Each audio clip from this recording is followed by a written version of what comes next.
Insights into Entertainment, a podcast series taking a deeper look into entertainment and media.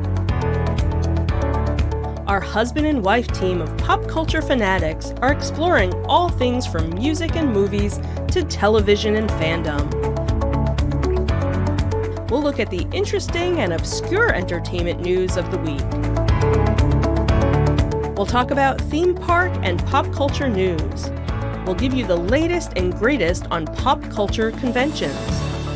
We'll give you a deep dive into Disney, Star Wars, and much more. Check out our video episodes at youtube.com/insightsintothings.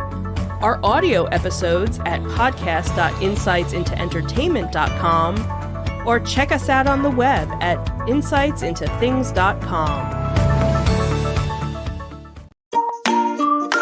Insightful podcasts by informative hosts.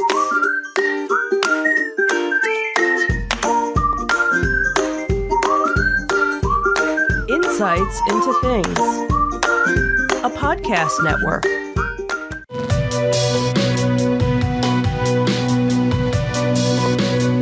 Welcome to Insights into Tomorrow, where we take a deeper look into how the issues of today will impact the world of tomorrow. From politics and world news to media and technology, we discuss how today's headlines are becoming tomorrow's reality.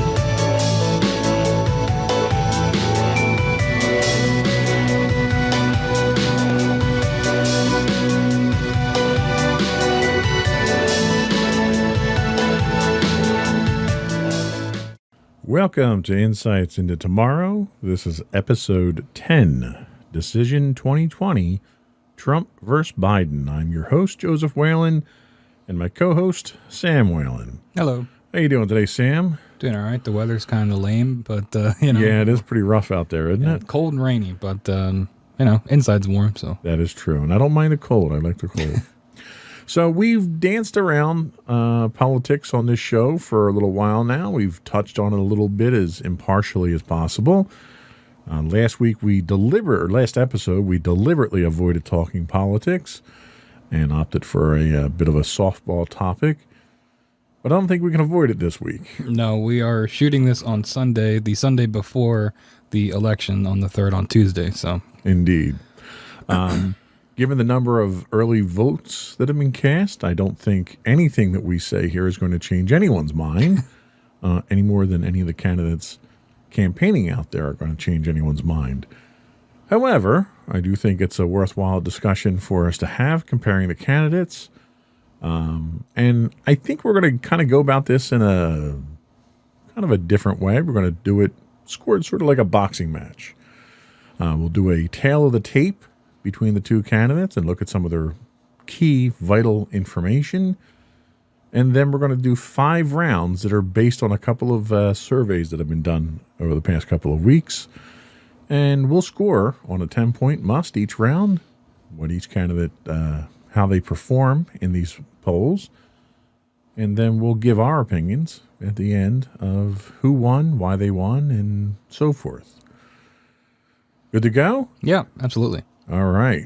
Well, before we start, let's get some podcast business out of the way. Yeah, so some of the rigmarole, your various subscriptions, you can subscribe to us on Apple Podcast, Spotify, Google Podcast, Stitcher, iHeartRadio, TuneIn, and on Amazon. If you have Amazon Prime, that means you have Twitch Prime, and we would appreciate it if you would help us with those.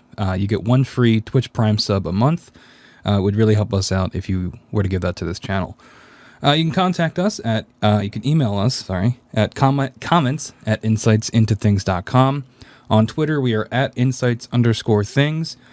Facebook, facebook.com/insightsintothingspodcast. And if you missed any of these links, they're all on the web at insightsintothings.com. Awesome. And we'll be right back with the tail of the tape.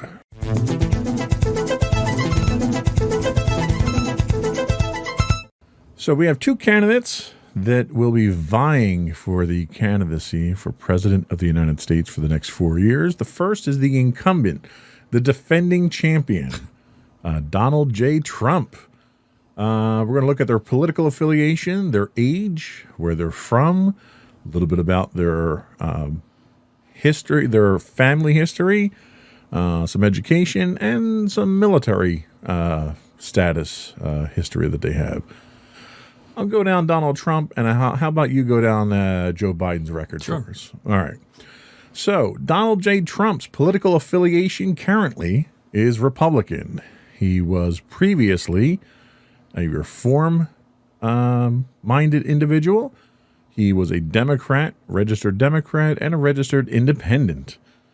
He is now Republican, has been Republican since at least 2016, when he won the nomination from the Republican Party. He is 74 years old. He is, as he has mentioned several times in his rallies in Florida, a senior citizen. He is from Queens, New York originally. He has been married multiple times. His first marriage was to Ivana from 77 to 92, which ended in divorce. Then he was married to Maria from 93 to 99, and currently married to Melania since 2005. He has 5 children. He has Don Jr., Ivanka, Eric, Tiffany, and Barron. Tiffany we don't hear too much about these days. Don Jr. and Eric are very active, as well as Ivanka, in his campaign, and Barron is under 18 at this point, so he kind of stays below the radar. His alma mater is Wharton School of Business, which he transferred to from, I forget where he originally went. It was in Bronx, New York, I know that was where the school was, but he's a product of the Wharton School of Business. He has a BS in economics. Military service, this has been something that was kind of controversial for him in the past. He had 4 student draft deferments while in college during the Vietnam War. In 66, he was deemed fit for service. July of 68, he was classified as eligible to serve. In October of 68, he was medically deferred as a 1Y, unqualified for duty except in case of national emergency, which I guess Vietnam didn't constitute a case of national emergency. And then in 72, he was reclassified to 4F due to bone spurs and permanently disqualified from the service. And that is the tale of the tape for Donald J. Trump. Tell us about Joe Biden. Okay, so Joseph R. Biden Jr., his political affiliation is a Democrat. He's been Democrat his entire career, his political career. He is 77 years old, so 3 years older than Donald Trump. He's from Scranton, PA, which I didn't actually know that. Local-ish, kind of, you know. His spouse is Jill Biden. They were married in 1977. He was previously married to Nelia. Sorry about that. They were married from 1966 to 1972, and unfortunately she passed away. He has 4 children. And the count keeps going. I know, they're hiding in there. Hunter, Bo, who unfortunately passed away, Ashley, and Naomi, who also unfortunately passed away. His alma mater is Syracuse University. He got a degree in law there. His military service, he had 5 student draft deferments while in college. And in 1968, he was medically deferred as a 1-Y due to asthma. And he, much like Donald Trump, unqualified for duty except in case of national emergency. And that is Joseph R. Biden. So they are our candidates that will be vying for president. And we'll be right back for round 1.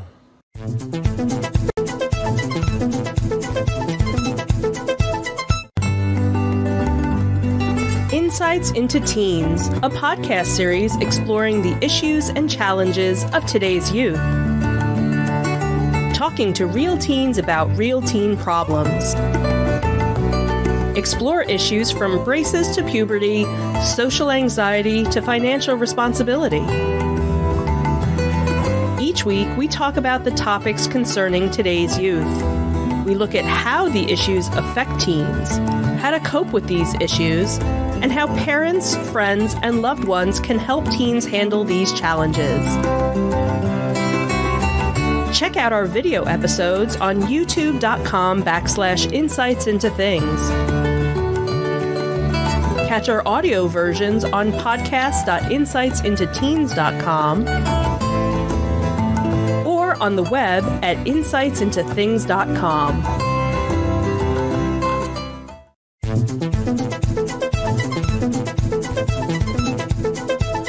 So round one of our showdown here between Donald Trump and Joe Biden, we're going to be talking about the key issues.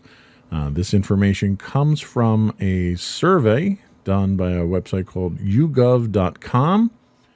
And we have a couple of different issues that will kind of go down the route of where these candidates stand on the issues and where Survey of Americans actually falls. So the first key issue that we talk about is nominating the next Supreme Court justice. Obviously, this has been done already. She's been confirmed. Trump, his stance was to confirm the nomination immediately. Biden and the Democrats wanted to wait until after the election.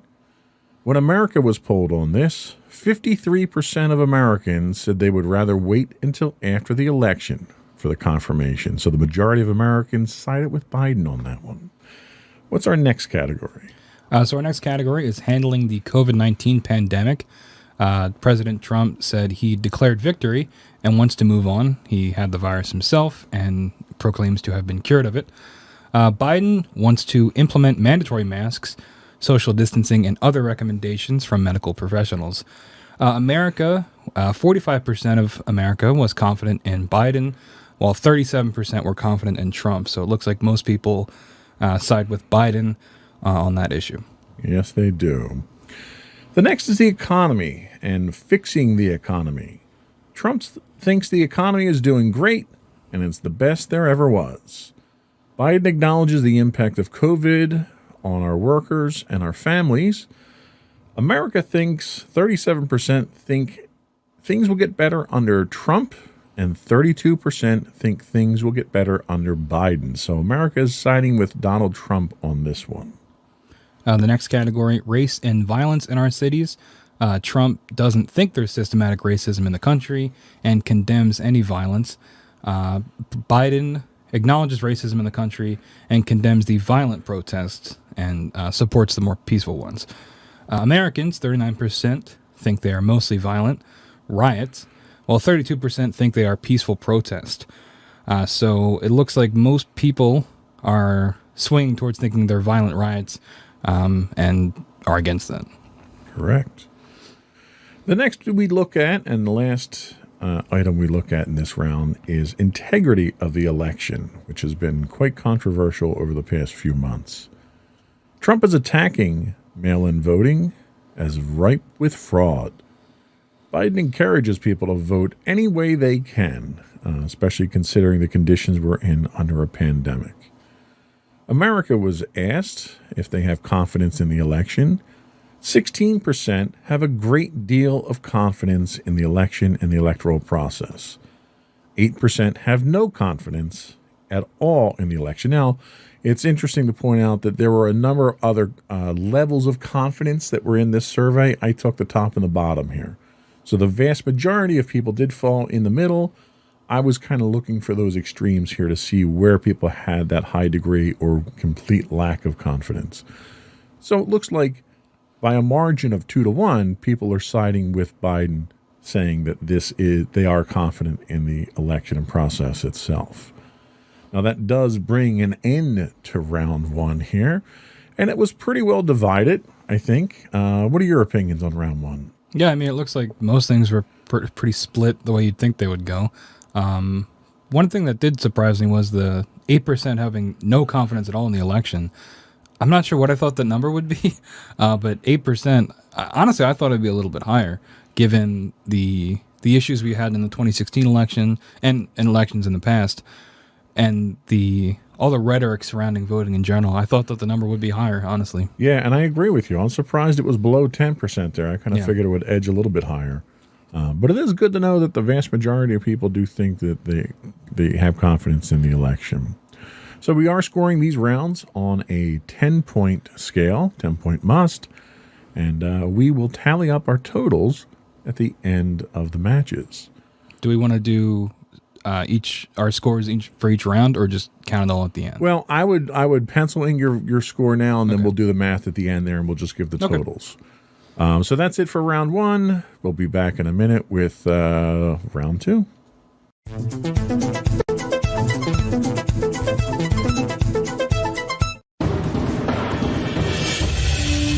For over 7 years, the Second Sith Empire has been the premier community guild in the online game Star Wars: The Old Republic. With hundreds of friendly and helpful active members, a weekly schedule of nightly events, annual guild meet and greets, and an active community both on the web and on Discord. The Second Sith Empire is more than your typical gaming group. We're family. Join us on the Starforge server for nightly events such as operations, flashpoints, world boss hunts, Star Wars trivia, guild lottery, and much more. Visit us on the web today at www.thesecondsithempire.com.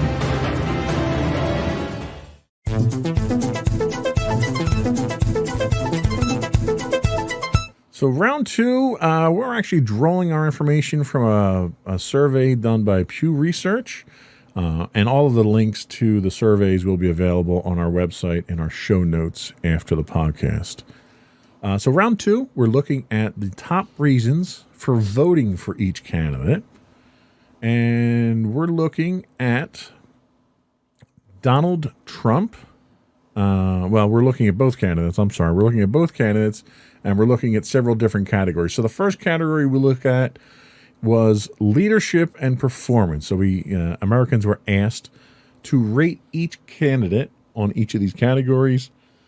And for leadership and performance, 23% cast their votes for Donald Trump, while only 19% cast their votes for Joe Biden. So the next category is his issue or policy positions.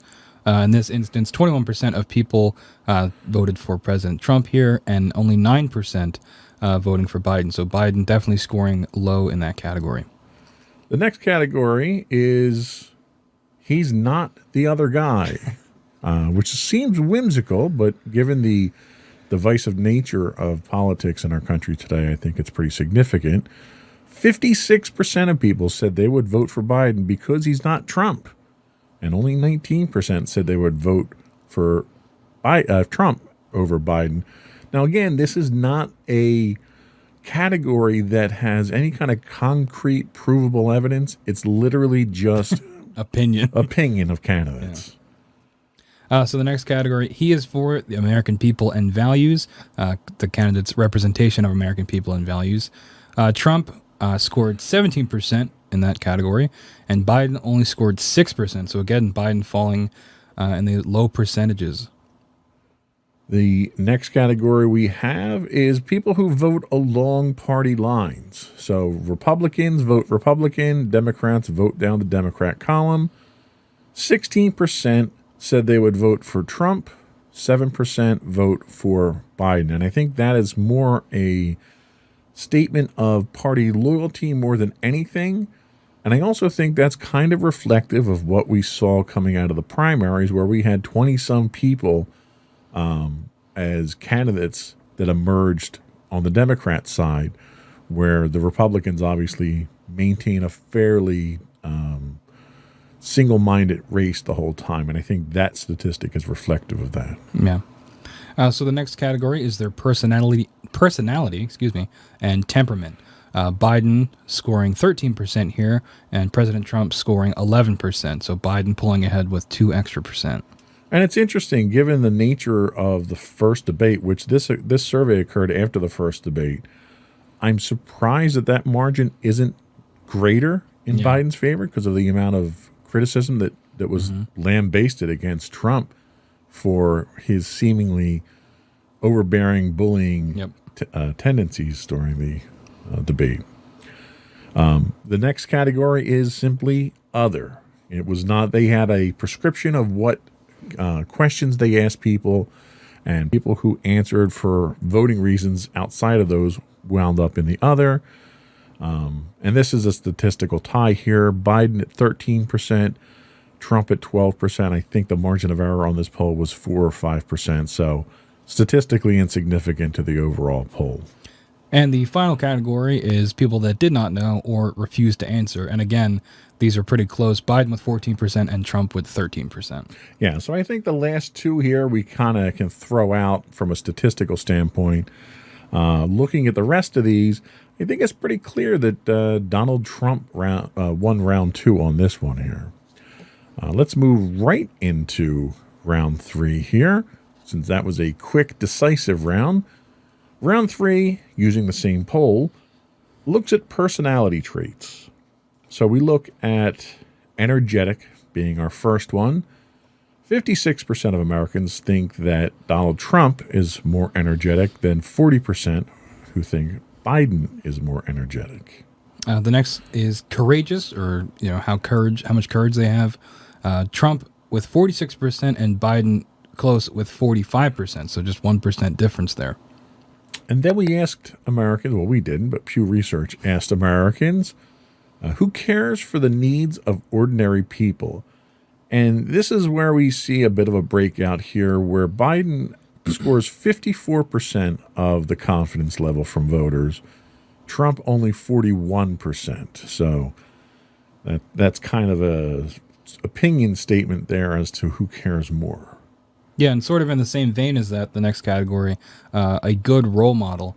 And again, Biden pulling ahead here, 46% from Biden, with Trump only getting 31%. So again, similar to cares for needs of ordinary people, you're seeing in the personality realm, Biden is pulling ahead a little bit. Right. And the last one that we have in round three here, I think this is a knockout blow here in the last two, where they asked, who do you think is more even-tempered? 60% of Americans think that Biden is more even-tempered than 25% of Trump supporters. So I think round three, I would definitely have to give to Biden in this case here. Not only did he win more of the categories, but he won them with a significantly higher percentage difference than the others. Yep, definitely. But overall, I was actually kind of surprised at this point in time when I prepared the notes as to how even the two candidates really were at this point in time if we're scoring on a 10-point must. Yeah. We're going to take another quick break here, and we'll be back in just a minute for round four, where we're going to look at what voter confidence is on key issues between the candidates.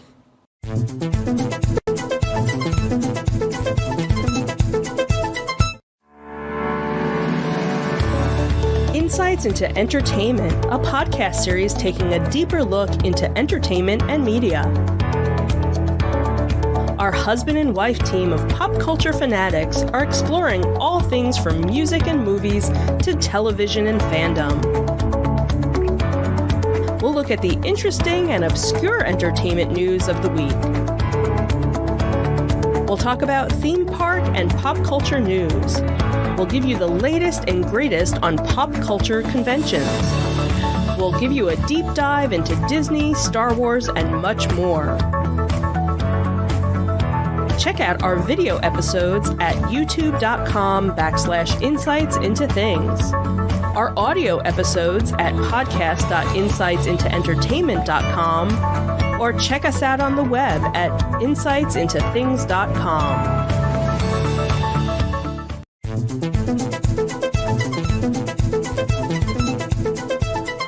We're back with Decision 2020. Wrong camera angle. I was like, hello. Decision 2020. Trump versus Biden. We're about halfway through now. We're scoring this on a 10-point must. We did our tail of the tape. Halfway through now. We've got 2 rounds left to go. Where do you think we stand on the candidates? Well, just doing a quick, I'm not going to reveal my scores yet. We got to tease it for the end. But just doing a quick totaling of my scores. Both candidates are pretty close. I think in the most recent round, in round 3, we definitely saw Biden pull ahead just in terms of his personality. And I think that's interesting because if you look at it, being president is more than just your personality. It's about policy issues, which if we look at those rounds, candidates were much closer, or it leaned to one towards, President Trump. So it's interesting to see how these votes are coming down and what people might value in a presidential candidate or a president themselves. Yeah, and I think part of that is the fact that, Donald Trump has been president for 4 years, so we have a performance that we can look at for comparison purposes. Biden has been out of office for 4 years, and when he was in office, he wasn't president. He was a vice president, he was a senator, and so forth. So I think when people look at policy decisions, they look at that kind of differently given the roles that Biden's been in the past. And I don't think he gets nearly as much attention or credit for those policy decisions. But especially from an economic standpoint, Donald Trump has very much cast himself as, well, he's casting himself as the law and order president, but he also hinges a lot of what his performance is on the economy. How do you think that's affecting the survey results? Well, at the end of the day, people care probably the most about money, right? So, and if Trump's able to frame it in such a way that if you vote for me, I can keep the income flowing or I can keep your families fed. When in reality, at least from my point of view, given the COVID-19 pandemic, he hasn't done all that great of a job in terms of keeping like stimulus checks and things like that. And I know that it was also the Democrats involved with that about not being able to push that through. But I think it's not nearly as cut and dry as Trump would like people to believe, where if you vote for him, immediately the economy will be better, and in turn your life will be better. And I agree with you on that point. A lot of the things I think that I would knock Donald Trump on here is he's telling you that things are bad. We have riots in the streets. If you elect Joe Biden, your taxes are going to go up, and this is going to happen, and that's going to happen. And he cites a lot of things that are happening right now under a Republican administration.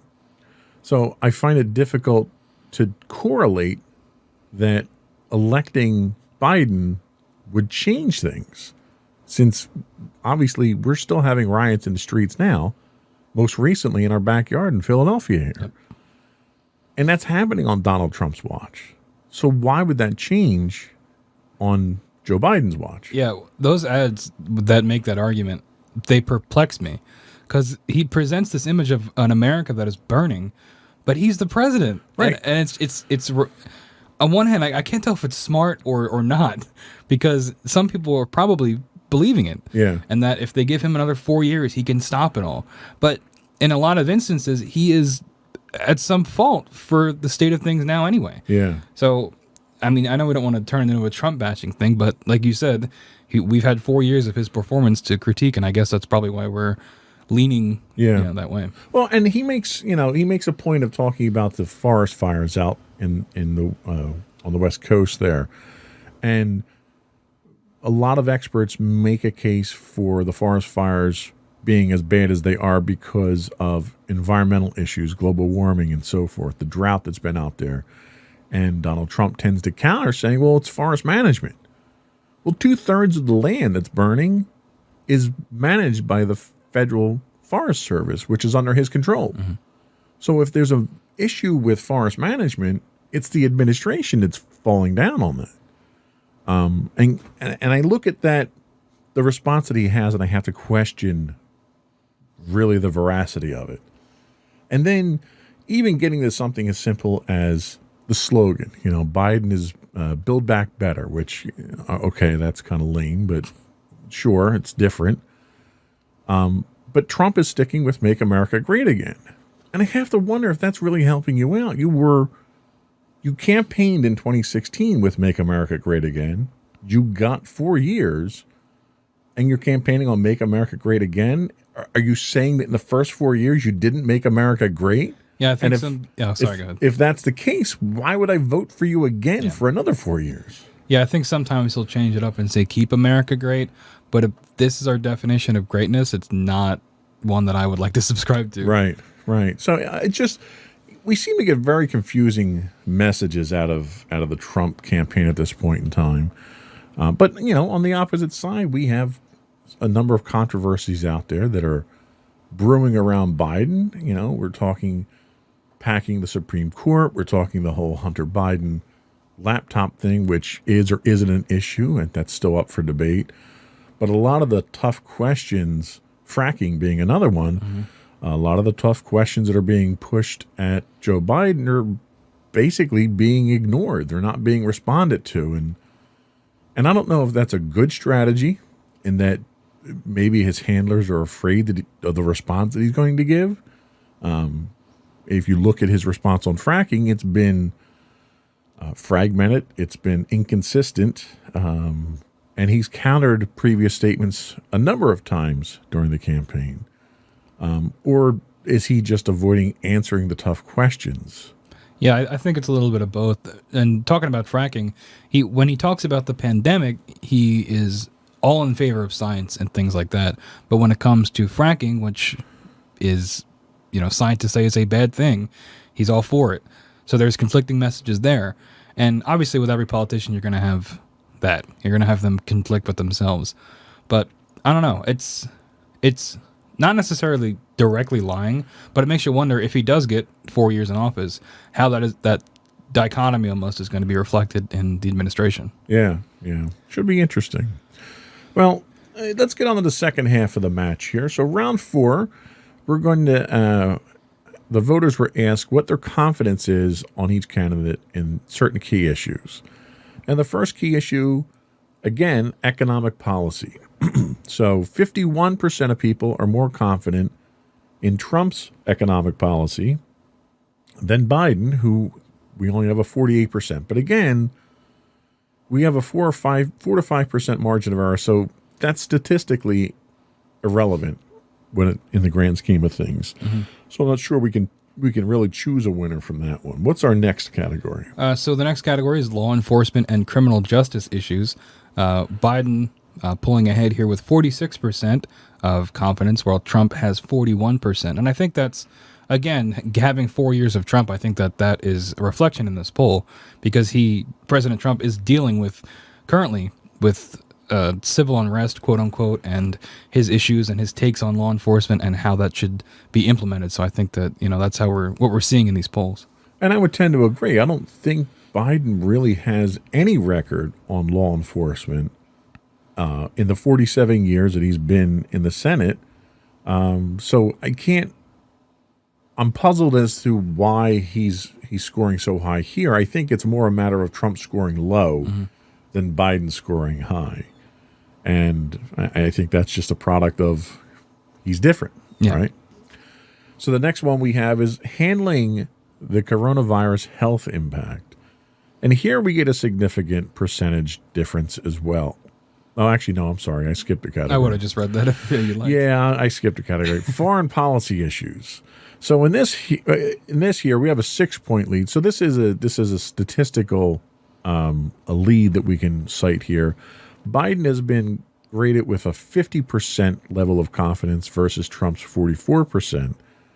And I think this kind of speaks to both of them. And Biden definitely has a foreign policy history, both in the Senate and as vice president. And Trump most definitely has a foreign policy history in his last 4 years, which, given the countries that we seem to be more closely friendly with and those that we are less friendly with, I think speaks volumes. So the next category is handling the coronavirus health impact. Biden wins this category, getting 52%, while Trump only has 41%. And again, we're seeing this reoccurring thing with this round specifically. But I think it's about, I'm going to repeat myself here, but Trump having 4 years and Biden giving policy promises for if he were to win the election, what his administration would look like. So I wonder if Trump falling behind in a lot of these categories is more just people wanting something different from Biden or something better on a lot of these issues. Well, I think specifically to coronavirus, this sort of came to a head in the second debate, where the performance that Trump has put up for the pandemic we're currently in is abysmal. Given the number of infections, the number of deaths, the performance in relation to other countries who have had it, the United States is last, hands down. And during the second debate, Trump tried to sort of retaliate or punch back on this when they talked about the H1N1 virus that struck during the Obama-Biden administration, and claimed that had they dealt with this virus then the same way, the death toll would have been monstrously higher. 2 million people, I think, is what he was quoted as. And when you look at the performance of the Obama and Biden administration, the death toll was insignificant compared to what we're seeing now. Yep.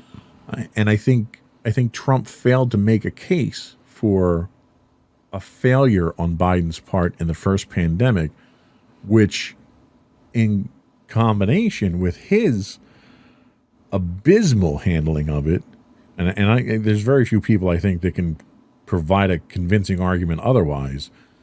I think those two things combined is what's really killing the public confidence. I mean, Trump has declared that the virus is over, and we've got 1,000 people a day dying. So it's kind of hard to have any confidence in someone who has that kind of distorted version. Yeah, and on that issue, also pulling out of the World Health Organization in the middle of a pandemic, I don't know who greenlit that. I'm sure it was probably mostly President Trump pushing for that, given his opinions on funding the World Health Organization, which, if you just do a cursory amount of research, it's not quite as black and white as he's presenting it. Right. But I think things like that, whether they're for, in his mind, the right reasons or not, they send the wrong message to not only the American people, but to the rest of the world on how America is handling this.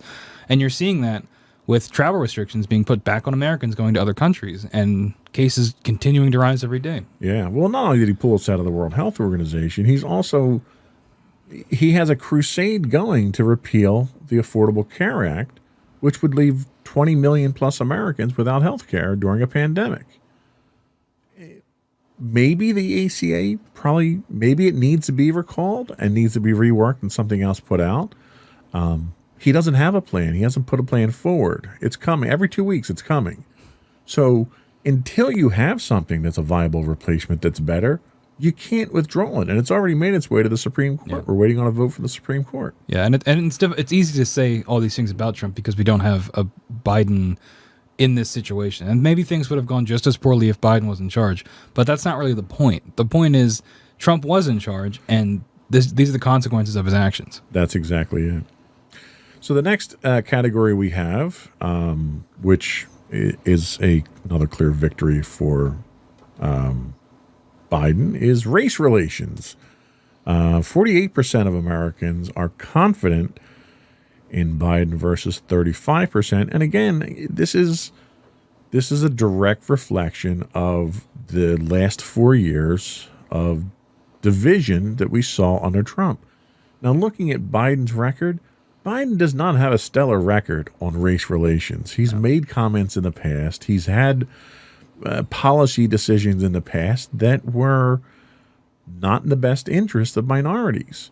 And a lot of that is just being overshadowed by the fact that Donald Trump, in many cases, has aligned himself with white supremacist groups. He refuses to condemn them. He's made comments to the effect that, there are decent people in the KKK. He was asked to condemn the Proud Boys on the debate stage. And instead of saying, stand down, it was stand back and stand by, which is a very, very different message than stand down. So this is a direct reflection, I think, on Trump's handling of the race relation issue. And just recently, the other day, and I know I don't want to speak out of turn here because I don't have the information in front of me, but wasn't Biden's bus confronted with white supremacists down in Florida? Texas. That was actually today or yesterday. Yeah.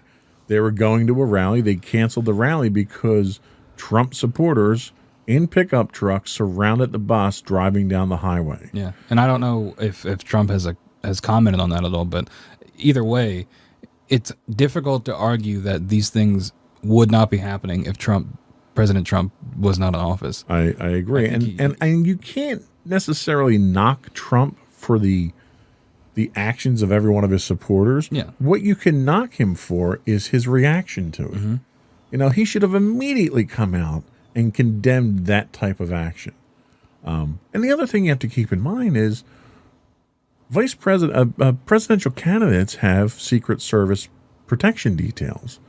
So you have these highly trained individuals with weapons that are being provoked by these protesters. American citizens. Yeah.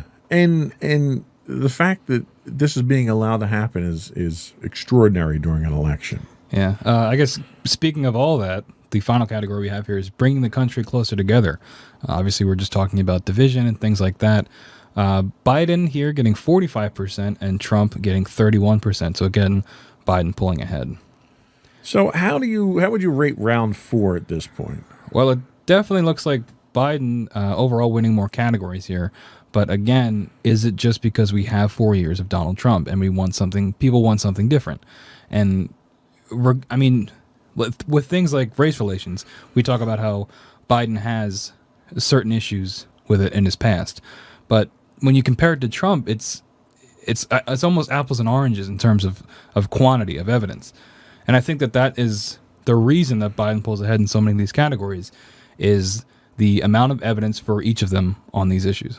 Yeah, and it's funny that you say the phrase, people might just want something different, because that's exactly what swept Donald Trump into office in 2016, was the idea that it's not politics as usual. I'm different. I'm not a politician.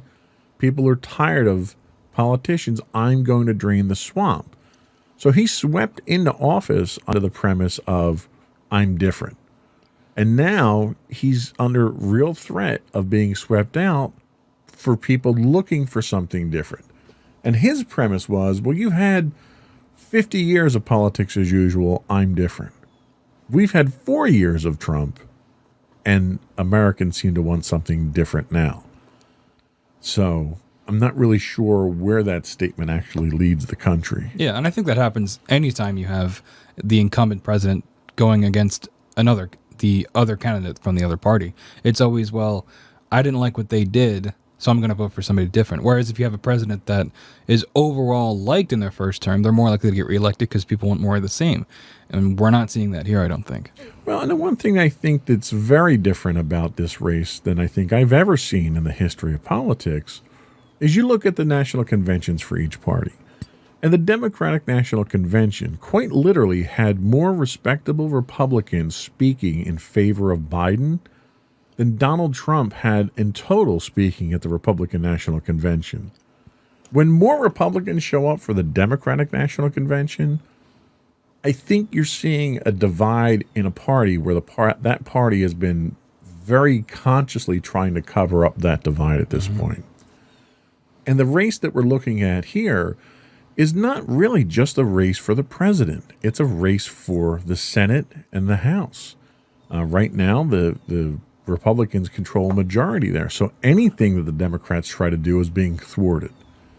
And there's a real threat right now because of how the country's been in the last 4 years under a Republican president, that not only do you see the executive office switch, you may see enough seats in the Senate switch that you could have a Democratic president and a Democratic-controlled Congress that will dominate for the next at least 2 years until the midterms. So that could have a significant impact on the future of this country. Yeah, and we're not even taking into account the Supreme Court, too. Having majority Republican judges is also going to affect how Well, and let's not call them Republican judges. That's kind of unfair because, they are impartial, but they've been Republican-appointed judges. Yeah, sorry, that's closer to what I meant. But those appointing judges are also going to affect how a lot of decisions will go. Yeah, whether you're a Trump supporter or not, the fact that he's had the opportunity to appoint 3 justices to the Supreme Court, when in 4 years he's gone through more members of his administration than any other administration before, which to me, if I look at it from a hiring manager standpoint, if you go through that many people in that short a period of time, you're probably a terrible judge of character when it comes to hiring people. Yeah. And based on that revolving door policy on his administration, he's got 3 people appointed to the highest court in the land for life terms that will have far-reaching impacts on the future of this country than anything. Yep. And that's kind of alarming, even if you aren't a Democrat. I think it's alarming that any single individual has that much of an influence over the Supreme Court. So that was it for round 4. We have one more round, which I think is probably the biggest round that we have, and it's a single question round. And I think this will tip our contest one way or the other, because I think we're, tell me if I'm wrong, but I think we're pretty evenly matched right now. Mm-hmm. Yeah, definitely. I mean, you have a couple instances of Biden pulling ahead, but then you also have Trump doing better in the other rounds as well. So I'd say it is pretty back and forth. I agree. So we'll take a quick break and we'll come back for round 5 and then our analysis.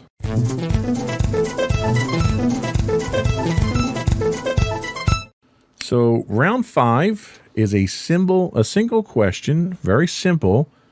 And this comes from the YouGov.com survey asking who they think is the most honest candidate. And people who were polled about that question for Donald Trump, 57% say he's not honest, and 35% say he is honest. Joe Biden, 48% say he is honest, 41% says he's not honest. So Joe Biden, his numbers are a lot closer than President Trump's were. Yes, and I think this is probably the most telling thing out there. Most people, and I don't mean to seem cynical, but when it comes to politics, I think most people expect your politicians to lie to you. Mm-hmm. And I think if you don't, you're naive. The fact that they think that the only career politician in this race is more honest than our current president speaks volumes. Yeah, especially given a big reason for Trump getting elected in 2016 was his stance against career politicians. And now the career politician is in some ways being more favored in different categories. Yes, and I think Donald Trump's, again, a lot of this reflection is on the last 4 years. I think Donald Trump puts himself out there with these absolute statements, and that's a product of his political naivety, where a career politician knows how to say something that leaves him enough wiggle room to get out of an absolute statement. Yep. Donald Trump gets in front of the microphone and says things like, there'll be a vaccine in 2 weeks. Well, when there's not a vaccine in 2 weeks, what are you going to do? Mm-hmm.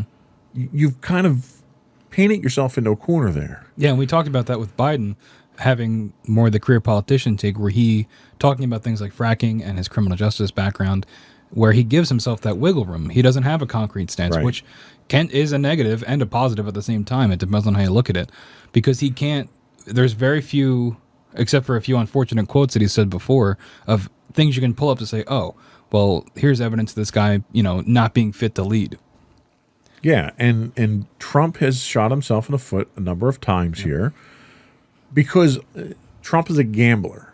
Trump is the type of person who takes chances, and he plays the numbers in such a way that when he says something that's an absolute statement and it's true, then he gains a lot of collateral that way. And when it's not true, what happens? Usually we get some other statement or something else that distracts us away from that, or he tries to wiggle his way out of it, or something like that. Then he turns into the politician and he starts the song and dance. And I think as a result of that, he comes across as dishonest. And there was a statistic that I saw, and I think it was on USA Today. I don't remember. But midway through this race a couple months ago, there was a statistic that came out that rated Donald Trump as every fourth word out of his mouth was a lie. And that's based on the number of words that he's given in public and the number of lies that he's told. And I've never seen that statistic for any politician. The fact that he has so many untruths out there that they can calculate that is alarming. Yeah, and this came up with the debates too. People wanted live fact checkers. I think even Joe Biden said there should be live fact checkers. But I do think it can be a little bit one-sided against Trump with how much he lies, especially with things like fact checking. I think in terms of the debates, I think it should have been a little bit more even with and who's being fact checked the most. Where I think it's Trump makes himself an easy target given all of his lies.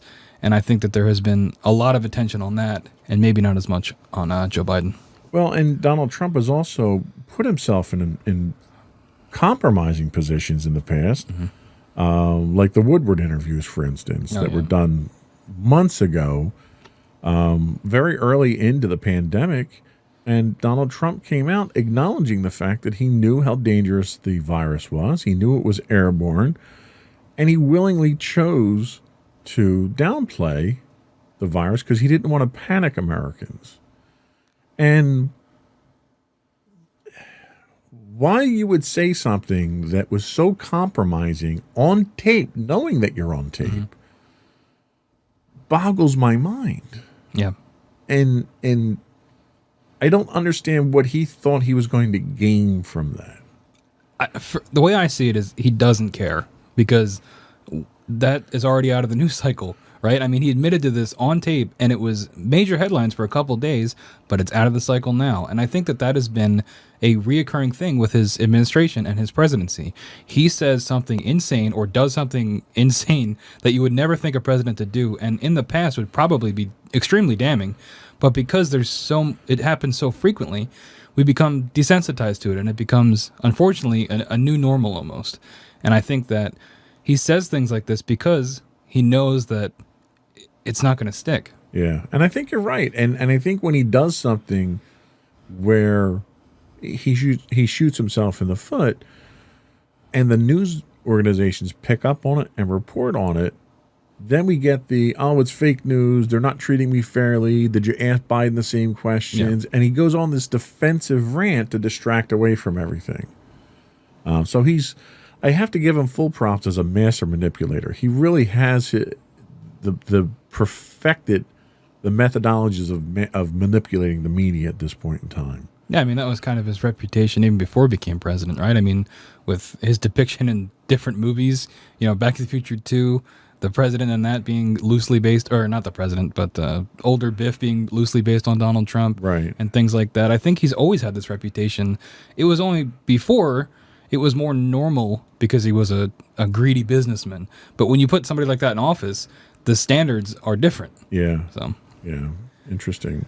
So that was it for round 5. I think we can say that squarely went to Joe Biden. We'll be right back with our final thoughts and our tally of who we think won the matchup.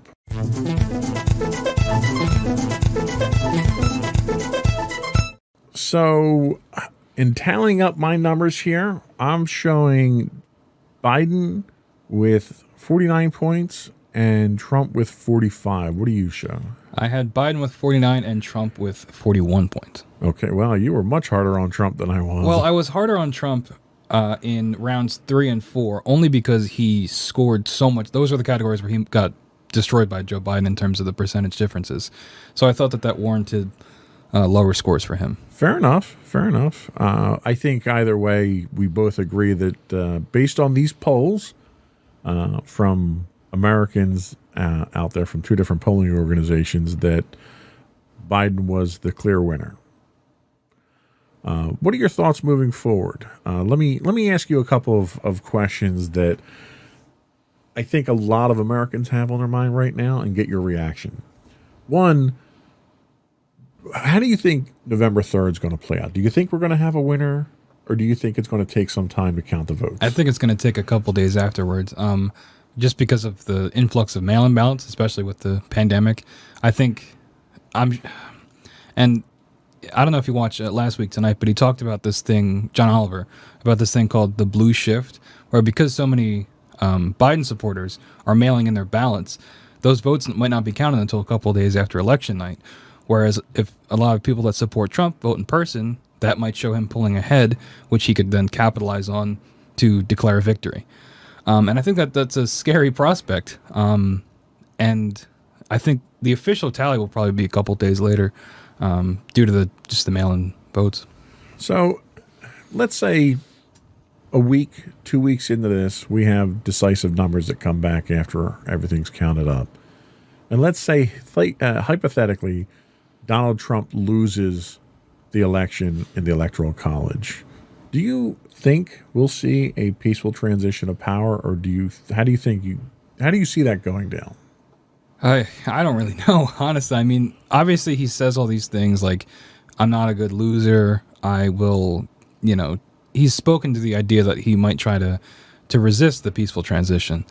But I don't know how much of that is true. I wonder if he's just saying that to frighten people or to appear stronger to his supporters.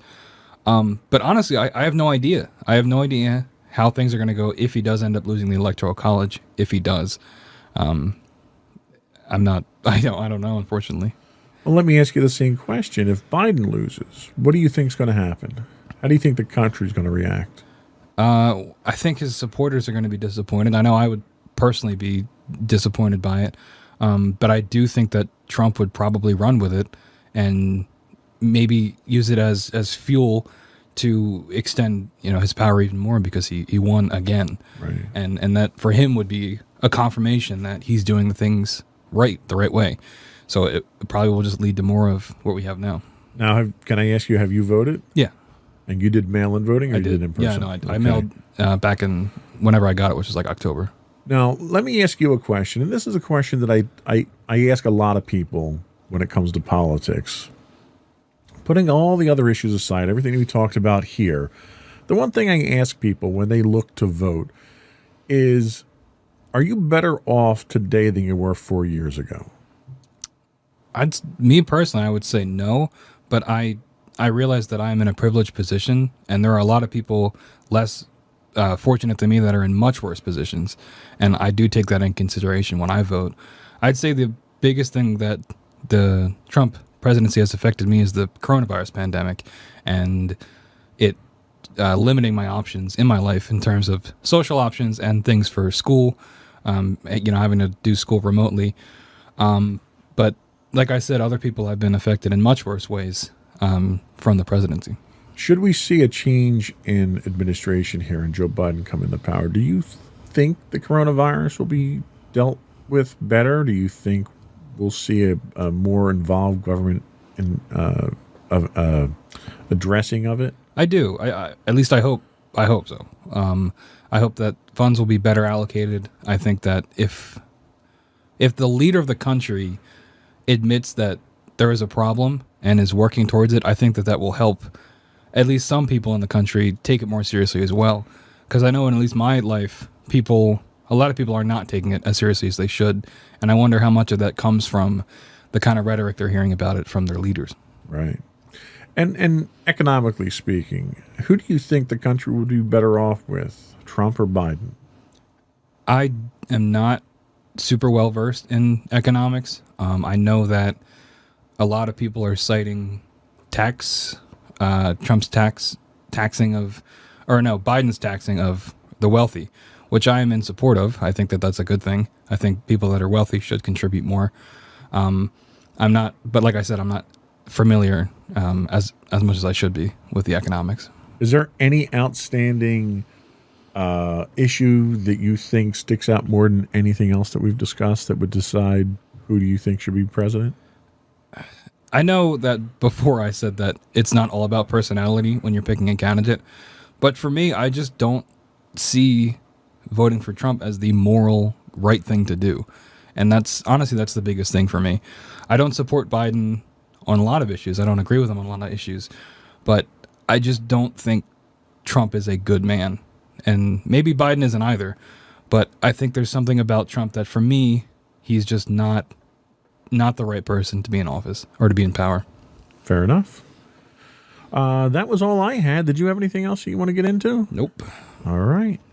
I think that's it for today. I think our next podcast will be very interesting depending on how this election goes. I assume by the time we go on the air again, that decision will have been made by the country, and we'll see what direction we go, and it might even decide what we talk about on the next podcast. Yeah, I guess so.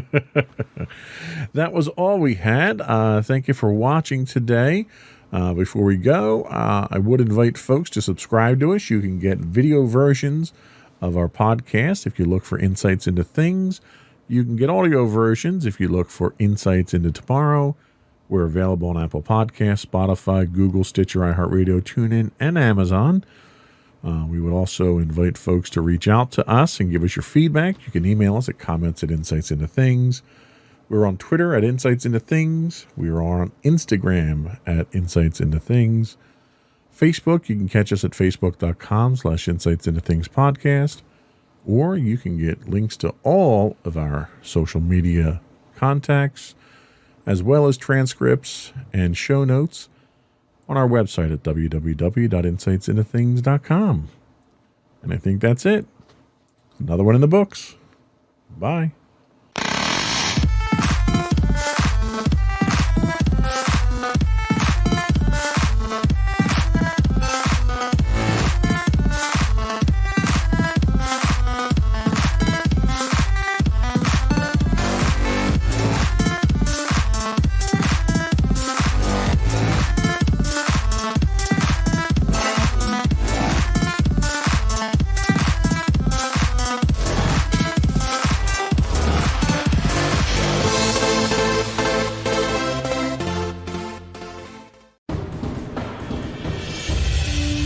For over 7 years, the Second Sith Empire has been the premier community guild in the online game Star Wars: The Old Republic. With hundreds of friendly and helpful active members, a weekly schedule of nightly events, annual guild meet and greets, and an active community both on the web and on Discord. The Second Sith Empire is more than your typical gaming group. We're family. Join us on the Starforge server for nightly events such as operations, flashpoints, world boss hunts, Star Wars trivia, guild lottery, and much more. Visit us on the web today at www.thesecondsithempire.com.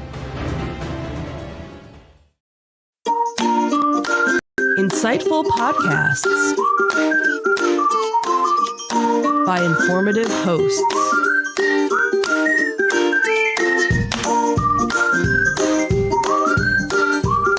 Insights into Things, a podcast network.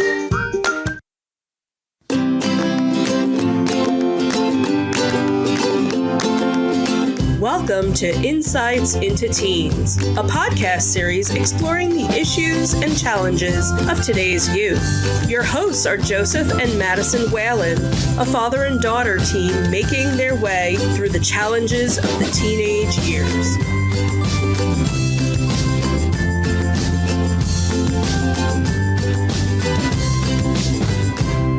Welcome to Insights into Teens. This is episode 113, Jealousy with Teens.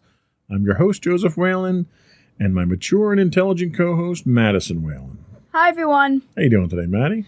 I'm doing all right. How about you? I am doing better now that I'm out of work. That's good, at least. Was a rough day today. So how was your week so far? It's been going kind of chill. It's the last full week of school, so things are starting to wind down. Well, that's exciting. Gonna have a lot of free time coming up on your hands then. Yep. Yeah. Don't know what I'm going to do with it all, but, I'll try to at least have some type of schedule. So today's topic is jealousy with teens. Now, this was one that you had put out there with your suggestions for topics. Any particular reason you threw this one out there? I don't know. It was just probably one of those things where, teens experience jealousy. I know that a lot of stereotypes of mean girls, mean girl teens, they involve a lot of jealousy, and I know that teens have a unique way of dealing with jealousy as opposed to adults, so I kind of figured, hey, why not try this out? Okay, well, that's a fair point. So this week we are talking about jealousy in teens. We'll talk a little about the nature of jealousy. We'll explore how we can turn jealousy into a constructive inspiration and grow from it as an individual. Then we'll explore the common types of jealousy most teens might face. And finally, we'll talk about tips on how to deal with jealousy. Before we do that, though, I would invite folks to subscribe to the podcast. You can get audio versions of this podcast listed as Insights into Teens. You can get video versions of all of the network's podcasts listed as Insights into Things. And we're available any place you can get a podcast: Apple Podcasts, Spotify, Google, Stitcher, iHeartRadio, and so forth. Would also ask folks to write in, give us your feedback. We're always looking for show suggestions, topics to discuss. You can email us at comments@insightsintothings.com. We're on Twitter at insights_things. On Facebook, you can get us at facebook.com/insightsintothingspodcast. On Instagram, you can find us at instagram.com/insightsintothings. And you can get links to all those and everything else to our contact information on our website at www.insightsintothings.com. Are you ready? Sure. All right, let's get into it.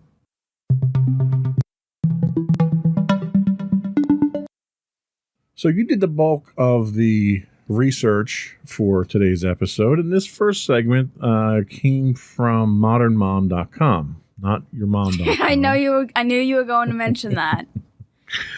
So they say that jealousy is all too common among teens. While it would be ideal if all teen relationships were simple and harmonious, that is not always the case. As a parent, you can help your teen cope with their jealousy, as well as the jealousy of your teen's peers, by better understanding how jealousy works in teen relationships and what can be done to overcome this potentially relationship-ruining problem. While no gender holds the patent on jealous behavior, studies show that girls tend to be more likely to become jealous than boys. No one has been able to pinpoint the specific reason why female teens are more likely to experience jealousy than male teens. It could be because girls have higher expectations for relationships and care more about what others are doing, saying, and wearing. Jealousy isn't gender specific, but it is worthwhile to understand there's an increased likelihood in girls for it than in boys.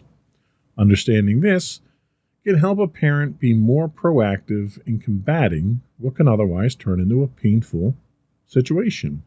So with that in mind, and before I turn it over to you, let me ask you, have you experienced situations where you've had jealous feelings? Maybe sometimes. I'm definitely not I don't get jealous easily. I definitely think that there were some instances where I was jealous. I guess to be more specific, there was whenever I would see some of my friends hanging out with other people, I'd be a little jealous. That's really the only major time I would ever get jealous. I haven't really experienced it all that much. And that kind of makes sense. You know, as a teen, despite the fact that they say that it happens more in girls than boys, there were plenty of times that I had jealous feelings. Most of the time that I had jealous feelings, though, it usually stemmed from one of my own insecurities, one of my own hang-ups. Brad doesn't want to play with me. He's playing with his other friend there, and I'm not going to be his friend anymore. What did I do wrong? What's wrong with me? That type of thing. Or jealousy and envy can kind of get confused with each other. You may be jealous of your friends because they have toys or devices or clothes that you might like and you might want to have yourself. So you're kind of blurring the line between jealousy and envy there, but it's still kind of the same principle. Mm-hmm. So we can grow from jealousy. Why don't you tell us some of the ways that we can grow from jealousy? Well, first, The first type of growth we can have from jealousy is that jealousy is a natural emotion and, with work, can be improved. If your teen says or does things that indicate that they are likely jealous of another individual, you can help them get over this feeling. Encourage them to communicate both to you and to the person of whom they are jealous of. In all likelihood, they admire the source of their jealousy and, if they communicated with the individual, could have a healthy relationship with that person. And I think that's fairly sound advice there. Communication definitely does help because sometimes you may be jealous for a reason that's not even a valid reason. You may think that you're jealous of the kid down the street because, he just got a pool, and, you may find out that, well, he got a pool because his parents can't send him to summer camp and you're going to summer camp and that's the next best thing, something like that. They also say that point out their own self-wealth. Remind them that they are a valuable person who can make a difference. Remind them that they don't need anyone else to make them complete and that they are a wonderful person all on their own. By doing these things, you can enable your teen to put an end to their jealousy. I know I'm doing these out of order. I highlighted yours and I'm reading yours. It's okay. Yeah. Nobody else can see that, but I pointed it out to everyone. You'll fix that in post, I guess. Nah, we'll leave it. Gives us a real, grassroots feel to the podcast. I guess so. What's next? Next up, we have grow from your experience. Instead of allowing jealousy to be a bad thing, individuals who are jealous can actually grow from the experience. If your teen is jealous of someone, they likely think that something about that person is enviable. Ask your teen to list the things that are the cause of their jealousy. Then understand what traits, characteristics, or qualities of the person your teen can strive for to improve themselves. Yeah, a great example of this is you may be jealous of somebody in your class who got an A on a test that you didn't get. So why are you jealous of them? Well, because they got an A. Okay, well, you're perfectly capable of getting A's too. You need to study harder, stay after school, ask the teacher, raise your hand more. So by being jealous of someone else for something that they've achieved, it may inspire you to improve your own abilities so you don't have to be jealous anymore. Yeah. And the last thing that they talk about is overcoming materialistic jealousy. Inspect this list with your teen and help them consider how they could get some of these things for themselves. For example, if your teen is jealous of a new game or clothes that someone in their class has, they could do some chores, earn some cash, and buy the item for themselves so they no longer envy the original owner. So it's a means of giving your teen the ability to overcome the things when it's a materialistic thing. A lot of times that was sort of the boat that I was in because, as I've said on the show many times in the past, when I grew up, my parents, we were pretty poor. We didn't really have much money to go around. So all my friends were the ones that would get all the neat new toys and the new bikes and the video games and all that stuff. And I was the poor, unfortunate soul who didn't have those things, and it kind of made me jealous of those who did. There wasn't much that I could do most of the time, but when I was able to finally get a paper route and start making my own money, I was able to overcome a lot of those things. Mm-hmm. So having the means to overcome them, whether it's an emotional means to drive yourself to improve or to, earn the money to go out and buy the things that you want. Yeah, and I do want to probably make an important note. I definitely don't think you should just buy your teen what they're jealous of. It would be better if they worked for it because they actually learn a lesson. Otherwise, they're more than likely just going to expect to get everything that they want. Absolutely. Just handing things over to make them feel better might solve the immediate problem, but it will eventually cause more problems that you have to deal with later on. Yeah. That's the one thing, we've tried to instill in you is earning the things that you want makes you value them more. So it's not just about overcoming the jealousy. It's about doing it in the right way. Mm-hmm. So Let's take a little break, and then we'll come back and talk about the common types of jealousy.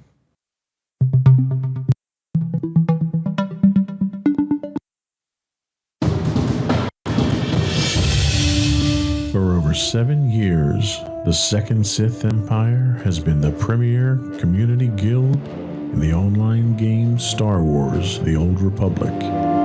With hundreds of friendly and helpful active members, a weekly schedule of nightly events, annual guild meet and greets, and an active community both on the web and on Discord. The Second Sith Empire is more than your typical gaming group. We're family. Join us on the Starforge server for nightly events such as operations, flashpoints, world boss hunts, Star Wars trivia, guild lottery, and much more. Visit us on the web today at www.thesecondsithempire.com.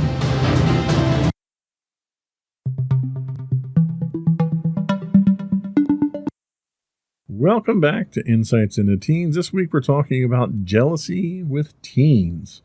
So there are some common types of jealousy that most teens face. And jealousy comes in many forms and from many different sources, but in most cases it basically boils down to 4 types of jealousy. Why don't you tell us about the first one?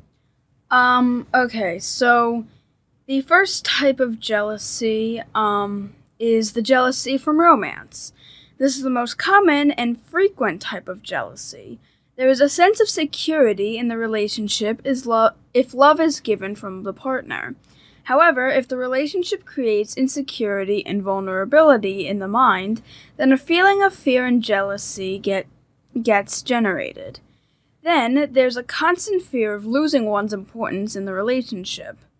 Some people experience severe jealousy when a new and attractive person comes in contact with their partner. Yeah, and one of the real downfalls to this type of jealousy is it can cause the jealous person to try too hard. You try to hold on to that person too hard, and it can very quickly become almost obsessive. Mm-hmm. And it results in pushing that person away. I'd be lying if I said I didn't experience this type of jealousy in the past. And, part of it is, again, it's about that self-doubt, that lack of self-confidence a lot of times. Fortunately, with mommy, there's that give and take at this point in our relationship now where I don't ever feel like I'm going to lose her attention or something like that. I'm a very sensitive individual when it comes to that. What can I say? Did you ever feel jealous when you were first dating her? I don't think I felt jealous when I was dating her. There was probably a time period, maybe a few years back when mommy wanted to, she started going to things outside of the family. She would go to her book club and stuff like that. And it kind of made me feel as though I was playing second fiddle for a little while there until I realized that, mommy needs her space too. She deserves her space. I'm not a very social individual, so I never really had those needs. So I kind of struggled with why mommy needed to do those things. It almost felt like it was of reflection on me that I was inadequate. I wasn't able to, keep her attention or her affection, and she was looking outside for that type of thing. And then, we talked through it and realized that, it wasn't anything like that. And we're perfectly fine with it now. I've come to terms with it. Mm-hmm. So it's important to talk. Again, like we talked about in the last segment, it's very important to communicate about things like this because you start to form certain ideas on your own and you impose those ideas on top of the person that you're jealous of. And if you don't give that person a chance to address those and explain, their motivation, then you're not being fair to that person. So, anyway, the next thing that we have is platonic jealousy. This type is often mistaken for romantic jealousy, but there's a thin line of difference between the two. This jealousy can commonly be seen in friendships when one fears losing a friend to someone else who may be perceived to be a more interesting or friendly person. The emotional attachment with your own friend is so much that you can't imagine them with someone else. Have you ever had this situation where maybe you and a few other friends might be hanging out and doing something, and at some point you become excluded from that and two of them go off and do something on their own? I have sometimes felt like that, particularly when my two friends would interact a lot more, like with other kids who I really didn't know too well. I would sometimes feel left out and somewhat jealous, but I definitely don't think it was extreme feelings. It was just, a slight thing like, I want to hang out with you guys too, so. Yeah. Yeah, and I had a similar situation. I had a friend of mine that, he and I used to hang out and, watch TV, go to the movies, and I knew him from work. And for years, he didn't really socialize much. I didn't socialize much. So we were kind of a good fit to hang out together and do fun things. And then he decided that he didn't want to be single anymore. He was divorced. He didn't want to be single anymore. So he started using a dating service, and he found somebody, and, the two of them really hit it off. They eventually got married, but she wound up taking a lot more of his time. And at first I was kind of very jealous because, we spent a lot of time together between work and then hanging out after work. We would work on the cars together and all kinds of stuff.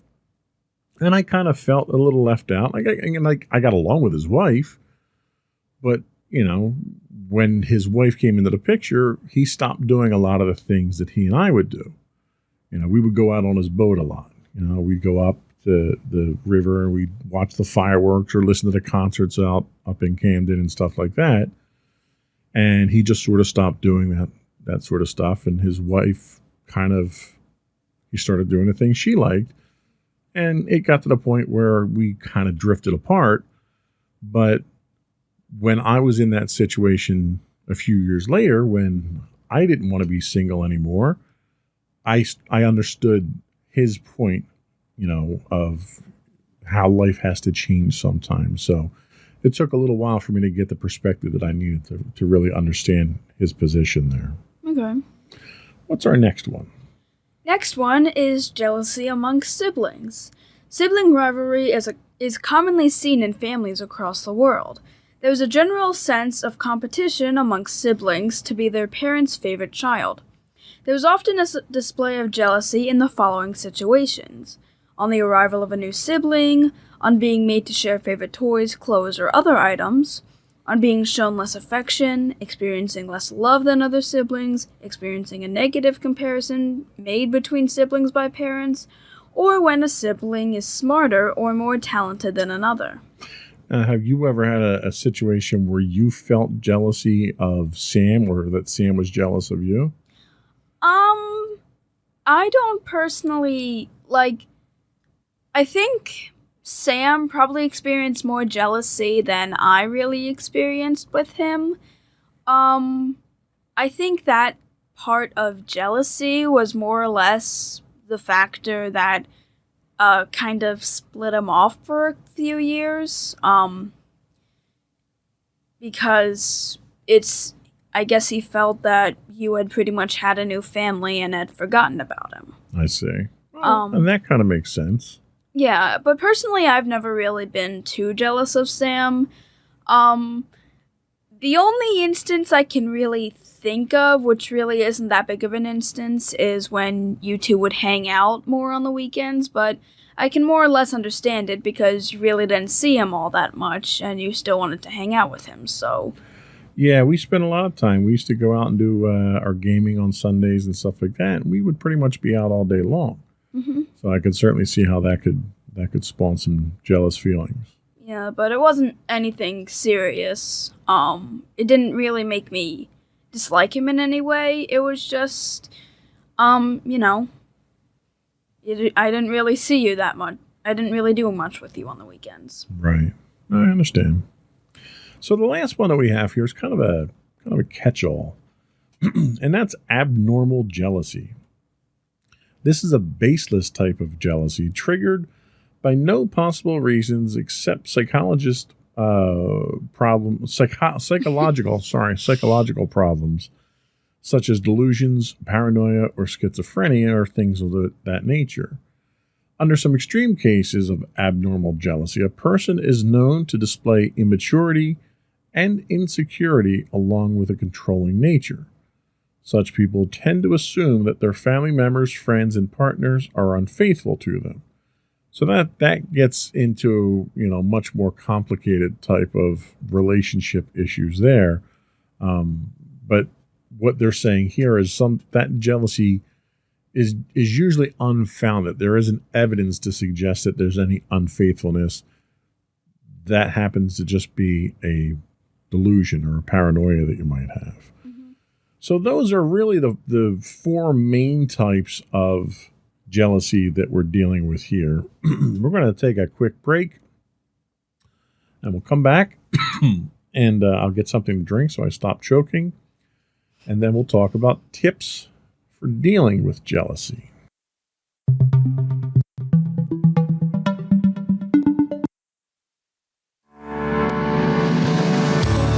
Insights into Entertainment, a podcast series taking a deeper look into entertainment and media.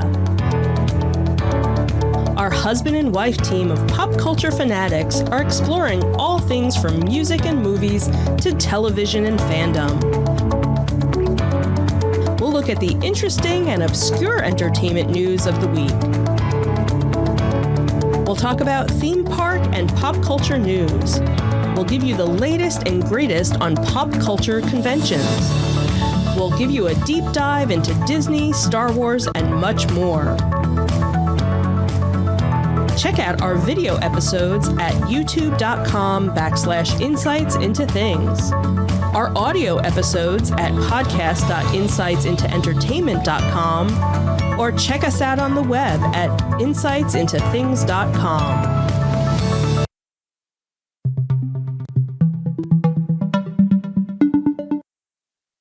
Welcome back to Insights into Teens. Today we're talking jealousy. And now we're going to talk about tips for dealing with jealousy. And the research for this segment comes from EmpoweredTeensAndParents.com. Really long domain name.com. Okay. So the first tip we have is fuel passion and help develop interests. There are people in this world who rarely feel jealous of others. They are simply too busy working on their passions. When people take the time to follow their passions and develop their talents, they also develop a strong foundation of self-esteem. As a parent, it's your job to help fuel your teen's self-esteem by supporting their passions and interests. So that's a very good point. You have mentioned several times throughout the show that you really don't experience a lot of jealousy, but you're also a very passionate individual with your hobbies and your side projects and stuff like that. So you tend to pour yourself into those things and put less stock in the things that would normally cause jealousy, don't you think? Yeah, I'd probably think so. Kind of the same reason for romance, I suppose. I really don't have much time for it because I'm pursuing other things. So I would definitely say it's probably the same thing with jealousy. Yeah, and the same thing with me when I was in high school with romance. Between my schoolwork and my hanging out with my friends and working, I never had the time for it either.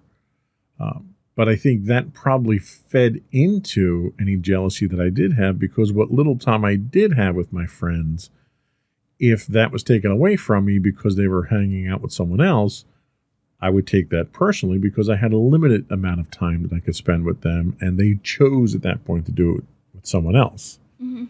So it has the exact opposite effect for you, which I think is good. That's a healthy thing. Yeah. The next thing they talk about is encourage platonic relationships.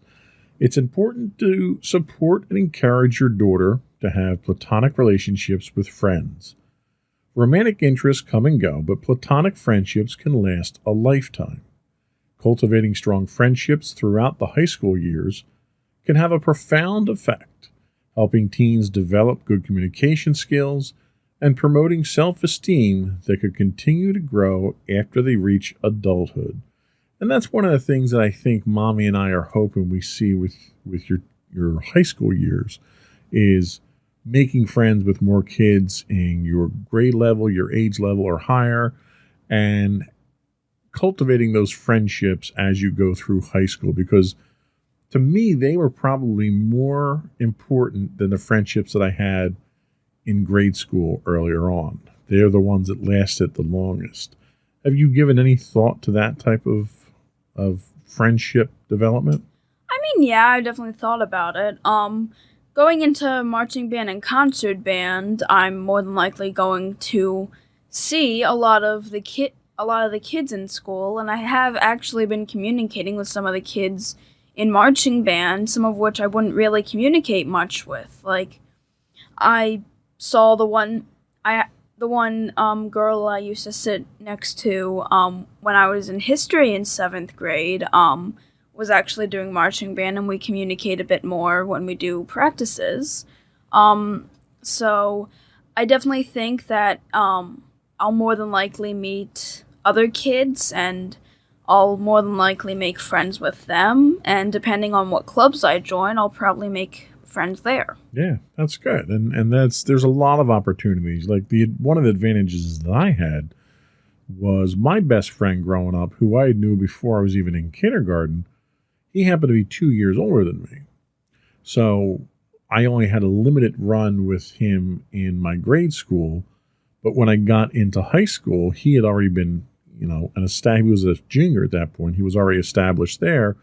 And as a result, it opened up other opportunities for me to meet and hang out with some of the upperclassmen that really helped me to kind of broaden my horizons in high school when I got to high school.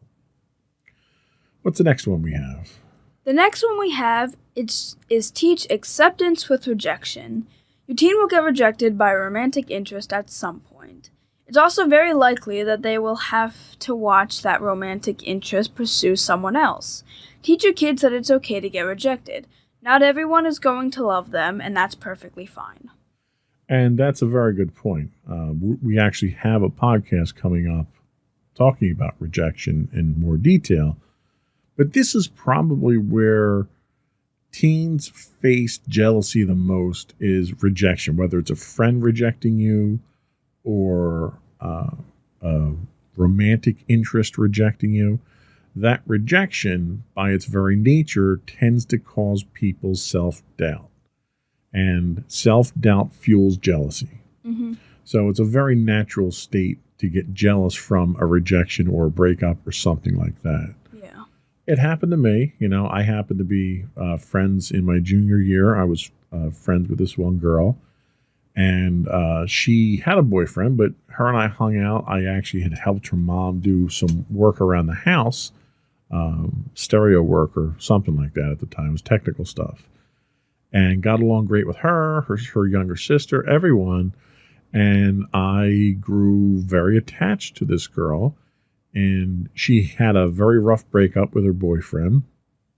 And I kind of was there to give her that shoulder to lean on. And I wound up developing feelings for her. And she had a hard time coming back to high school because of the group that she was in kind of rejected her, because her boyfriend that she broke up with was, I guess, the leader of the group or something. And as I developed feelings for her, she wound up moving away her senior year to live with her father in a completely different school district. And that just absolutely broke my heart because, I thought I was falling for her at that point in time. And as a result, those feelings of jealousy and insecurity came out and everything else. So, I've discovered over the years that I'm an emotional basket case, and I've come to accept that at this point. So I think this podcast helps me more than it helps you at this point. So the last one that we have here that they talk about is be aware of your influence. And this is really kind of a cautionary tale to parents. Teens will do anything to insist otherwise, but their parents are their biggest influencers. What you do will have a strong effect on your daughter or son in ways you can't even imagine. Therefore, you should also apply all the tips on this list to your own life. Are you displaying jealousy when you come home and rant about a new secretary you don't like at the office?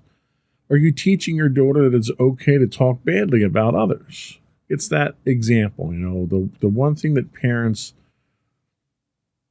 always have to do is set a good example.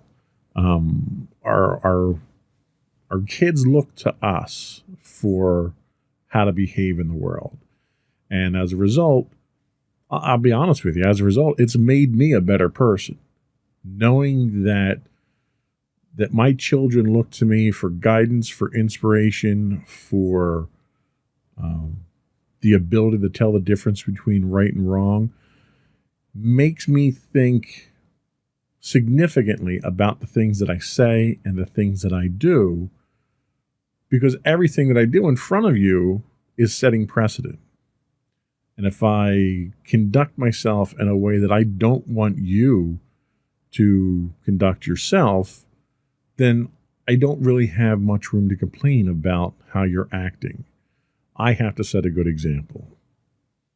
How am I doing so far? I'd say you're doing fine with the fact that I, do have movie references, bit of sarcasm, and scream at technology. So I'm doing a terrible job is what you seem to be saying. At least I'm not screaming at people. At least that's something. I haven't really screamed at technology that much anymore. Well, I'm better with technology than I was before because I don't hear you screaming as much with technology. So you're doing better than... Well, and I'll be honest with you, when I see the way that you react to my reactions to things, it influences how I react. I try to tamp it down a little bit. I try not to get as angry because I have a temper. I've always had a temper. I've not been a particularly violent temper unless it is an inanimate object. But I don't want you to see that and have that temper either, because I know that my temper has gotten me into trouble in the past. And it kind of runs in my family too. So you influence me probably as much as I influence you. And I think that's a good thing. Yeah. There's a lot that parents can learn from their kids. And I think it's a two-way street. Mm-hmm. So jealousy. Let's take a quick break and come back and have you sum up jealousy and give us your closing remarks. All right.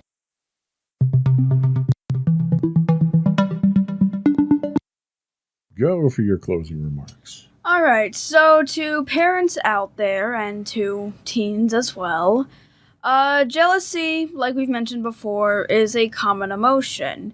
But you can learn from it. You can definitely grow from jealousy, and you can even use it as an influencer.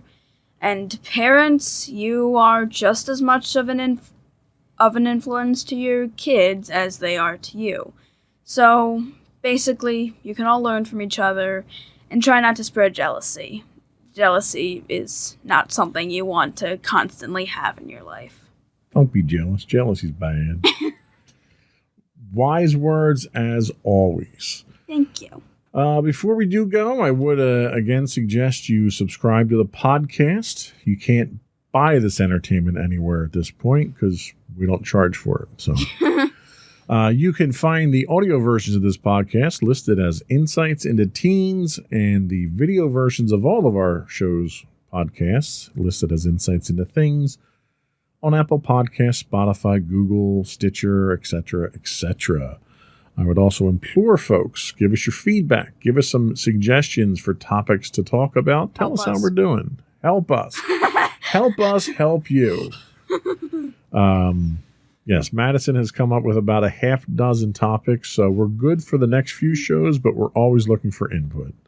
You can email us at comments@insightsintothings.com. We're on Twitter at insights_things. You can get high-res versions of our videos on YouTube at youtube.com/insightsintothings. We do stream 5 days a week on YouTube as well. And we stream 5 days a week on Twitch at twitch.tv/insightsintothings. If you are an Amazon Prime subscriber, you get a free monthly Twitch Prime subscription. We'd appreciate it if you threw that our way. Audio versions of this podcast can be found on the web at podcast.insightsintoteens.com. You can find us on Facebook at facebook.com/insightsintothingspodcast. We're on Instagram at instagram.com/insightsintothings. Or you can get links to all those and much more on our website at www.insightsintothings.com. And don't forget to check out our other two podcasts, Insights into Entertainment, hosted by you and Mommy, and Insights into Tomorrow, our monthly podcast hosted by you and my brother Sam. Well done. That's it. Another one in the books. Bye, everyone. Bye.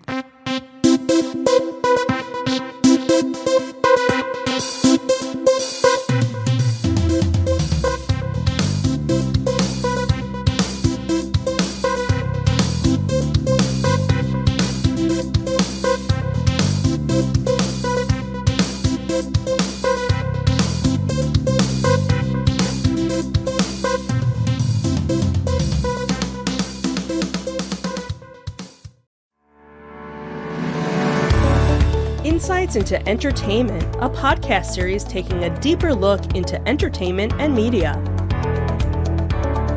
Our husband and wife team of pop culture fanatics are exploring all things from music and movies to television and fandom.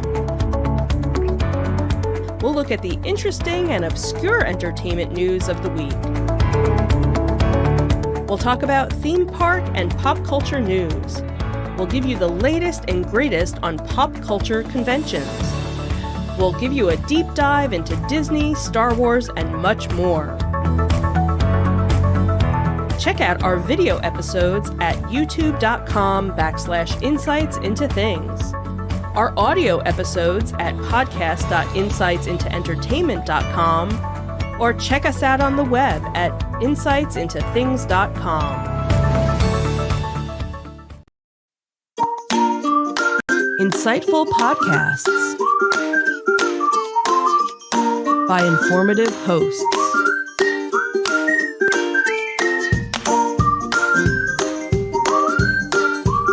Insights into Things, a podcast network.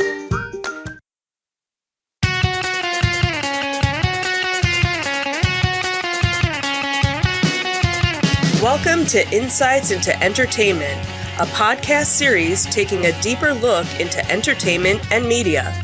Your hosts, Joseph and Michelle Whalen, a husband and wife team of pop culture fanatics, are exploring all things from music and movies to television and fandom. Welcome to Insights into Entertainment. This is episode 113 for Disney. It's all about the money. Cha-ching, cha-ching, cha-ching. I'm your host, Joseph Whalen, and my informed and enlightened co-host, Michelle Whalen. Hi, everyone. How you doing today, dear? I'm doing okay. How are you? I'm doing awesome, especially when we have an entire episode dedicated to bashing Disney. See, sometimes it's the gift that gives, It's going to make this a very fun episode for me.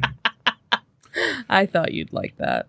So we're recording kind of a little off schedule today. Yeah, we had a couple of events that popped up, and We couldn't get around to doing it on Thursday, and then Friday I wasn't feeling up to it.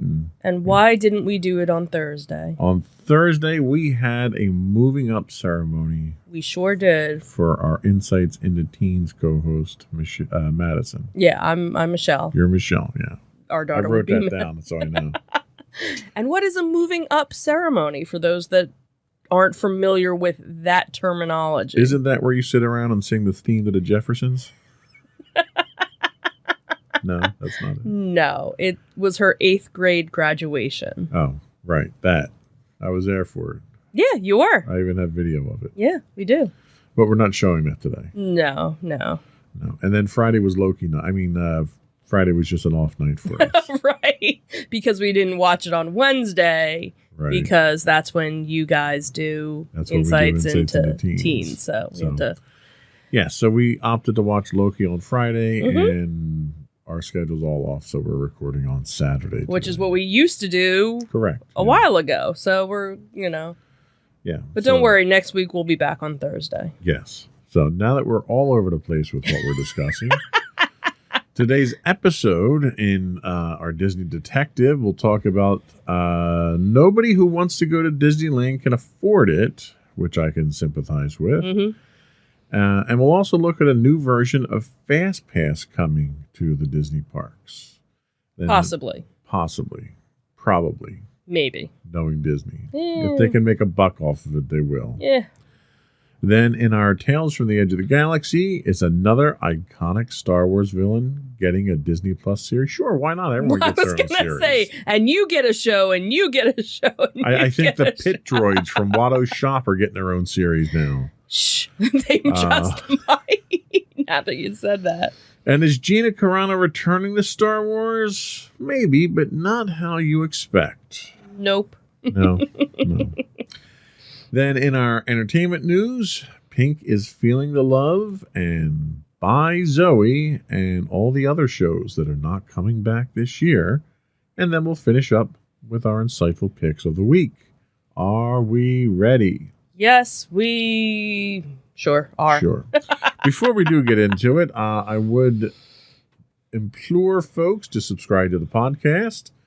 You can get audio versions of the podcast listed as Insights into Entertainment. Video versions of all of our shows can be found listed as Insights into Things. We are on Google, Apple, Spotify, Stitcher, Amazon, etc., yada, yada, yada. I would also invite folks to reach out to us, give us your feedback. You can email us at comments@insightsintothings.com. We are on Twitter at something. We are on Twitter at insights. We're somewhere. Things. Can you tell it's a little early in the morning for me? I got up late today. On Facebook, we're at facebook.com/insights into things podcast. On Instagram, you can find us at instagram.com/insights into things, or links to all of those and much more on our website at www.insightsintothings.com. Thank you. Have a good day. Oh, no. Yeah, I'm just about done already. Oh, boy. So now let's get into the fun part. All righty.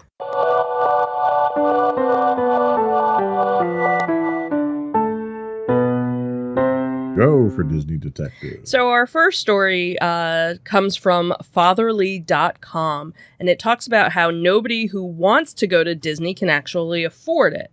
So Disney parks are a family-friendly, family favorite vacation destination across the United States. But a poll that was done by Insiders showed that the people who actually want to go to Disney the most are the ones who are least likely to be able to afford it. So here's the deal. Disney vacations, like everything it seems, have become way more expensive over time. But the people who want to go to Disney the most, who are the middle class people with families, haven't gotten richer alongside them. So in fact, people who make less than $75,000 per year are self-reported to be the most interested in going to Disney. But most people definitely don't make enough money to go to Disney, considering how, per the website's own estimates, it would take about 3 years of saving $200 a month to save for the cheapest version of a Disney vacation for a family of 4. So nearly 1,100 respondents, those who made between $50 and $75 $1,000 a year, were most likely to report wanting to go to Disney. Those who earn less than that were the second most likely to report wanting to go to the most magical place on Earth. Meanwhile, wealthier people, firmly upper middle class earners, and families were far less likely to say they would want to go to Disney. So considering a vacation of 4 to Disney World can cost thousands of dollars for a family of 4 earning less than or just barely 6 figures, it's not a cheap vacation. In fact, those results were echoed in Insider survey. And according to them, 32% of people with kids said they'd like to go to Disney but just can't afford it. So, no wonder, with the tickets costing hundreds of dollars, hotel stays that aren't cheap, and you have the inflated cost of airline flights. On top of that, you have your food and other expenses. So it does end up costing quite a bit for the average family to go. And, you know, considering how often we go, we can certainly attest to these numbers. And it seems over the last couple of years, it's gotten progressively worse. Right. For instance, if you were staying on Disney property before, there was no charge for parking. Right. Now, the only way you can stay on Disney property and not pay for parking is if you're staying at a DVC using your points. Right. Right. Which is outrageous because right. They didn't improve parking. They didn't add security. They didn't make it more convenient. They didn't do anything. All they did was start charging you to park at their resort that you're already paying to stay at. Right. Which is ridiculous.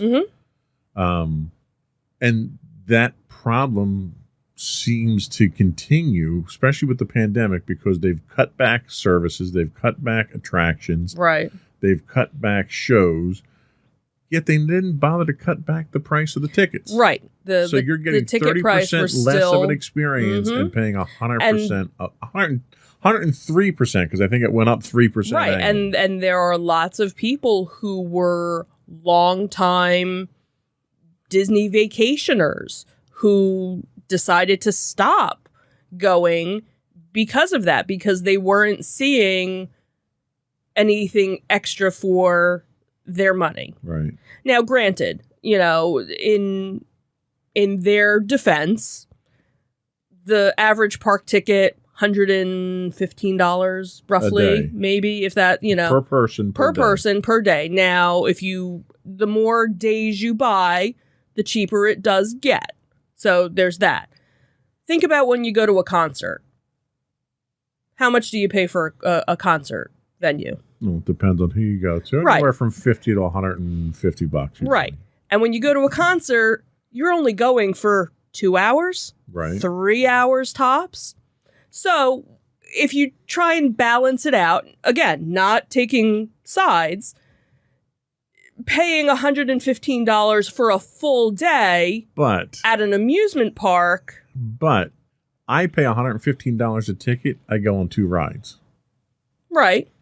Why am I paying $115 to go on 2 rides? Oh, and trust me, Why that's a whole I just walk other in the park and then pay to go on the rides that I want to go on? Right, and that's a whole other, you know. That's a major problem I have. Number 2, when I go to a concert, I'm getting a full-blown experience at that concert. Absolutely. I'm not getting crowded in with somebody else. I'm not waiting in a line for 4 hours to get on the, you know. Well, the one concert we had the drunk things. people that were in front of us, and right. But security, if you complain to security, they'll take care of it. True. Right. You know, when I go to a concert, I'm not staying at a concert's hotel. I'm not staying at the venue's hotel, so I'm not paying that extra $100 and some a night for that. But you're also paying $20 for a Diet Coke, whereas at least at Disney you get like 2. Well, that's the thing. Like, Disney's refreshments aren't any cheaper. Right. And Disney is trying to sell me everything. Everywhere I go. Oh, absolutely. Pretzels, turkey legs. Right. Balloons, T-shirts, everything. It's all about how much money they can milk out of me when I walk in the park. Right. So I don't think it's a fair comparison. Well, and this is the comparison that Disney throws out there because it's in their advantage. right. But it's a completely different experience. But the other thing too is if you look at comparable amusement parks, they're roughly, you can't theme parks, Theme parks. Theme parks. you can't, say, you can't compare Disney to Knoebels, Exactly. because it is two, or Dutch Wonderland. They are two completely different, like Knoebels and Dutch Wonderland, you can do a comparison of. Right. But see, the problem with Disney is Disney pitches itself as the total package. Oh, absolutely. They do. And back in late 80s, 90s, they tried to go for a more affordable vacation. Mhm. You got your all-star resorts. Right. They introduced the transportation systems. Because you had your Magical Express from the airport, which they've taken that away. Well, Or it will be they're taking next that year. It'll away. be gone. Right. And we're going to talk about in the next story about FastPass. They're taking that away as a free service. Yeah. The problem that I have is that they're like drug dealers, okay? Mhm. They give you the first hit for free. Right. And then They get you hooked, Right. and then they rake you over the coals. Right. And it's deceptive practices, right. and they're getting enough money.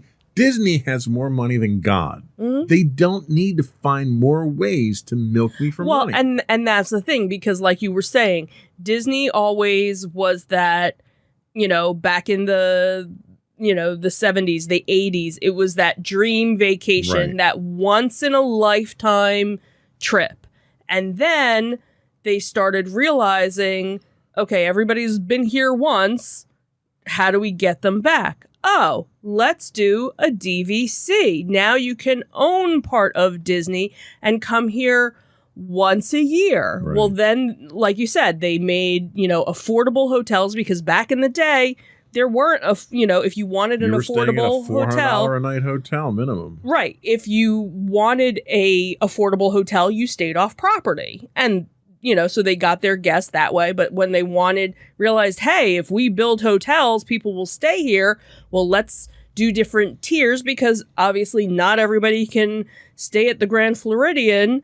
Let's do our moderate and let's do our value. And, so then they started realizing, now all these people are coming. Now we're building all these other parks. Now they're almost kind of stepping back from the, hey, let's do a Disney vacation once every 2 years or once a year, to the point of now it's a once in a lifetime Exactly. again. They're Because going you can back to a philosophy that Right. was a failed philosophy to begin with. Right.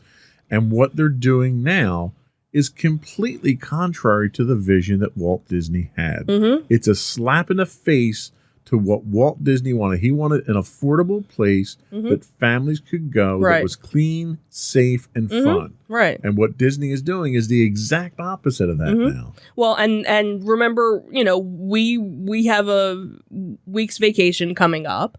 We were trying to figure out what to do, and on a whim, we were, and as we've mentioned before, we're DVC members. We were like, all right, let's see if we can book something. And of course, short term, kind of hard to book something, but it was like, all right, well, we can kind of piece together this, and this.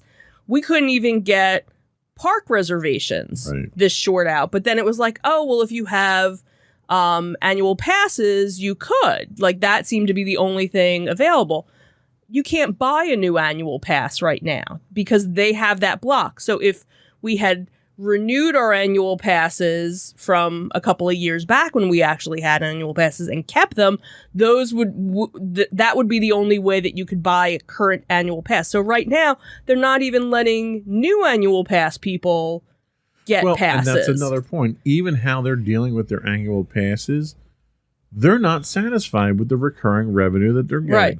Because they think the people that have annual passes that are coming multiple times a year, they're just not getting enough money out of them. Right. So they're going to do away, or they're going to restructure their annual passes so that the people that come once a year who are more likely to spend more money Right. are going to be the more likely candidates to come in. It just smacks of greed. Mm-hmm. Yeah. For a company that has the kind of money that they have, and they're bringing from so many different sources, the fact that they're that greedy and they want to ruin really what was a wonderful thing, a wonderful concept that Walt Disney came up with, and they were going to ruin it just out of greed. And we're Disney stockholders. So in a way, we do benefit when they find new revenue streams. Right. But even as Disney stockholders, I think what they're doing is absolutely wrong. Right.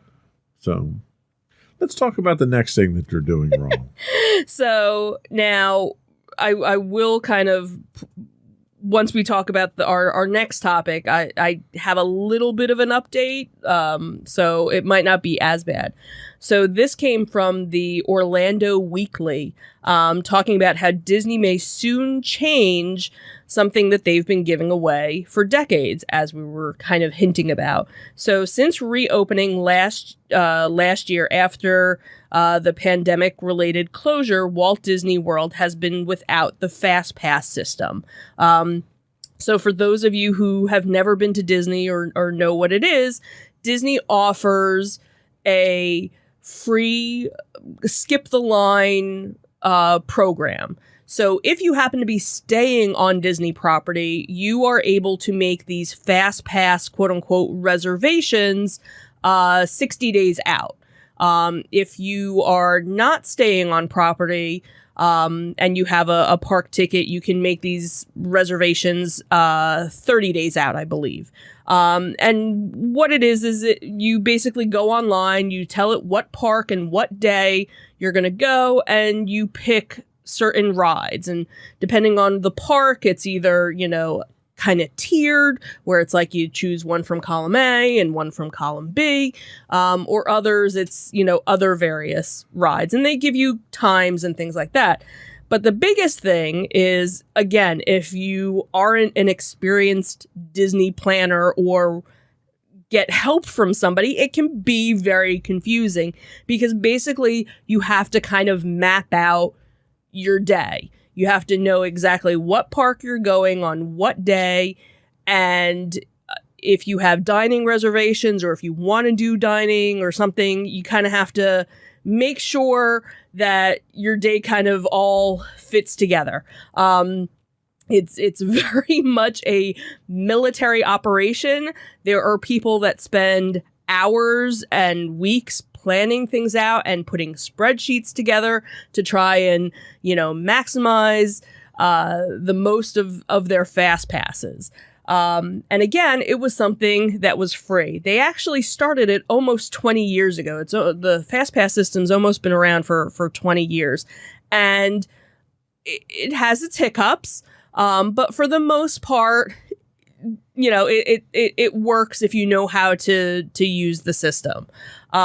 But again, when the pandemic hit and when the park reopened, because of limited capacity, they put Fast Pass on hold. So basically everything was, you just waited in regular lines. So what this article talks about, and this is something that's been rumored for many years now, is that they were talking about getting rid of the Fast Pass system altogether. So it seems that it was actually as early as 2007, there were indications that Disney executives were looking for ways to obviously monetize, oh surprise, the Fast Pass system. So Disney had spent billions of dollars upgrading Walt Disney World's guest tracking infrastructure via the MyMagic Plus initiative.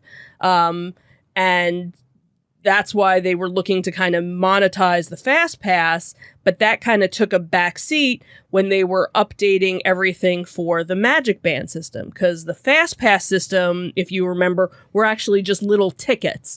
You basically went up to the ride, and actually back then, when the original Fast Pass system happened, you couldn't get a Fast Pass until you got to the park that day. And what you would do is you would go up to the ride, and it would say it had a 40-minute wait, but then you could get a Fast Pass, and the idea was that the Fast Pass would be roughly about the same or a little bit more than the wait time for the ride, so that this way you didn't have to wait on the queue. You'd scan your park ticket, you'd push a button, and you'd get your little hard copy. Well, they advanced it over the years as they started doing everything with the Magic Bands to make these Fast Pass reservations ahead of time. So there would be some that would be available that day for people who just decided to go to the park that day or hadn't planned anything. But for the most part, most fast passes would already be gone, especially for the big rides that day. So in this article, it talks about how now the rumors are that Disney, because they haven't started doing the fast passes again, that they're going to turn it into some sort of monetized system, which other theme parks actually already do that and have been doing that for years. As an example, Universal offers their Skip the Line pass, and it's on a tier system. So you can either get a Skip the Line where it would allow you, I don't know how many rides, but you'd only be able to go on that certain ride like one time. Or you could get the unlimited pass, which was like $15 more, where you could go on multiple rides, basically skipping the line multiple times. So, whatever the Harry Potter ride is, you could go multiple times. With Disney's Fast Pass system that they currently have, it's just a one-time ride. Now you get 3 to start, and then once you use up all those 3 for that day, then you can get additional ones if there are anything available. So it's a little bit of a different system. I know the Six Flags parks do the same thing where you can do, it's like for, I think, just their roller coasters or something, you can do a skip the line thing. So, so now, again, the rumors are that Disney is looking to maybe do some sort of a tiered thing. They did talk about how Disneyland Shanghai had started doing a paid system. But again, Shanghai Disney isn't run by Disney. They just lease the name and whatnot. But the interesting thing with this is there was another article that just came out today talking about possibly FastPass was coming back because they noticed on the My Disney Experience app for the wait times, it said standby wait time with whatever, and that terminology was always used when there was standby It doesn't and mean it's fast. coming back for free. Right, it doesn't mean it's coming back, but at least it sounds like they're updating the app at least, because before yesterday, or before, I guess it was yesterday, it was just the standard wait time. It didn't have standby. So again, until something comes out, everything is really kind of up in the air. So problem number one with this is FastPass came out to solve a problem that Disney had, and Right. that was overcrowding. Right. Disney has never made an attempt to address the actual problem of overcrowding, Right. except for Rise of the Resistance with the virtual queue and the Dumbo ride with putting a second ride in and then having the play area for the kids to wait Right. for their turn. Right. Now, I believe the not the Superman, wrong one. The Spider-Man ride Is virtual queue as well. is yes. virtual queue. So let's dispel the rumor Sure. that Disney's giving you some kind of free service out of the goodness of their heart with FastPass. They're Right. not. All they're trying to do is to compensate for the fact that they're trying to cram as many asses in the seats as possible of these rides, and they're inconveniencing people by having a 45-minute constant wait to get on a 30, a 2-minute ride maybe, like Peter Pan. right. It's poor planning on their part that required FastPass in the first part. It was a partial fix to a problem that they themselves created. Now, they're going to ask people to pay for that service. Well, I'm already paying $120 to be in here to go on these rides. And there's a very good chance that if I don't have FastPass, I won't be able to go on the rides that I want to go on, despite the fact that I've paid $120 plus whatever else I paid to stay in the park and eat and everything else. That's per person, mind you. Right. So when they do this, they're going to charge you per person for Oh, FastPass absolutely. as well. The other problem that I have is this logic of, oh, well, the other theme parks have been doing this for years now. That's really not a good excuse. Right. If every other theme park you got punched in the face when you walked in, does that justify Disney punching you in the face when you walked in? No, it's an idiotic premise. Right. So to say that other theme parks are doing it wrong, so we're going to do it wrong, is really not the way to set the bar. The problem that I have here is Disney has a solution for this problem, and it is virtual queues. Mm-hmm. They've already successfully implemented it. Mm-hmm. They've already updated their technology to get to the point that you can do it. And they're already milking everything else out of me that they can possibly get when we go to the park to begin with. Mm-hmm. Stop trying to find new ways to reach into my pocket and take money out. You're already taking enough out as it is. This is just extortion at this point. Why am I going to go to the park, pay as much as I do to get in the park to go on 2 rides, maybe 3 rides, then pay more to not wait in a queue? Because let's take a look at what Disney's queue management techniques have been over the past. Instead of making the queue shorter or adding more rides like they did with Dumbo to lessen the queue or make the queues move faster, they've turned the queues into an attraction. Mm-hmm. Oh, you can play games while you're waiting in line. Oh, that's great. So that makes that 45-minute wait so much better because I can sit here and push buttons in the queue while I'm waiting. Like that. Or you play games on the Disney Play app. Right. That, right. It's all about trying to distract you from the Mm-hmm. fact that Disney is trying to cram people into a line and make you wait. Right. Like Disney is one big giant wait when you go to the parks. Mm-hmm. Because they have no concept of, well, let's limit the number of people in the park. The only limitations they have are ones that are imposed on them by local ordinances for how many people can be in the park. Right. They don't have any courtesy whatsoever to say, okay, you know what?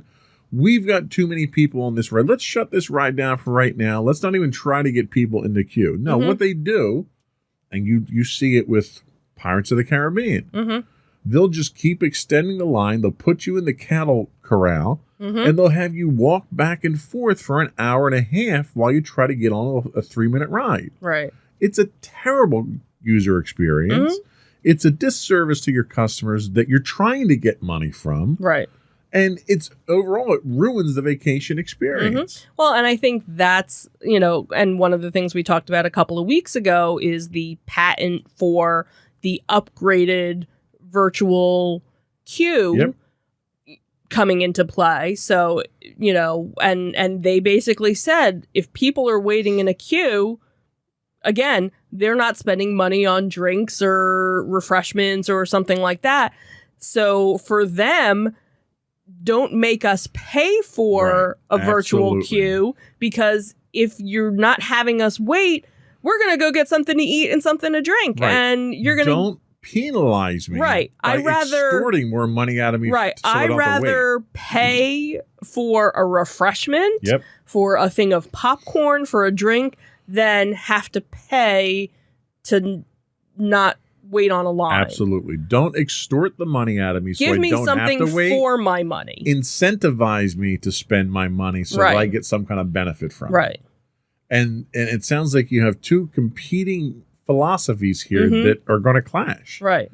The more stories I hear like this that come out, the less and less interested I am going to Disney and giving them my money. I know. This goes back to the big giant sinkhole. That is what Disney is. It's a big giant sinkhole that people just show up, they back their cars up, and they just unload the trunk with money into the big sinkhole. Yeah, so, again, it sounds like, something is coming, something's brewing.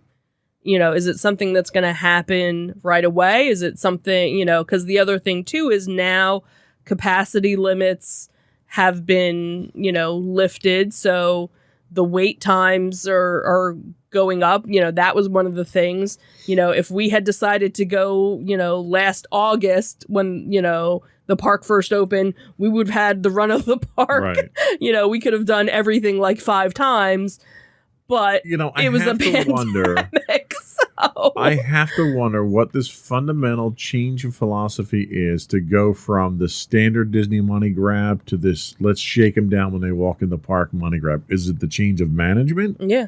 I don't know. Is it demand from shareholders? Like, what is it? It's not There hasn't been some industry fundamental change in Right. industry styling that would have brought And this that's on. the thing too, is everything is just starting to come back slowly in certain areas. Yes, the Disney parks, Orlando has almost been reopened now for a year. You just had California, open up not that long ago. Other places still haven't even opened up.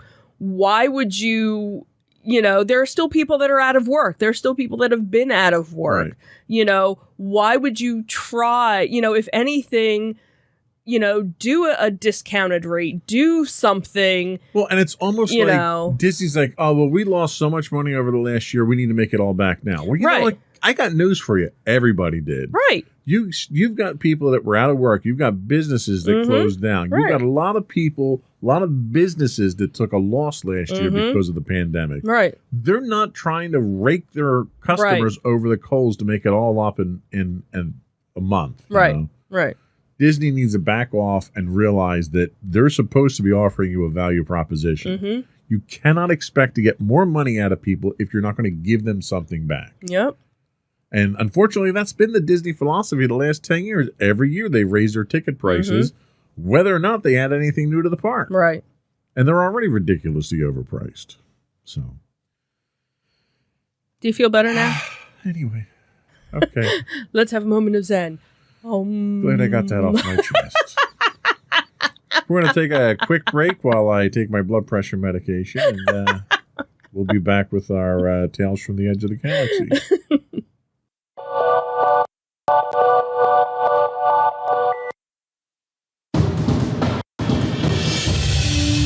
For over 7 years, the Second Sith Empire has been the premier community guild in the online game Star Wars: The Old Republic.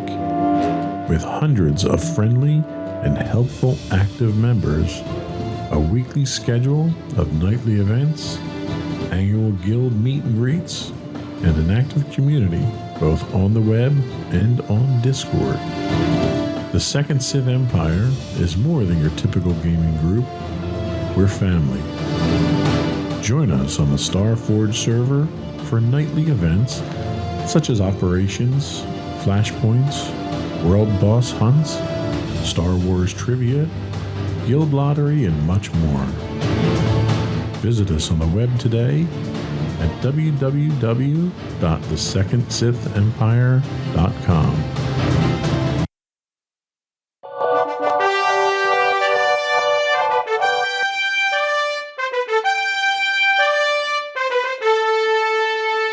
Pew, pew, pew, pew.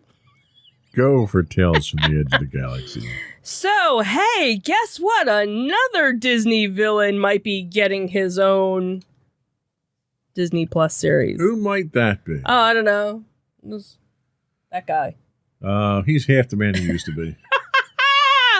What a dad joke that was. So, over the years, the Star Wars villain has become one of the most celebrated facets of the fantasy franchise. From Darth Vader in George Lucas's original trilogy to Darth Sidious in the Star Wars prequels, the franchise bad guys are some of the most popular evildoers in pop culture. I can't imagine anybody that would like any. I have no Villain. idea what you're talking about. Yeah, let's see. How many Darth Vaders are? Can't see him from this camera angle. That's your side. If you change it to your side, let's see how many Darth Vaders are there. Anyway, so it seems that Darth Maul is another iconic Star Wars villain who has quickly become a fan favorite despite his limited screen time. He had a cameo appearance at the end of one of your favorite Star Wars movies, Solo, A Star Wars Story. I want to be a pilot. Did you see the eye roll I did while I said that? So obviously fans have been eager to see him in something live action once more.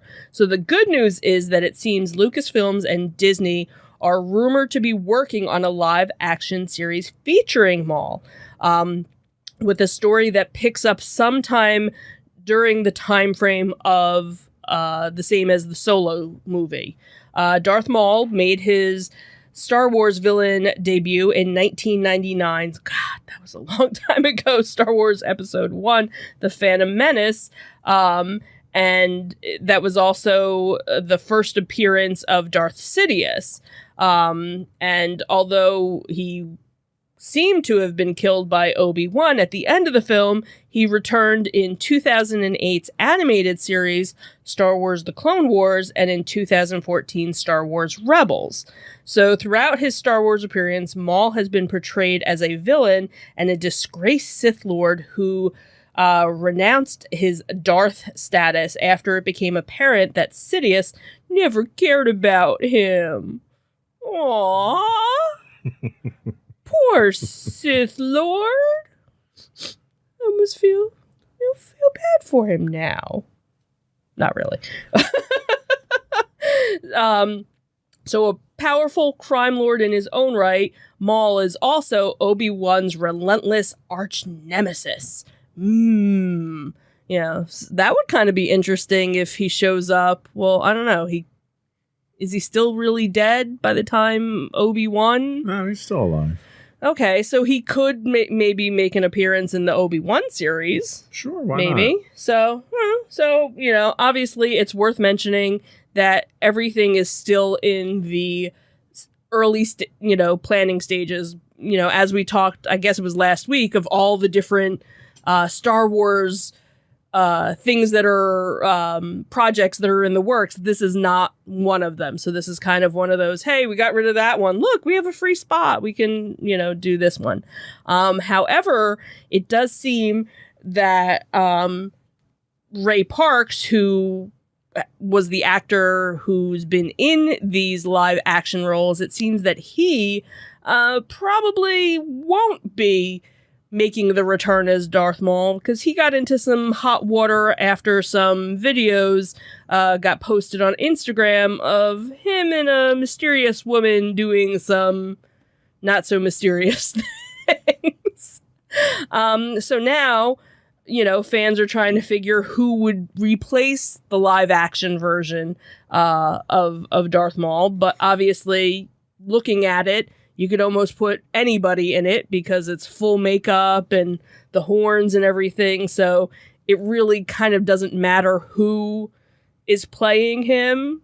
With all the makeup and prosthetics, you could probably make anybody look like Darth Maul. So it'll be interesting to see if it comes to light and who, takes the role. So, does it happen or does it get thrown, to the wayside? Well, I do love the fact that they had postulated that Sam Witwer, who's done the voice since Phantom Menace for Maul, might be one of the candidates because his face is very well known in Star Wars as the character of Vader's apprentice, right? From one of the video games. But the voice is definitely something everyone's going to relate to. Right. The fact that they can chop the guy in half, and he still comes back. And I love the line earlier in the article about people have been anxious to see him in a live action sequence after he got chopped in half.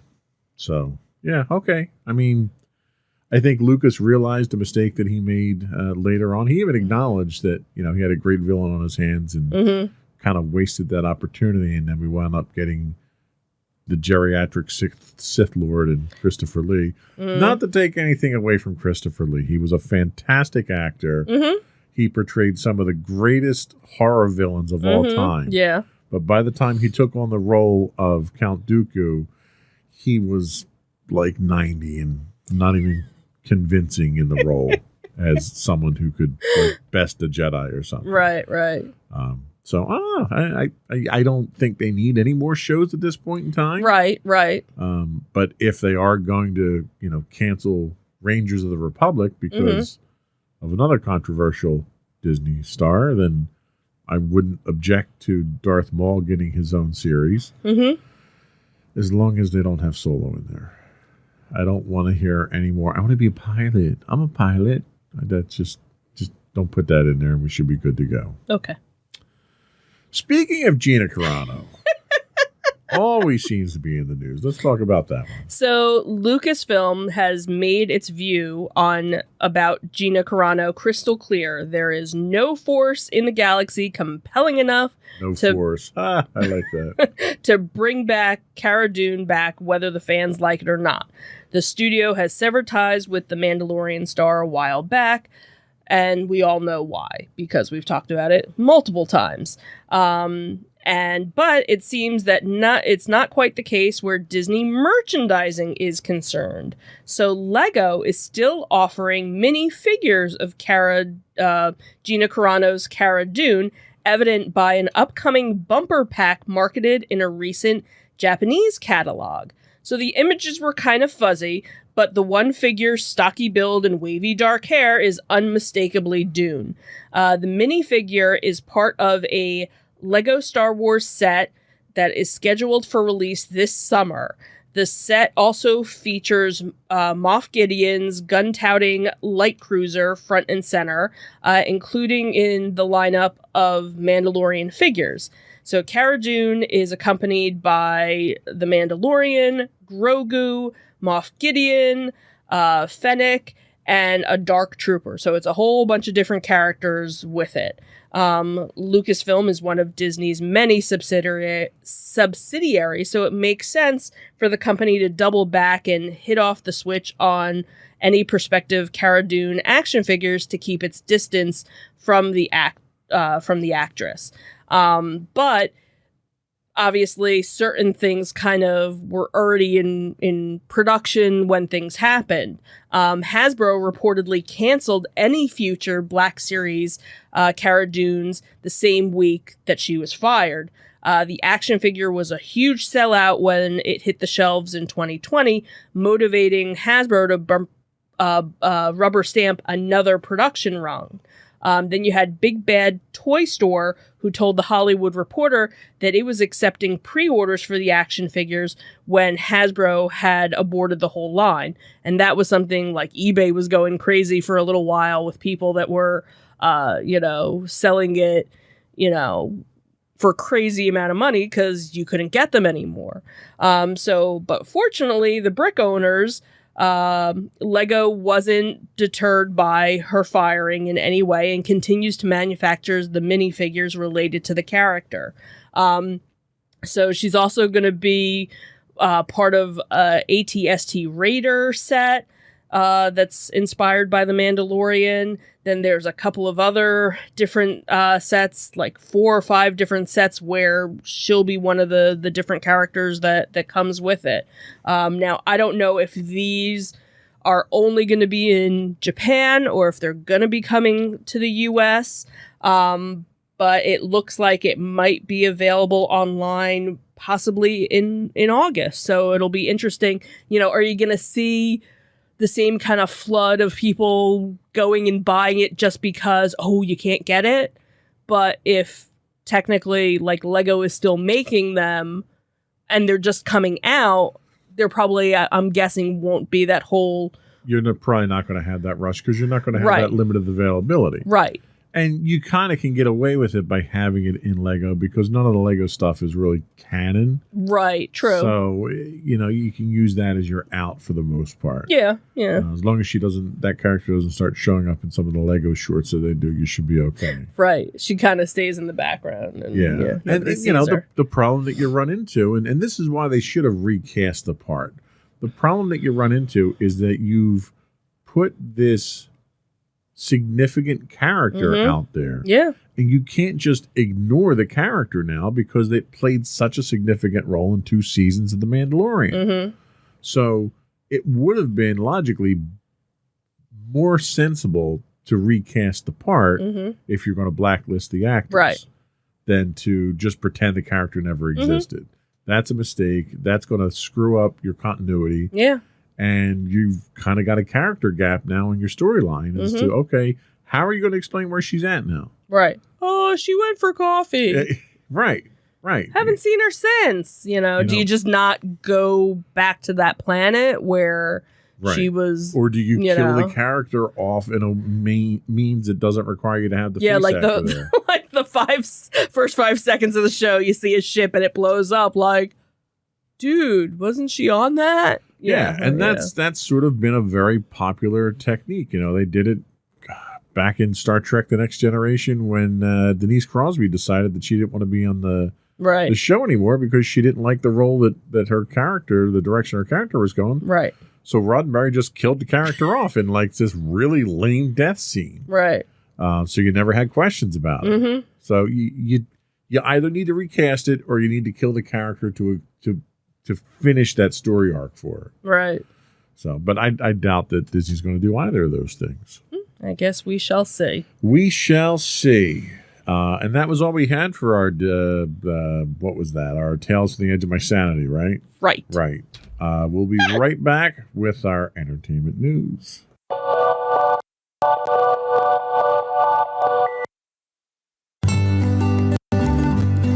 Insights into Teens, a podcast series exploring the issues and challenges of today's youth. Talking to real teens about real teen problems. Explore issues from braces to puberty, social anxiety to financial responsibility. Each week, we talk about the topics concerning today's youth. We look at how the issues affect teens, how to cope with these issues, and how parents, friends, and loved ones can help teens handle these challenges. Check out our video episodes on youtube.com/insightsintothings. Catch our audio versions on podcast.insightsintoteens.com or on the web at insightsintothings.com.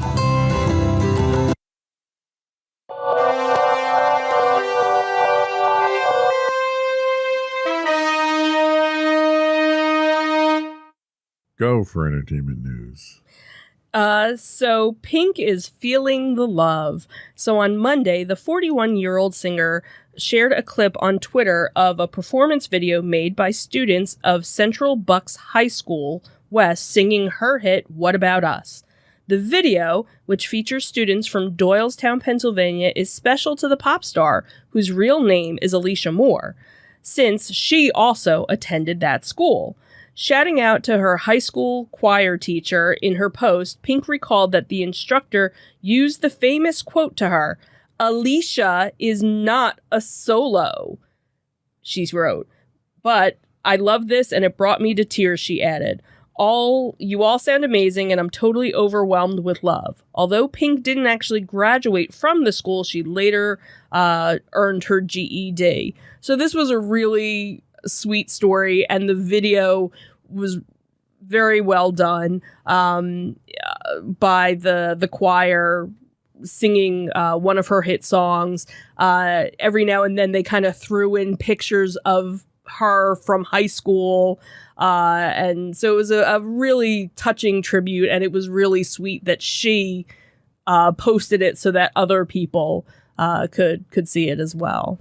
You know, it's funny because when we sat through the moving up ceremony on Thursday, seeing all those kids there, hearing the one girl sing the national anthem, I couldn't help but think, how many kids from this class are going to be famous someday? You know, and it was funny because I had never, it was after I had edited the notes for the show, I had never really thought of that at any other graduation before.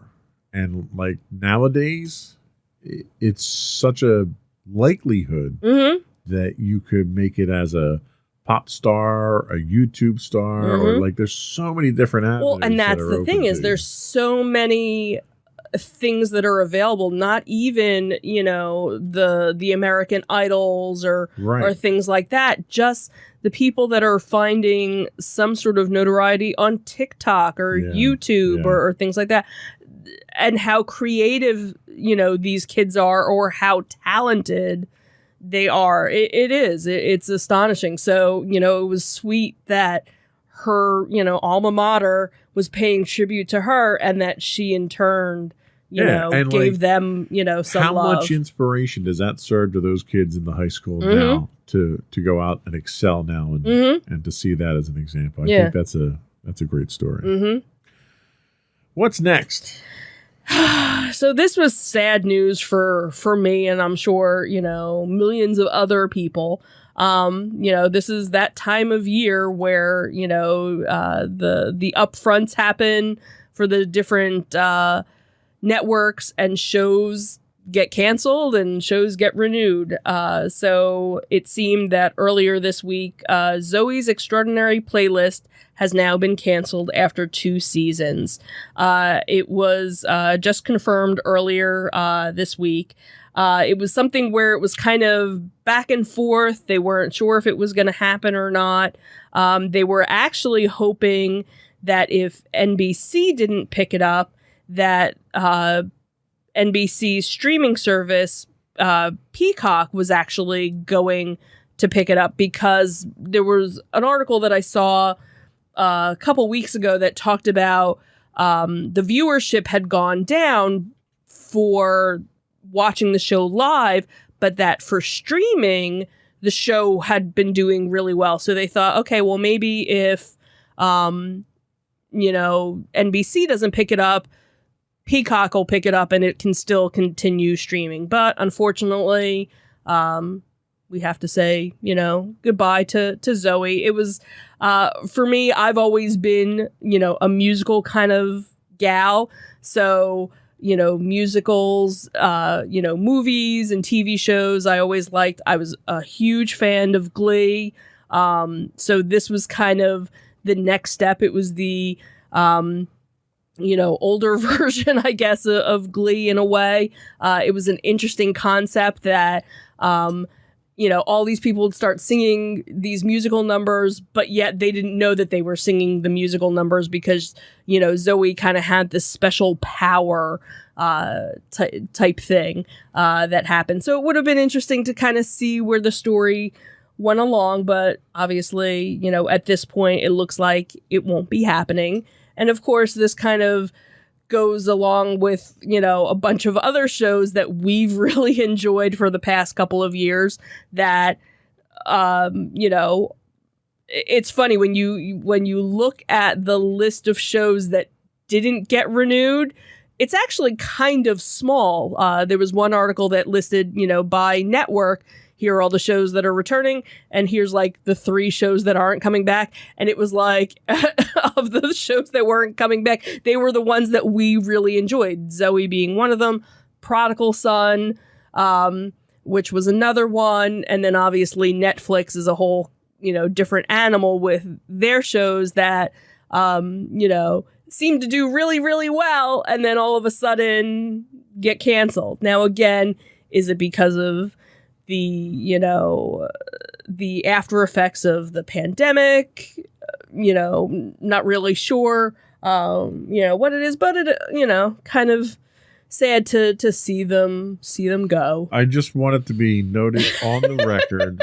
I did not watch this show. Right. So I cannot be held responsible for this one being canceled. Right. Because, and to kind of give everybody a backstory on that, what always seems to happen is if it's a show that the two of us both watch and we both like, after a year or two, it gets canceled.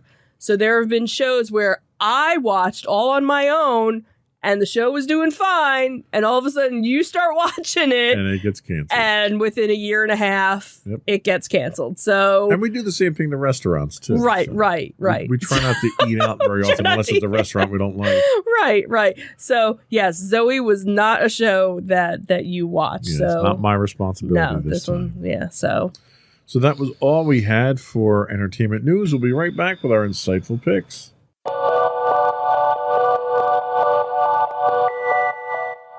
Go for your insightful pick. So last weekend, we finally got around to having some family movie time, and we finally were able to watch Raya and the Last Dragon. This is streaming on Disney Plus. It's actually also still in the theaters, I believe, in some cases. So it's Walt Disney's Animation Studios' Raya and the Last Dragon travels to the fantasy world of Kumandra, where humans and dragons lived together in harmony long ago. But then an evil force threatened the land. The dragons sacrificed themselves to humanity. Now, 500 years later, the same evil has returned, and it's up to a lone warrior, Raya, to track down the legendary Last Dragon to restore the fractured land and its divided people. However, along her journey, she's learned that it'll take more than a dragon to save the world. It's going to take trust and teamwork as well.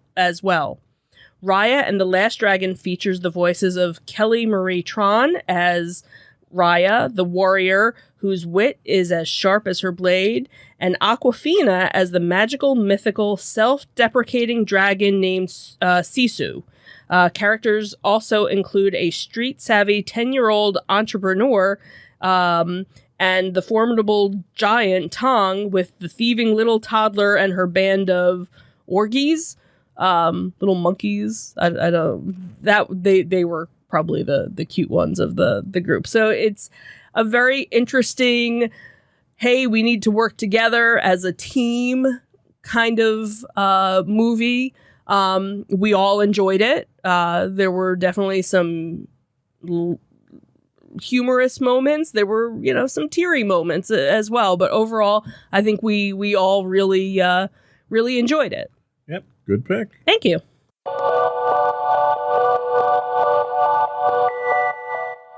So my pick this week, much to most people's surprise, is not a documentary. Oh my God, are you feeling okay? This one I have to credit my son Sam for. This is Invincible on Amazon Prime. Invincible is an American adult animated superhero streaming television series. It's based on the Image Comics series of the same name by Robert Kirkman, Corey Walker, and Ryan Ottley. The series premiered on Amazon Prime Video on March 25th of 2021 to critical acclaim for its animation, action sequences, and performances. The series stars Kevin Ewan, Sandra Oh, and J.K. Simmons. In April of 2021, Amazon actually renewed the series for a second and third season, which should give you a hint as to how good this show is. The series initially revolves around 17-year-old Mark Grayson and his transformation into a superhero under the guidance of his father, Omni-Man, the most powerful person on the planet. Mark Grayson is a normal teenager, except for the fact that his father, Nolan, is the most powerful superhero on the planet. Shortly after his 17th birthday, Mark begins to develop powers of his own and enters into his father's tutelage. But as Mark develops powers on his own, he discovers his father's legacy may not be as heroic as it seems. This shows the closest thing to an animated version of another superhero series we've showcased on our insightful picks, The Boys. We're 2 episodes into the first 8 episodes of Season 1, and the show's managed to keep me on the edge of my seat with each episode. The complexity of the plots, depth of the characters, and the throw caution to the wind attitude towards storytelling is a refreshing take on a superhero-filled entertainment world we live in today. What if our superheroes had a dark side? That's a question that they seem to be asking a lot these days in these shows. Mm-hmm. I'm excited to see where the story goes. Episode 1 was very interesting. It was exceptionally graphic. Probably not a show that you want to have the kids watching. Definitely not a show you want kids to watch. I think we both agree that the animation is kind of rough at times to get through, but the storytelling, I think, is spot on. Right. There's humor in there. Mm-hmm. There's, I don't think we've seen too many touching moments. Not touching in a good way. Right. Most. Oh, look at that head explode! Most touching usually revolves around someone's head exploding or coming off or something. Yeah. It is a very graphic show. Mm-hmm. So, Invincible on Amazon Prime, streaming now. We'll be right back.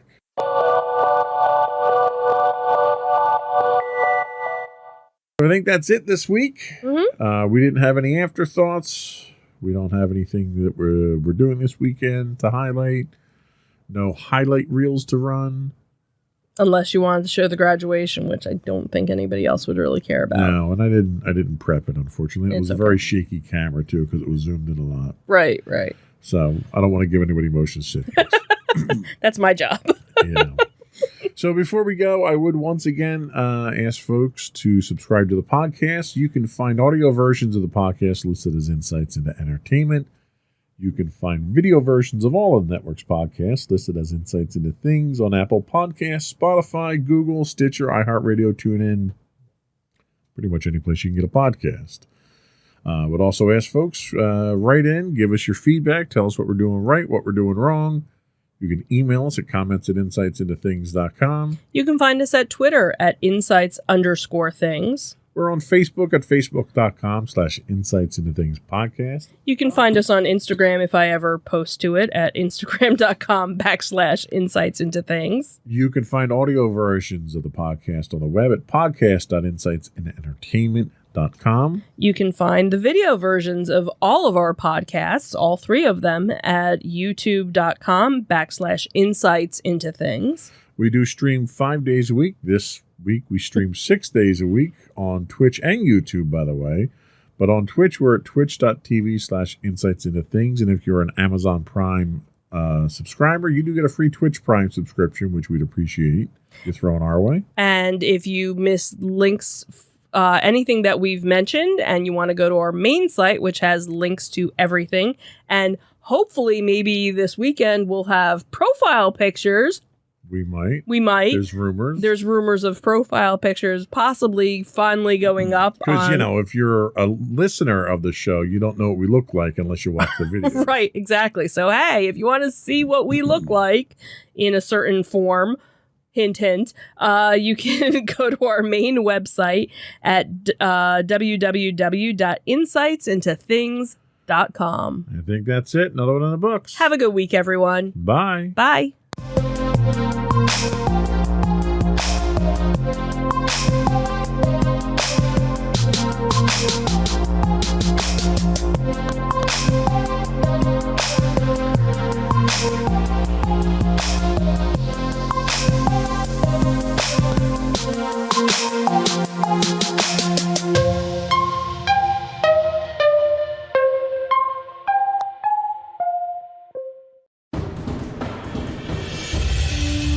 For over 7 years, the Second Sith Empire has been the premier community guild in the online game Star Wars: The Old Republic.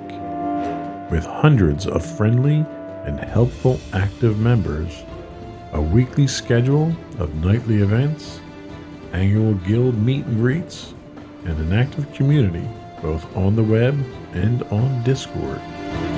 The Second Sith Empire is more than your typical gaming group. We're family. Join us on the Starforge server for nightly events such as operations, flashpoints, world boss hunts, Star Wars trivia, guild lottery, and much more. Visit us on the web today at www.thesecondsithempire.com. Insightful podcasts by informative hosts.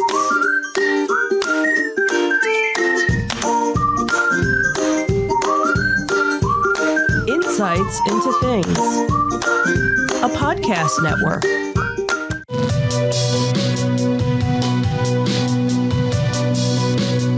Welcome to Insights into Tomorrow, where we take a deeper look into how the issues of today will impact the world of tomorrow. From politics and world news to media and technology, we discuss how today's headlines are becoming tomorrow's reality.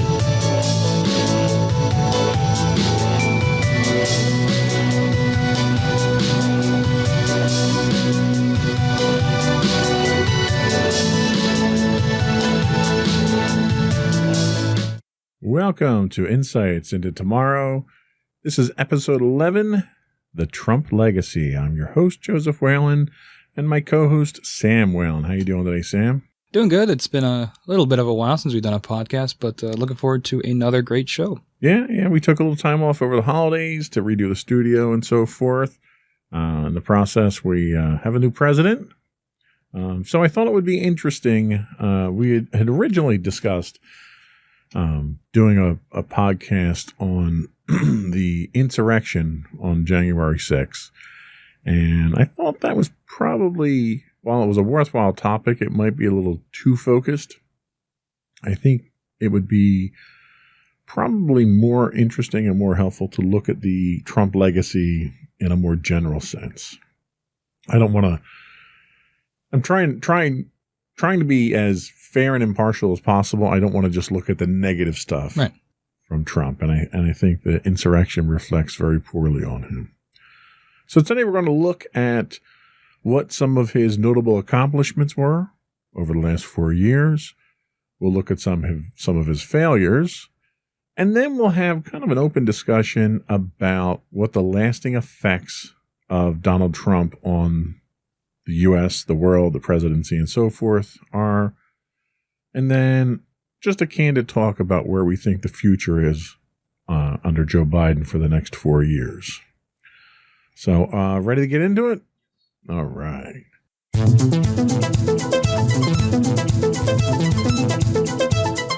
So, I wasn't even going to do the plugs because I think this is going to be a long podcast. We'll do the plugs at the end of the show.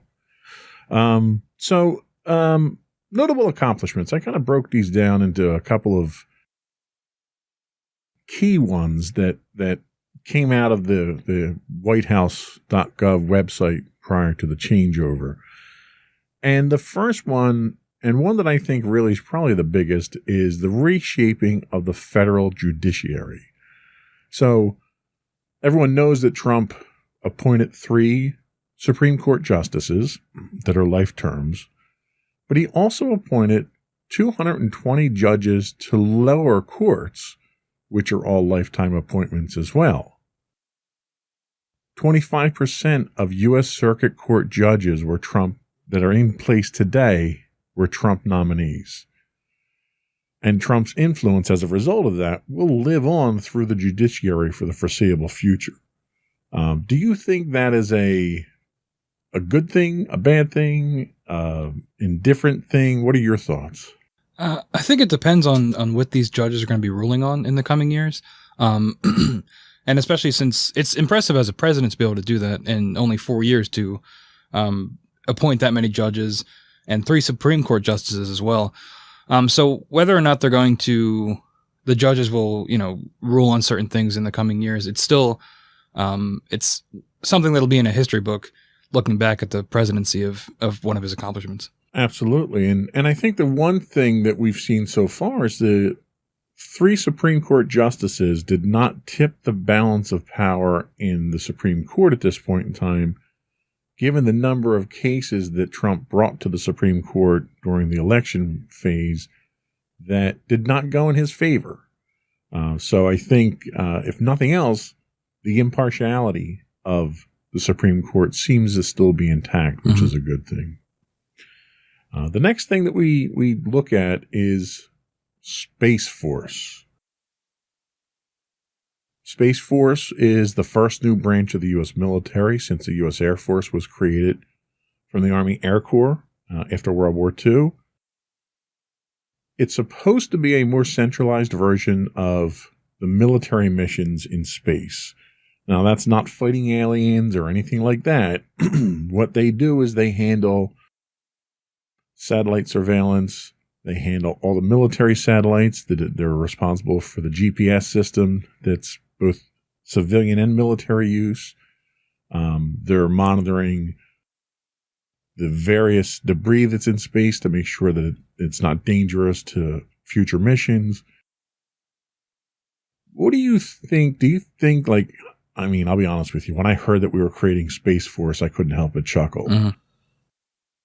And I wasn't the only one because it spawned a Steve Carell comedy series, that came out of this. What are your thoughts on Space Force? Well, I think space exploration is important. And I know over the years, the public has sort of waned away from that, and there's not as much interest as there was like in the 80s and 90s and stuff.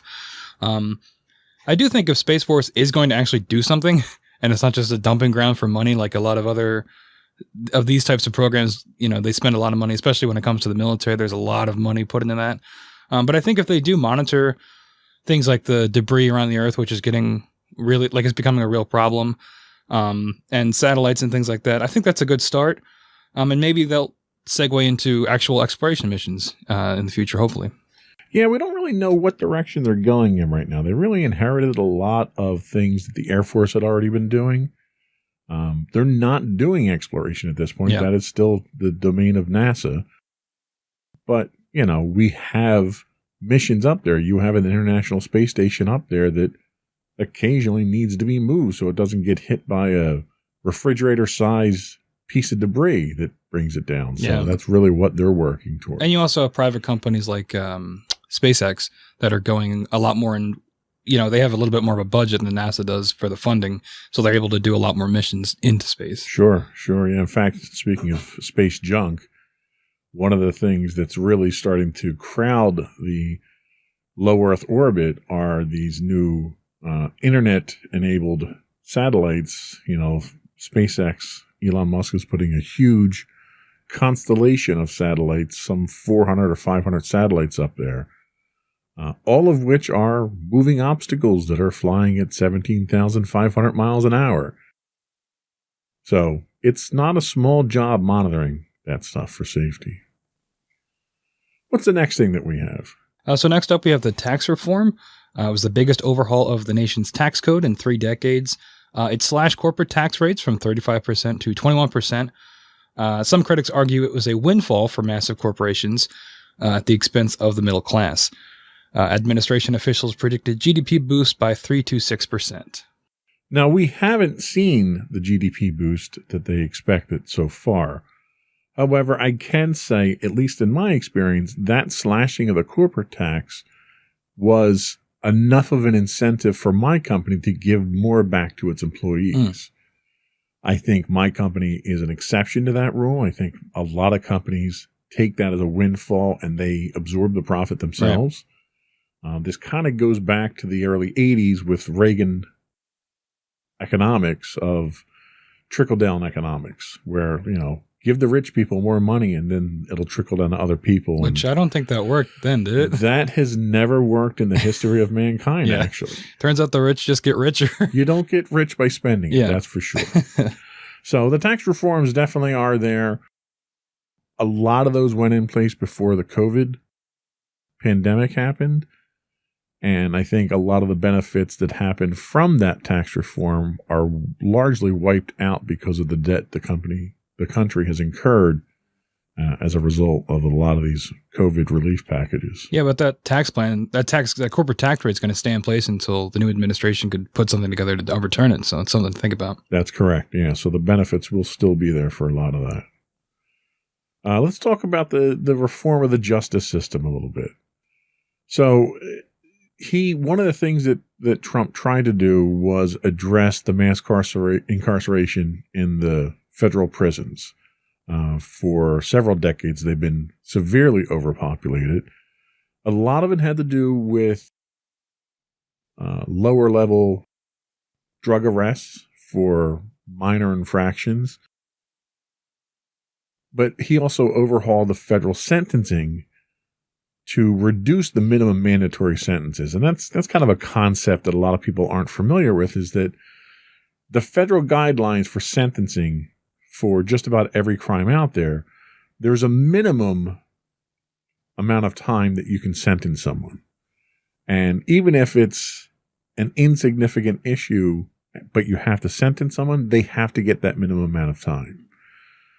And that was largely done to try to preserve fairness in the penal system itself, so that you couldn't have people buying judges off and stuff like that. So one of the things that Trump did do was he reduced those minimum sentences so that even though you may be going into jail for these offenses, you're getting out sooner. He also tried to shift focus from punishment to rehabilitation and more job training opportunities. One of the problems that convicted felons have when they get out of prison is they lack the skills to get jobs and employment. As a result, they become a burden on society. So the focus kind of shifted to try to prepare these individuals to get back into the workforce and become producing members of society again. And what's the last thing that we have to talk about for his accomplishments? Defeating the ISIS caliphate. Trump has falsely claimed ISIS is totally defeated. Though territory has been lost, there are still an estimated 18,000 fighters between Iraq and Syria. The U.S. was successful in killing ISIS leader, probably going to pronounce his name wrong, Abu Bakr al-Baghdadi. I apologize if That's I actually didn't say pretty that good. wrong. We'll go with that. Yeah.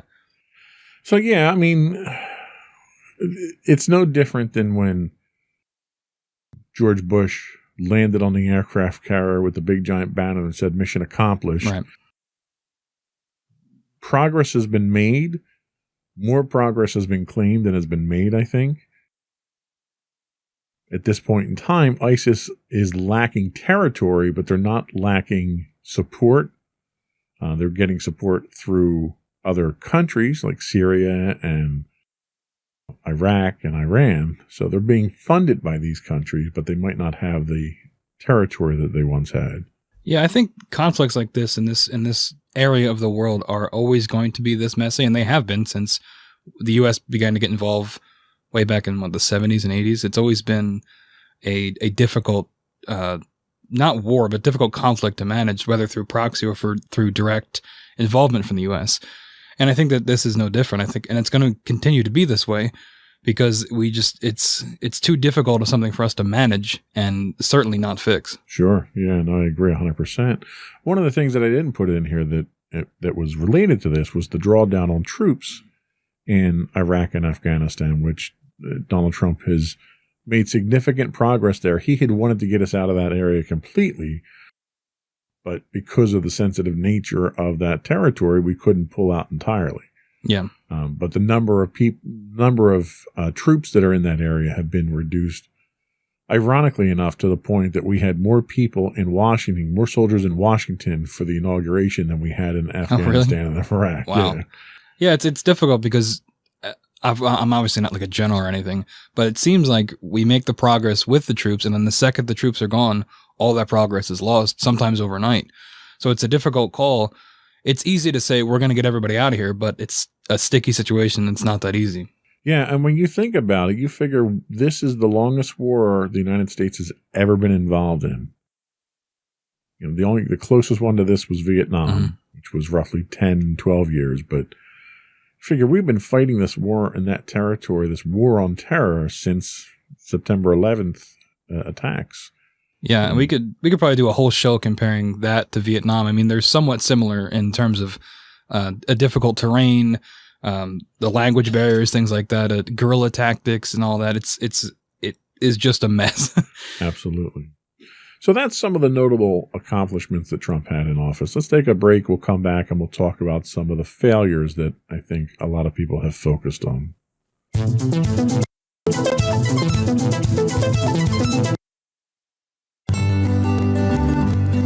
Insights into Teens, a podcast series exploring the issues and challenges of today's youth. Talking to real teens about real teen problems.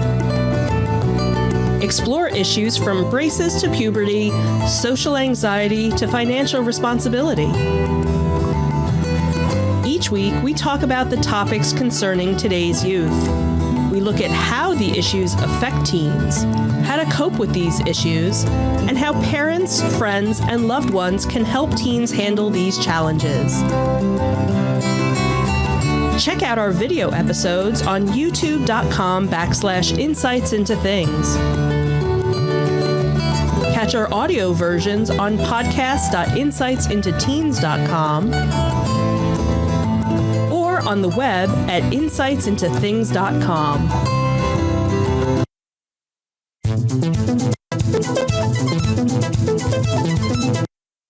Welcome back to Insights into Tomorrow. Today, we are talking about the legacy of Donald Trump. We just went over some of his notable accomplishments. I think it's prudent for us to talk about some of his failures at this point in time. So the first one that I have here is the incident in Charlottesville related to George Floyd. So during this entire process, Trump really blamed, quote, many sides for the violence at the rally for George Floyd.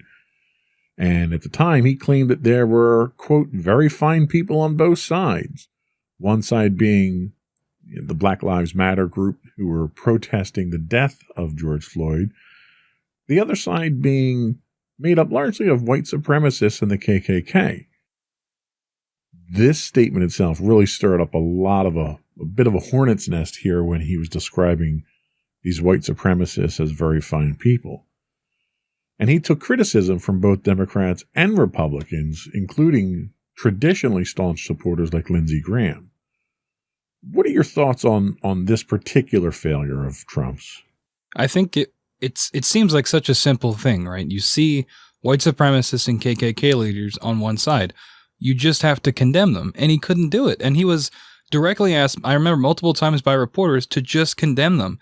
And he wouldn't do it. And it makes you wonder why that is and what is going through his mind and his administration's mind, why he simply would not come out and condemn them. And you saw that again recently with the insurrection at the Capitol, where he said, go home, we love you. Very kind words to people that were attempting to storm and succeeded in storming the Capitol building. And it just makes you wonder. Yeah, well, and the thing is that when this happened, there was a lot of research that came out about Trump's history and the Trump family history, and information came out at this time that his father was a member of the KKK. He was arrested in the early part of the 20th century at a KKK rally for crimes that were committed at the time. So it was very disturbing to see this side of a president come out where he was openly endorsing white supremacists. And that was a pattern of repeated alarmist type behavior that we've saw the last at least 2 years of his presidency where we've had these issues. What was the next thing that we're pointing out here? So we're taking a look at America's global image under the Trump presidency. America's global image has declined significantly under Trump. I think that anybody that reviews the last 4 years can probably put that together. Trump repeatedly insulted key U.S. allies while cozying up to dictators. Trump pulled the U.S. out of key international agreements like the Paris Climate Accords. Surveys show the majority of citizens from 32 different countries have an overall lack of confidence in Trump to do the right thing on world affairs. And finally, Trump's handling of the coronavirus pandemic has left the U.S. embarrassed on the world stage and created a void in global leadership that China is rushing to fill in currently. Yeah, I mean, he left us really in a bit of a predicament. Yeah. So much so that immediately after the election, before the results were certified, you had allied nations that were reaching out to Joe Biden to congratulate him on the win before it was even official. Mm-hmm. I'm not sure what the long-term implications of that are, because I think a lot of the damage that he did, at least as far as our allies go, are things that can be built back fairly quickly with him out of office. Mm-hmm. My concerns center around more the relationships that he had with the adversaries of the United States, like the Putins and North Korea and so forth. You know, I mean, he really took the country in a direction that it never went in the past. What are your thoughts? Yeah, I mean, there's multiple instances of him talking about how he admires Vladimir Putin and things like that. And it's not a great look, right? I mean, on paper, America's supposed to be like this bastion of freedom, which obviously in practice is not necessarily the case. But when you're on the world stage cozying up with known dictators, borderline admitted dictators who have, of course, never been proven, but have, eliminated political rivals through, various means or subjugating their own people. When you see the leader of the free world being friendly with them, it sends a disturbing message to other countries, not to mention the people of America as well. Yeah, absolutely. It's kind of scary when we get to that point. So the next thing we talk about is immigration, which was one of the things that Donald Trump had campaigned on. His promise to build the wall, to stop illegal immigration coming in, to deport the people that were in the country already that shouldn't have been here, in his opinion. Trump has been accused of human rights abuses and violating international law by the UN for his treatment of undocumented immigrants. I couldn't tell you the last time an American president was accused of human rights violations. Trump policies had led to the separation of at least 5,500 families and saw children placed in cages for the world to see, which was another embarrassing moment that the press really hammered him on. 445 of those children still are left separated from their parents. So it's a continuing problem where they can't find these parents for the children. The president of the American Academy for Pediatrics labeled Trump's policies nothing less than government-sanctioned child abuse. Yikes. What are your thoughts on his immigration policy? I mean, we've got a lot of the wall done, right? So is that a good thing or a bad thing?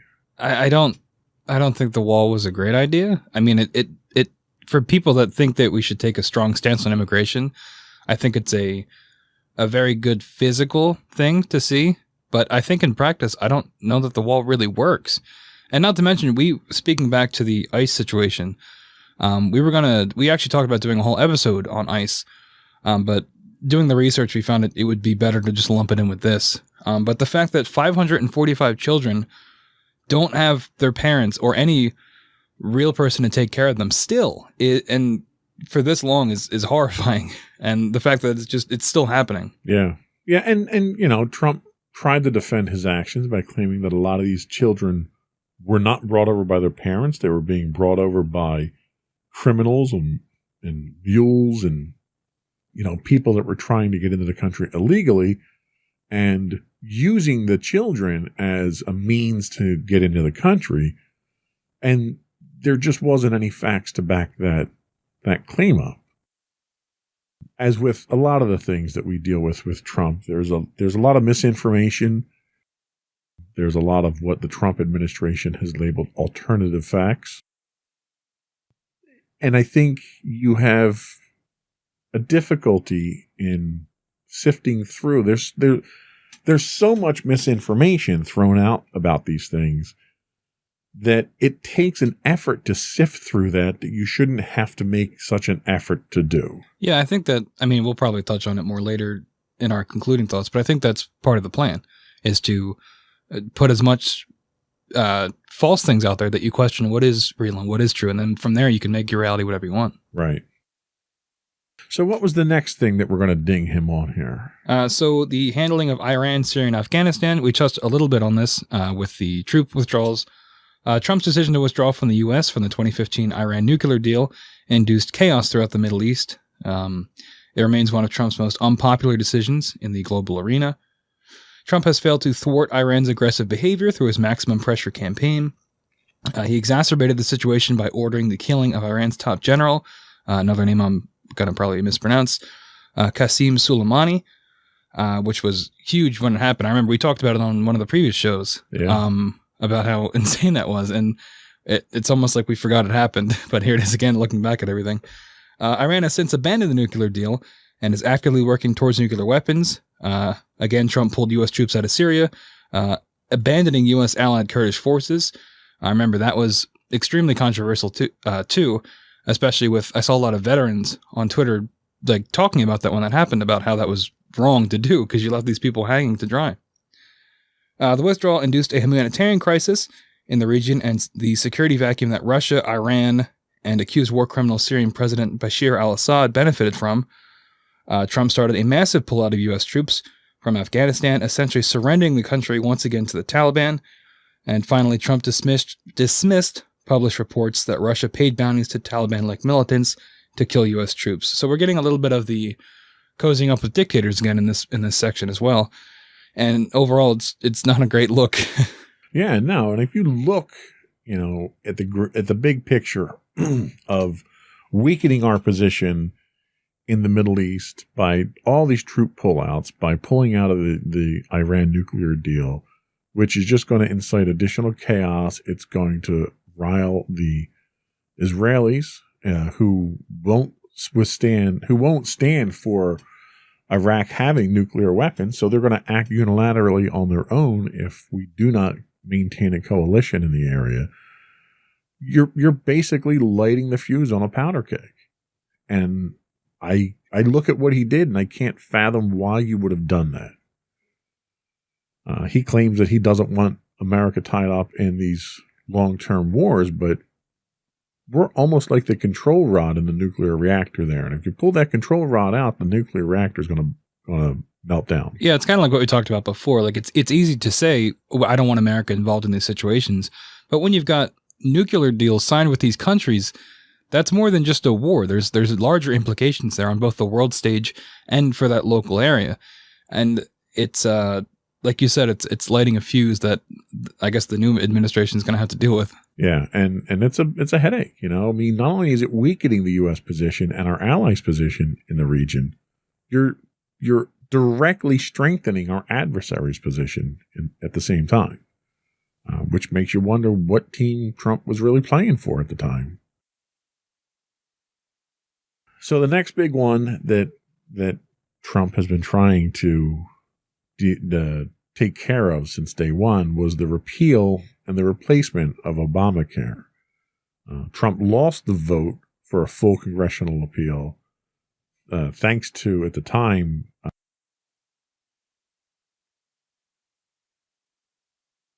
Ruth Bader Ginsburg? No, Senator McCain. Oh. That was like one of the great acts of defiance that Senator McCain had against Donald Trump was to turn that vote down. He's managed to dismantle parts of it, including the rollbacks on tax penalties for those that are not enrolled in health care. But in the meantime, he's failed to offer anything close to a replacement. He's been questioned several times on this, and his statement has been, it's ready. We're going to roll it out in a couple of weeks. A couple of weeks never got here. He never rolled out a replacement for it. The Supreme Court, as a result of that, did not allow it to be repealed because there wasn't a replacement for it. But he's weakened it significantly. And this is another problem that he's generated that the current administration, the new administration, is going to have to deal with. Yeah, I'm not sure if the Biden team has said what their plans are to deal with this, but you'd imagine they're probably just going to reinforce it and kind of build back up where it was. You have to. You have to at least put in the stuff that was pulled out at this point, because it's kind of silly to not have these in. And it's unfortunate for people because this was one of his big things when he was running for president, was that he was going to get rid of Obamacare and put something new into place. It's unfortunate that all these people that voted for him or promised that, and unfortunately simply never got it. Well, and the ultimate irony is that he didn't want to get rid of Obamacare. He wanted to get rid of Obama's legacy. And Obamacare, being a large part of that legacy, was one of the things that he targeted. Right. What's the next thing we have? So we have the twice impeachment. This has been obviously in the news recently. Trump is the first U.S. president to be impeached twice while in office. Trump's first impeachment was for abuse of power when he attempted to solicit outside foreign interference in a U.S. election. I believe that was Ukraine, correct? Correct. Trump withheld $400 million in congressionally approved military aid from the Ukraine to pressure them into investigating Joe Biden's son for corruption. His second impeachment revolved around his attempt to incite an insurrection of his supporters when they stormed and breached the U.S. Capitol in an attempt to stop the certification of the 2020 election. Yeah, we're not talking about flimsy things here. No. We're literally talking about two treasonous acts that the President of the United States, who's sworn to uphold the Constitution, has been accused of. Now, the first impeachment that we had, he was not found guilty. He was not convicted of the impeachment. But that was largely because the Senate was controlled, majority of the Senate was controlled by the Republicans at the time, who, for whatever reason, whether it was fear of repercussions or what, would not go against Donald Trump despite the overwhelming evidence. The large accusation in that first impeachment was that he solicited outside interference in American elections. If that wasn't enough, based on this phone call that came out, during the whole process of this, when it came out, he later, on public television, on news networks, stood in the driveway of the White House and further solicited China to interfere in the election by investigating Joe Biden's son. So you could throw out that first allegation where he was trying to hold money over the Ukraine's head. He's publicly inviting an aggressor nation to interfere with our election. How he didn't get convicted of that is really just mind-boggling. Yeah, it's stuff like that we'll touch on most likely later, but it sets a dangerous precedent for future presidents of what it means to be president and what you can do and what you can get away with. And this is another example of that. Yeah, and he, is unique in that he's the first to be impeached twice. Mm-hmm. Not sure that's something I'd want to put on my resume. It's something I've been thinking about a lot, especially with going back and looking at this legacy that will certainly come up. But like my generation and generations around my generation we're living through history for better or worse. And these are things that if I ever have kids and they go to school, the teachers are going to say, go home and ask your parents about when the Capitol was stormed and when the president was impeached twice, like things like that. And I don't know if I want to talk about that, like it's interesting to think of these events, you just see it on Twitter, you see it on the news and things like that, but it's documented history that is going to be in a book someday. Yeah. And we were there for it. And it's scary. It really is. We were also there for the COVID-19 pandemic. We're still there for it. Trump's handling of COVID-19 will likely go down as one of the biggest disasters in U.S. history. By the time he left office, over 400,000 Americans have died. Trump admittedly downplayed the virus in an interview. He later ignored it completely as he struggled with the election. I mean, from the November election until the day he walked out of office, Trump ignored everything to do with the pandemic, and ignored a lot of his responsibilities as president, because I really think he just had a breakdown at that point. More U.S. citizens have died of COVID than all U.S. soldiers killed in combat in every war since 1945. I saw that when I was looking over the notes. That is insane. Yeah. More are dead from COVID than from Vietnam. And Trump completely and repeatedly downplayed the virus. He contradicted top public health experts. He flouted recommendations from his science advisors and his own White House coronavirus task force. He refused to accept responsibility for the pandemic, blaming it even up until his farewell speech on the 20th on China, calling it the China virus. He still won't accept responsibility for it. Yeah, I mean, at that point, it's like you just got to commit, right? Right. Because at that point, if you're going to admit that you had any fault, you admit to one thing, you got to admit to it all. But I think, and this is a discussion that's happened a bunch of times by now, but every president has like one or two really big crises in their administration, right? Yeah. And this was definitely one of his, and his handling of it was poor. Yeah. Regardless of how you fall on the political spectrum, it's hard to disagree with that his handling was terrible and lives were lost because of it. Well, and it's almost like had he done absolutely nothing, that would have been better than what he did, because he contradicted medical professionals' advice. He made fun of and mocked people who were taking advice from medical professionals to wear masks and social distance.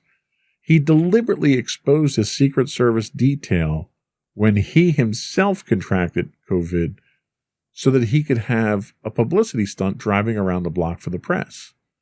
Then he returns to the White House, still infected, and makes a show out of taking his mask off and working in the White House with everybody else and exposing everyone else. Yeah. It's, and I don't know if we have it here, but also pulling out of the World Health Organization was really bad in the middle During of a pandemic. Yeah. And I think we talked about that on another show as well. We're repeating ourselves, but like just the headline makes itself, right? Trump pulls out of World Health Organization in the middle of a pandemic. Like, why would you do that? Exactly. Well, and he wasn't taking anyone's advice anyway, so it wouldn't have mattered if we stayed in there. So what's the next thing that we have? Because it sounds like we got a lot more bad than good here, but yeah, this section is a little long in the tooth, but I feel like we're doing our best here.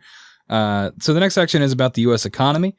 Trump took credit for a robust economy that he inherited, when he took office and had shown nearly 10 years of steady growth prior to his election.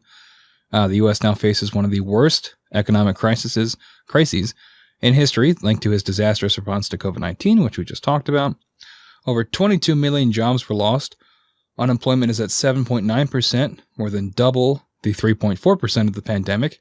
The national debt is at the highest level since World War II. And the economic growth of the U.S. will average just above 0% for the first Trump term. Trump made quite a measure of success by citing the growth of the stock market throughout his presidency. And the funny thing is if you look back over the last 10 years, if you look back over the last two administrations, the Bush and the Obama administration, we had the recession that hit during President Bush's term. Then you had all the bailouts, the controversy over corporations that were too big to fail and the government bailing them out and so forth. But then we went on a steady increase in the economy that grew at a pretty consistent pace year over year, despite what Trump did. You didn't see any spikes in growth under Trump that would mark something significant that he did. But what you did see was all the controversies that came out with Trump. The economy continued to grow. And it grew not because of Trump, but in spite of Trump. Because typically any other president who would have gotten tied up in some of the controversies that he did would have had a direct impact on the economy. And it was almost as though the economy and the world expected this sort of thing from Trump. So they sort of shook it off and it didn't affect the economy. But even then, what you had was the pandemic hit. Your unemployment soared, the country shut down for a period of time, and the country never fully recovered from that. Our unemployment today is more than twice what it was before the pandemic hit. So if there's a measure of success to look at here, it's what the recovery looked like after the crash. And after the last recession that we had, there was significant growth. We've yet to see that in this case here. So the economy, even though the Dow Jones and the stock market's up and that's all great, the economy itself, the jobs themselves that were promised, that Trump has touted over and over again, just haven't materialized. Yeah, and again, we go back to the, we go back again to the incoming administration and how they're going to, you still have all the negative impacts of the pandemic, which is still going on, and how they're going to deal with that and how they can come back from that. It's a complex thing that is not as easy as, oh, I was president for 4 years. Everything that happened in those 4 years is cut off from what was before me and what is after me. This is what I did. It doesn't work like that. Right. And especially when it comes to the economy, which is obviously one of those hot button issues that people love to talk about when they talk about who they're going to vote for or who is a successful president. But it's not as black and white as, some people would like to think it is. Absolutely. So the last thing that we wanted to kick Donald Trump for here is damaging democracy. So Trump consistently eroded democratic norms during his tenure. Trump's constant attack on the media led UN experts to warn of raised risk of violence against journalists. He's threatened to deploy U.S. troops to American cities and demanded poll workers stop counting ballots to sway the election in his favor. Trump's constant dissemination of disinformation on the electoral process have led historians to draw parallels between him and Benito Mussolini.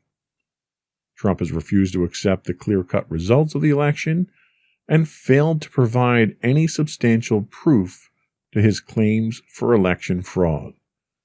The president is charged now with inciting insurrection at a rally and attempting to prevent a peaceful transfer of power. So now, since I wrote these notes up earlier in the week, additional information has come out that shows not only did Donald Trump incite and encourage his supporters to storm the Capitol, he also has financial ties to several organizations that were part of that that shows he's financed those groups to do exactly that.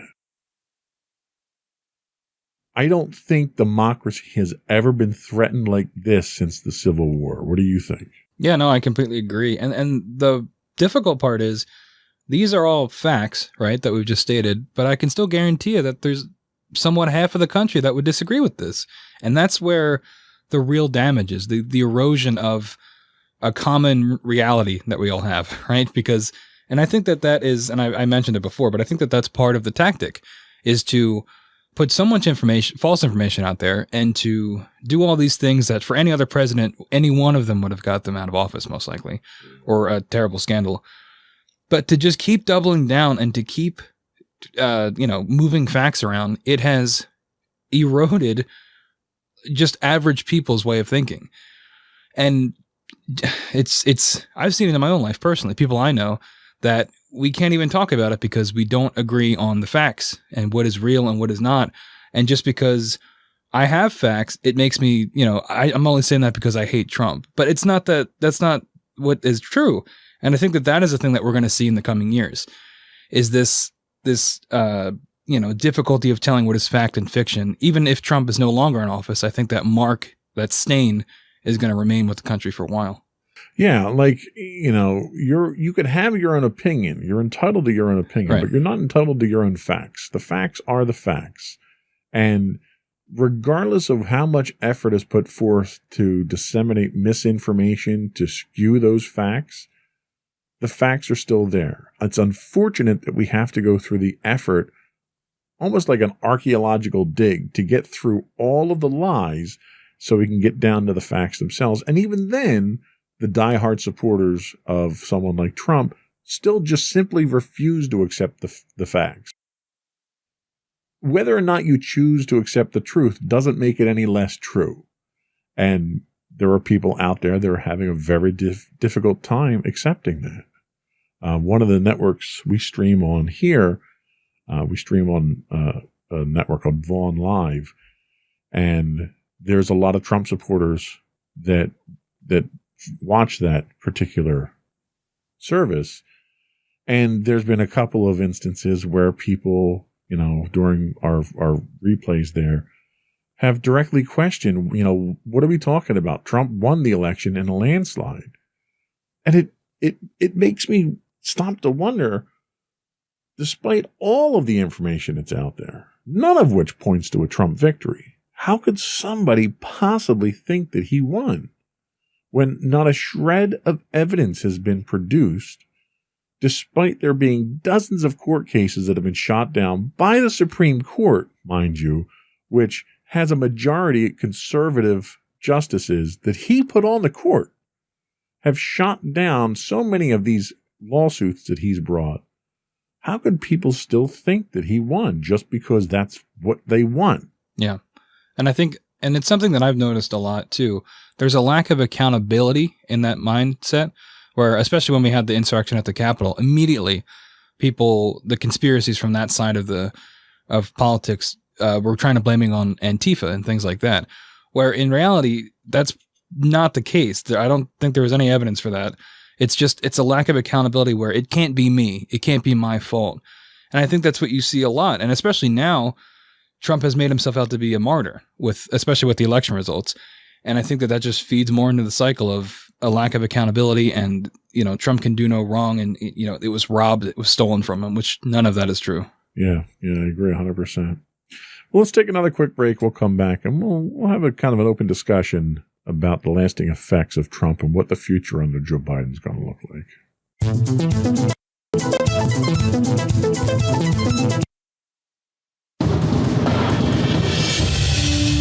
For over 7 years, the Second Sith Empire has been the premier community guild in the online game Star Wars: The Old Republic. With hundreds of friendly and helpful active members, a weekly schedule of nightly events, annual guild meet and greets, and an active community both on the web and on Discord. The Second Sith Empire is more than your typical gaming group. We're family. Join us on the Starforge server for nightly events such as operations, flashpoints, world boss hunts, Star Wars trivia, guild lottery, and much more. Visit us on the web today at www.thesecondsithempire.com. Welcome back. We are talking about the legacy of Donald Trump. And now we're going to talk about what the lasting effects of Donald Trump are on the world in general. And I'm going to throw a couple of these categories at you, and I want to get your thoughts. So the first thing that I have here I'd like to hear about is, what is the future of the judiciary and the Supreme Court thanks to Donald Trump? Well, like we've talked about, he had the 3 Supreme Court judges and what was it, 150? 250 other judges appointed. So that's definitely a lasting impact. I think it's really going to come down to, which is what I said during that segment, was how these judges are going to come down on a lot of decisions. I mean, we saw they don't always just toe the party line like you'd expect with certain things that Trump was trying to get them to do. We just talked about it. I forget what it was, where they well, for the election. Yeah. So something like that, you know, if the fear is that they would just follow his orders, that was proven to be false. So I think that shows a somewhat of a hopeful thing where they are impartial, which is what you want from your judges. So hopefully we'll see that continued impartiality. The one thing that does concern me, though, is you have a man who appointed several hundred judges to lifetime appointments that will affect the judiciary moving forward. And this is the same man who was such a terrible judge of character appointing cabinet members that he had a revolving door on his cabinet and couldn't keep cabinet members. And he had positions where he had 3 and 4 replacements over the course of 4 years. Which makes me wonder, how competent and qualified is he to choose a justice that's there for life? Is that something that concerns you at all? Yeah, I mean, that's a fair point, and hopefully, he has not been great at picking people, but based off their character. But hopefully, out of those 250, we'll get a third that are good at their jobs, best, for the hope. But if not, then hopefully the system will do its job, and they'll resign, or we'll find replacements. Hopefully, that's being very optimistic. Okay. Well, we're always so doom and gloom, I try to think positively. How about foreign affairs and our allies? What do you think the lasting effects are going to be on that? Well, I think initially it's probably going to be negative, but luckily we have the benefit of Joe Biden already having a working relationship with a lot of these people, most likely because of his time as vice president. So I think that is going to help rebuild a lot of the ties that Trump might have severed or damaged or tried to sever. And I think, having Joe Biden as the president might, the rest of the world will see America sort of back on track, hopefully, as having a functional government, a more, not traditional, but a more professional government. And I think that'll hopefully be a good thing for, our allies. And I agree with you 100% on those points. About the economy and taxes, what do you think we can see long term for that? Well, we talked about that corporate tax slash. Hopefully that is at least adjusted. I think that's way too much of a slash for corporations. I know you had mentioned that your company, things like that get benefits, but I think big picture, I do think it negatively impacts the most amount of people. For the economy, I think it's probably going to get worse before it gets better until we get coronavirus under control, which hopefully with the new administration we will, now that they're encouraging science and vaccinations are rolling out and things like that. Hopefully, once the virus is stabilized, the economy will also in turn be. I think you're on the mark there. It's really everything still centers around Corona. Yeah. What about immigration? Can we expect long-term effects of his immigration policies? I think that also kind of ties in with foreign allies and the world's perception of America. Hopefully, Biden will be able to be a little bit more welcoming and to immigration. Now, I know some people are very against any kind of immigration, but I think that taking the stance that Donald Trump did of almost xenophobia, or not almost xenophobia, is not the way to go about it. And I think even if Biden's going to come down strictly on it, I'm not sure he's going to be as vocal about it. Sure, yeah. And what about, I specifically mentioned COVID here, but pandemics in general. Do you think the next pandemic, hopefully that won't be for at least another 100 years, do you think the country's going to respond differently than it did during Donald Trump's reign? I'd say most likely, especially because, looking 100 years back with the Spanish flu, people have such a, it's when you look in a history book and you see all the pictures in black and white, it's not as tangible. But with this, in our modern age, where you have, social media and things that will most likely be able to be looked back on, I think it'll be a lot more real for people. And hopefully if it's less than 100 years, people like my age or younger will be alive still and will say that, this is not a joke. And hopefully whatever administration is in power at that time will have learned from past mistakes and, be able to have some sort of pandemic like task force, that's is designed for these things, especially as the world gets more and more globalized every day. Yeah, here's the hope. And finally, what do you think the long-term impact on the presidency itself is going to be? I mean, we just had a president who challenged every norm and every check that's been put in place on the power of the presidency. Do you think there's going to be a lasting effect on the presidency? Absolutely. And I think that Trump testing all of those limits is going to set like I said before, a dangerous precedent going forward. And I think that even the Biden administration will probably take some liberties with that as well, with what a president can do with things like executive orders or pardons and things like that. Hopefully that extended power will get reeled back, checks and balances and all over time. But I think in the immediate future, it's still going to be a little up in the air on how the presidency is viewed. Okay.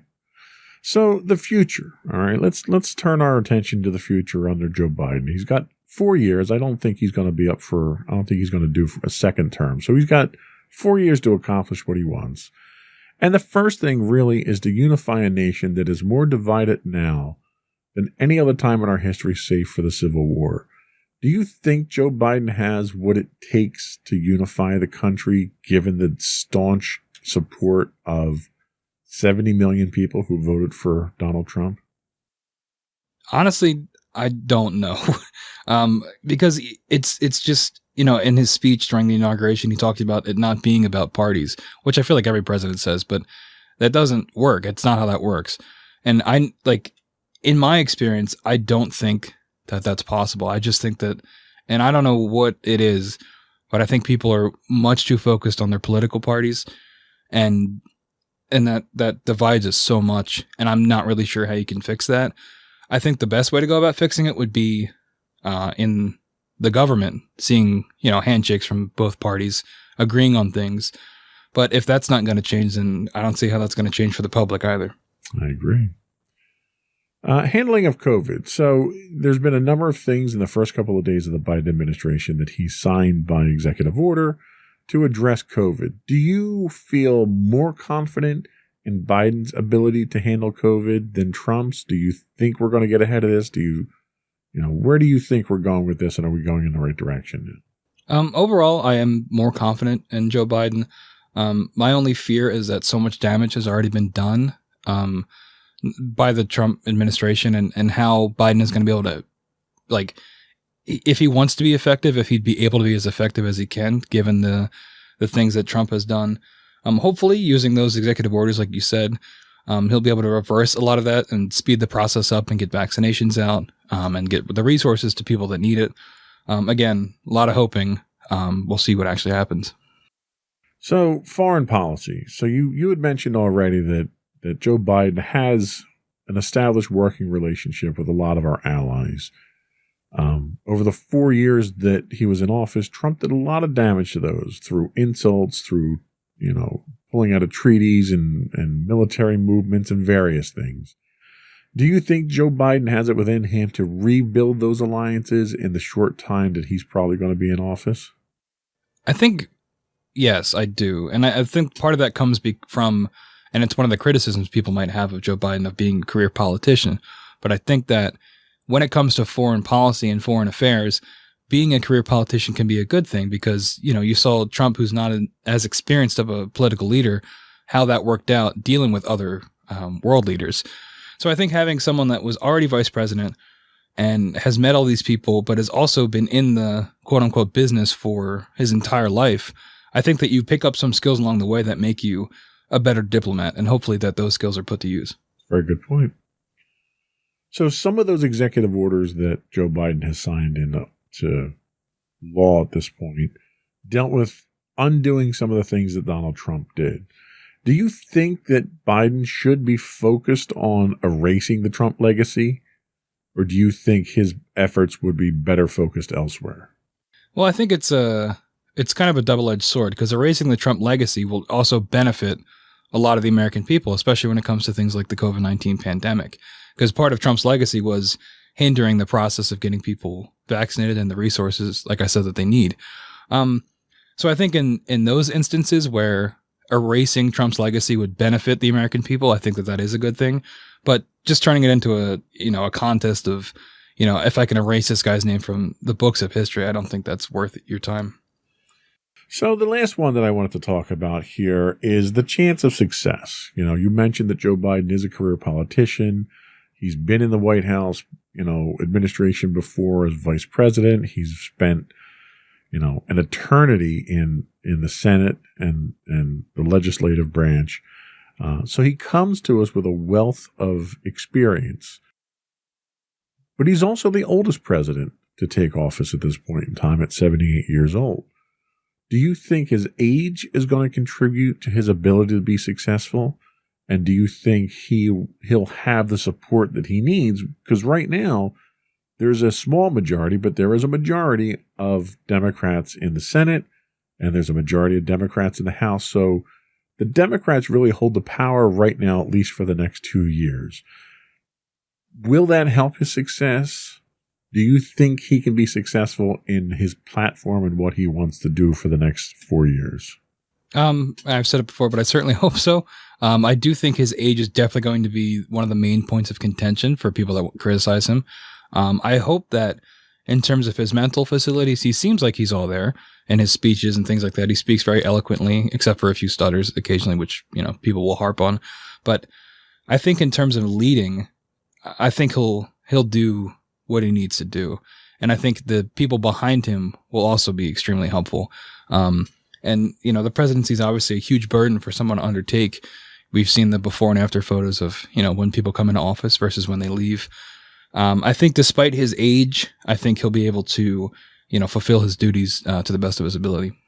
And I would tend to agree with you, largely because I think he's smart enough to turn his cabinet into an asset rather than a distraction. Mm-hmm. Much of the Trump presidency centered around controversy of cabinet members, cabinet turnover. He didn't trust his cabinet members. He didn't trust the people around him. He was more inclined to make unilateral decisions on his own rather than to trust the experts around him. And I think Joe Biden is smart enough, experienced enough, and wise enough to not fall into those same pitfalls. So I think the team that Joe Biden puts around him is really going to be what contributes to his success more than anything. So we'll take a quick break. We'll come back. We'll get any final thoughts that you have and finish up with the podcast business.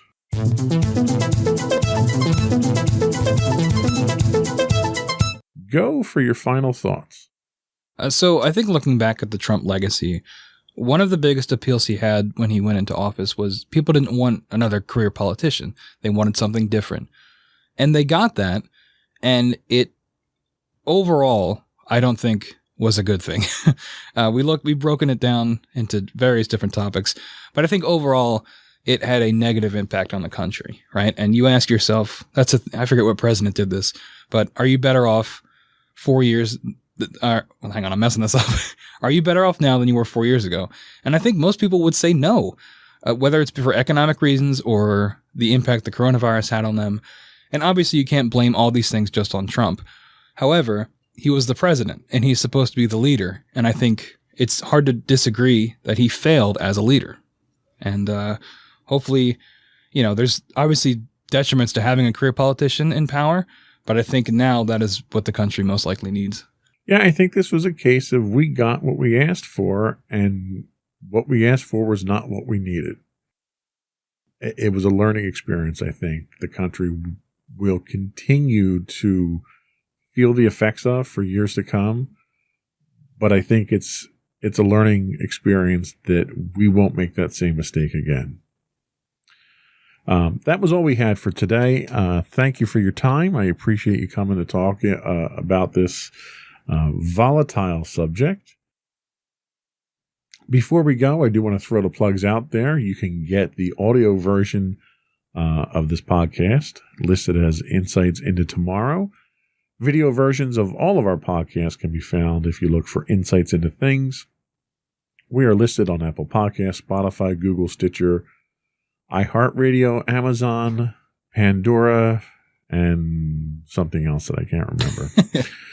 I really need to write all these down. Tune in? Tune in, sure. Sorry, We'll tune in. Sorry about that. We would also invite you to reach out to us and give us your feedback. You can email us at comments@insightsintothings.com.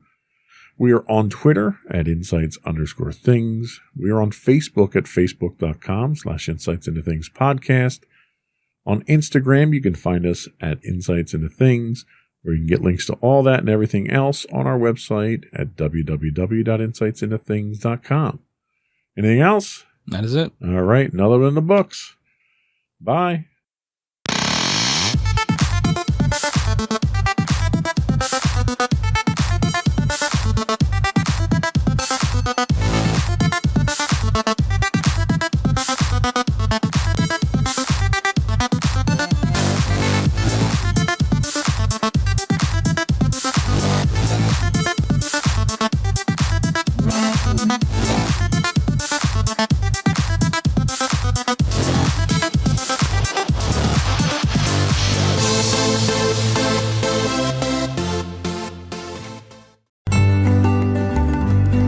Insights into Teens, a podcast series exploring the issues and challenges of today's youth.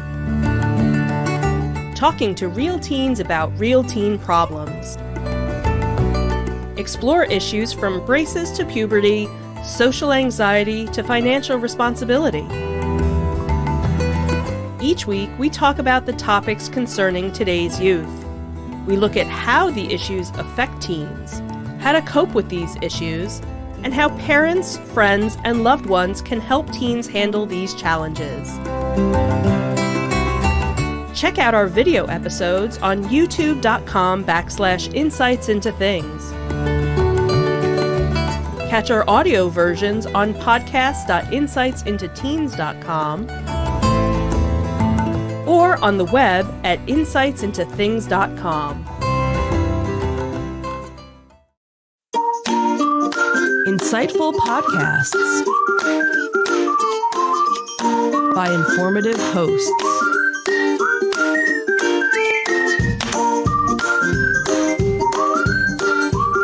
Insights into Things, a podcast network.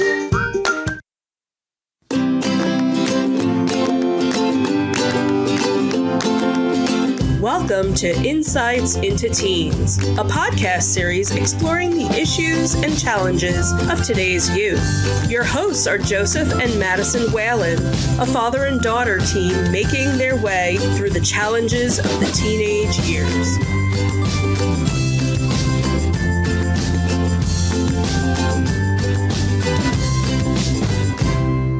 Welcome to Insights into Teens. This is episode 114, Forgiveness.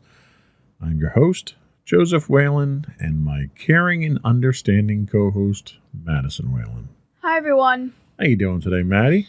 I'm doing all right. How about you? Doing okay. So things are slowing down for you. You've finished school for the year. You're on your summer break. Just started this week, right? Yep.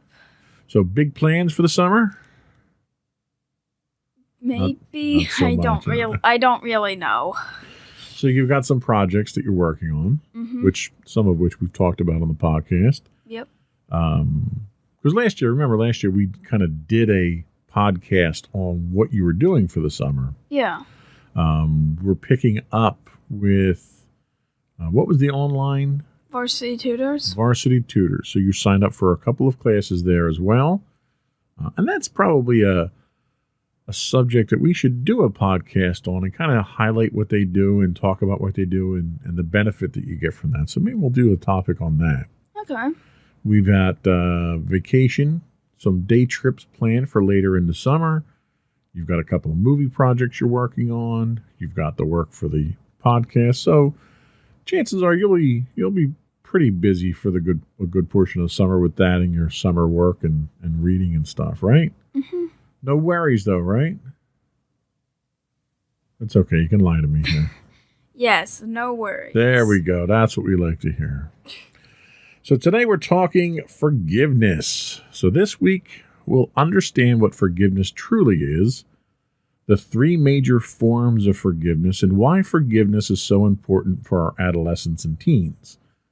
Then we'll take a look at some of the challenges that teens face when it comes to forgiveness before we finish up by looking at the health benefits of forgiveness and how you can help your teen be a more forgiving person. Before we do that, though, I would ask folks to subscribe to the podcast. You can get the audio version of this podcast listed as Insights into Teens. Video versions of this and all of our network's podcasts can be found listed as Insights into Things. And we're available on Apple Podcasts, Spotify, Google, Stitcher, iHeartRadio, Amazon, any place you can get a podcast these days. We would also invite folks to reach out to us, give us your feedback, give us some suggestions on topics for the show that we can address. You can email us at comments@insightsintothings.com. On Twitter, we are at insights_things. On Facebook, you can reach us at facebook.com/insightsintothingspodcast. On Instagram, we're at instagram.com/insightsintothings, or you can go to our website and get links to all that and more at www.insightsintothings.com. Ready to get into it? Why not? Well, I could come up with a few reasons if you really wanted me to. No. No? Just go. Just go. Okay, I'm going.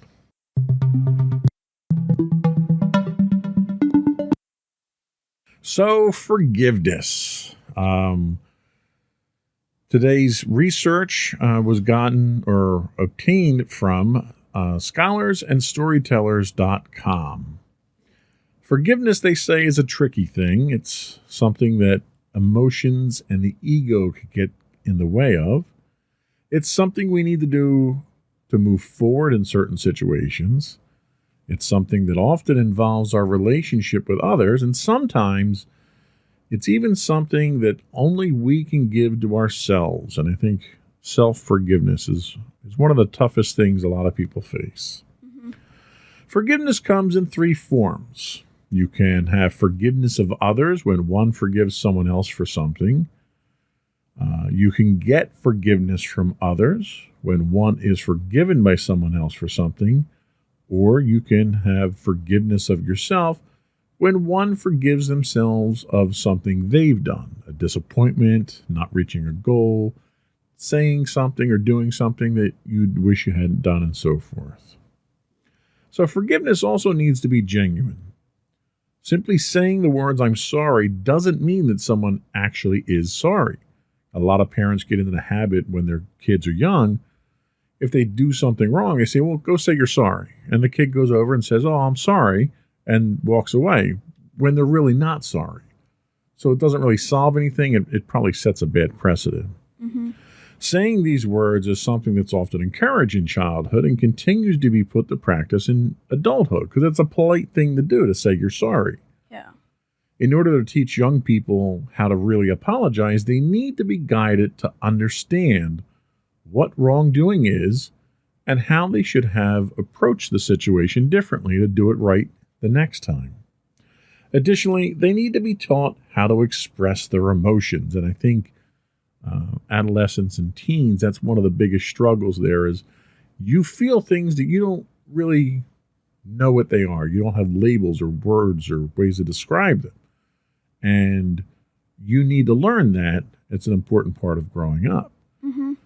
These are things that should start in childhood and continue throughout adolescence, but if you don't have the proper guidance, you tend to be missing some of these skills. Yeah. So tell us why forgiveness is important.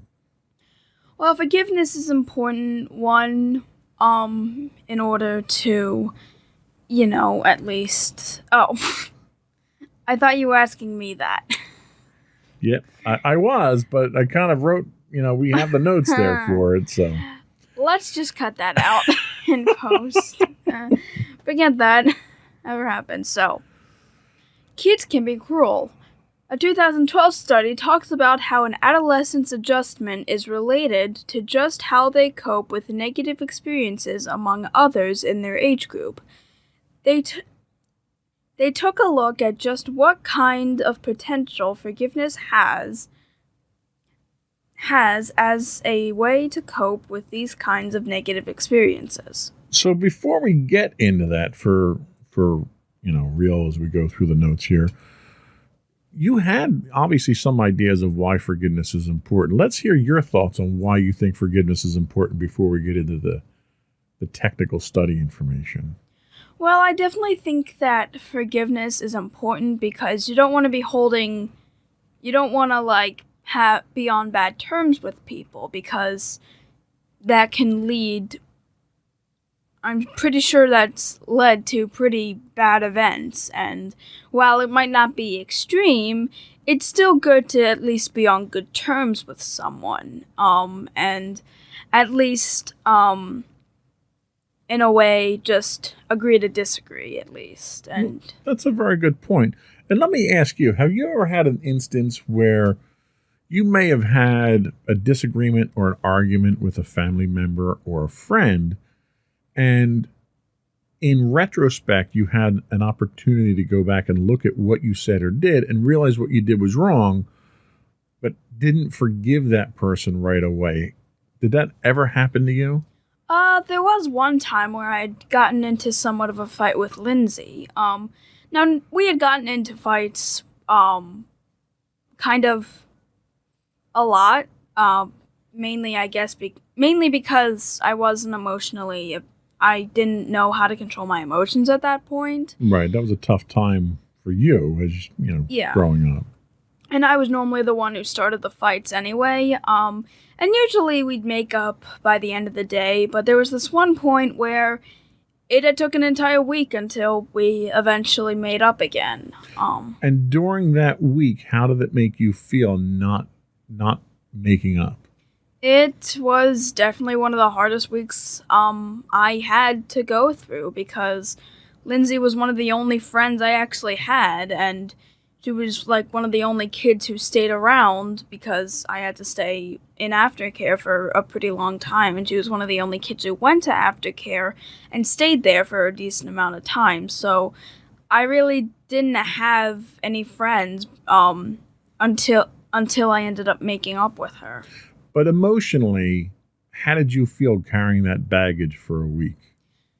It felt really bad. I felt like I knew this wasn't another one of our regular fights where I'd apologize.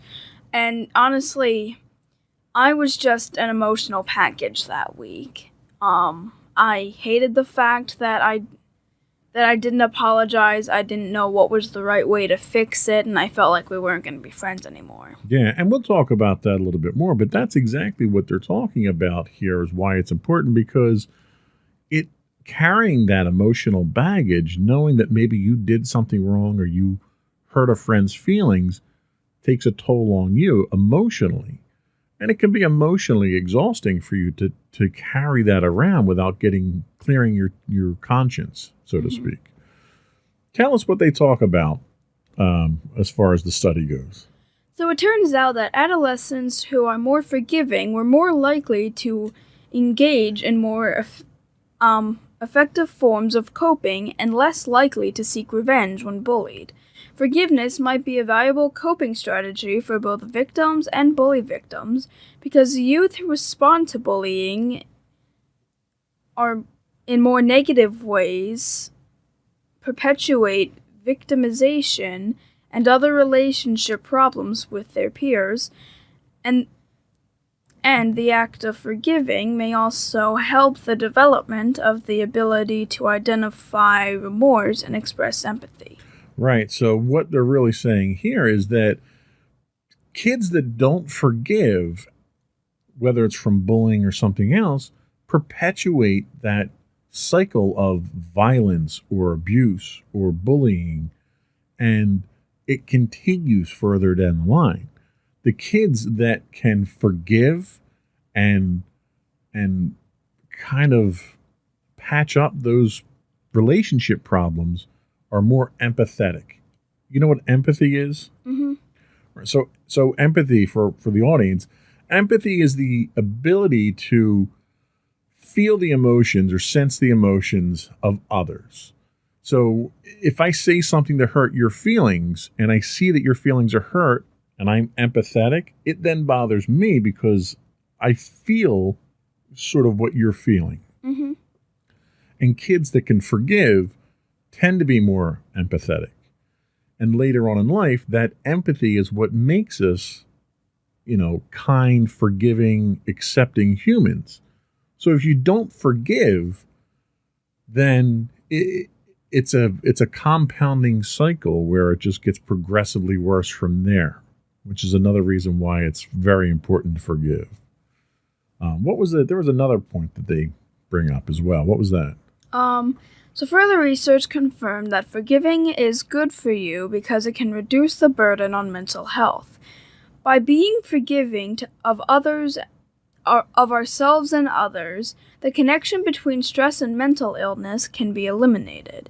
In other words, forgiveness can help young people to both overcome and let go of negative experiences among peers, and it can be a positive effect on their social development and mental health. Exactly. So, we all get into situations where we do something wrong or someone does something wrong to us, and that's like an emotional trauma to the human psyche.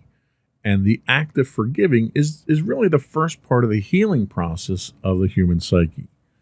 If you cut yourself and you never bother to clean it and bandage it, it's not going to heal properly. Mm-hmm. And if it doesn't heal properly, you get, recurring wounds, you'll get scarring, and you carry that wound for your whole life.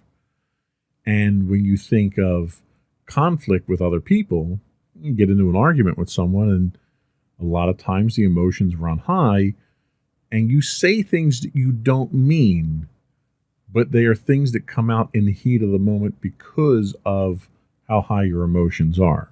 Mm-hmm. And you go back afterwards, and you didn't mean those things. But if you don't start the healing process by forgiving the person who said those things or for apologizing for those things, if you don't start that healing process, then that rift starts. That scar starts to scab over, and that problem never goes away. And then the next time you're in that situation, if you're the person who hurt someone, it makes it much easier for you to hurt that person because you're less empathetic at that point. Mm-hmm. So it's something that really you kind of need to treat right off the bat and not wait if you can avoid waiting. Mm-hmm. So let's take a quick break, and we'll come back and we'll talk about some of the challenges that teens face when it comes to forgiveness. Okay.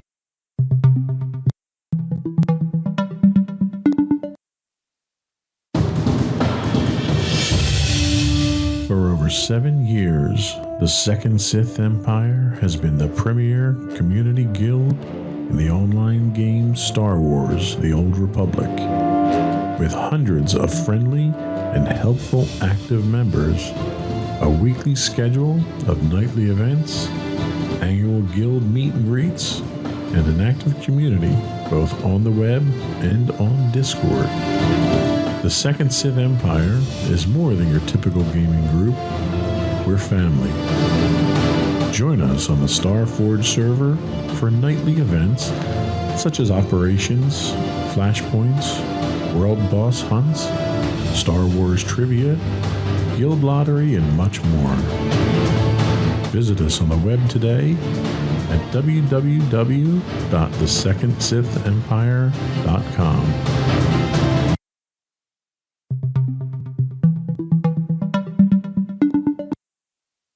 welcome back to Insights into Teens. Today we are talking forgiveness. So there are certain challenges that teens face when it comes to forgiveness, and it has nothing to do with why you need to forgive someone. According to experts, teens' immediate responses to being wronged by someone are motivated by hormones, and there are a lot of hormones at play in this age group.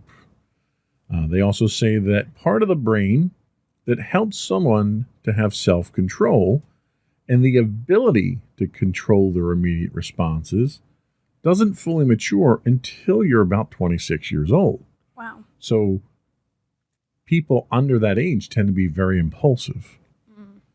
And I could attest to that because when I was your age, I had a lot of issues where I would get into fights a lot. I was the type of person, I never liked bullies. And I was one of the biggest kids in school, my entire school career. So every time I saw a bully picking on someone, whether it was my friend or someone else, I was the type of person who intervened. I couldn't control that urge to not just turn the other cheek. And as a result, I wound up getting into a lot of fights that way. So they go on to say that means the urge for payback is strong. It can be hard to overcome, but patience and putting oneself in the other person's shoes in order to let go of hard feelings will pay off in the end. And this is where some of the struggles with teens are, where teens tend to see what's happening in the moment right now. And that's not a dig on teens. That's just the way your brains are wired. And it's a survival instinct. Most teens tend to not look at the bigger picture, the long-term picture. And that's just from evolution. So what else? How else is forgiveness different with teens and adolescents? So think about the last time you were faced with having to forgive or ask for forgiveness. It probably had to do with a social situation involving one other person or a group of other people. A 2018 study discusses that, by its very nature, forgiveness is an interpersonal process, and to fully understand the forgiveness process, the perspectives of both the victim, who may grant forgiveness, and the perpetrator, who may seek forgiveness, is needed.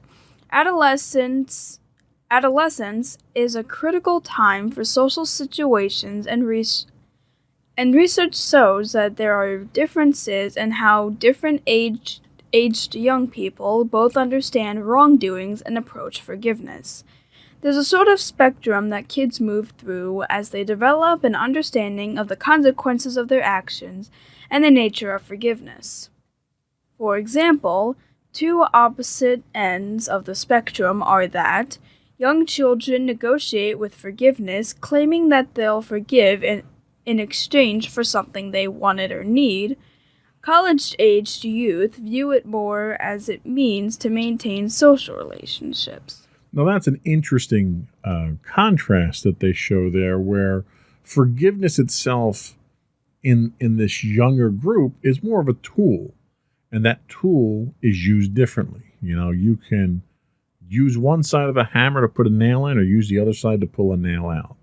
And depending on your age, people are using forgiveness for different purposes. Now, let's think back to a situation where someone has wronged you and you forgave them. Can you think of any specific examples of that?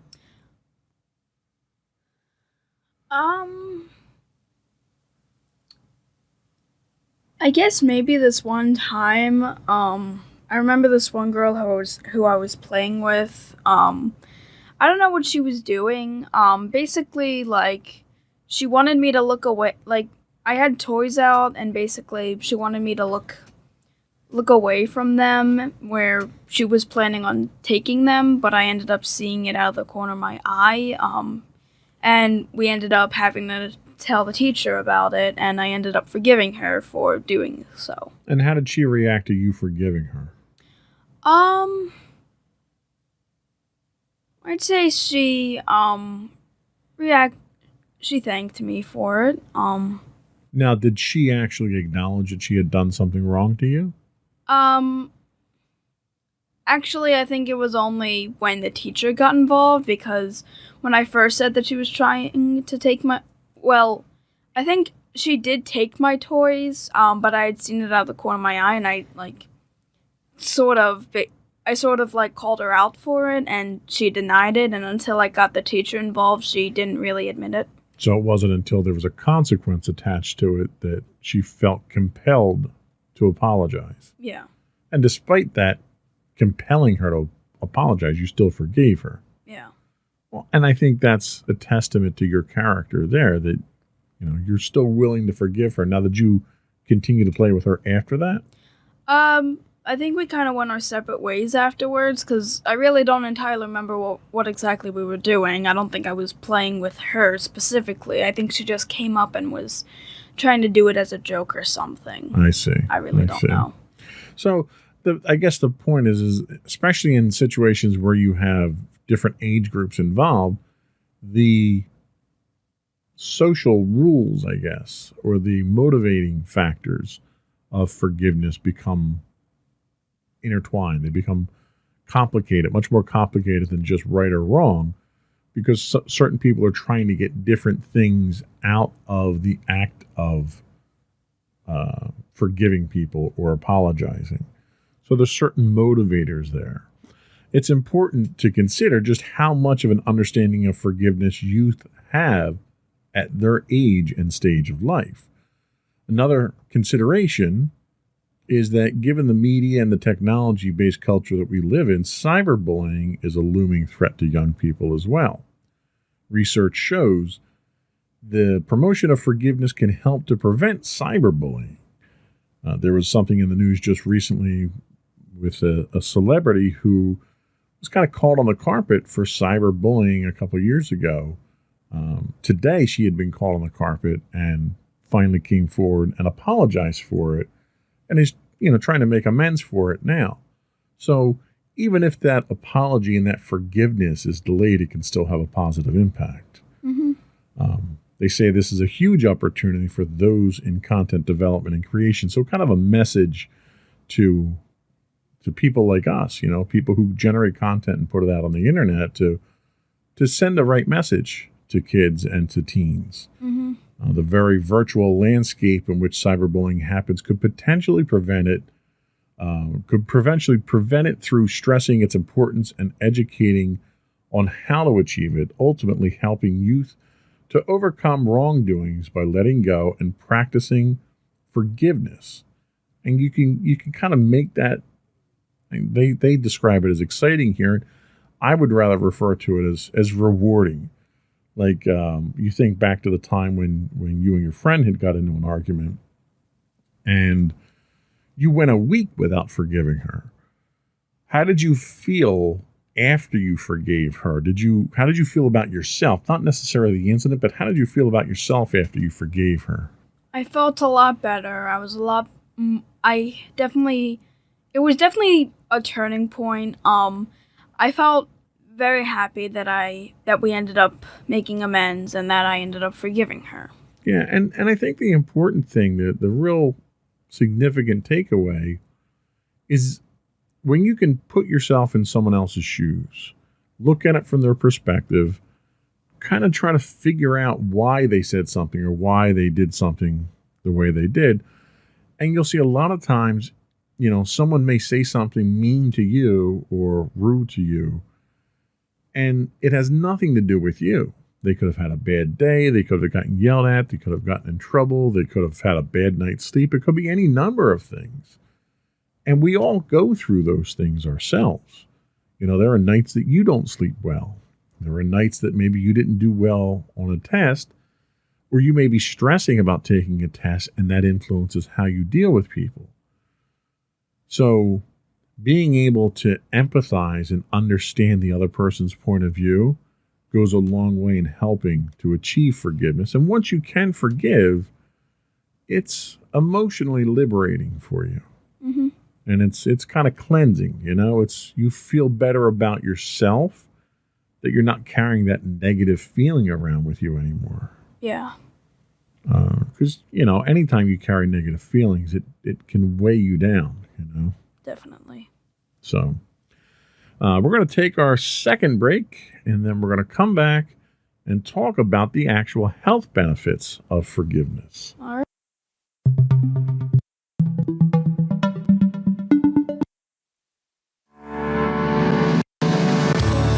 Insights into Entertainment, a podcast series taking a deeper look into entertainment and media. Our husband and wife team of pop culture fanatics are exploring all things from music and movies to television and fandom.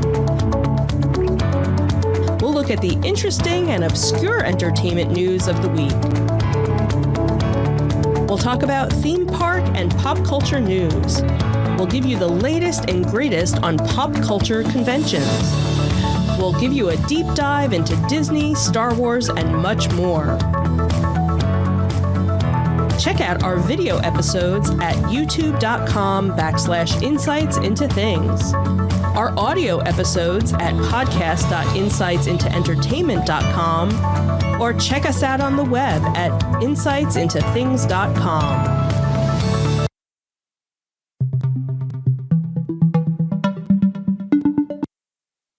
Welcome back to Insights into Teens. Today we are talking about forgiveness.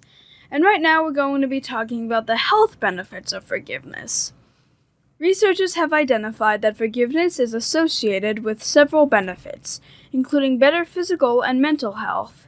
Examples are low blood pressure and psychological well-being, reduced anger, and maintenance of close relationships. On the other hand, holding grudges and seeking revenge is associated with several health concerns, including depression, anxiety, poor physical health, and lower self-esteem. The benefits of forgiveness have not only been found in adults, but also in children and adolescents as well. The ability to forgive someone is an essential component to maintaining relationships with others and is especially important during development. Peer relationships are crucial for children's social, emotional, physical, and psychological well-being. But as we all know from experience, relationships are not always easy to manage, especially in the face of conflict. So there are actually real documented benefits to your health to forgiveness. We talked about the emotional baggage side of things and how exhausting that can be. But, it affects your blood pressure. It could affect your heart rate. It could affect your sleep cycle. It could affect you from a self-esteem standpoint, where if you fail to forgive someone, you may look at yourself differently after that. And a lot of times this sort of happens in situations where you may have an argument with someone who might be moving away, and you don't patch that up before they move away, and then you don't have an opportunity. Or, God forbid, you have an argument with someone and they pass away, and you never have an opportunity to make that up to them before they do. There was a documentary I was watching the other night about this famous celebrity, and the celebrity's friend had to take them to the airport. They were traveling. They had traveled overseas because they had a death in the family. And the celebrity's health wasn't very well. Everyone kind of knew that he wasn't doing so well. But the friend who drove him to the airport, they had an argument. And the celebrity had invited them to walk with them in the airport so they could talk it over. And they weren't ready to talk it over because they were still angry. So they declined that. And the celebrity flew overseas for the funeral for the family member, and they passed away while they were over there. And this friend of the celebrities had to carry that with them, and it was an emotional baggage that took a toll on their emotional and their physical health. So it's important that you not let these things fester, because an emotional wound is no different than a physical wound. If you don't take care of it, it's going to fester. Mm-hmm. And there are health consequences that we have to deal with those. A lot of people, I already have high blood pressure, just because of my physical status. The last thing I need is to carry the emotional baggage and aggravate something like that. And when you get into a situation with forgiveness and apologizing, a lot of times people's pride and ego win out over that. And they don't realize the effect that it has on their health. Just like laughter, they say laughter is the best medicine. And there's clinical studies that suggest that, if you are happy-go-lucky and you laugh a lot and you joke a lot, you physically are better. So people don't really appreciate the physical impact that the brain, the mental, emotional side of things has on things. Yeah. So let's talk a little bit about how we can teach our children about the virtues of forgiveness. So one very important way is through parenting, which, Mommy and I try to do, which is really what motivated this podcast too. Yeah. As research has consistently shown, children often imitate their parents' behaviors, making parents a direct model of behavior for their children. One study in particular demonstrated how parents' forgiving tendencies were associated with their child's forgiving tendencies, and the results were maintained up to 1 year later. So that's a pretty significant impact over little things like that. Yeah. Outside of modeling forgiving behavior, parents can also explicitly teach their children about forgiveness and how they should respond when faced with conflict or when someone has hurt them. So this is sort of the philosophy that Mommy and Daddy have had, and it's sort of always been to set the example of how we would like you to be. Do you find that to be helpful in guiding your actions? I mean, yeah, I've definitely always been a very forgiving person. It was definitely a bit of a struggle when I started going through the emotional problems, but eventually when I got that figured out, it was a lot easier to end up forgiving people. And I definitely think a lot of that had to do with you guys being the influence on me. And how do you think your forgiving tendencies, or do you think your forgiving tendencies have had an influence over your friends that you've shared those tendencies with?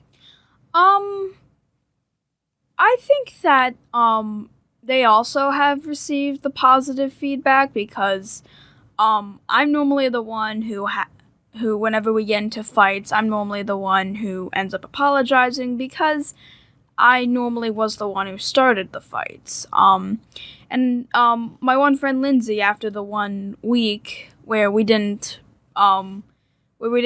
talk with each other after the fight, she felt incredibly. She told me she felt incredibly relieved that we were back to being really good friends and that we could, hang out again. Yeah, I can definitely see how therapeutic that is. Let me ask you: do you think that Mommy and Daddy fight a lot? No, not to the point where I get afraid to the point where you might divorce. You do definitely have arguments. I notice them and hear them, but it's always in somewhat of a playful way. And even if you guys are upset, normally you guys make it up afterwards. So do you think we set a decent example for you when it comes to relationship management like that? Probably, yeah. Okay. That's good. There's one instance that I don't know if I've shared with you. I know I've shared with Mommy. My one brother and I had gotten into an argument quite some time ago. This is a very long time ago. He was supposed to be in my wedding, and he had his wife had a friend of his who was getting married. So our mom happened to be at I don't know if it was a baby shower or something like that for his wife, and she said something or did something that made his wife angry. And as a result, he pulled out of my wedding. And we had already gotten the tuxedos. We had already, everything was booked and everything was set. So it was going to cost quite a bit of money. And he pulled out under the premise that he had to go to his wife's friend's wedding that was happening at the same day. And that, it hurt, and I was kind of offended by it, but it was one of those things where I kind of got over it and, was willing to forgive him. So it turns out later on, apparently I had done something or said something to my other brother. I have 3 brothers. Had 3 brothers. I had said something to my other brother that offended the brother who pulled out of my wedding. So all the while, I thought he and I weren't talking because of what he did to me. And he was mad at me because of something that I didn't even realize that I did to my other brother. So I had pulled him aside one day when he was over my mom's house for a birthday party or something. And I pulled him outside and I said, look, we've not talked long enough. I said, let's put bygones to the side here and let's get over this. I'm not angry at what you did at my wedding anymore. And he looked at me as if I had like 3 eyes or something like that. Like I had no clue why we were arguing, because he was angry at me for a completely different reason. And he flat out refused to even listen to any explanation that I had. So when he left, it was like an episode of The Twilight Zone. When he left, I felt relieved that I had forgiven him, and I had told him that I had forgiven him. I felt very confused that he was angry at me. And to this day, we still don't talk to each other because of something that he says that I did that I'm pretty sure I never did. But looking back now, I can look at it with a clear conscience, knowing that even though he did do something that offended me and my wife at the time, I was mature enough that I forgave him for that, even though he obviously didn't want that forgiveness. And I felt better after that, even though we still haven't talked. So it was a very strange tale of forgiveness that I went through with that. But that's probably the biggest experience that I have with that, where I really felt terrible that he and I had gone almost 4 years without ever talking after that whole incident happened. And I felt terrible not patching things up, even though I wasn't the one that did anything wrong. I just felt wrong that we were on the odds as a result. And I tried to fix that and felt relieved afterwards. Mm-hmm. So a lot of times forgiveness isn't something that fixes a broken relationship. But if it's the right thing to do, you should still do it, even though you might not get the end result that you're looking for, I guess is the moral of the story there. Okay. So what else is there that we can help parents understand? So despite parents' best efforts to install appropriate values in their children, they are often in competition with the media.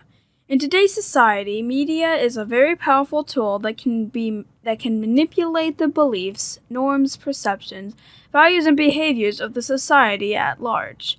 If something is accepted by the media, it is often accepted by society as well. But if used appropriately, media can be an important educational tool.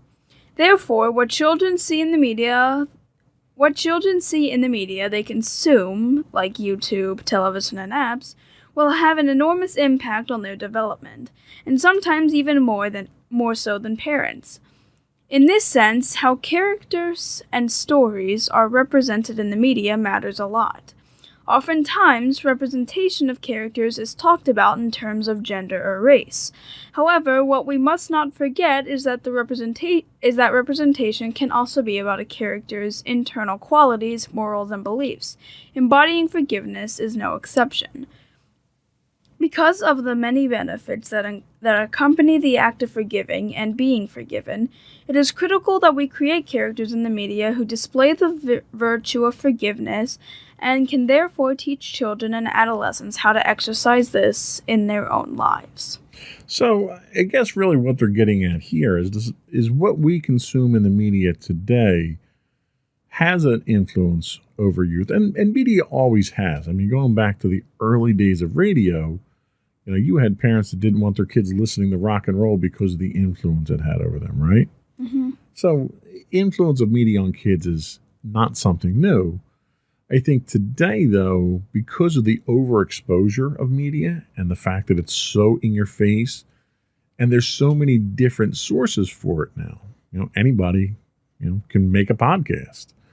Anybody can make YouTube videos or TikTok or whatever. And these mediums aren't really regulated. Like, up until the 1990s, all through my youth, your media was movies, television, and radio. Well, all three of those had some kind of governing body that dictated what they could show or say or do. So your depictions had a lot more control over them. Wouldn't you agree? Yep, definitely.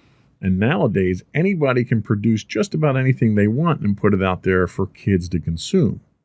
So it's very difficult for parents to regulate what their kids are exposed to. And it's very easy for kids to be influenced by those things. So you kind of have to be careful what they're consuming. Yeah, I do want to point out something that I've noticed. Various forms of the media haven't entirely, I don't feel, put the right message out for kids about the subject of forgiving. Of course, it's like, there is the whole sorry doesn't always work thing, which is a good message.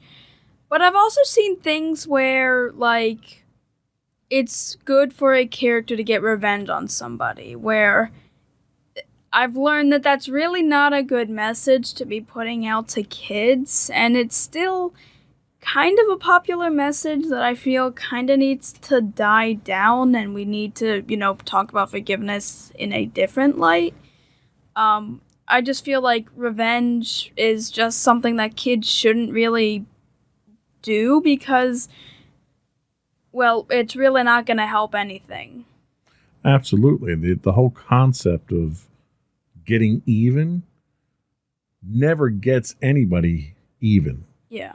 Somebody always suffers when it comes to that kind of mentality. And a lot of times it's the person who was wronged in the first place who thinks they need to get even, and they do something in retaliation. And the result of that is hurting themselves again. It may be morally hurting you. It may be ethically hurting you. You may be doing something that gets you in trouble.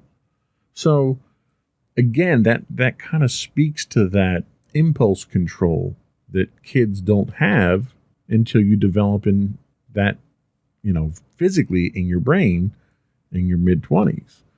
So it's difficult to get kids to have that long game approach where you're looking further ahead and understanding what your consequences are. But a lot of times it's a matter of role playing, right? So we role play, we play D&D, and we take our characters and we take them in different directions. But when we make choices as those characters, there's consequences. Mm-hmm. And we have to deal with them. If you get into a fight and you can't win that fight, it might cost your character something. Yeah. You can role play in real life too. If someone wrongs you and you decide your first impulse is to get back at them and get even, to take a minute to kind of play out that scenario in your head. Do a little bit of a thought experiment and think, okay, so Johnny bumped me in the hallway and made me knock my books over, so I'm going to trip him in the hallway next time. Okay, well, if I do that and I escalate that violence, well, maybe his friends are going to beat me up at that point, or maybe the teachers are going to see me and I'm going to get in trouble. Like, what good can possibly come of that other than maybe a little bit of satisfaction that you're getting back at them? Yeah.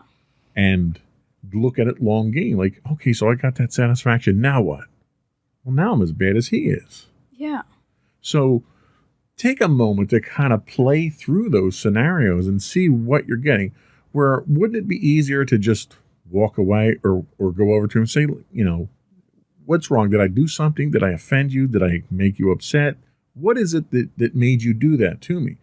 Because a lot of times what you'll find is that bullies, especially in a situation like that where it's a bully, they're looking for confrontation because they're compensating for something else. And when you call them out on that, the vulnerability that they feel kind of exposes them in a very uncomfortable way, and they won't do it anymore after that. Like, a lot of times people tell you, well, if a bully hits you, hit him back. Well, no, then he's just going to hit you back harder. Yeah. But if you ask the bully, why did you hit me? Did you have a bad day? Did your parents yell at you? You know, did your dog bite you or something? If you can expose them and the fragility of their psyche that causes them to do that, to try to get back at someone else or something else, you'll find that it tends to break down that outward appearance that they have, and they won't bother you anymore because they don't want to have that vulnerability of theirs exposed. Yeah, and that's the one thing that happened with, a fight I'm assuming happened at my one school. There was this one kid who, I think, tripped one of the other kids, and instead of the one kid being like, why'd you do that? They basically fought back, and it broke out into a large fight that the whole school had pretty much kind of had to take consequences for. Yeah, and I had a kid like that. We were in gym class, my junior or senior year in high school, and the kid just hauled off and hit me for some reason. And he was expecting me to sort of jump in and go after him. And I walked up to him like confused, like, why would you do that? What's wrong with you? And I did it in a way that expressed my concern for him. Like, is there something wrong? Is something bothering you? Did somebody do something to you? And he was so taken aback by that he just walked away at that point. Because everyone was watching us at this point because they were expecting a fight to break out. And he came to me later after lunch that day, and he's like, and he apologized. And he's like, I'm sorry, I had just, it was something with his mom or his stepdad, I think it was. Like, his stepdad did something or yelled at him or something that morning, and he was just riled up from that. But he was so shocked that somebody would care about him and want to know what happened to him. And he and I became really good friends after that. And he was always kind of that loose cannon bully type, and he was a completely changed person after that. So you'd be surprised what you can do if you take a moment to think through your actions before you take those actions. And sometimes you might still take those actions and deal with those consequences.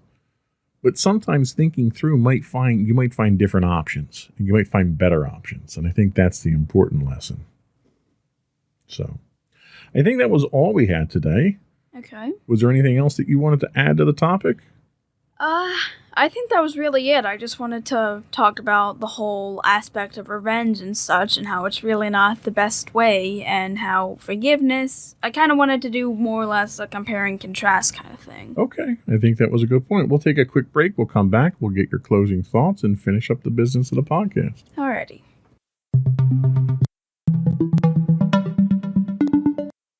Go for your closing thoughts. So, to everyone out there, I just want to say that forgiveness is something that should be taught and is something that everyone should do.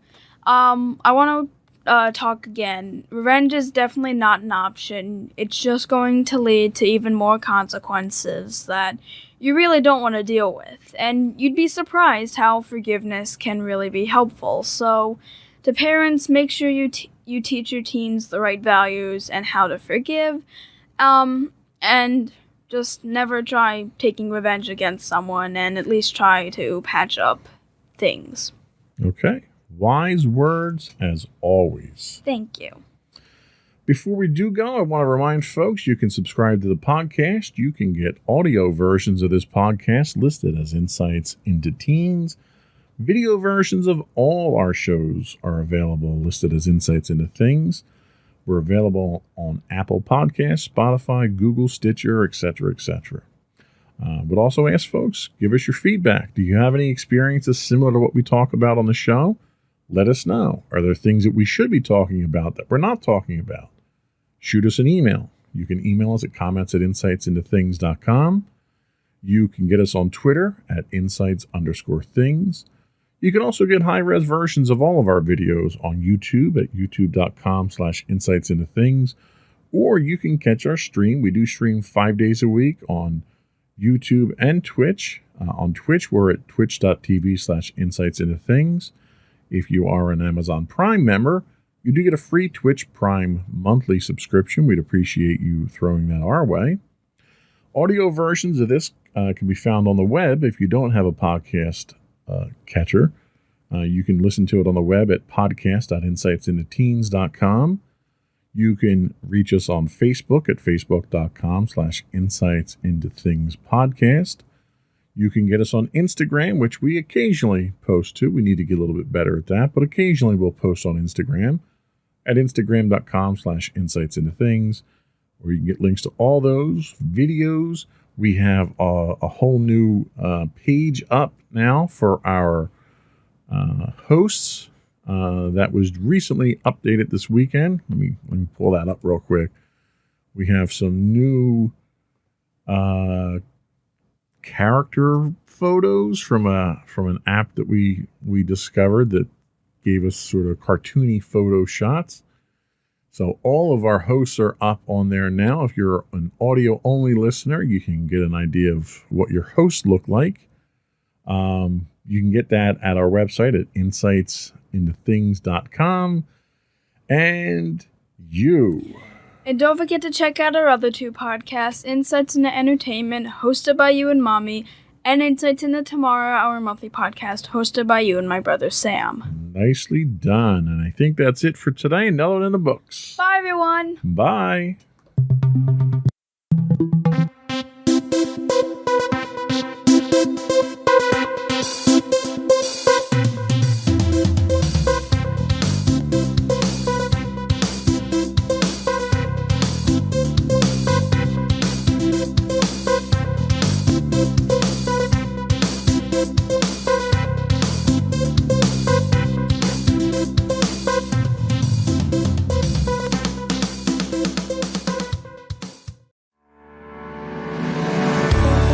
Insights into Entertainment, a podcast series taking a deeper look into entertainment and media. Our husband and wife team of pop culture fanatics are exploring all things from music and movies to television and fandom. We'll look at the interesting and obscure entertainment news of the week. We'll talk about theme park and pop culture news. We'll give you the latest and greatest on pop culture conventions. We'll give you a deep dive into Disney, Star Wars, and much more. Check out our video episodes at youtube.com/insightsintothings. Our audio episodes at podcast.insightsintoentertainment.com, or check us out on the web at insightsintothings.com. Insightful podcasts by informative hosts.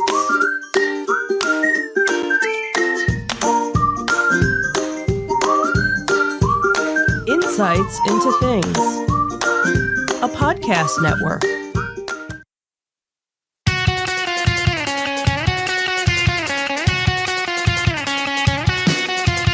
Welcome to Insights into Entertainment, a podcast series taking a deeper look into entertainment and media.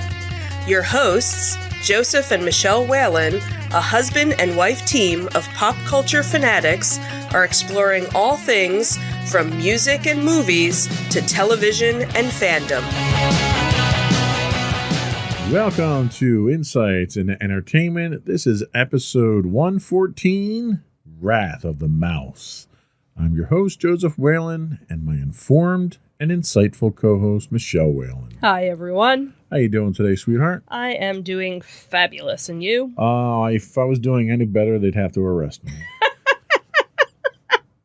Okay, sure. Long week this week. It's every week's a long Yeah, these days. But hey, you get to look forward to going back into the office soon, don't you? Yay. Yeah. Look forward You're so excited about to it. Yay. Well, that's okay. All week, since Wednesday, we've been. What is today? Thursday. Today's Thursday. So the I think. last 2 days, I've been playing musical Cars at work because they're Right. resurfacing the parking lot. And Tuesday, I had a 3-hour, 5-hour round trip. Right, because you Had to travel down to Maryland. So Yeah. makes Yeah. for a very long week. Oh yeah, I've already checked in to see if there's a docking station because somebody at work borrowed mine, Oh. and he's like, "Oh yeah, I talked to IT about getting you one." Haven't gotten it yet, though, huh? I don't know. I guess I'll find out next Okay. month. All right. Well, good luck with that. So yeah, so July will be interesting, but that's So, not what we're talking about. That is not what we're talking about. In today's episode, in our Disney Detective, we continue to return to normal, but what does normal look like after COVID for Disney? We'll talk about that. Mhm. Then in our Tales from the Edge of the Galaxy Star Wars Garage Edition, and somehow Gina Carano is still in the Star Wars news.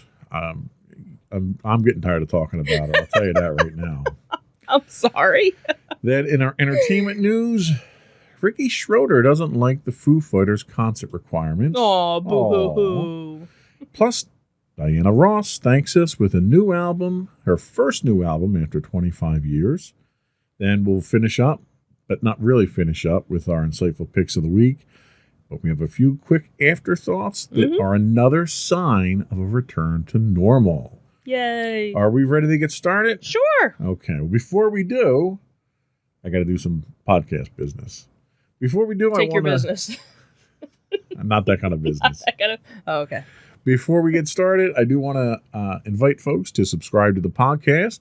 You can get audio versions of this podcast listed as Insights into Entertainment. You can get video versions of this and all the network's podcasts listed as Insights into Things. We are available on Google, Apple, Spotify, Stitcher, Amazon, Pandora, pretty much any place you can get a podcast these days. We are literally everywhere. Mm-hmm. I would also invite folks to reach out to us, give us your feedback, tell us what we're doing right, what we're doing wrong. You can email us at comments@insightsintothings.com. You can find us on Twitter at insights_things. We are on Facebook at facebook.com/insightsintothingspodcast. We are on Instagram at instagram.com/insightsintothings. Where you can get links to all those and more on our website at www.insightsintothings.com. And here we go.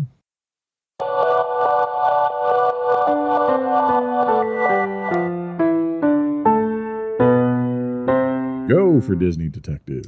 So our first article comes from wdwmagic.com, and it talks about how the masks and social distancing have basically been dropped for the most part at Walt Disney World.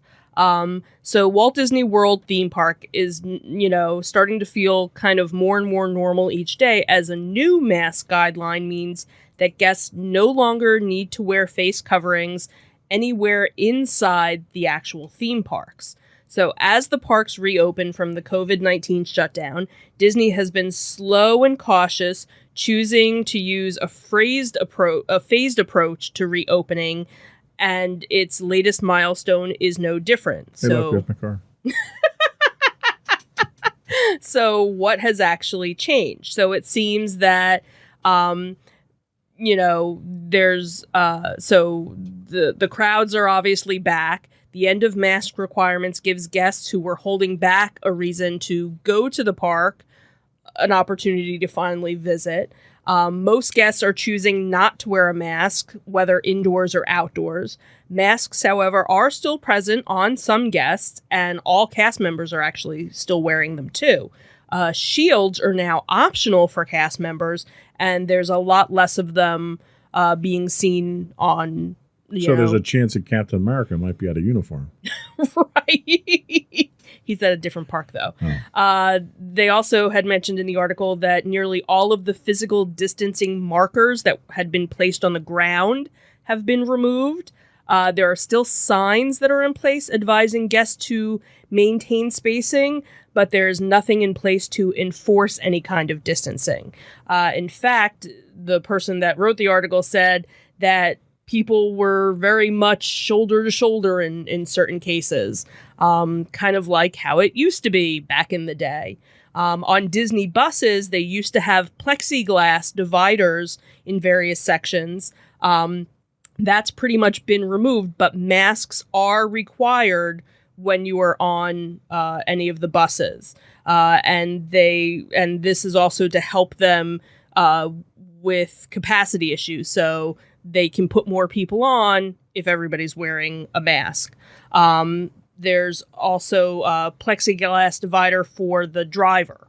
And also on the monorail as well, they have now removed a lot of the plexiglass, but the cast members are actually loading you by specific rows. So they're trying to not cram as many people in. That's very un-Disney-like. Yeah. And so they're still kind of, not full capacity, but definitely putting smaller groups together to try and get at least 16 people per cabin. And again, masks are still required. For the boats, for the different watercrafts, masks aren't required, but they did notice that, like on the Jungle Cruise, now they are basically loading how they were pre-COVID, basically filling in every available seat, including the center bench, because for the longest time they were using that as a divider.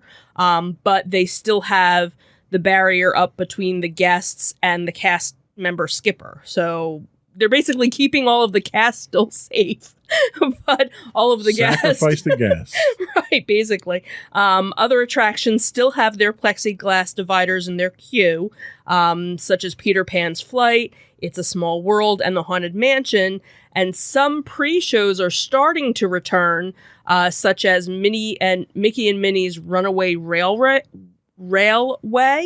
But the Haunted Mansion, the guests are still bypassing the stretching room scene. So, slowly but surely, I guess, certain things.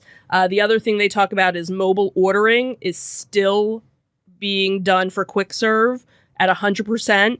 But all of the restaurants are open to 100% capacity for the quick serve restaurants. The table service dining, where most of those, where, not every restaurant is open yet, those seem to be operating kind of as normal. There's still a modified menu in place, and availability is limited, is still limited. So obviously they're still pushing everybody towards the quick serve with the mobile ordering for now. Obviously, as attendance rises, they're going to need more food, I'm sure. So, more changes are coming. So, See, I'm puzzled why they took some of these away, like the plexiglass on the monorail. So the plexiglass on the monorail was separating one side of the car from the other. It wasn't separating people individually in the seats. Right. So you've already spent the money on it. You've already put it up. Right. Why take it down? Right. And I guess that's the thing too. Why in some other cases they've just left it up. I don't know. Did it something with the airflow, maybe with the air conditioning on it? Well, I don't know. Yeah, I guess since you're sharing, an airflow motor there, it doesn't really matter if you have it up or not. You're still exchanging the same air. Right. So I guess, maybe there were certain, or the fact of, is it harder to clean after so many trips? Do you even bother cleaning it? Is it easier to clean it when it's on a ride versus some of the other areas? I don't know. I'd be curious to know what some of the logistics were in motivating them to take some of these down, because you're right. You're still protecting your staff. Mm-hmm. Right, exactly. So if there's a reason to protect the staff, then there's a reason there has to be a rest. Right. The rest of the people. Right. So it I don't know, seems a little odd. Yeah, and it just seems like, okay, so bring your park back up to capacity, but why not have those safety precautions still in place? Right. Well, and that's the thing. It's, we got to get capacity. We got to get people in the rides. We've got to get people through the gate. We need to get our money back. And it's the mad scramble for dollars. Mm-hmm. Yeah. And they're doing it. You know, you look at the picture we have up on the screen here now, Yeah. like that terrifies me. Oh, To absolutely. be in a group of people like that. Now, we're all vaccinated at this point. Yeah. I'd still be terrified to be in a group of people packed that close together. Yeah. And knowing how tightly that Disney's packed together for everything else. Right. You know, in lines, on buses, on the monorail. Absolutely. You know, during a fireworks show or a concert. I mean, they pack you in shoulder to shoulder. Yep. And they do that because Disney has no compunction whatsoever about overcrowding the place. Nope. Which, you know, I think that's reckless, that's greedy, and it does your customers a disservice. But I'm just interested. then again, I'm not a fan of Disney either. So Right. I'm interested to see, you know, because I could probably guarantee not everybody in that picture is vaccinated. Absolutely, So, because Republicans go to Disney too. right. But, well, no, I see one person wearing a mask in the corner over there. But I'm interested to see, Is that who Walt's pointing to? maybe. Oh, look, there's somebody where. Is there going to be a spike of any Yeah. sort? Yeah. You know, because we really haven't. Well, and they were just recently talking. They did a survey of residents of California, not specifically Disney park goers, but the majority of people that they surveyed in California think that California opened too quickly, and scientists think that there's going to be a spike, especially with this Delta variant that's going around Right. now. That's And- more virulent than anything else. It's more severe when you Right. get it. Right. Fortunately, the vaccines are effective against it, but there's, you know, over 35% of the population refuses to get a vaccine at this Right, point in time. right. They're all susceptible to this, and going back in without having more people vaccinated Right. is just overexposing that population. Yeah. I don't know. Well, I needless hope. to say, we're not going to Disney on vacation anytime Yeah. soon. We had thought about it, and then we didn't. So. And we didn't. Right. And we didn't. Thank you, Disney, for convincing us otherwise. Yeah. You're not getting our money this year. Nope. Not yet. Speaking of Disney doing things, getting back to normal, what's our next story? Yeah, so this was some, you know, kind of happy news, I guess, for a lot of people. It seems that fireworks are going to be coming back this summer. So as we continue to see, communities adjust and ease COVID-19 guidelines, there's a new sense of optimism, obviously, with many positive signs moving forward. So Disney, they are starting to finally bring back, you know, some beloved experiences.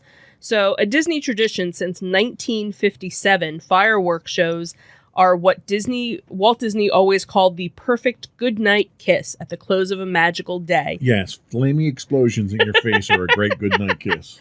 I always liked them. So beginning in July, just in time for the nation's Independence Day celebrations, the fireworks will be returning. So Walt Disney World will have their fireworks returning on July 1st.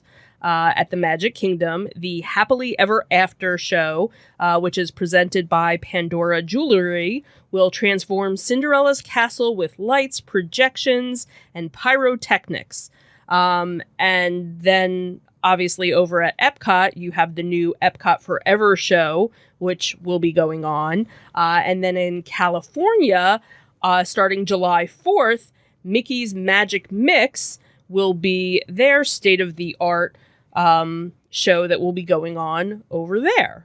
So the information actually came from the Disney blog, Disney Parks blog. So they also mentioned that to be on the lookout that there might be some virtual viewings of Happily Ever After coming for those that can't be at the parks when the fireworks start. So. Great. So we're getting back to normal. So let's blow stuff up. It's a great American way. Well, and that's the other thing, too, is, you know, I don't know how much of their fireworks were, like, surplus or whatnot, because I had heard various different news outlets were talking about that the fireworks, because of the shipping issues and things like that, and fireworks coming from China and overseas, that a lot of towns, local towns that would do fireworks shows weren't going to be able to do them because there weren't fireworks that were going to be available. So I wonder, with the shows going on in Disney World and Disneyland, how much... Well, I could almost guarantee you that they make all theirs domestically. They've got their entire... I'm sure they probably have their own... Sourcing the raw materials might be a different story. Right. Like, I wonder... The raw materials are going to be more expensive if you source them domestically. Right. And I wonder if you'll be able to tell the difference if, like, the show's a little shorter. Right. Or you might have... something a little... Less stuff, less material used. Right. But you got to also remember...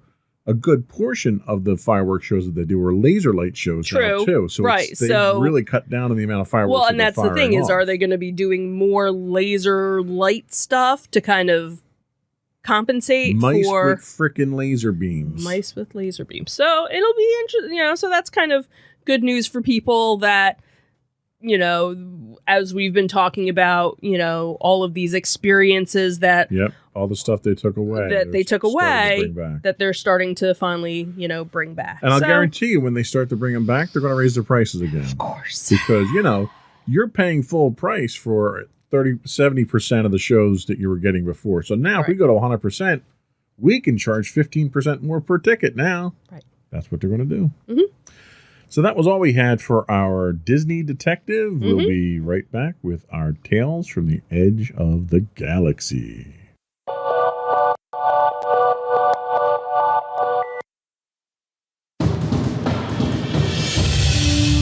For over 7 years, the Second Sith Empire has been the premier community guild in the online game Star Wars: The Old Republic. With hundreds of friendly and helpful active members, a weekly schedule of nightly events, annual guild meet and greets, and an active community both on the web and on Discord. The Second Sith Empire is more than your typical gaming group. We're family. Join us on the Starforge server for nightly events such as operations, flashpoints, world boss hunts, Star Wars trivia, guild lottery, and much more. Visit us on the web today at www.thesecondsithempire.com.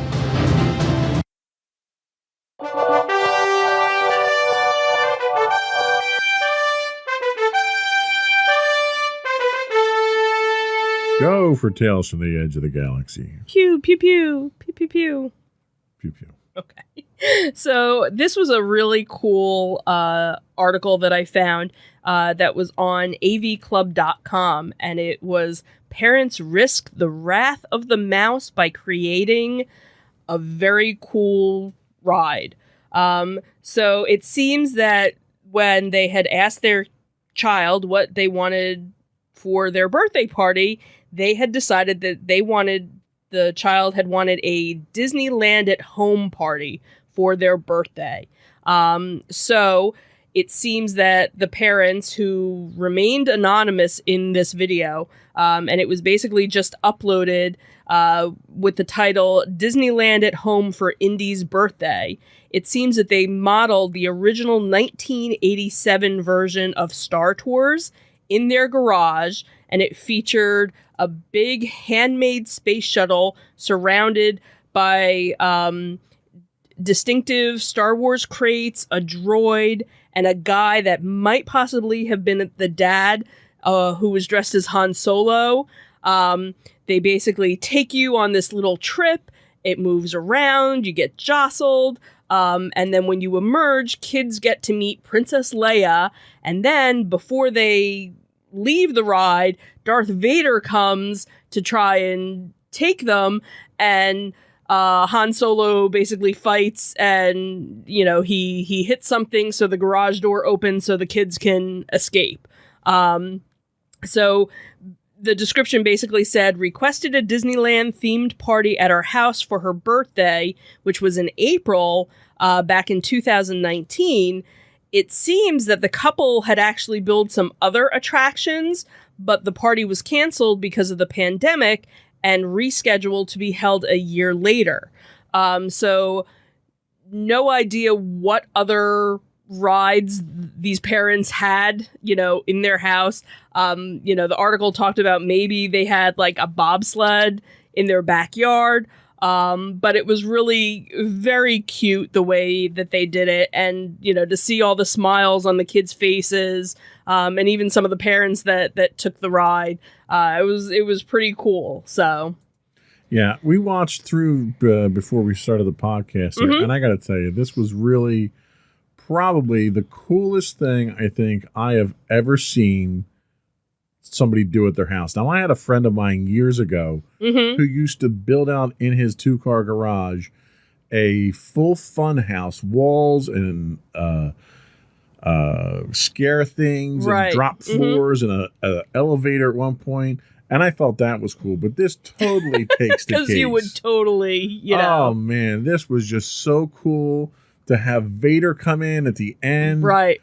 It was just incredible. And, like, can you imagine being the parents on the block that have this? Oh, my God, yeah. Absolutely. You would never get any peace and quiet. Oh, and I'm sure, like, once the birthday party was over, people would still want to come over. And it was cute because if you're not familiar with the ride, and this is based off of the original version of the ride, there's the pilot is Rex, and he's this little robot. Right. They even have a little puppet of him, when you get on the ride. So, they put a lot of effort into and this. It's so well done. The fact that they can fit 3 people on there and have one person do all the motion simulations for it. Right. They built the whole thing. You've got the soundtrack going on. You've got a TV inside this ship that he made. Right. It was just the level of detail. Like, if Disney doesn't see this and hire this guy, they're totally missing out. Yeah, and we have no idea where these people are located. I'm guessing they're probably in California. Yeah. But yeah, very, very cool. Which stinks because, we're not. And I want to be friends with them. I don't want to ride it. I just want to go and see. Right. Because he did the whole garage. Yeah. You with had a lights gonk and everything. droid at one point. You've got the lights on the walls. You got Vader showing up. Yeah. You've got the mom and dad in costume as Han and Leia.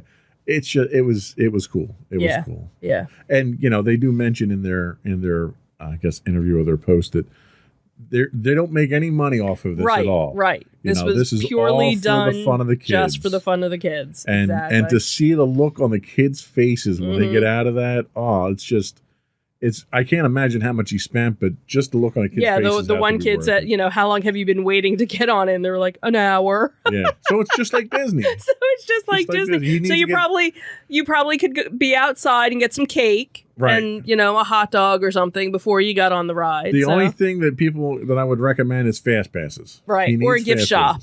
Or gift shop, right. Maybe that was their goodie bag when you left for the day. All right, so that was our good Star Wars story. Now, for some reason, she just won't go away. For like the 5th week in a row, we need to talk about Gina Carano. Yeah, well, So, and this was actually, there were 2 different articles that had popped up for her. Basically the same thing. So it seems that, Gina's Star Wars career, obviously, we know, came to a sudden end earlier this year when she was fired. And obviously, any, spin-offs were lost because of it. But her loyal fans haven't given up hope that Disney could reverse their decision. However, and some rumors have claimed that the actress may have had some chats with the studio about burying the hatchet. Obviously, we still don't know, but now she had made a post on Twitter that fans are thinking, oh, this is it, she's coming back. So the former MMA star shared an intriguing image that has a clear Star Wars vibe to it. The photo depicts a shrouded figure, possibly herself, standing on a very Tatooine-like landscape, watching not a binary, but a trinary sunset. I was like, what? Further adding to the intrigue, the actress had shared the photo without any comment. So, of course, everybody saw the photo and was like, yes, she's on Tatooine. Those are 3 suns. Yes, she's back. People can't count. You know. Anyway. Yeah.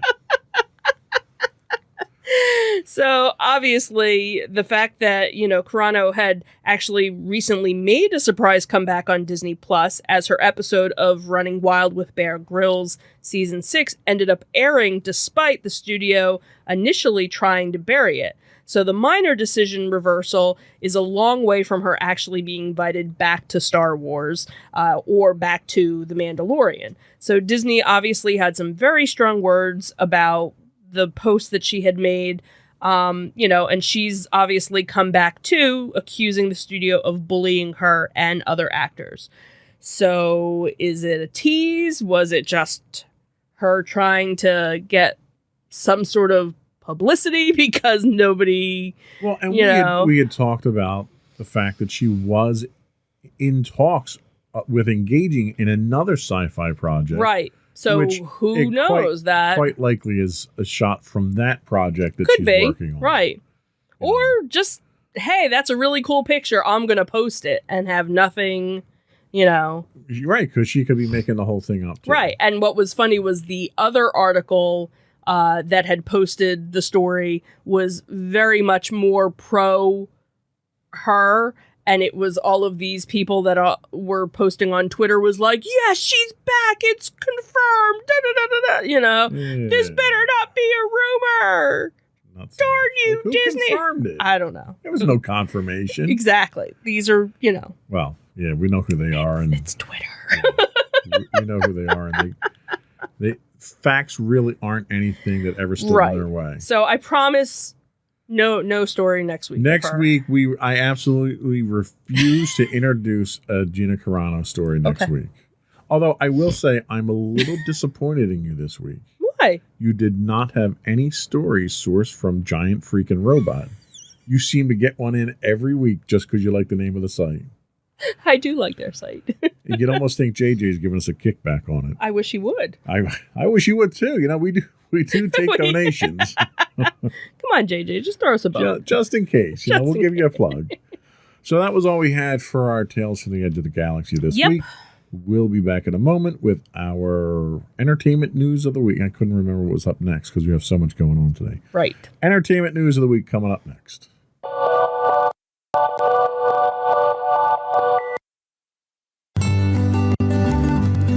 Insights into Teens, a podcast series exploring the issues and challenges of today's youth. Talking to real teens about real teen problems. Explore issues from braces to puberty, social anxiety to financial responsibility. Each week, we talk about the topics concerning today's youth. We look at how the issues affect teens, how to cope with these issues, and how parents, friends, and loved ones can help teens handle these challenges. Check out our video episodes on youtube.com/insights into things. Catch our audio versions on podcast.insightsintoteens.com or on the web at insightsintothings.com.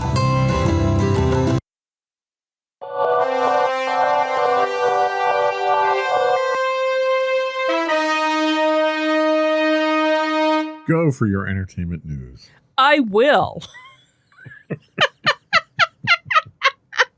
Just because I can. So tell us why the Foo Fighters are poo-poo heads, according to Ricky Schroeder. Oh, I don't think they're poo-poo heads at all. According to Ricky Schroeder, Well, they are. so the Foo Fighters held a show for vaccinated fans only, and anti-vaxxers, including former child star Ricky Schroeder, were protesting outside. So anti-vaccine protesters were demonstrating on Tuesday outside a Foo Fighters concert in California that allowed only vaccinated fans. which was reported by Variety. So on Saturday, the rock band had announced that they were going to be doing an intimate show at the Canyon Club ahead of a larger performance with similar requirements, which will be at Madison Square Garden in New York City on June 20th. So attendees had to show proof that they were over 21 and vaccinated in order to pick up their non-refundable tickets at the club on Sunday. Variety had reported that protesters appeared to be joined by Ricky Schroeder, the former child star. See, they won't even say that he's like actor, Ricky Schroeder. Done anything lately? It's been a while. He did stuff not that long ago. Name something. He was on that one cop show.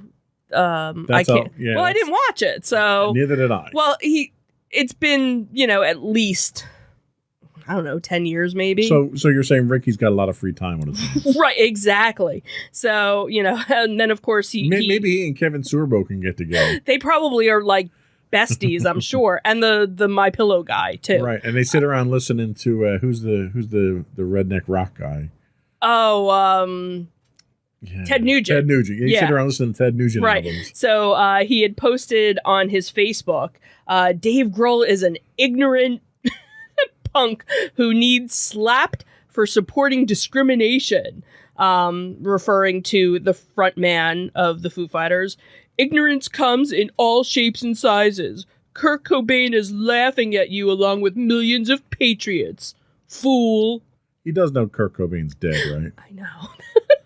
Well, I think that was, maybe he meant like Kurt Cobain was rolling, well, in he his can't laugh grave. because he's dead. Right. He's dead.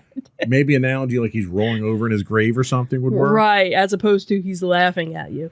So obviously Schroeder and the Foo Fighters record label haven't made any comments about the requests.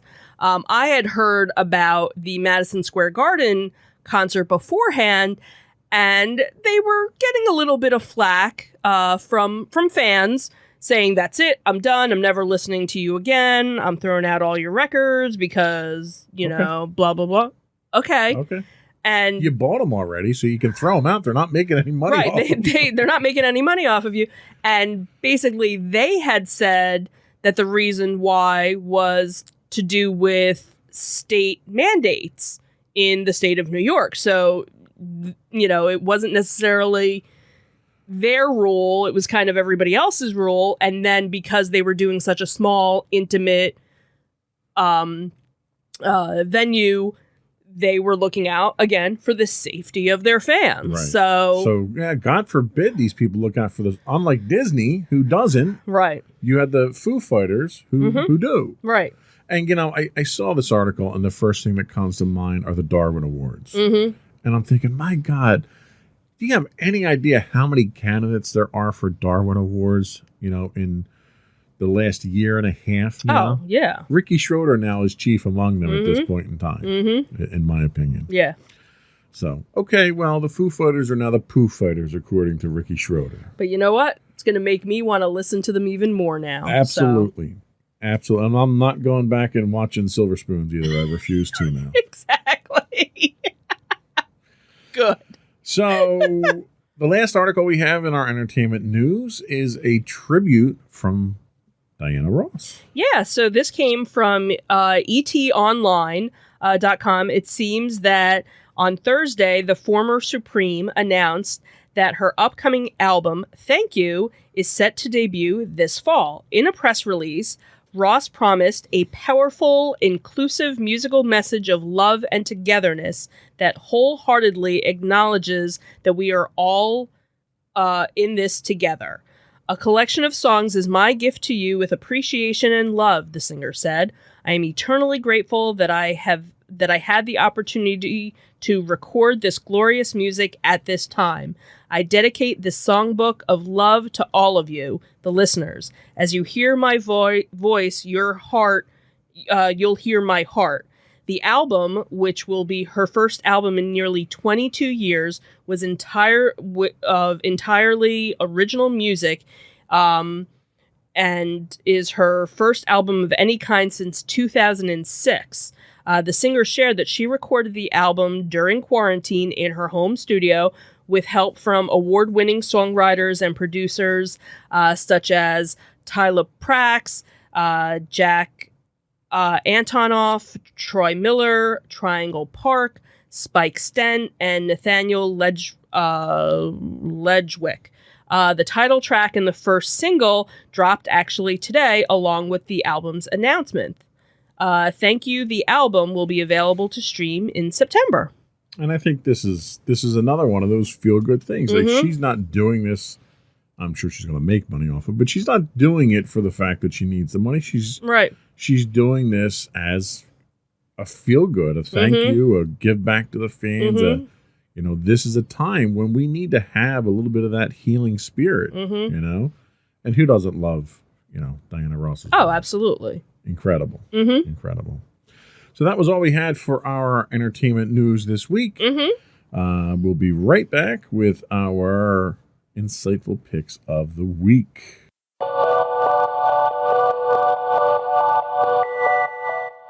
Go for your insightful pick. So my insightful pick this week is actually a repeat because I had done this one back on show 30-something.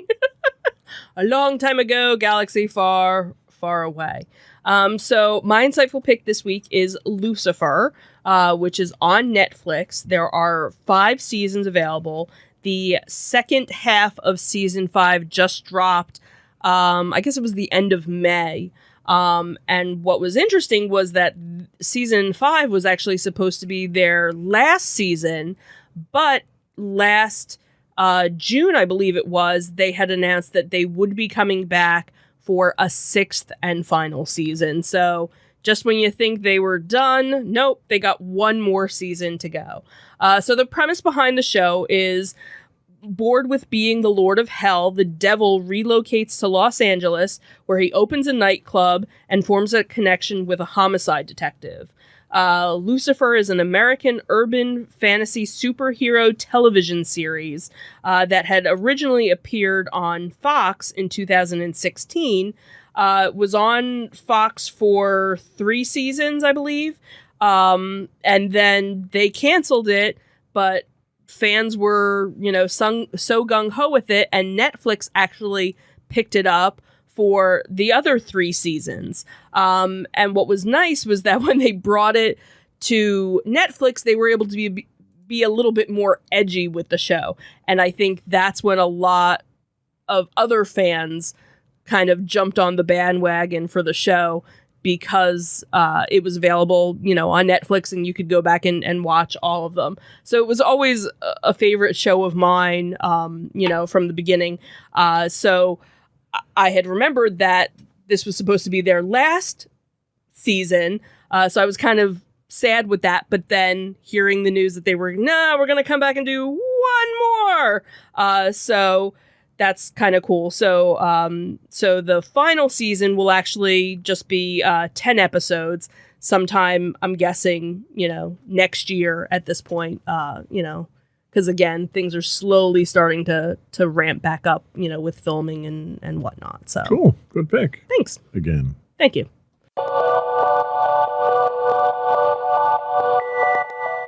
So my pick this week, we're on a trend here, is once again not a documentary. My pick is, after one episode of it, it's the first Marvel Cinematic Universe TV show that I'm picking after the first episode, and that's Loki. Yeah, that's very unlike you. It is, I know. We still have the second one to watch. We'll probably catch that tomorrow, but... Because we don't watch it on Wednesday. Yes, they should be dropping them on Fridays like they did all the other ones. So set in the Marvel Cinematic Universe, the Loki streaming series shares continuity with the films of the franchise and takes place after the events of the film Avengers Endgame, in which an alternate version of Loki created a new timeline. Tom Hiddleston reprises his role as Loki from the film series. Loki premiered on June 9th and will consist of 6 episodes. It is part of Phase 4 of the Marvel Cinematic Universe and was confirmed for a second season already being in development. After stealing the Tesseract during the events of Avengers Endgame, an alternate version of Loki is brought to the mysterious Time Variance Authority, the TVA, not the Tennessee Valley Authority from the Depression times, the Time Variance Authority. The TVA is a bureaucratic organization that exists outside of time and space and monitors the timeline. They give Loki a choice: face being erased from existence due to being a, quote, time variant, or help fix the timeline and stop a greater threat. Loki ends up trapped in his own crime thriller, traveling through time and altering human history. So far, we've only watched the first episode, like I said, but it is the first series on Disney Plus from the MCU that I like after the first episode. It took me 4 episodes of WandaVision before the show had any appeal, and 2 before I really started to warm up to Falcon and Winter Soldier. From my own perspective, that's a promising start for this show. I'm very excited to see. I'm saying it's only 6 episodes, but I'm excited to see the rest of them for the season. I'm sure that some of that appeal has to be credited to Hiddleston's portrayal. I've always loved the character in his hands. And much to my surprise, part of the appeal is actually Owen Wilson's performance as well. I've never been a big fan of Wilson's. He seems one step above Nicolas Cage when it comes to a one-dimensional portrayal. I often struggle to see Wilson as anything more than a clueless pot-smoking surfer guy injected into situations for comedic relief. But in Loki, he's demonstrating a depth of character that utterly shocks me. He comes across as a grizzled veteran detective one might find in a classic noir Mickey Spillane novel, but with a worldly knowledge that makes the offhand observations he makes seem prophetic. The show's appeal might be the retro tech look that gives it a Fallout Vegas feel that I can wrap myself in like a comfortable blanket. But in reality, I'm sure it's a combination of all these things and the classic MCU comedy, drama, action vibe we all have come to love. And it's almost like the perfect blend of everything. Mm-hmm. Yeah. And all the pieces of it seem to be gelling together after one episode, which blows my mind. Right. They go back and they borrow, in the first episode, they borrow footage from Avengers Endgame to show the scene where he picks up the Tesseract, but they're thoughtful enough to actually reshoot some of that so you can see it from his perspective, too. Yeah. So it gives you a whole new twist on how things happen. There's one scene where they kind of do this is your life segment, and they walk him through different parts of his life. Right. Trying to prove the point of him being this cruel, sadistic, mean person who does things with no good reason. And once it's flaunted in his face, you actually start to feel sympathetic with the character, which you're not supposed to feel sympathetic with Loki. But Hiddleston pulls it off great. So my pick this week is Loki on Disney Plus. Episode 2 just dropped. 3 will be out on Wednesday of next week. We'll be right back with some afterthoughts.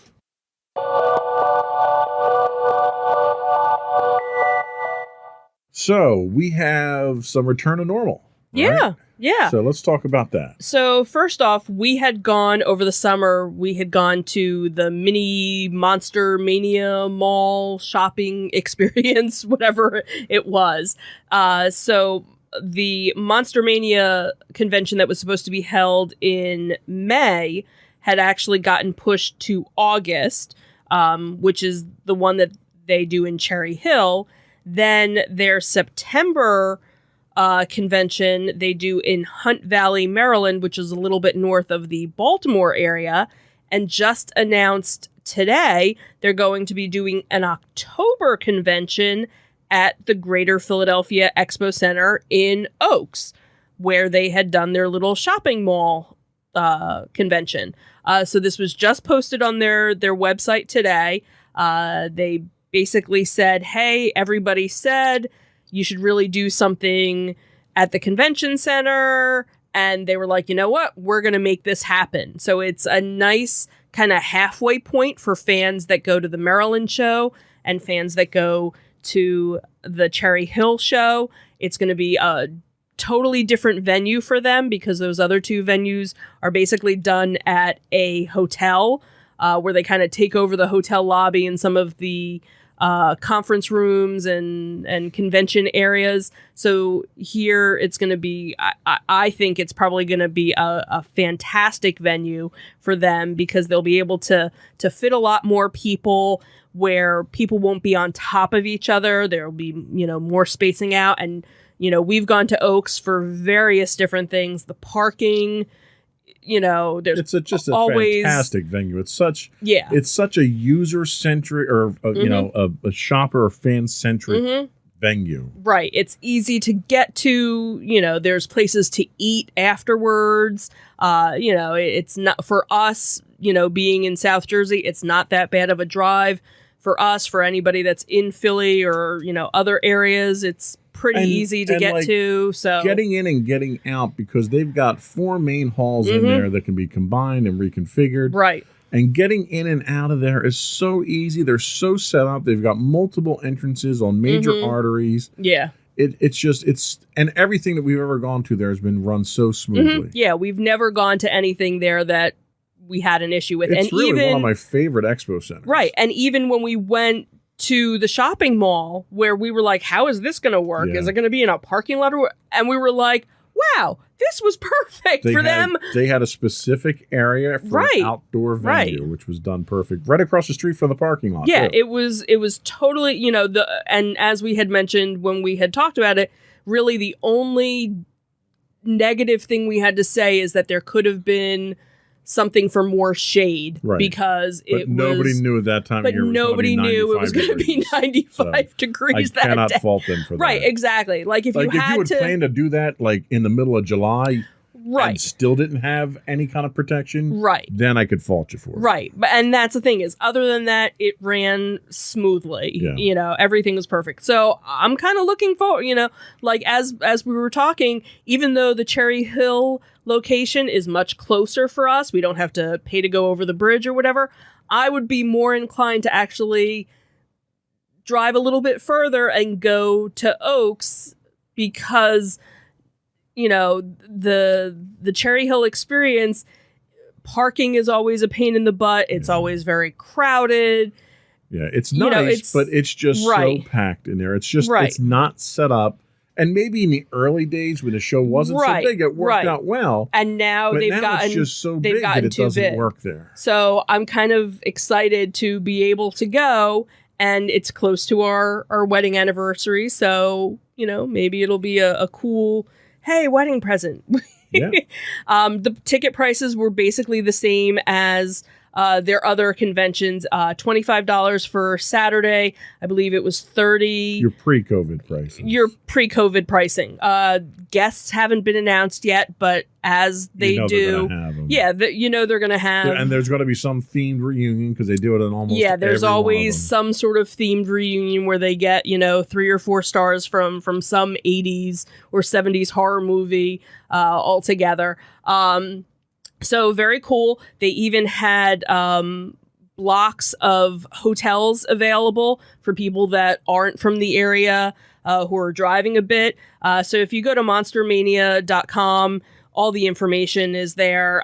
Even vendors, they're looking for vendors. So if you happen to be somebody who's a vendor who Cherry Hill's a little bit too far for you, but Oaks isn't as bad, here's a great opportunity. And I think that's what's also going to kind of be cool because when we went to the shopping thing, there were different vendors that we haven't seen before. Yeah, there are a lot more vendors. Where when we've gone to Monster Mania back-to-back years, it's a lot of the same vendors, which it's great. And I think part of the problem is because it's so cramped, you don't see all the vendors. Right, you don't get to see everybody because you're just trying to get through, So I think this will be a great opportunity because, again, you're going to get all these different vendors who aren't from, either of the local areas and stuff. Of room to browse because a lot of times at Cherry Hill, there's so many people there that you can't really stop and look through a table when there's so many people trying to get because by. If there's already so many people looking at a table, you can't. So very happy that they're doing this. So we have one more though.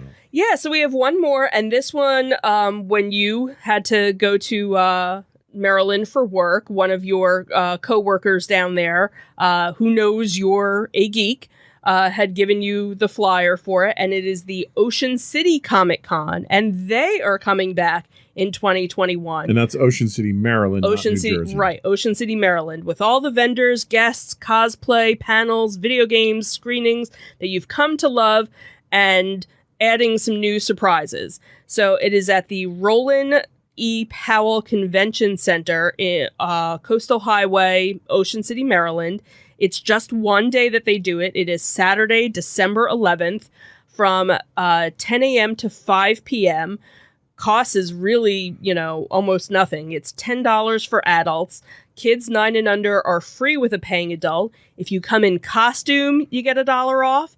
And if you bring a non-perishable food item, you will get another $1 off. So if you do both together, you can get $2 off. Or obviously the $10 donation. Tickets are only sold at the door, so there's no buying of tickets, where, just to mention, for Monster Mania, you can go online and buy tickets ahead of time right now. So they have different areas where you can get information. So if you go to twitter.com Ocean City Comic, or their Facebook page, which is Ocean City Comic Con, their Instagram page, or you can contact them on their website, which is oceancitycomiccon.com. You can get more information. This is one. What happened? Well, obviously they didn't have last it last year, and the year before that, we had were just actually going to Disney that year. Oh, okay. I remember there was something we where had a schedule conflict because that was our Disney vacation around the holidays. Okay, so this will be kind of cool because we don't have anything planned, and it's a great one because it's off season. By December, exactly. You haven't had a Comic-Con or a convention for probably 2 or 3 months. Right, so you're kind of itching for something. It's also right before the holidays, so maybe there's an opportunity to find and I have it on some good holiday authority presents. that if you want to go down and stay overnight, there are plenty of rooms, and the rates are great that time of year. I was going to Ocean say, City. because, and it'll be kind of interesting to see what Ocean City is like. And Ocean City does not shut. Ocean City is very similar to the Jersey Shores. They don't shut down in the off season entirely like they used to. Okay. There's plenty of restaurants There's that are still open. some things There's that are venues open. that are open down there. So Okay. they're really, and this is one of the things that they're trying to do. They're really trying to keep that year-round attraction going. So that's probably why they do it. Yep. This time of year, because so. they get great rates on the venue as well. Yeah. So Ocean City yes, we are Comic-Con. definitely looking forward to it. Maybe any of our friends or whoever that are interested, we'll try and do like a meetup or something. Yeah, Who knows? That would be cool.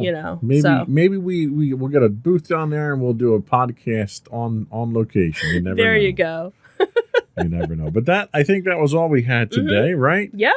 Before we go, I do want to once again remind folks to subscribe to the podcast. You can get audio versions of this podcast listed as Insights into Entertainment, or you can get video versions of all the podcasts listed as Insights into Things on Apple Podcasts, Spotify, Google, Stitcher, iHeartRadio, TuneIn, etc. I would also invite everyone to give us some feedback. You can email us at comments@insightsintothings.com. You can find us on Twitter at insights_things. On Facebook, we're at facebook.com/insightsintothingspodcast. On Instagram at instagram.com/insightsintothings. You can get audio versions on the web if you don't have a podcatcher at podcast.insightsintoentertainment.com. You can find the video versions of all of our podcasts from all 3 versions at youtube.com/insightsintothings. We do stream 6 days a week, both on YouTube and Twitch. You can get us at twitch.tv/insightsintothings. And finally, if you go to our main website and want to get links to any of our things, you can go to insightsintothings.com. And we do have... Dun, dun, dun, dun! We finally have profile pictures up for our hosts. You can check that out on the website as well. These are themed with what application was it? Voila! Voila! So it made us very Pixar-y like. So, yes, so being the Disney people that we are. Right. Well, So if most you of us. only consume the audio version of this podcast and I want to know what we look like, in a cartoon. I really do look as bad as I look. Oh, on the stop. website. You don't look that bad. I think it's nice that we have like the roses in the background. You can't it's- even tell. That's because but you're it's- such a fantastic I know. photographer and you set the shots up. What can I beautifully. say? But that's all we have for this week. Yep. Another one in the books. Have a good week, everyone. Bye. Bye.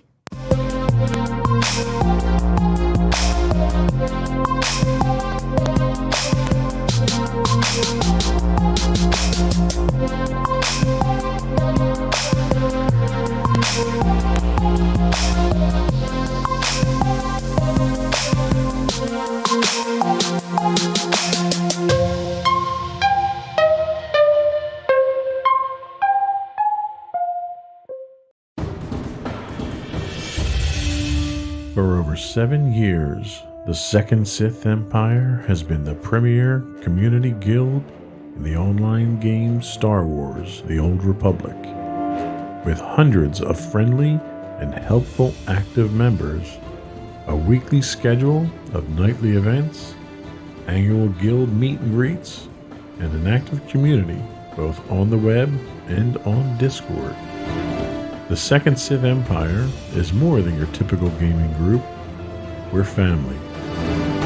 Join us on the Starforge server for nightly events such as operations, flashpoints, world boss hunts, Star Wars trivia, guild lottery, and much more. Visit us on the web today at www.thesecondsithempire.com. Insightful podcasts by informative hosts.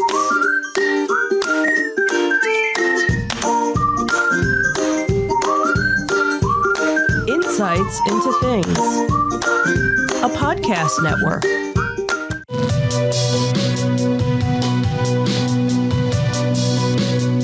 Welcome to Insights into Tomorrow, where we take a deeper look into how the issues of today will impact the world of tomorrow. From politics and world news to media and technology, we discuss how today's headlines are becoming tomorrow's reality.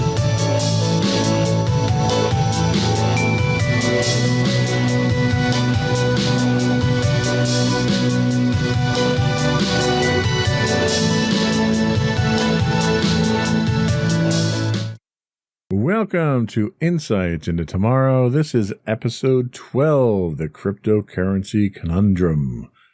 I'm your host, Joseph Whalen, and my co-host, Sam Whalen, today. Hello, everybody. How you doing today, Sam? I'm doing okay. So today we're going to be talking about crypto. Do you own any crypto? I did for a little bit. I had Dogecoin when that was like a joke. Yeah, it still is, by the way. Yeah, but it's kind of settled out because I was using, I mean, we'll talk about it, but I was using Robinhood to get it. Yeah. And I think my friends and I all started doing it as a joke. But yeah, I had a little bit of Doge for a while. Not anymore, though. Okay.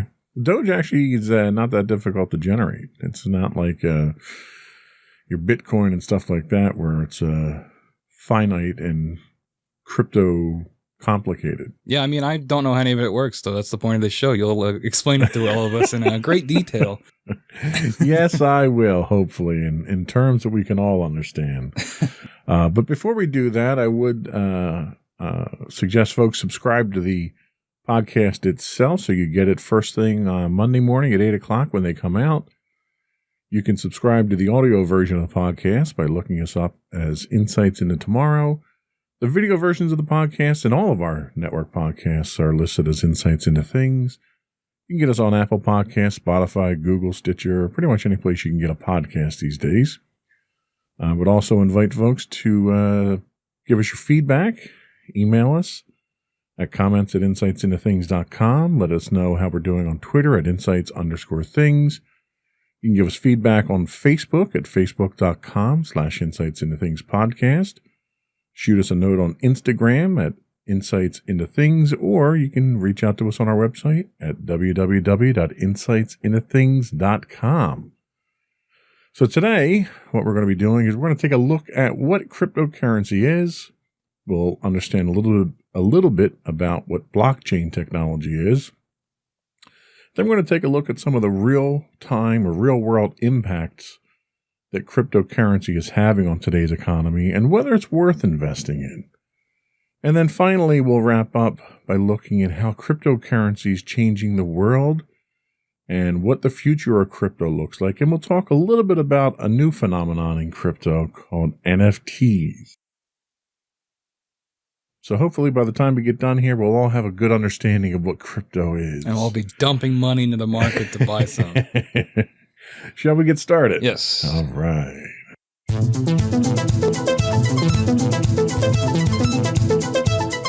So, what is crypto? So, this definition of crypto comes from NerdWallet. Figure that was kind of a safe place to go to.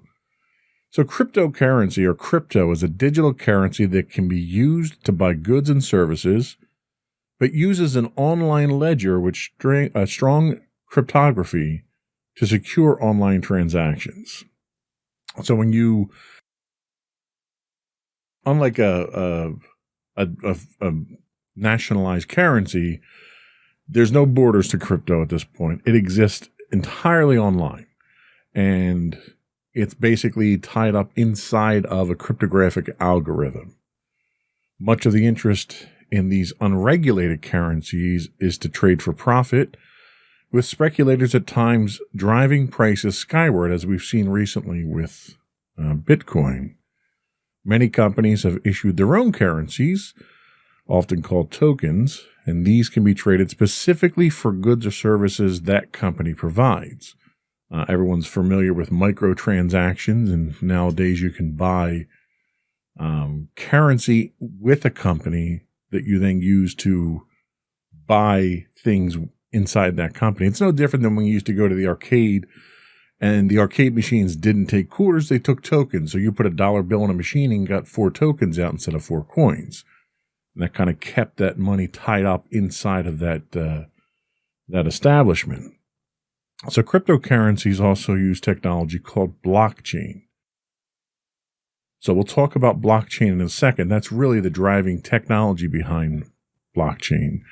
But part of the appeal of cryptocurrency is the security of it. A lot of people feel the anonymity that cryptocurrency offers is a selling point because you can go out and make a transaction, a purchase online somewhere, and not have that traced back to you through a PayPal account or a credit card or something else. But what people don't realize is it's not as untraceable as they think it is, because there is a digital footprint. There's a digital trail that goes along with it that can be traced back to your wallet, because you have to have a digital wallet that you apply these coins to. So, with that in mind, questions, statements, inquiries? No, I think that all makes sense. I mean, my familiarity with Bitcoin is mostly from the last season of Mr. Robot, actually, which ended a while ago. But in that show, the economy basically tanks, and this one company, eCorp, comes up with eCoin, which is basically takes the place of physical money. So everybody has their eCoin wallet on their phone. So I kind of got the concept a little bit from that. I mean, it's a fictionalized portrayal, but they did their research in terms of, using Bitcoin as a replacement for physical money. Sure. And really, I mean, money is... currency itself is anything that has a value associated with it that you can trade for things.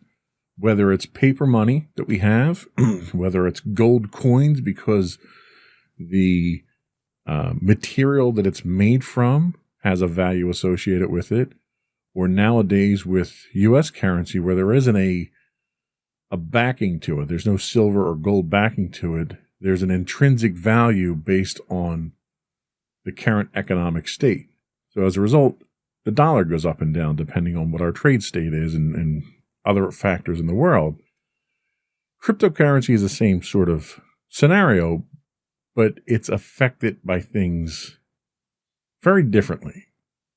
Like one of the things that we're seeing nowadays is Bitcoin is soaring right now. And one of the reasons it took a recent jump was Tesla, Elon Musk's company, decided that they're going to take Bitcoin payment for cars, and they invested more than $1 billion to acquire Bitcoin.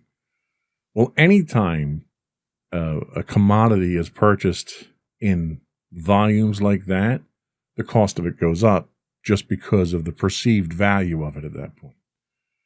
So you have speculative investment like that that's causing a rise in value. Yeah, that happened with we talked about Dogecoin earlier too. Elon Musk would like make a tweet about Dogecoin and it would shoot up like 20 cents or something like that. Sure. So like, and you get that with regular stocks too, but with crypto, it's even more volatile like that.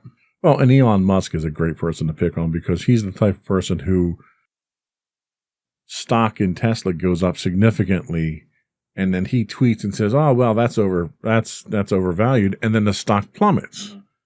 And you know, when you're the second richest man in the world, you can stand to lose $40 billion and it doesn't really put a dent in your bank account, but your other investors can't afford that kind of recklessness and that volatility in a stock that they're investing in. And we'll talk later about the investment angle of Bitcoin and cryptocurrency, but we're going to find that's the same type of thing with crypto. So the technology that is based on is blockchain. Now, this information comes from another website, Investopedia.com. Blockchain is a decentralized technology spread across many computers that manages and records transactions. Blockchain is a specific type of database. It differs from a typical database in the way it stores information. Blockchains store data in blocks that are then chained together. Blockchain. I get blockchain.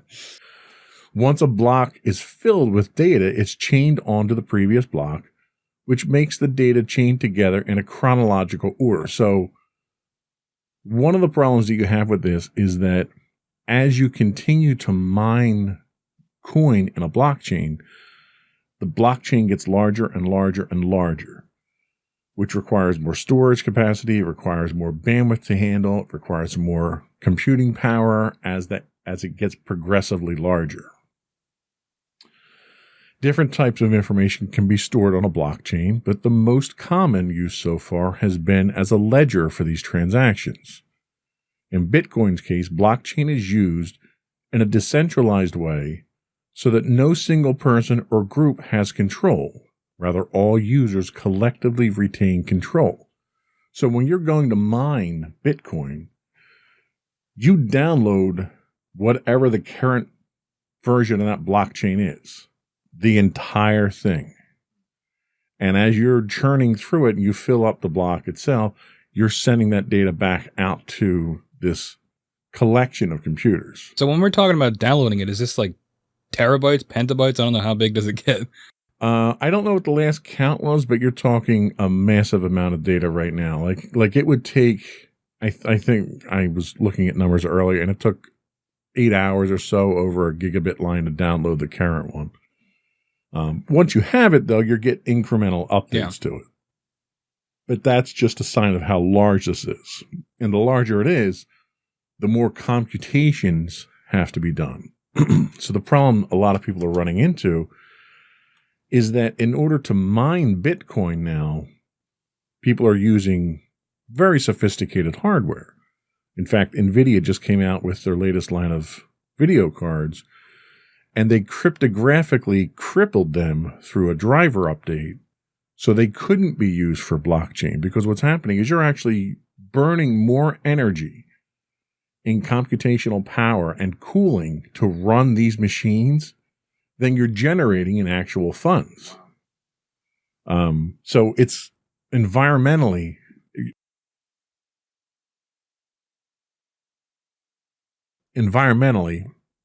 it's not a good thing.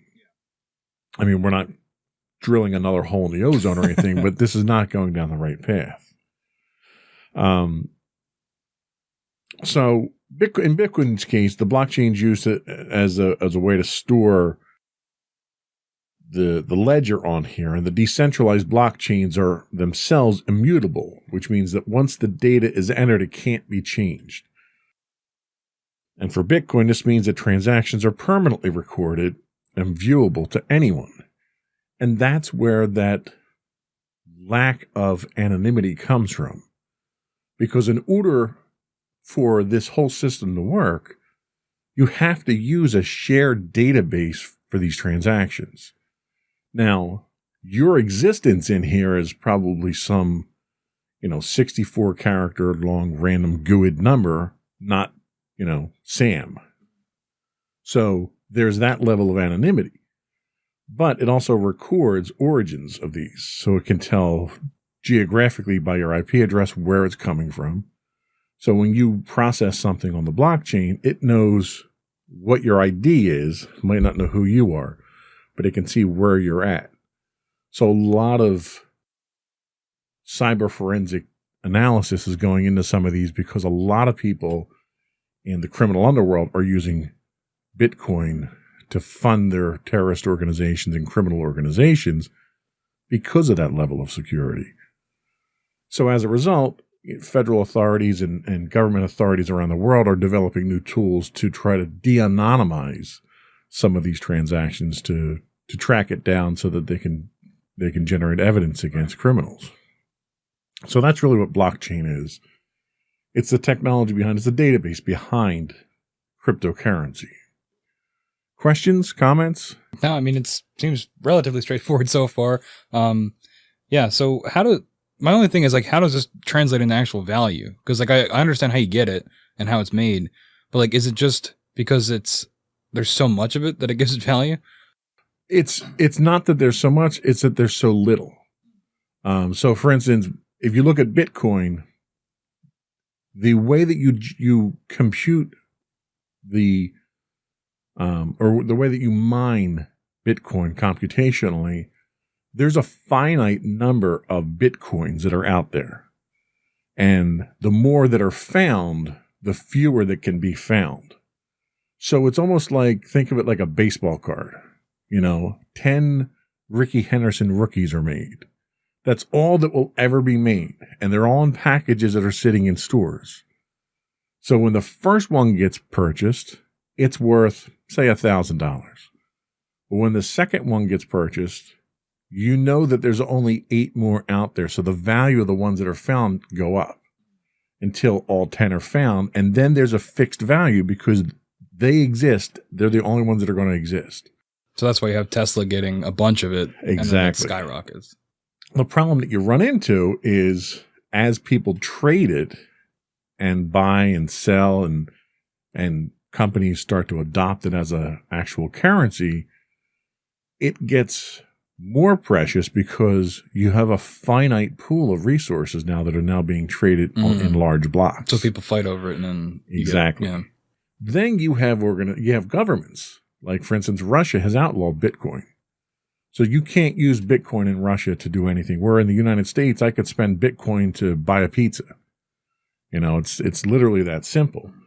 And in the early days of Bitcoin, it was used very frivolously. It was generated a lot on colleges because a lot of college students would use computers on campus because of the computational power to generate these. So you'd have students that would have 10 Bitcoins that would generate overnight.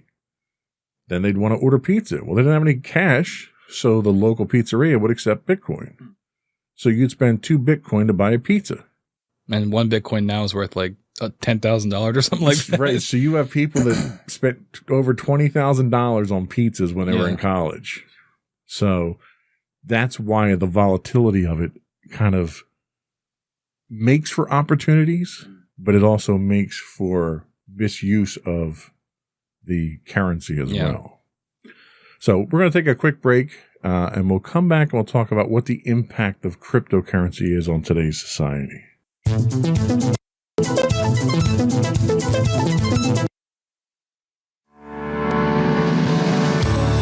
Insights into Entertainment, a podcast series taking a deeper look into entertainment and media. Our husband and wife team of pop culture fanatics are exploring all things from music and movies to television and fandom. We'll look at the interesting and obscure entertainment news of the week. We'll talk about theme park and pop culture news. We'll give you the latest and greatest on pop culture conventions. We'll give you a deep dive into Disney, Star Wars, and much more. Check out our video episodes at youtube.com/insights into things. Our audio episodes at podcast.insightsintoentertainment.com, or check us out on the web at insightsintothings.com.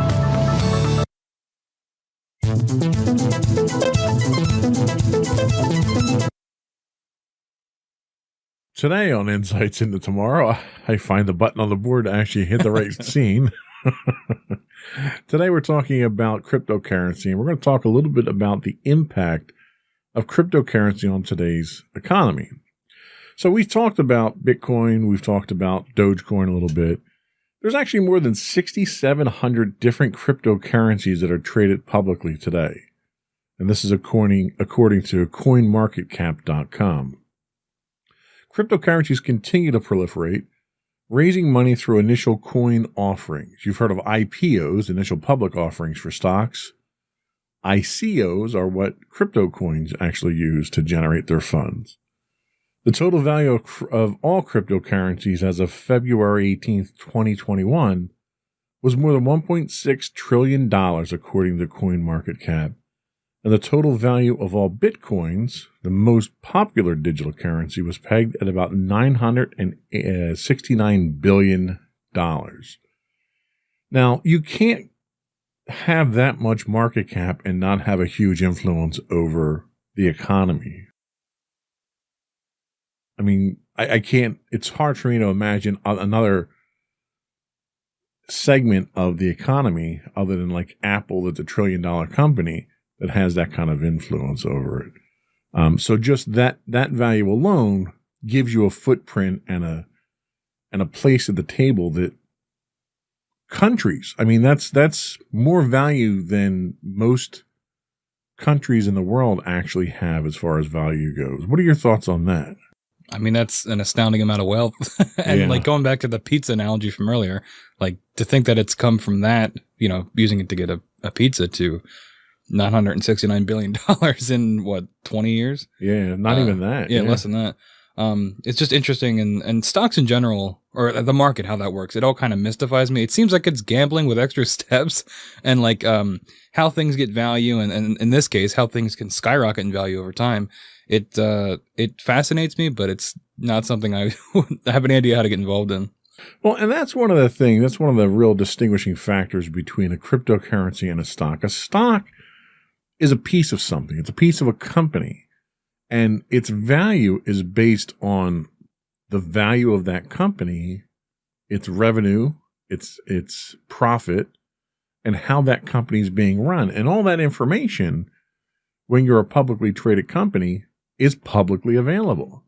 So if you want to go do the research on Intel and see how much Intel is worth, you can see what their assets are, what their liabilities are, what their profits are, what contracts they've landed over the last 12 months. You can do all that research and find all that information. And largely that's what, analysts and stockbrokers do for you. They do all that work for you and come back and say, okay, buy Intel because they're worth it. But you have the freedom to go get that information yourself and do it. You lack that information for the most part when it comes to crypto. I mean, crypto isn't representative of anything substantial. It's literally data that's being passed around. And a lot of people have a very difficult time wrapping their heads around that.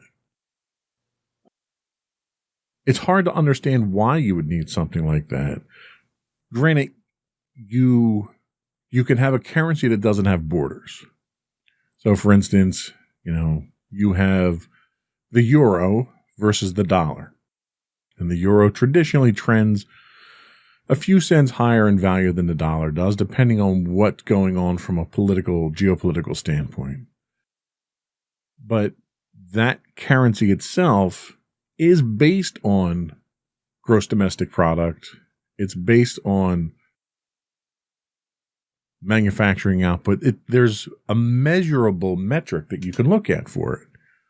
So you can kind of predict, okay, well, we know that everyone's being hit by the pandemic right now. And Europe, sections of Europe are being hit worse than others. So the chances are their economy is going to be impacted by that further. So maybe now is not a good time. And I'm saying this strictly from a theoretical standpoint. I am not an investment broker, or am I qualified to comment on any of this stuff? But you can see these signs, these trends, and determine that that might not be the investment that you want, because the euro may go down as their economy is impacted. You can't do that with Bitcoin. Tomorrow, Bitcoin could lose 30% for no apparent reason. Or it could gain 30% for equally no reason. It's volatile. That is it's the buzzword, yeah. Incredibly volatile. So why do people like cryptocurrency? Why don't you tell us, why people, what the appeal of cryptocurrency is? Yeah, so supporters see cryptocurrency, things like Bitcoin, as a currency of the future, and they're racing to buy them now before they become more valuable, which we've already seen that with going from buying pizzas to being worth, $900 billion. Some supporters like the fact that crypto removes central banks from managing the money supply, since over time these banks tend to reduce the value of money through inflation, so Bitcoin can't be inflated the way normal money can. Other supporters like the technology behind crypto, like the blockchain, which we talked about earlier, because it's decentralized processing and recording system and can be more secure than usual payment options. And then finally, some speculators like crypto because they're going up in value and have no interest in the currency's long-term acceptance as a way to move money. And that's a very good point, is that if you look at it from a long-term standpoint, it's so volatile and traded so frequently that people aren't looking at it as a long-term. Like, people buy Disney stock and they hold on the Disney stock for 30 years and they continue to increase in value. They may get dividends from it, but ultimately it's a long-term thing that someday you'll sell that and it's an investment. Whereas cryptocurrency is almost like day trading. Yeah. I'm buying it this morning because I know this afternoon, chances are it's going to be 30% higher and I'm going to make a fortune off of it. That's essentially what I was doing. Me and my friends, when I talked about Dogecoin earlier, that's what we would do. We bought it, and then for like a week straight, we would check every day to see what the value was. And you could set, in the app we were using, you could set, I think it was called a limit order. So like if Dogecoin went up to 80 cents, you can have it sell then. Right. So like if we thought Elon Musk was going to tweet about it and it would make it go up in value, which happened, a lot of people made a lot of money when Dogecoin, when that phenomenon was happening. Sure. It's kind of stabled out now, but it was like day trading. And Robinhood, I know, got a lot of flack for that because so much money was being dumped in that they couldn't keep up with it. And I think that finding came out a couple of days ago, where the way Robinhood works is when you go into, and for those that don't know, Robinhood is an app where you can, trade stocks and trade crypto. When you go to buy something through them, they actually wait and basically give you an IOU so that if they can get a better value for it, they can then take that, and then you also get the stock. They take off the top. Right. But when the things with Dogecoin was happening, so many people were buying in, and with GameStop as well, the GameStop stock situation, they didn't have enough money to keep up. So it's like, when the trend hits the whole world and everybody's doing it like day trading, it can cripple something like Robinhood that's just, the app to the middleman almost. Yeah, their business model was not capable of keeping up with that. But one of the other things about crypto that we talk about here is that it doesn't use a centralized bank, which means it can't be influenced by governments or government regulation. So you look at how some of the economy works in the United States, and you've got the Federal Trade Commission that makes sure that there's no insider trading and that things are done on the up and up. You have the Federal Reserve that sets interest rates. So with a traditional economy, you have a lot of outside influence. It's not just the market value. A lot of it is the government trying to control the money. Part of that's inflation. When the economy is bad, the government puts more currency into circulation, which devalues the currency but increases spending. And with a cryptocurrency, they don't have that control, which is one of the reasons why Russia had banned Bitcoin. because Bitcoin could really come in and take over an economy because the government has no control over it. So a lot of governments don't understand crypto yet, and those that do and have kind of a good understanding of it are kind of afraid of it, and with good reason. Yeah. One of the other things that we talk about here is the encryption associated with it. Well, that encryption allows you to hide transactions. So right now we've got a big push in the United States where the federal government wants to have access to encrypted data on your phone, in your email, through your social media, because they claim that without that, then they can't do their job from a law enforcement perspective. So the federal government wants access to your encrypted information on your phone. So if they get a warrant for a search warrant, they can execute it, where they can't do that now. Well, they'll never be able to do that with cryptocurrency. They can't go to a manufacturer like Apple or Google and say, put a backdoor in, or we're going to put you out of business. There's no central authority for Bitcoin. So they can't exercise that control. And as a result, it's very appealing to a lot of people who want to do international transactions. You know, when we do transactions with a company overseas, there's a conversion rate that happens. And that conversion makes money for someone. Some money broker somewhere skims off the top, like you talked about with Robinhood. With Bitcoin, it's traded at face value. Nobody skims off the top. Nobody makes a profit off of it. And generally, when no one's making a profit off of a transaction, people have a problem with that. Yeah. So you can't have that man in the middle who's doing things. But again, cryptocurrencies are speculative. There's nothing tangible about a cryptocurrency that says, okay, well, I see that Tesla put out 20% more cars this year than they had forecast, so their value is going to go up. There's nothing like that with crypto. It's literally just made up as it goes along. And that's something that scares off investors. So what you get is a completely different class of investors that go after cryptocurrencies. As an investor myself, I'm very risk averse. You know, I will invest money in a guaranteed 8% return any day over the possibility of a 15% return with a 50% chance of loss. That's just the way I am. I'll always go for the sure thing. I mean, like, I've been investing a little bit. Like, I don't, as I've made clear by this show, I don't really understand how a lot of this stuff works. So I've been using Robinhood, and they got in trouble for kind of gamifying it. But I like that personally because it makes it a lot easier to understand. And the way I've been trading it is, it is like gambling, where if you're putting money in, like, you have to be okay to lose it if you mess something up, or like you're okay having it sit there for a long time. Cause you know, a lot of stocks are, like you talked about with the Disney example, a long-term thing. So I haven't been doing it enough to understand how I do it. But at least with the crypto stuff, I was doing it daily, trying to get like just the smallest amount of value out of it. Where it's not a set 8%, you know, a guaranteed 8% return like you were talking about. So it is weird seeing the comparison of, you know, play it safe long term, but with crypto, it's play it now and hope for the best. Absolutely. So I guess the real overriding question is, are cryptocurrencies a good investment? So like we said, cryptocurrencies may go up in value, but many investors see them as more speculations and not real investments. And the reason for that is that just like real currencies, cryptocurrencies generate no cash flow. So for you to profit, someone has to pay more for the currency than you did, which is called the greater fool principle. Yeah, I love that one. That's a funny name. And it's a legitimate theory for investing.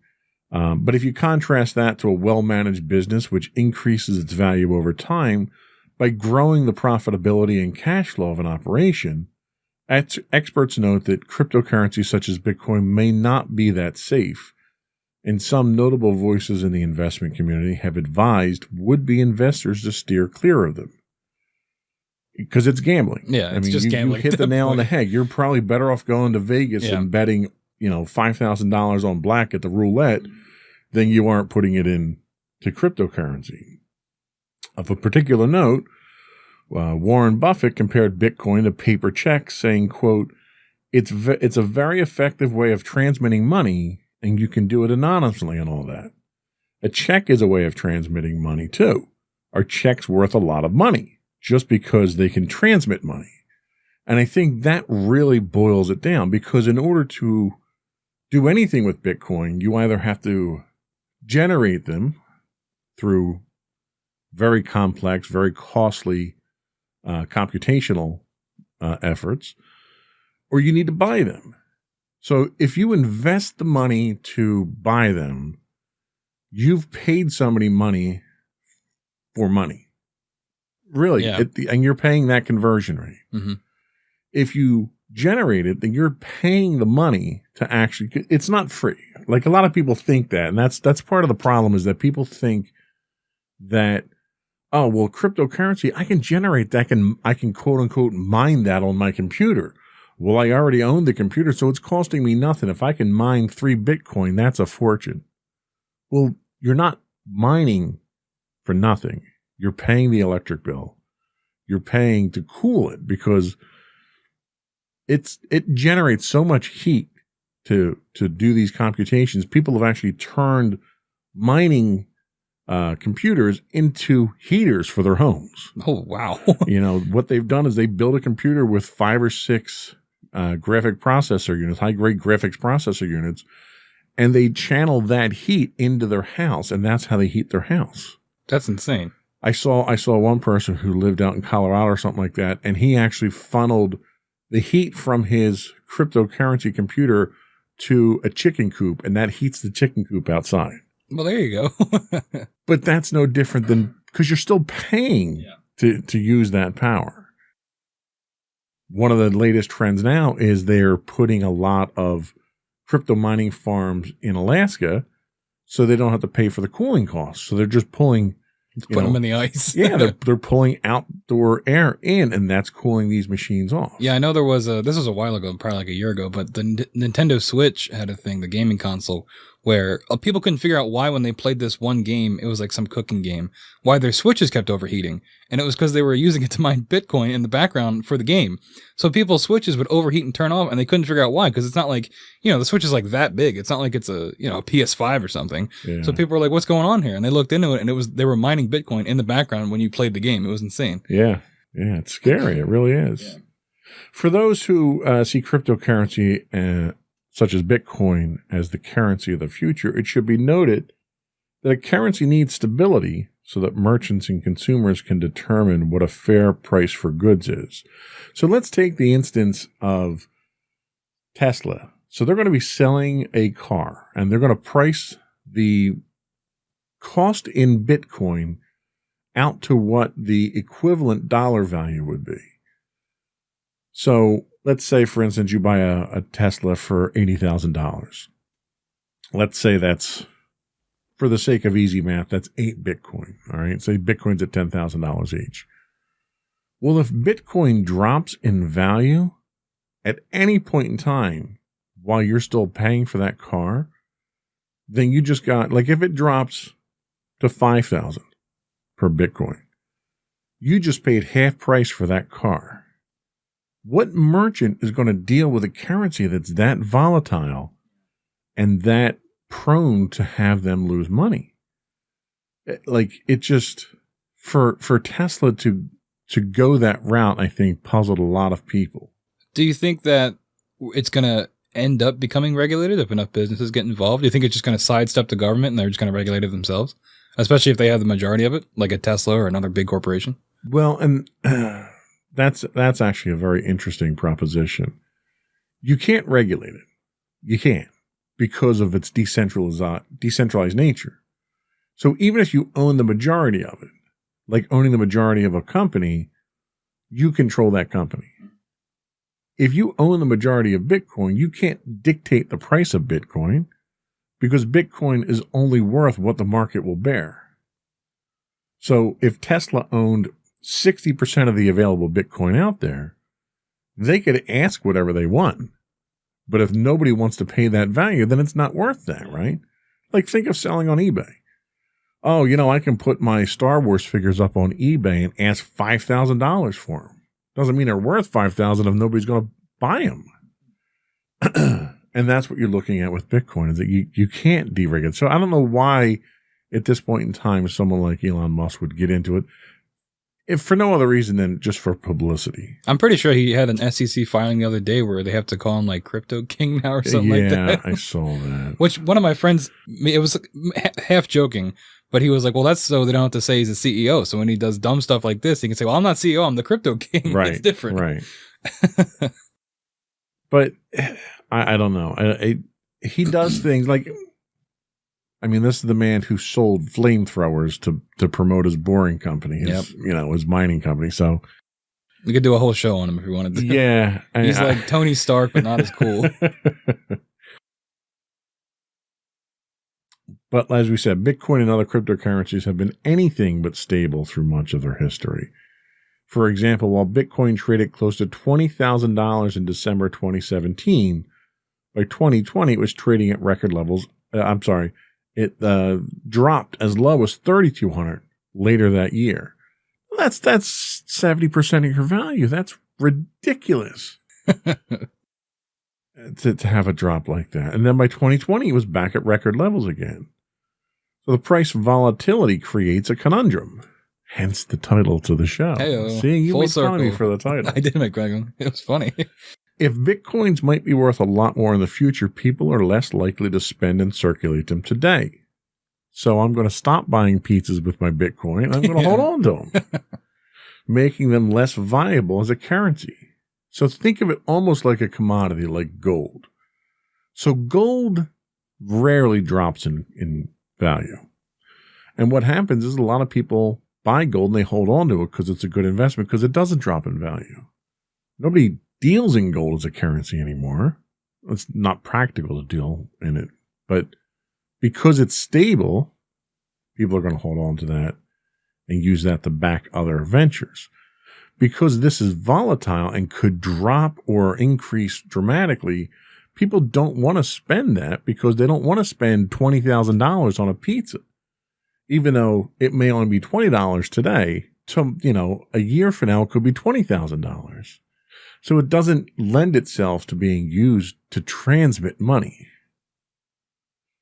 And finally, they say, why spend a Bitcoin when it would be worth 3 times that value next year? And that's exactly what they're saying. It's more an investment gimmick, I think, than it is a real currency. So then do you think it will go by the wayside eventually? If people adopt this line of thinking that it's not worth the effort to spend it? I think Bitcoin has a very limited lifetime to it. I think cryptocurrency in general does. I think blockchain has other practical applications that can be used for more realistic things. I think what we're seeing right now with crypto is probably a fad because it's just too unstable. Yeah. Investors don't like instability. So you're going to find that it's going to probably lose its widespread adoption pretty quickly. Mm-hmm. But let's take a quick break and we'll come back and we'll look at what we do think of what the future of cryptocurrency is and how it's changing the world.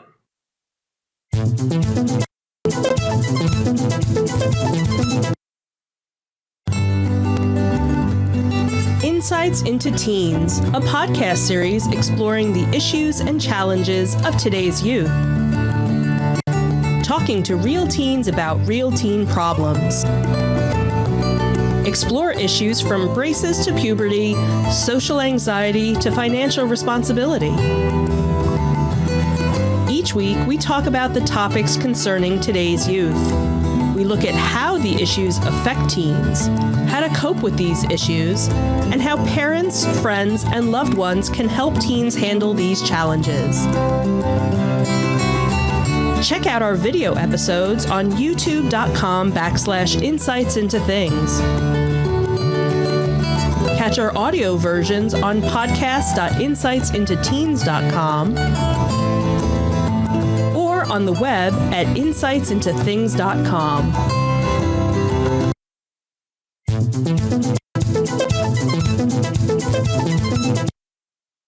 Welcome back to Insights into Tomorrow. We're talking cryptocurrency. And as we said earlier, cryptocurrency is not new. It's been around since roughly 2009 when Bitcoin was first created. But in recent years, it started to have a more significant impact on the world. Cryptocurrency has done this by changing the way various industries operate and opening up new opportunities for individuals and businesses alike. The creation of cryptocurrency also introduced blockchain technology to the world, which is, I think, the most significant contribution that we get from crypto. According to Statista, revenues from the technology are expected to reach more than $39 billion by 2025. From these figures, it's clear that cryptocurrencies and the technology that surround them are having a major impact. Here are some of the examples of how cryptocurrency is changing the world. Why don't you tell us about these? Sure. So alternative international financial transactions, which we kind of talked about earlier with it being a borderless currency. Businesses are always keen to find a way to complete international transactions in the most secure way possible. So cryptocurrency-based solutions like Ripple can help with this. Ripple operates on an open source platform and it enables the seamless transfer of both cryptocurrencies like Bitcoin and Litecoin and fiat money like USD and yen. I don't know what fiat money is. Fiat money is national currency. Oh, okay. I didn't realize that was a term for it. And then finally, the main process of Ripple is payment, settlement, and remittance that is similar to the traditional SWIFT system, which is used by financial institutions. What is the SWIFT system also? Well, SWIFT system we're not going to go into today. Okay. That's a lot more complicated. Okay. Yeah, we'll get an economist next time to break that down for us. Yes. Second, more options for secure online payments. Cryptocurrencies and blockchain technology can make it easier for people to make online payments. Blockchain wallets store private and public keys that enable payments to be made securely and quickly. Also, many sites in various industries accept cryptocurrencies as a safe way for people to send and deposit money. So, for example, online gambling sites that accept cryptocurrencies are popular among young adults and in general with players due to the added security that is provided. The worldwide online payment system PayPal has also recently announced that it is going to start allowing customers to buy, sell, and hold cryptocurrencies in its online wallets. PayPal was Elon Musk, right? He invented that? I believe that's where he started. So yeah, another Elon, he's back. Another mention of him. Revolutionizing supply chains. So Bitcoin, the global economy, is reliant on secure and efficient supply chains. This makes supply chain security a major concern. The blockchain technology that enables the use of crypto can also be used to improve the security of supply chains thanks to its transparency and decentralized nature. Certain currencies like Walton Chain and VeChain, or VeChain, are specifically aimed at improving the safety and speed of supply chain operation.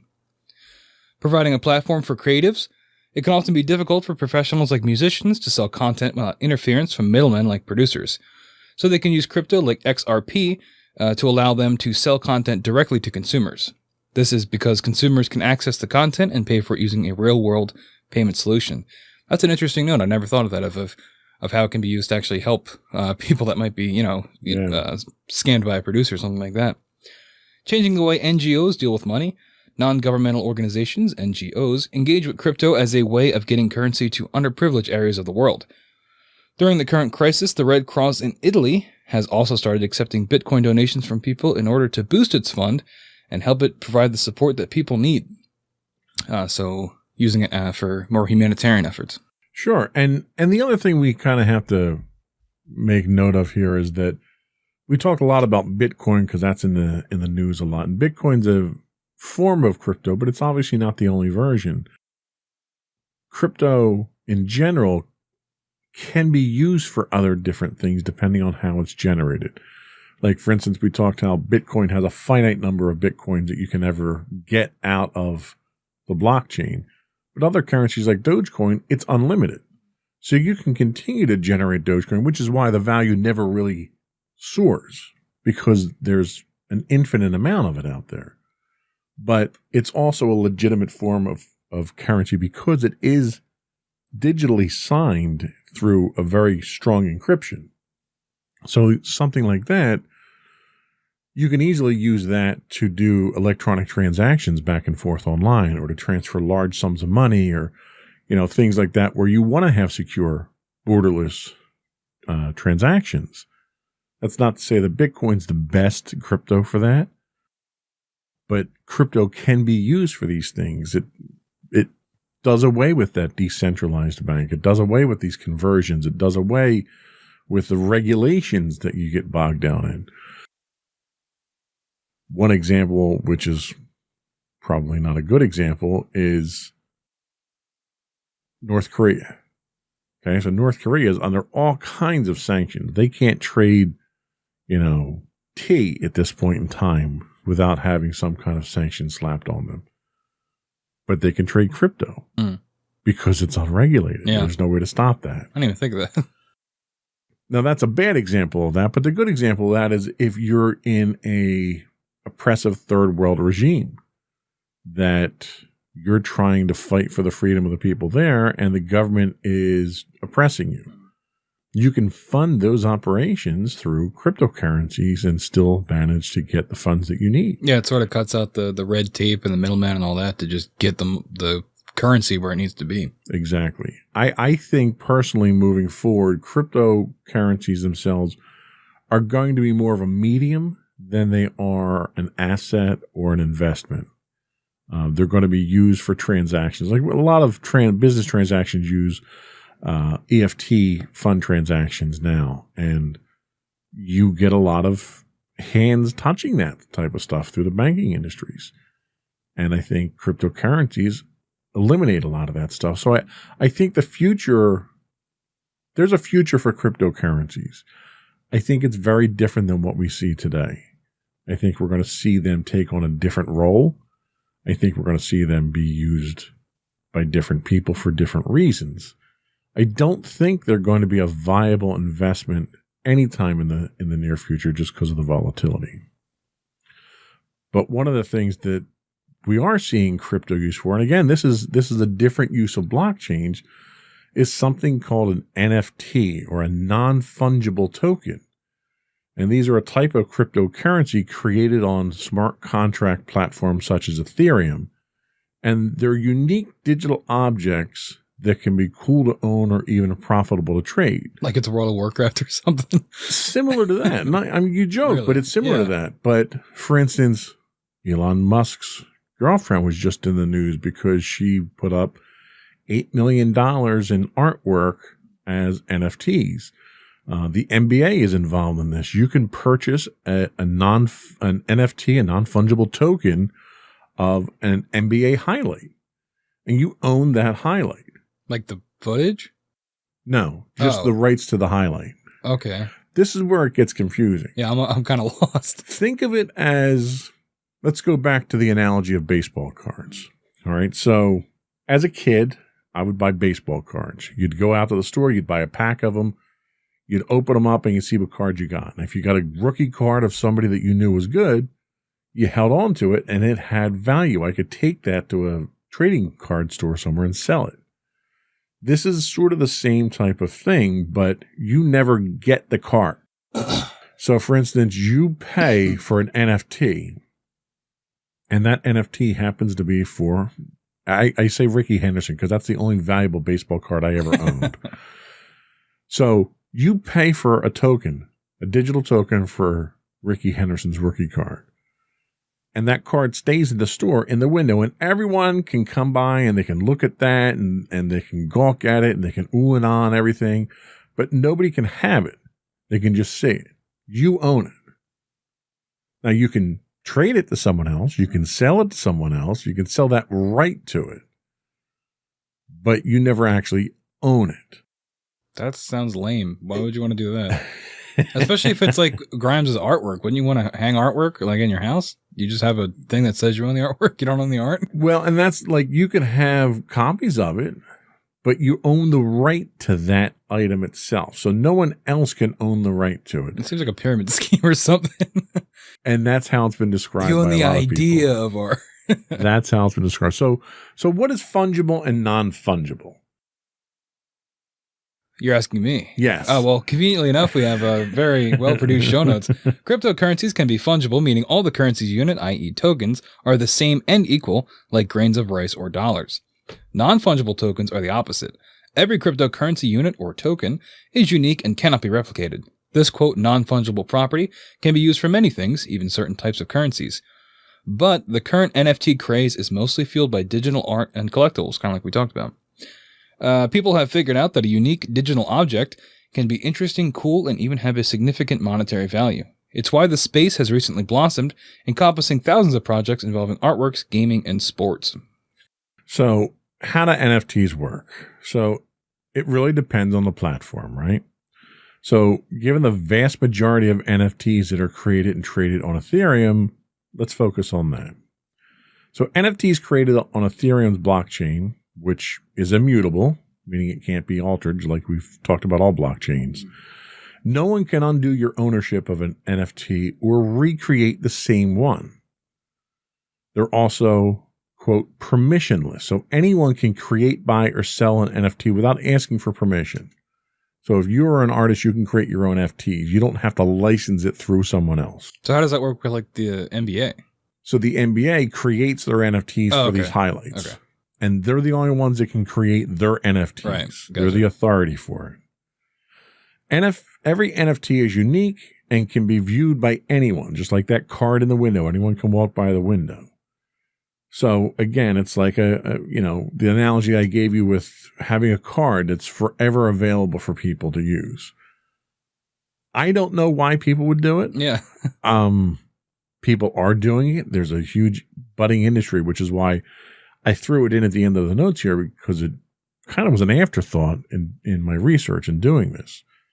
But I wanted to put it in here as another example of how blockchain itself is being used without it being technically a cryptocurrency.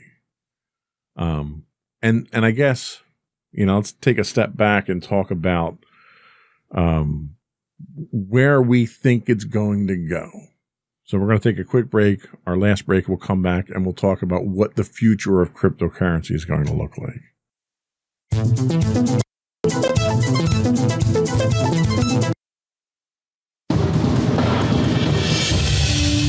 For over 7 years, the Second Sith Empire has been the premier community guild in the online game Star Wars: The Old Republic. With hundreds of friendly and helpful active members, a weekly schedule of nightly events, annual guild meet and greets, and an active community both on the web and on Discord. The Second Sith Empire is more than your typical gaming group. We're family. Join us on the Starforge server for nightly events such as operations, flashpoints, world boss hunts, Star Wars trivia, guild lottery, and much more. Visit us on the web today at www.thesecondsithempire.com.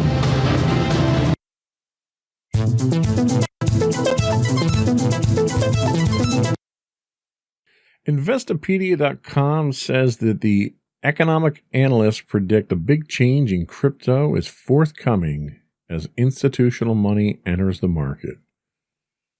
There's the possibility of crypto will be floated on the NASDAQ, which would further add credibility to blockchain and its uses as an alternative to conventional currencies. Some predict that all crypto needs to be a verified exchange-traded fund, an ETF. An ETF would definitely make it easier for people to invest in Bitcoin, but there still needs to be the demand to want to invest in crypto, which might not automatically be generated with a fund. What do you think? Where do you think we're going to go with crypto based on the discussion that we had here? What do you think its future is? Well, I didn't know a whole lot about it going in, and I've definitely learned a lot today. So I said I'd probably agree with a lot of what you're saying, is that it seems like it's the blockchain element of it seems like it's useful and can be used for lots of other things. But breaking it down in terms of the actual reasons to invest in it, and there not really being that many, and the volatility of it too, I think unless there's a change in that and how that works, which I don't know how you do that, it seems like, the best thing we're getting out of this is the blockchain technology. Right. Yeah, and Investopedia looks specifically at the outlook for Bitcoin, and they say the future outlook for Bitcoin is it's subject to much debate, which we kind of agreed on here. While the financial media is proliferated by so-called crypto evangelists, Harvard University professor of economics and public policy Kenneth Rogoff suggests the, quote, overwhelming sentiment among crypto advocates is that the total market capitalization of cryptocurrencies could explode over the next 5 years, rising to $5 to $10 trillion, which is, astronomical. The historic volatility of the asset class is no reason to panic, he says. So he tempered his optimism with that of the crypto evangelists' view of Bitcoin as digital gold, calling it, quote, nutty. Yeah, that's the official economist term. That is the official term, stating its long-term value is more likely to be $100 than $100,000. Rogoff argues that unlike physical gold, Bitcoin's use is limited to transactions, which makes it more vulnerable to a bubble-like collapse.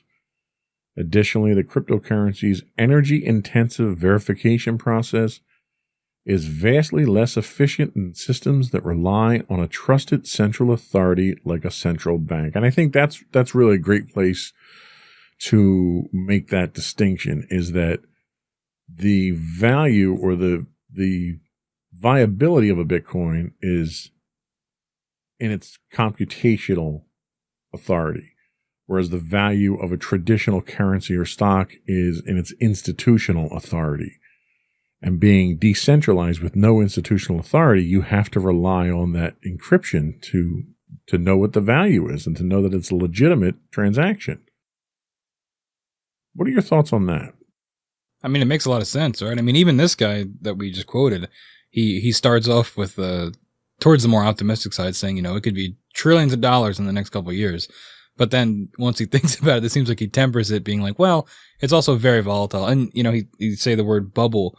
And that kind of got me thinking of like, maybe this is a bubble. Maybe it has the chance to collapse. And especially with it being like, so nebulous too, that it might even lend itself further to a collapse.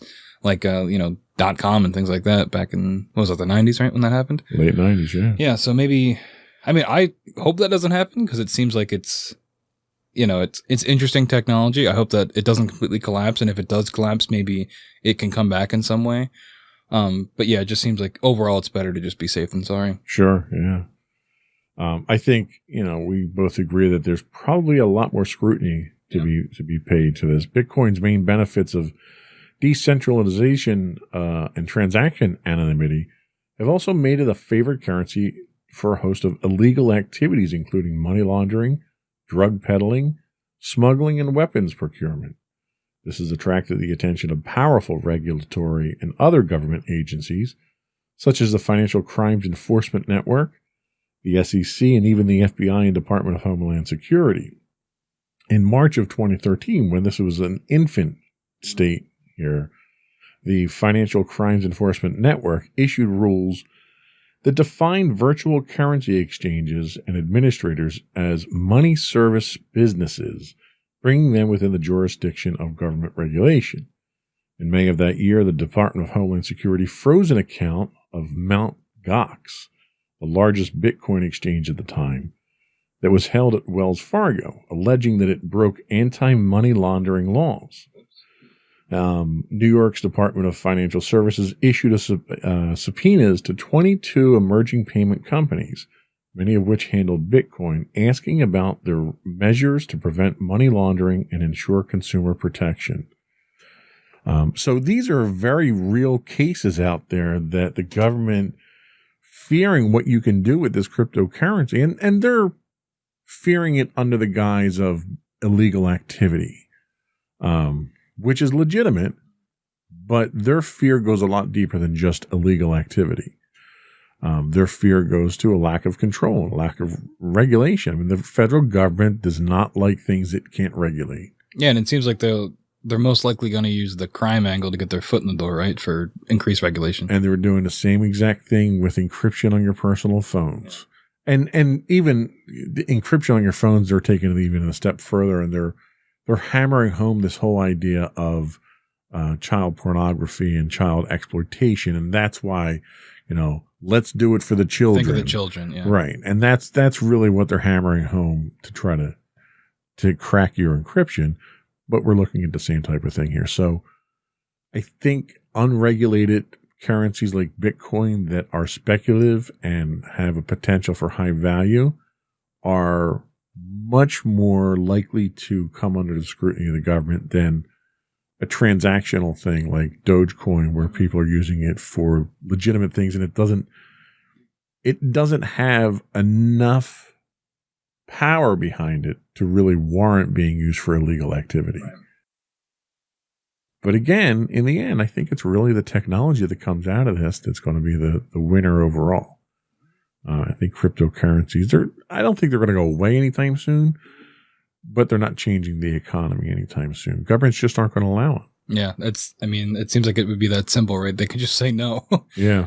So what are your final thoughts on cryptocurrency?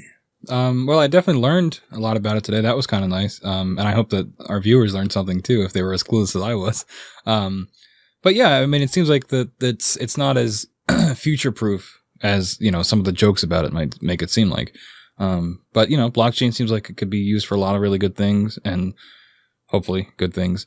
And I'm curious to see where governments take it in the next 5 to 10 years. If we do end up getting, that $1 trillion level that economist was talking about, how governments are going to respond to that, and how they're going to take it seriously, or, try to outlaw it or ban it, and, around the world, and how that's going to affect it.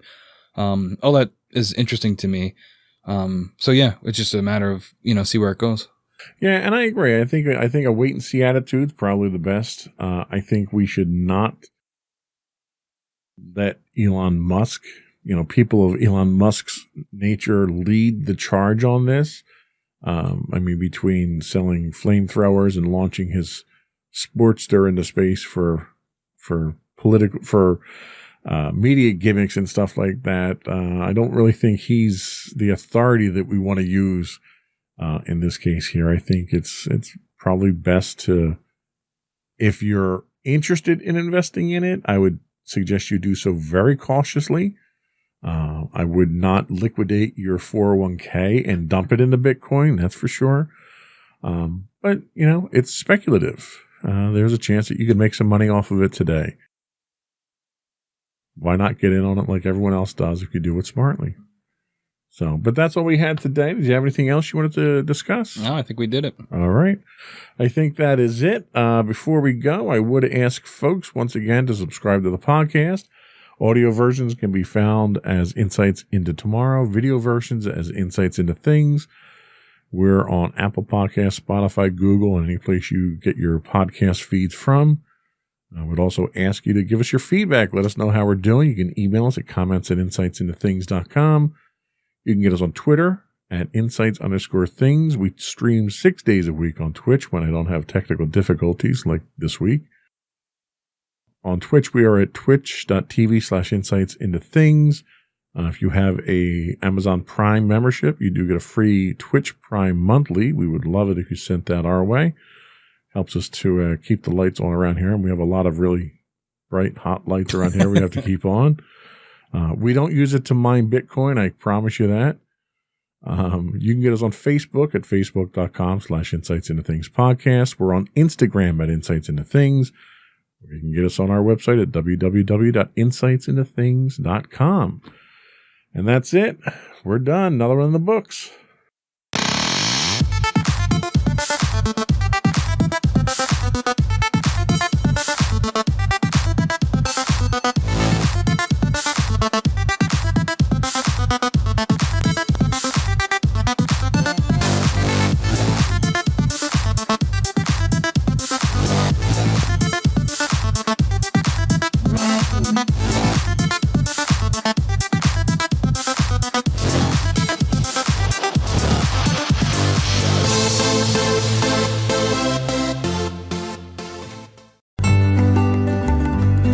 Insights into Teens, a podcast series exploring the issues and challenges of today's youth. Talking to real teens about real teen problems. Explore issues from braces to puberty, social anxiety to financial responsibility. Each week, we talk about the topics concerning today's youth. We look at how the issues affect teens, how to cope with these issues, and how parents, friends, and loved ones can help teens handle these challenges. Check out our video episodes on youtube.com/insightsintothings. Catch our audio versions on podcast.insightsintoteens.com or on the web at insightsintothings.com. Insightful podcasts by informative hosts.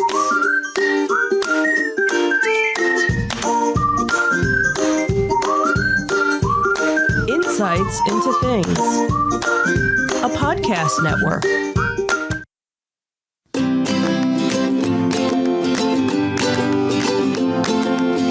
Welcome to Insights into Teens, a podcast series exploring the issues and challenges of today's youth. Your hosts are Joseph and Madison Whalen, a father and daughter team making their way through the challenges of the teenage years.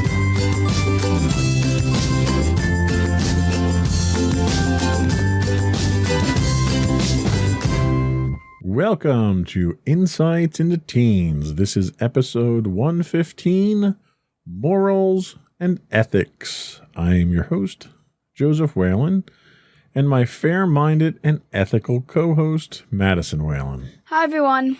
How you doing today, Maddie? I'm doing all right. How about you? I'm doing okay. So today's topic was another one of your suggestions that we decided to do. Before we even get into it, what possessed you to come up with this as a topic? Well, it was actually part of my research when looking up podcast ideas for the podcast, obviously, and the original one I had was moral dilemmas, and you kind of added ethics in there as well. So I guess because it was a topic that we didn't really talk about and something I actually thought was going to be something that we could really delve into, I kind of thought that it would be a good podcast. So you didn't find yourself in a moral quandary or something like that and wanted to discuss that stuff? I mean, we'll see if I'm in a moral quandary, but I don't personally know or feel I am. Fair enough. So today we are talking about morals and ethics. We'll talk about what are morals, ethics, and integrity, and why they are important in life. We'll take a look at some of the ethical dilemmas facing our teens and discuss ways to train our teens to be more morally centered and ethical in how they conduct themselves. Finally, we'll do some role-playing and pose questions you can ask teens to help lead your discussion on morals and ethics to better illustrate their decisions and the consequences associated with them. But before we do that, I would like to invite our viewers and our listeners to subscribe to the podcast.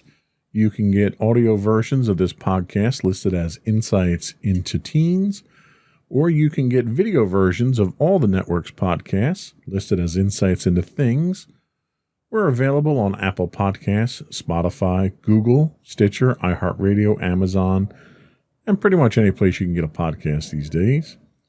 I would also invite our audience to give us some feedback. We're always looking for suggestions for show topics, feedback on how we're doing. You can email us at comments@insightsintothings.com. You can get us on Twitter at insights_things. On Facebook, we're available at facebook.com/insightsintothingspodcast. On Instagram, you can get us on instagram.com/insightsintothings, where you can get links to all those and much more on our website at www.insightsintothings.com. Ready to get into it? Sure. All right.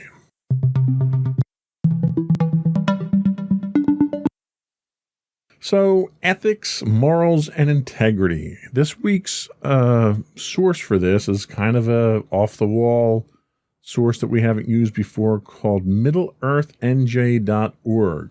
And I kind of just stumbled across this one as I was trying to do some research on the topic itself. And they start off by saying that our culture does not always seem to value integrity, and our youth receive a lot of mixed messages about the merit of having good principles. Some teens have seen too many adults acting unethically to believe it's important. Many teens want to do good deeds, but they struggle to find the courage to, quote, do the right thing at times. The fact is, teenagers make tough decisions every day, and peer pressure often makes it more difficult for them to choose the right path. Providing our youth vague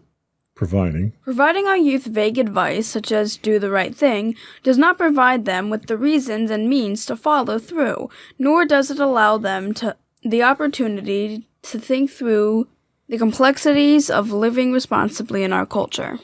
So one of the questions that I had for you is, how do schools treat ethics and morals and integrity?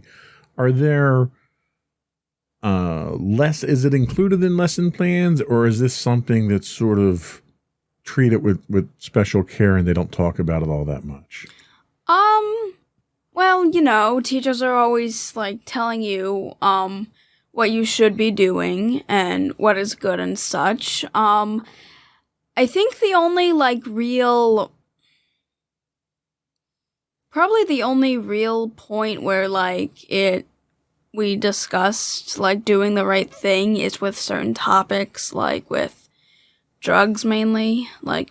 We had the whole DARE program when I was in 5th grade, and health focused a lot on not doing alcohol or about the dangers of alcohol, drugs, and smoking and such. And that's kind of the only class I can think maybe taught us right from wrong and such. But other than that, we were never really taught, there weren't classes where we were taught manners and such. And there weren't a lot of classes that gave us morals and such. How about the anti-bullying? I know there's a lot of anti-bullying lessons, and I'll call it propaganda, but I don't mean that in a negative way. There's a lot of anti-bullying messages that are sort of reinforced in schools now. Did any of that come across as things that would teach you right from wrong and why you shouldn't bully and stuff like that?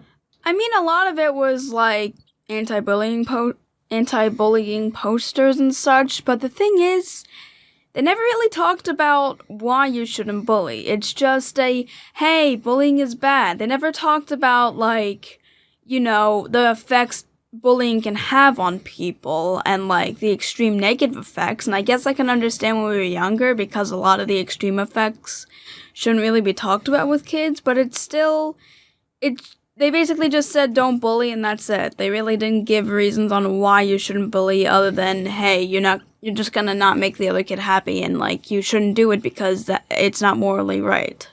So when they talked about not doing drugs in the DARE program, did they explain to you why you shouldn't, or what the consequences of doing drugs would be? Yeah, definitely. They used that to say why you shouldn't do drugs, and they even talked about the specific types of drugs and why you shouldn't be using, and why you shouldn't use any of the drugs, and how some of them are illegal. So they did kind of discuss the moral implications of drug use. Yeah. At least. So there's some there. Now, you had mentioned in last week's podcast about kind of the messaging that we get from media now, and how some of the messaging that we get that sort of floods our attention is really counter to some of these things that are good for society, some of these ethics and morals. Talk a little bit about that and what you meant by that, and what some of these examples are. Well, the main example I used, because we were talking about forgiveness, was the act of revenge, and the fact that the media kind of shows revenge as being something that you should do, and something that doesn't really have consequences, and just something that will make you feel better if you were wronged by somebody, when in reality, revenge is something that really shouldn't be done. revenge will have consequences. You might get that one bit of satisfaction, but you can really get in trouble for revenge. And it really doesn't help anyone in the long run. So what about from a moral standpoint, from a deciding right from wrong and developing your own sense of personal integrity? How do you feel the media handles that? It's really kind of mixed at this point. I know the media has definitely been like shunned for various ideas they put in place to kids. And like a lot of mobile games, I think, have gotten flack for this, for basically instilling bad ideas in kids, because a lot of modern mobile games are kind of doing that. And I definitely think that the media is somewhat responsible for, in a way, bad behaviors that have been coming up. And they don't really do, and a lot of the media doesn't really have a lot of good morals that they discuss so much. So can you give me an example of something in the media, whether it's news, movies, television, YouTube, social media, whatever? Can you give me an example of something in the media that actually sets a good example for morals and ethics for today's teens and adolescents? I'd say if you're looking for good morals, I would say that mainly film and television are kind of doing it. I haven't really watched too much television, but film has kind of delved into slightly better morals. I can't think of any right off the top of my head right now. And then again, I really haven't watched too many movies, but from the media I've heard, I definitely don't think certain aspects of the media are good for morals. And I definitely think there's a lot of improvement we need to make with that. So let me just throw one example out there, and that is the very popular genre of superhero movies right now. And, we'll look at Avengers, for instance, since the Marvel Cinematic Universe is kind of dominating that scene right now. Do you think that they're casting a sense or an image of decent morals and responsibility and ethics in how they portray their characters in film and television? Yeah, definitely. I can think of a few examples with one of their shows, WandaVision, and how they perceived grief, because through the show, Wanda is experiencing grief, and you can see all the stages of grief. We've talked about it before on the podcast, and Wanda goes through all the stages of grief, from denial, sadness, anger, and acceptance. They're all there, and that's something that it's been teaching, and I actually think it's a decent moral. Okay. So I think that's a good foundation of where we're at right now with ethics and morals. And we're going to explore a little bit deeper with things specifically pertaining to teens. We're going to take a quick break right now. And when we come back, we're going to talk about common ethical dilemmas that teens face.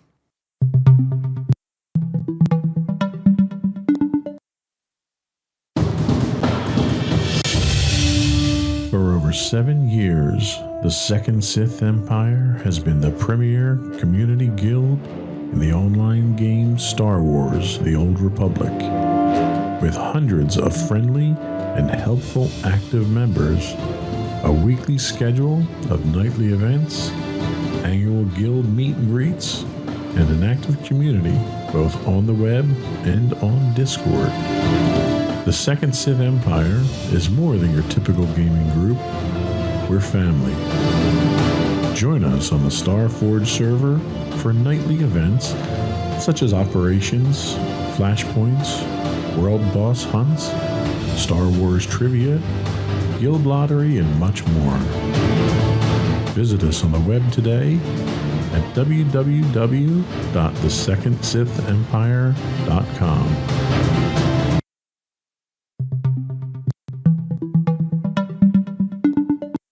Welcome back to Insights into Teens.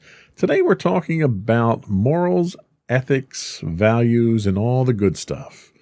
So there's a number of common ethical dilemmas that teens tend to face as they go through life. And one of which that we've talked about in the past already in a previous podcast is cheating. This study goes on to say that cheating is epidemic in our schools, making it a common problem teens face daily. The importance placed on grades puts a lot of pressure on teens, which can give them the mentality that it's okay to do whatever it takes to succeed. Teens might give up peer answers to a test to please a friend or to fit in. Teens who might be penalized for getting a low grade, such as getting kicked off a sports team or losing some privilege from a parent, might justify cheating. Now, obviously, you've already talked about cheating in some degree here, but have you ever experienced cheating at school or someone asking you for answers, or have you ever felt the urge to cheat because of pressure put on you to succeed? I've never personally cheated myself, and I don't really think that anyone's ever tried cheating off of me. I think there have been times where people have kind of asked me, like, what they think my answer is, but other than that, I haven't really experienced cheating all that much in my school, because the school does take precautions to make sure that no one cheats. So personally, I've never really experienced it. And you've never had the urge to cheat? No, not really. That's good. What's the next thing we have? Next thing we have is lying. Teens are often tempted to lie for many reasons, such as wanting to fit in with their peers, get out of responsibilities, avoid punishment, protect a friend, hide their own bad behavior, and avoid disappointing someone. Now, how do you feel about lying?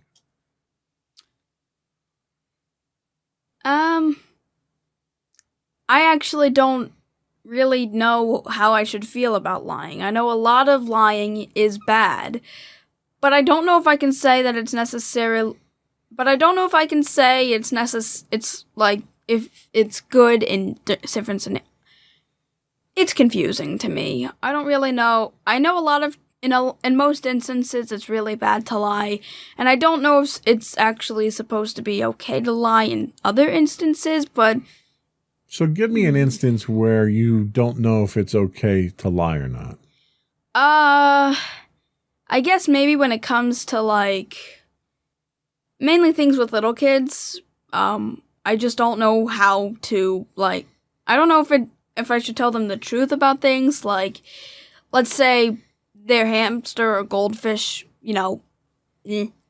and, how do you tell them to their face, like, that their pet... For the convenience of our listening audience, I think you mean if a pet dies. Yes, if a pet dies, how do you... Like, do you tell the kid that the pet died, or do you just lie and say that it ran away or something?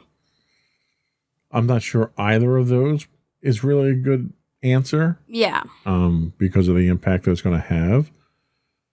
And I think you make a valid point that it's kind of age dependent there. Yeah.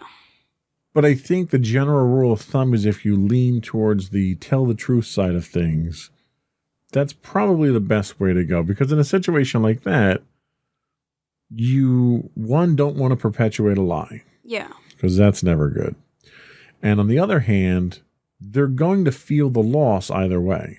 Mm-hmm. So if you tell them the truth, you can then be the one that's there to help them get through those difficult emotional feelings of feeling that loss.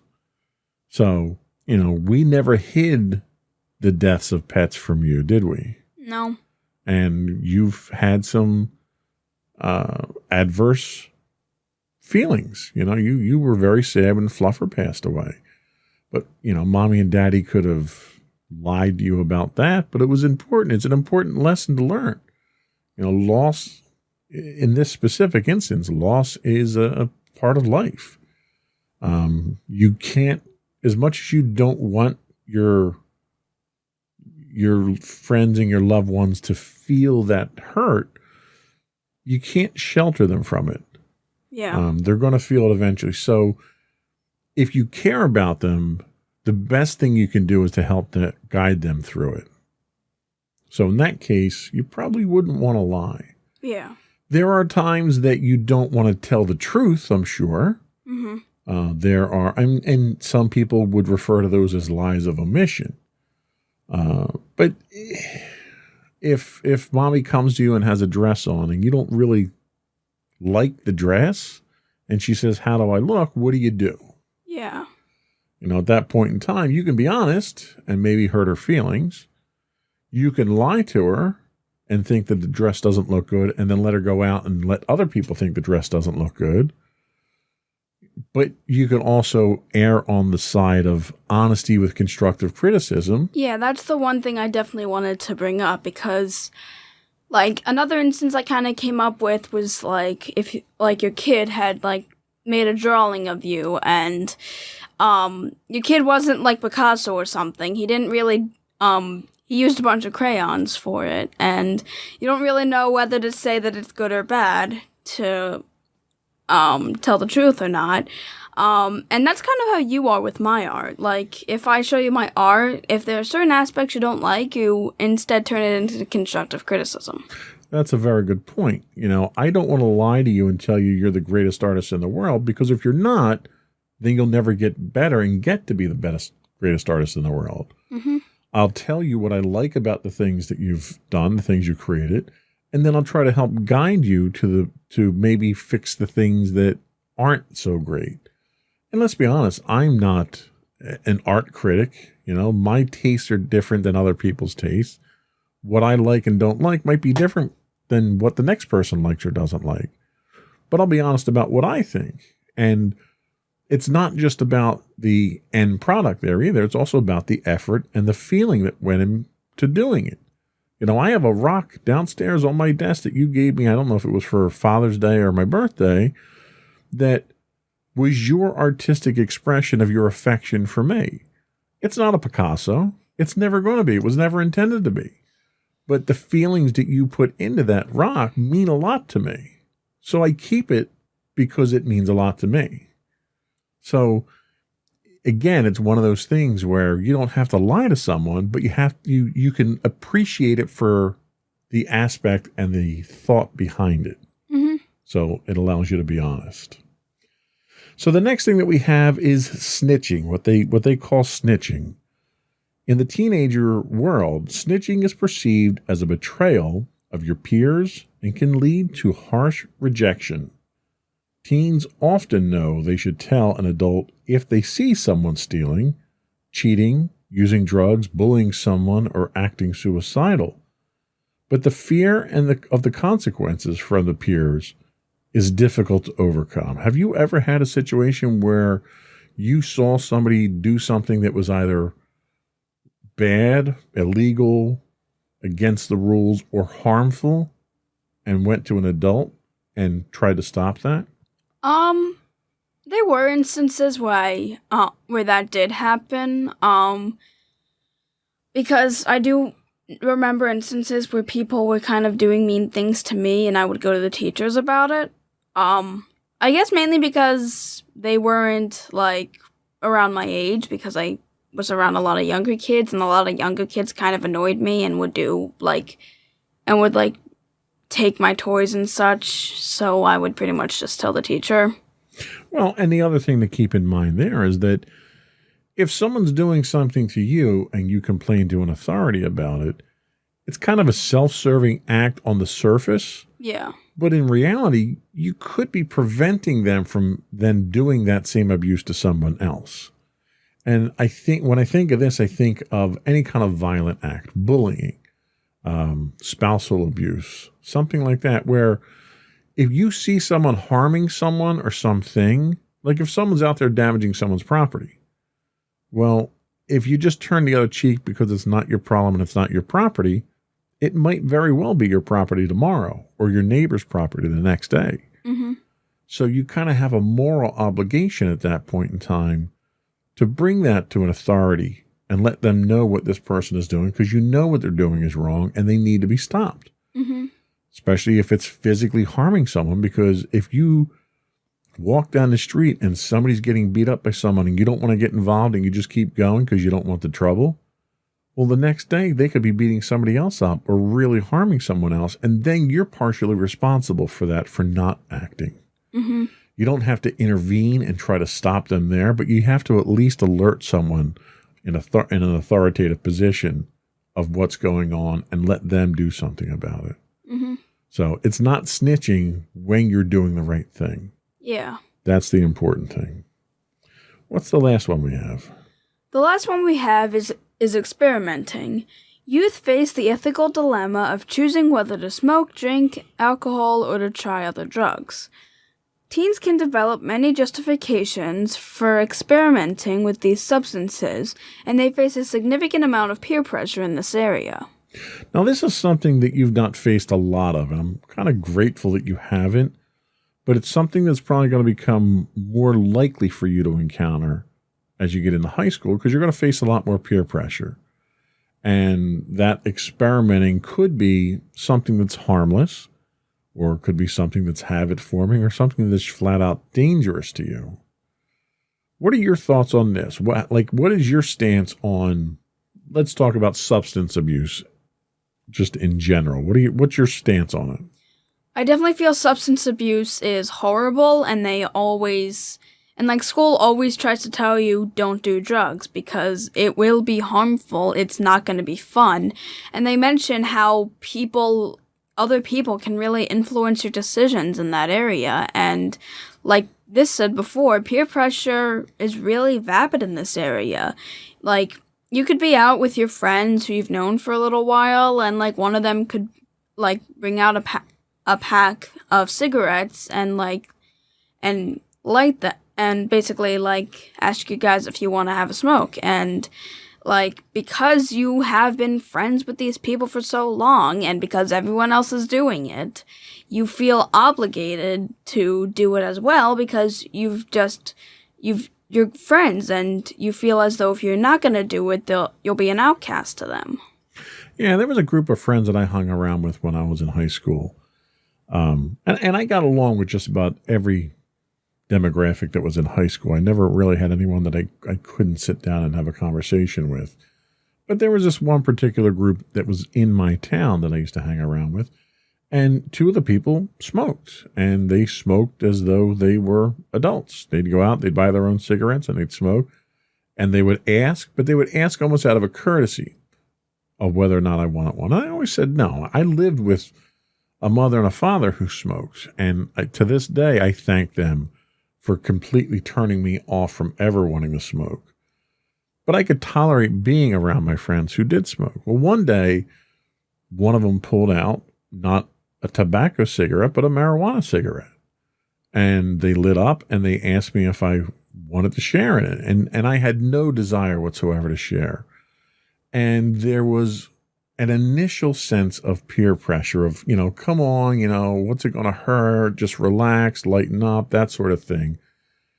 And when I made it very clear, quite firmly, that I had no interest whatsoever in it, it stopped. And I think if they're really your friend and you make it very clear that you're not judging them for what they're doing, but you have no desire to do it, that's usually the easiest way to stop the peer pressure. And if they're going to ostracize you and cause you to be an outcast because of that, they're not your friend. They're not your friend. And that's a very easy way to test whether they're your friend or not. Mm-hmm. So with so many challenges, how can we help our youth to value integrity and pursue ethical actions? Well, like so many other values you want to instill, you have to train them. So what are some of the ways that we can train teens to be ethical thinkers? So one of the ways is focus on values. Our culture exposes teens to many negative messages. Movies, TV shows, and news stories frequently highlight the bad behavior of adults. As a result, our positive messages of good values must be more powerful, more frequent, and more compelling than those other messages. Whenever you see positive ethical stories in the media, news, movies, etc., or in the books they read, bring them up and talk about them. What are your thoughts on that? Do you find we do a decent job? You guys personally? Yeah. Yeah, definitely. You guys definitely try and give me at least try and keep me morally well. You definitely focus on the good values, and this podcast is one of the main things because I have now focused more on the good values than I really ever had before. Yeah, and it's tough. Today it's really difficult for parents, and a lot of it's to blame on technology. You know, when I was growing up, my media exposure was extremely regulated compared to what we had today. We didn't have all the TV channels. We didn't have on demand. We didn't have the internet. You know, we had radio, we had TV, and we had movies. And all those had some kind of governing body. There wasn't the only place that you would have questionable or ambiguous morals injected into what I consumed was if I was with friends, and it was that peer pressure. But nowadays with the internet and social media and streaming media and everything else, it's everywhere. And parents can very quickly get overwhelmed by this. You know, there's a couple of things. One, if you try to regulate it to your teens, you're going to resent it. You know, if I tell you you can't go on YouTube anymore, that's going to make you want to go on YouTube even more. And the tighter we try to control that stuff, the more you're going to want to, the average teen, I'm saying, the more the teens are going to want to access that stuff. So it's tough for parents, but parents have to be active, and you have to kind of be the loudest influence out there to get the attention of your teen now, because there's so many things vying for your teen's attention. The next thing they talk about is label them good. We need to help our youth define themselves as good people who are learning. This requires frequently telling teens that they are good people. When they make a mistake, we should state that it's a simple detour from a path that they can return to. Never label your teen a cheater, a liar, or a thief. Remind them that they're good and help them back to the ethical path. Additionally, make sure you tell your teens that you value being honorable and responsible more than any other measure of success, such as good grades. And I hope this is kind of what mommy and daddy do for you, and make you understand that while we're exceedingly proud that you bring home A's, we don't want you to succeed academically if it means sacrificing your morals and your ethics to do so. You understand what I mean? Mm-hmm. So you're doing a great job as it is. You're working hard. Keep up the good work, and, you know, make sure you're doing the right thing whenever you can. Mm-hmm. What's the next thing we have? Next thing we have is help them find their contribution in the world. When an individual discovers a way to help others or make their community a better place, they will find true meaning and purpose, which solidifies their moral identity. Help your teen learn to use their own interests and strengths to improve the lives of others or serve the community. This is probably an area we could improve on. We're pretty self-contained, and right now a lot of that has to do with the pandemic. But as you get into high school, there's going to be opportunities for you to volunteer. You know, Sam, for the longest time, worked at a soup kitchen and helped feed people. And I think there's a lot of opportunities for you. When I was a little bit older than you, I was a volunteer for the fire company, and I helped out with stuff for the fire company and take care of things. So there's going to be opportunities that come up for you that it's important that you take advantage of those opportunities. Not only does it help to advance your academic career, but morally it's good for you to see how you can help others. And helping others makes you feel good. There's an absolute benefit to it. Mm-hmm. They talk about offering a broader perspective. When facing a decision, all humans typically start with determining which choice is most beneficial to themselves, and that's human nature. Help your teen broaden that framework by using stories or your own experiences to discuss how your choices impact others, our schools, the communities we live in, and even the long-term greater good of society. Since the whole ethical picture can help teens stop before they do something they'll later regret. It's also a good idea to point out the joys of doing the right thing, like helping people out. There's a makes you feel good when you do it. Mm-hmm. One of the reasons that I enjoy the work that I do, I work in IT, and one of the benefits that I get to do is fix problems for people and help people and, resolve issues that they have. And even if they don't show the gratitude, the fact that I'm able to solve people's problems is very rewarding for me. It's a big benefit. What's the next one we have? Next one we have is express confidence in their ability to make ethical choices. People often live up to others' expectations of them. If you tell your teen not to do drugs, but you'll think they will probably drink alcohol at a party, you have told them you expect them to fail. Instead, convey your certainty that they have the strength, values, and determination to make an ethical choice even when it's difficult. Do you feel we do that for you? Considering the fact that whenever, mommy breaks out a thing of wine after a tough day and I kind of freak out, I think you are doing it maybe to an extreme extent, but Well, and that's the thing, there are things that are age appropriate at different ages. Mm-hmm. And wine would not be appropriate in our society at your age. In Europe, it would be. But in Europe, wine is something that you drink as a beverage. You don't drink to get drunk. Mm-hmm. And over here, adults drink wine as a beverage, not necessarily to get drunk. Mm-hmm. There are health benefits to certain alcohols as well. There are antioxidants in wine. So there's a health benefit to it. But not to confuse the morals of it, if you're under 21, you should not be consuming alcohol. That doesn't mean that because somebody is consuming alcohol and they're over 21 that you need to get uptight about it. Yeah.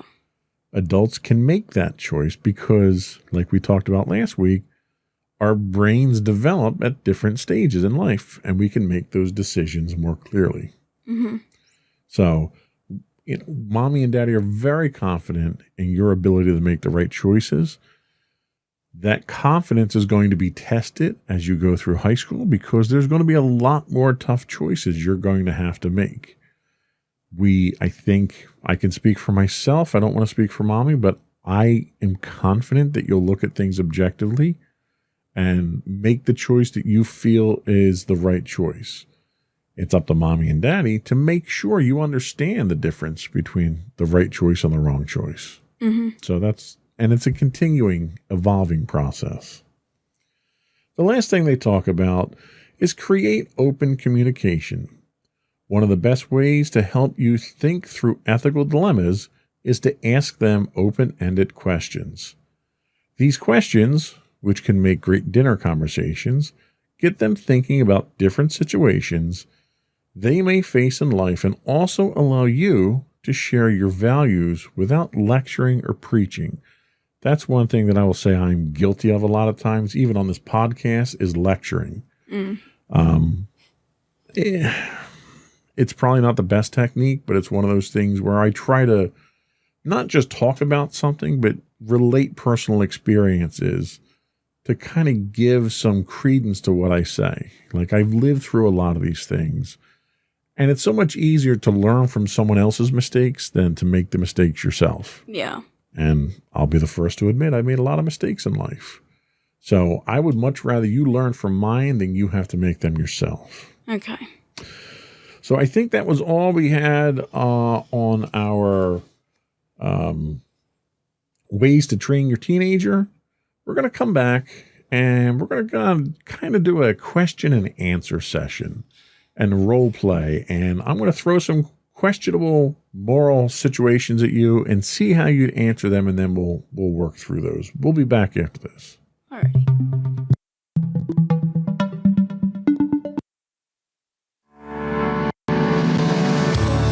Insights into Entertainment, a podcast series taking a deeper look into entertainment and media.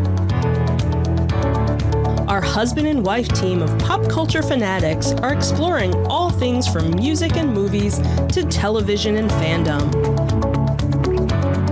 We'll look at the interesting and obscure entertainment news of the week. We'll talk about theme park and pop culture news. We'll give you the latest and greatest on pop culture conventions. We'll give you a deep dive into Disney, Star Wars, and much more. Check out our video episodes at youtube.com/insightsintothings. Our audio episodes at podcast.insightsintoentertainment.com, or check us out on the web at insightsintothings.com.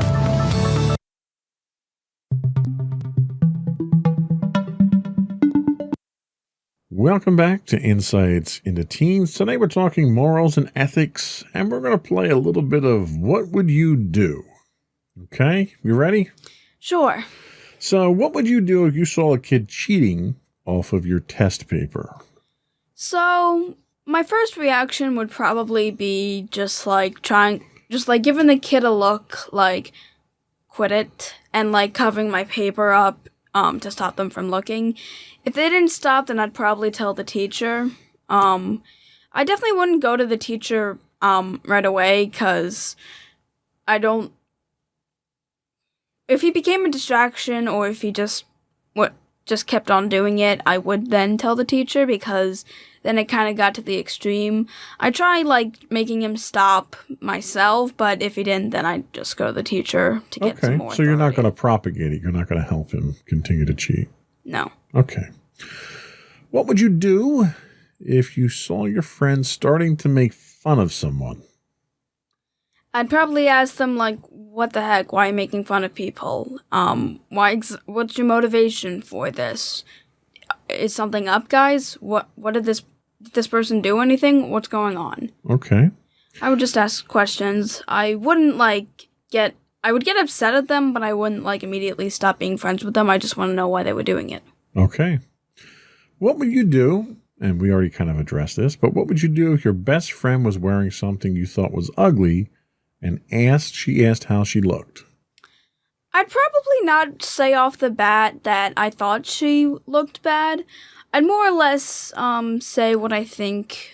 I'd probably just say what I think she could maybe change about the outfit to make it look not as bad. So constructive criticism. Yes. Okay, that's a good answer.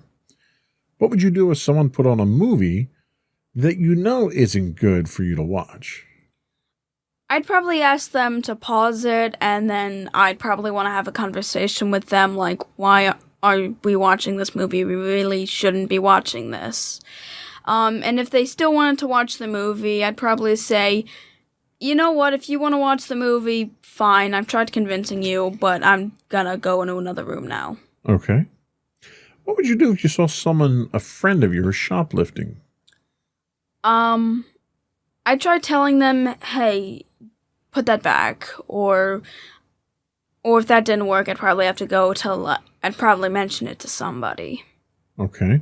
So you'd take it to an authority at that point. Yes. Okay.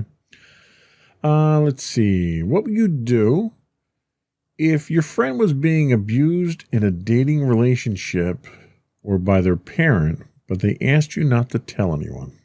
I would tell them that it would be better I would try to convince them that it is better to tell someone about this, because you would be able to get out of that bad relationship easily, and if it did get into something bad, you could bring it to the authorities if you needed to.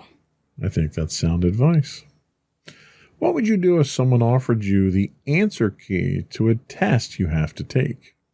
I'd say no, because I would feel confident in myself, and I would also try, if And I'd also probably try influencing them not to cheat off of it, because I would more or less say that I know that they're capable enough of doing it, and I'd say that they don't need to use it.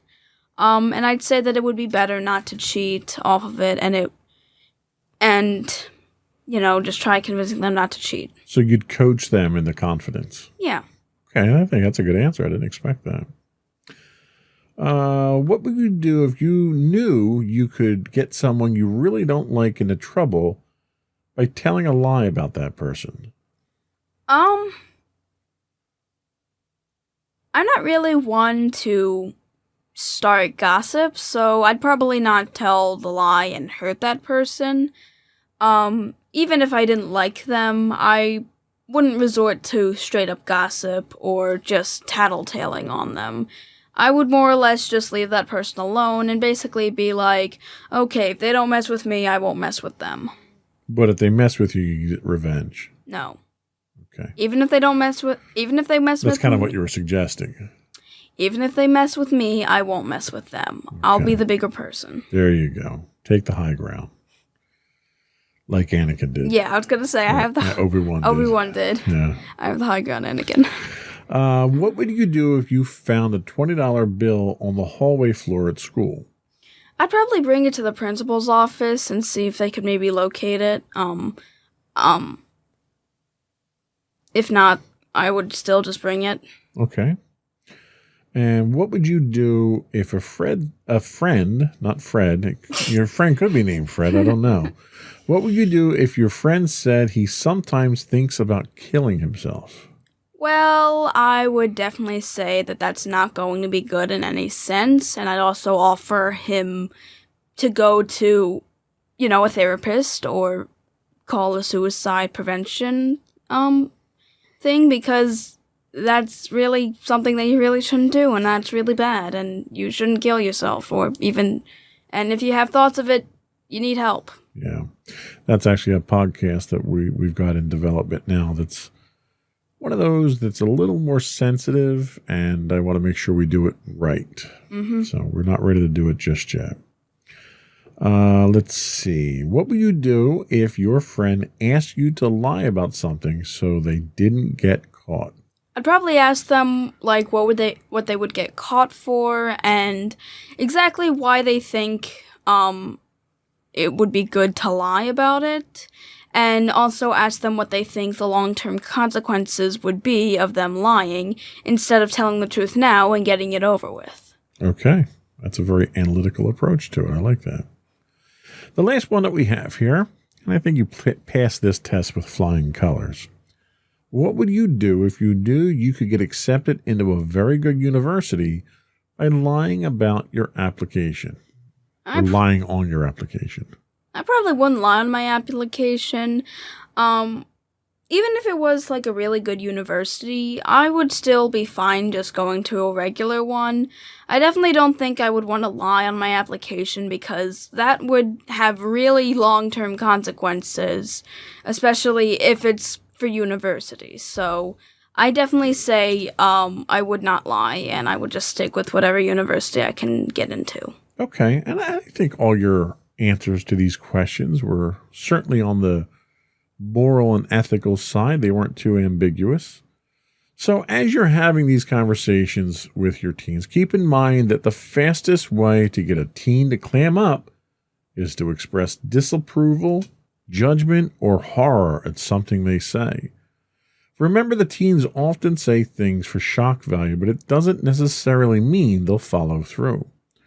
Whatever your teen tells you, stay calm, focus on hearing your teen's viewpoint completely, and understanding their thoughts before you even say a word.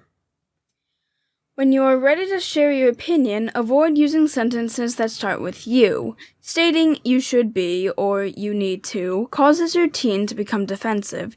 Use I statements to express your thoughts, such as I wonder what would have happened if you, or I think it could be helpful too. You are trying to prompt your teen to think ethically, so realize that this conversation may plant seeds that get them to consider approaching the situation in a new way. And how do those phrases sit with you? Do you think that's an accurate statement? Yeah, I definitely think that just saying you should have basically is having your parent blame you. And I know a lot of times teens don't really like being blamed all that much. And I definitely think that the I think or I believe statements are definitely a lot better because you are suggesting it at least, and it doesn't feel like you are completely disapproving or blaming us, and it's more or less just something to think about from your parental figure. Right. That's very well said. I think that's all we had for today. I hope this was helpful for folks. We'll be right back to get your closing thoughts. Alrighty.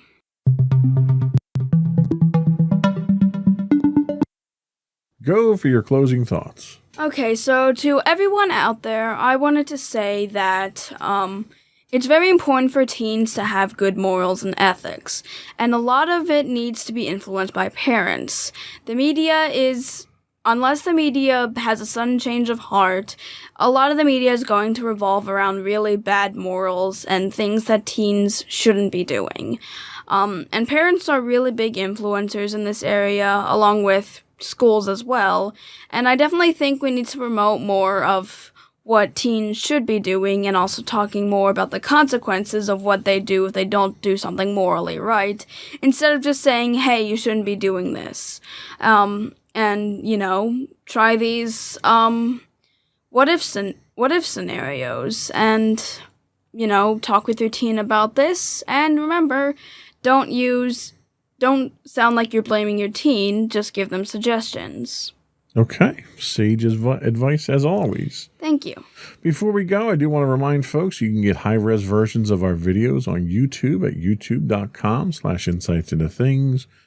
We do stream 5 days a week, both on Twitch and YouTube. On Twitch, you can catch us at twitch.tv/insightsintothings. If you are an Amazon Prime subscriber, you do get a free monthly Twitch Prime subscription. If you threw that our way, we'd be grateful. You can also get audio versions of this podcast on the web at podcast.insightsintoteens.com, or you can get links to all of our sites, all of our social media on our website at www.insightsintothings.com. That's another one in the books. We're out. Oh, I'm sorry. See, look, and I went off script. That's what the problem was. And you. And don't forget to check out our other two podcasts, Insights into Entertainment, hosted by you and Mommy, and Insights into Tomorrow, our monthly podcast, hosted by you and my brother Sam. See, that'll teach me to change things up at the end there. Now we have another one in the books. Bye, everyone. Bye.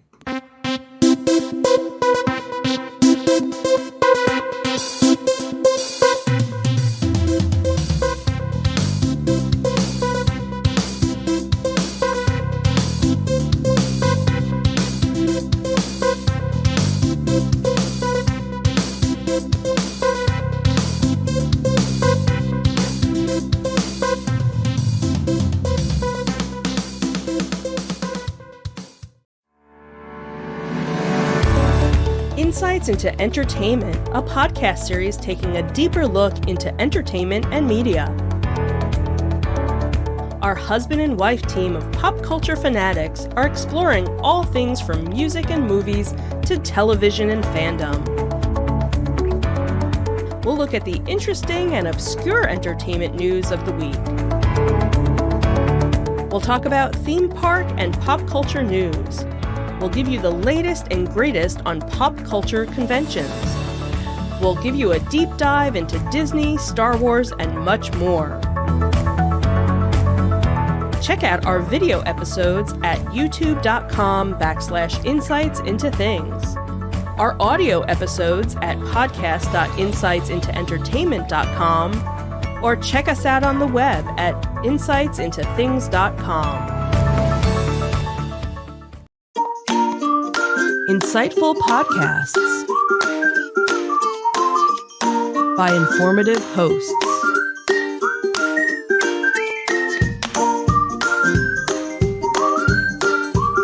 Insights into Things, a podcast network.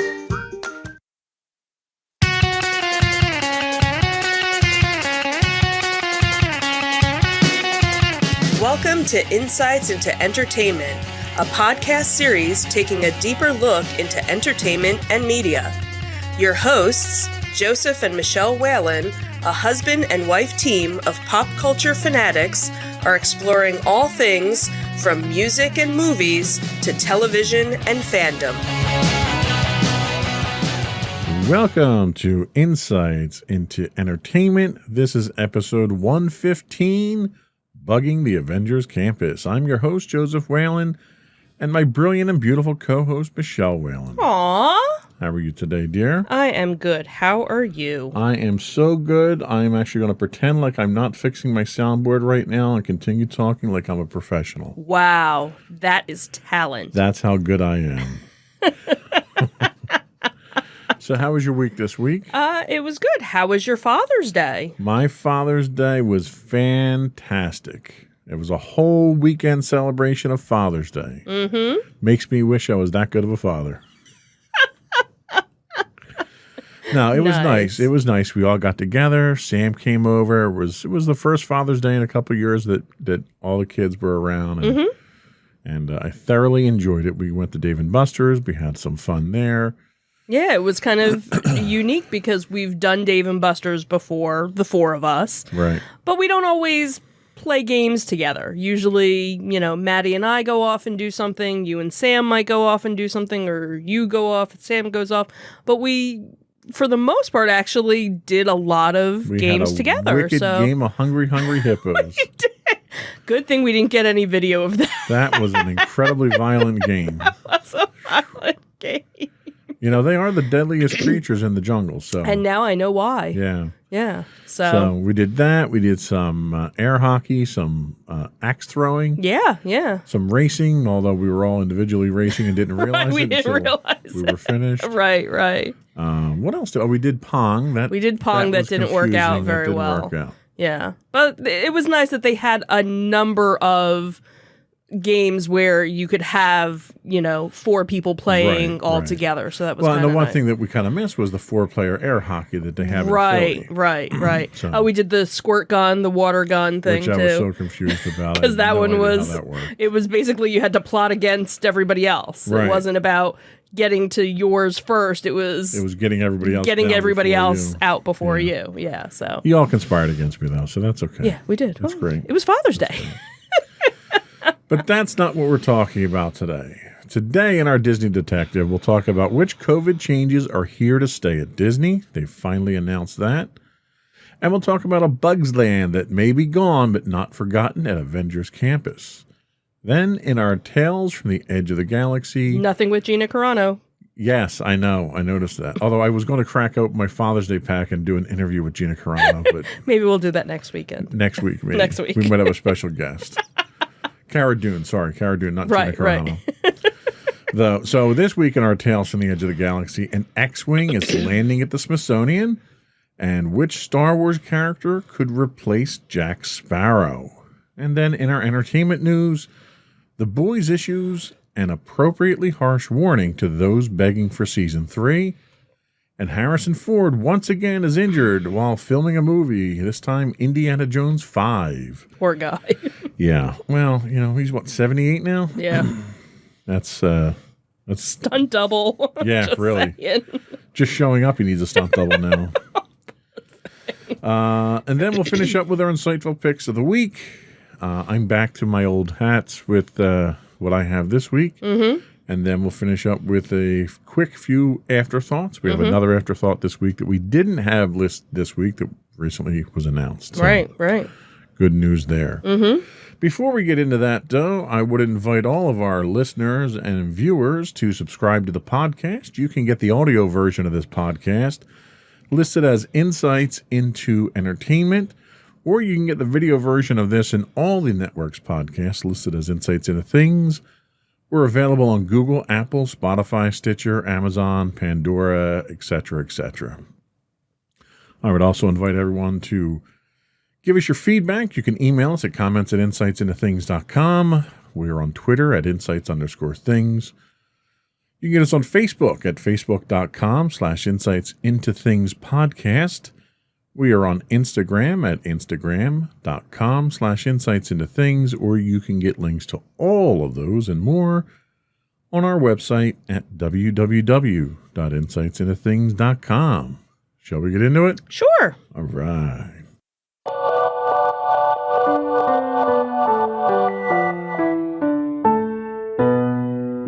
Go for Disney Detective. So the first story comes from the LATimes.com, and it was basically talking about which COVID era changes will be staying and which ones will be going. Because obviously Disneyland now has opened up, and California has lifted most of its coronavirus safety restrictions this week. So now they're kind of continuing to open certain things of the park that haven't been opened yet. So obviously there's still a few things that are kind of going to stick. The chairman of Disney Parks had said, I don't want to say that we're going back to the way it was, but we have to be smart in the way that we do this. So, the attendance gaps and the physical distance requirements are pretty much gone. So now they can kind of open up some more of the rides that they hadn't opened yet. Also some musical acts and the nighttime shows over the next few weeks and other attractions later this summer. So Disney executives said that the 15-month closure kind of helped them rethink how to best manage one of the biggest headaches at the resort, and that would be the crowds. So one of the things that they talked about keeping in place was the reservation system that they adopted to kind of manage how many visitors came to the park each day. So again, not much information about how long that's going to be or what the cap is or anything, but basically you can't just decide to go to you might be able to decide to, go to a park on a certain day, but you actually have to go on their app and make a reservation for that day. The other thing that they had gotten rid of was the annual pass program.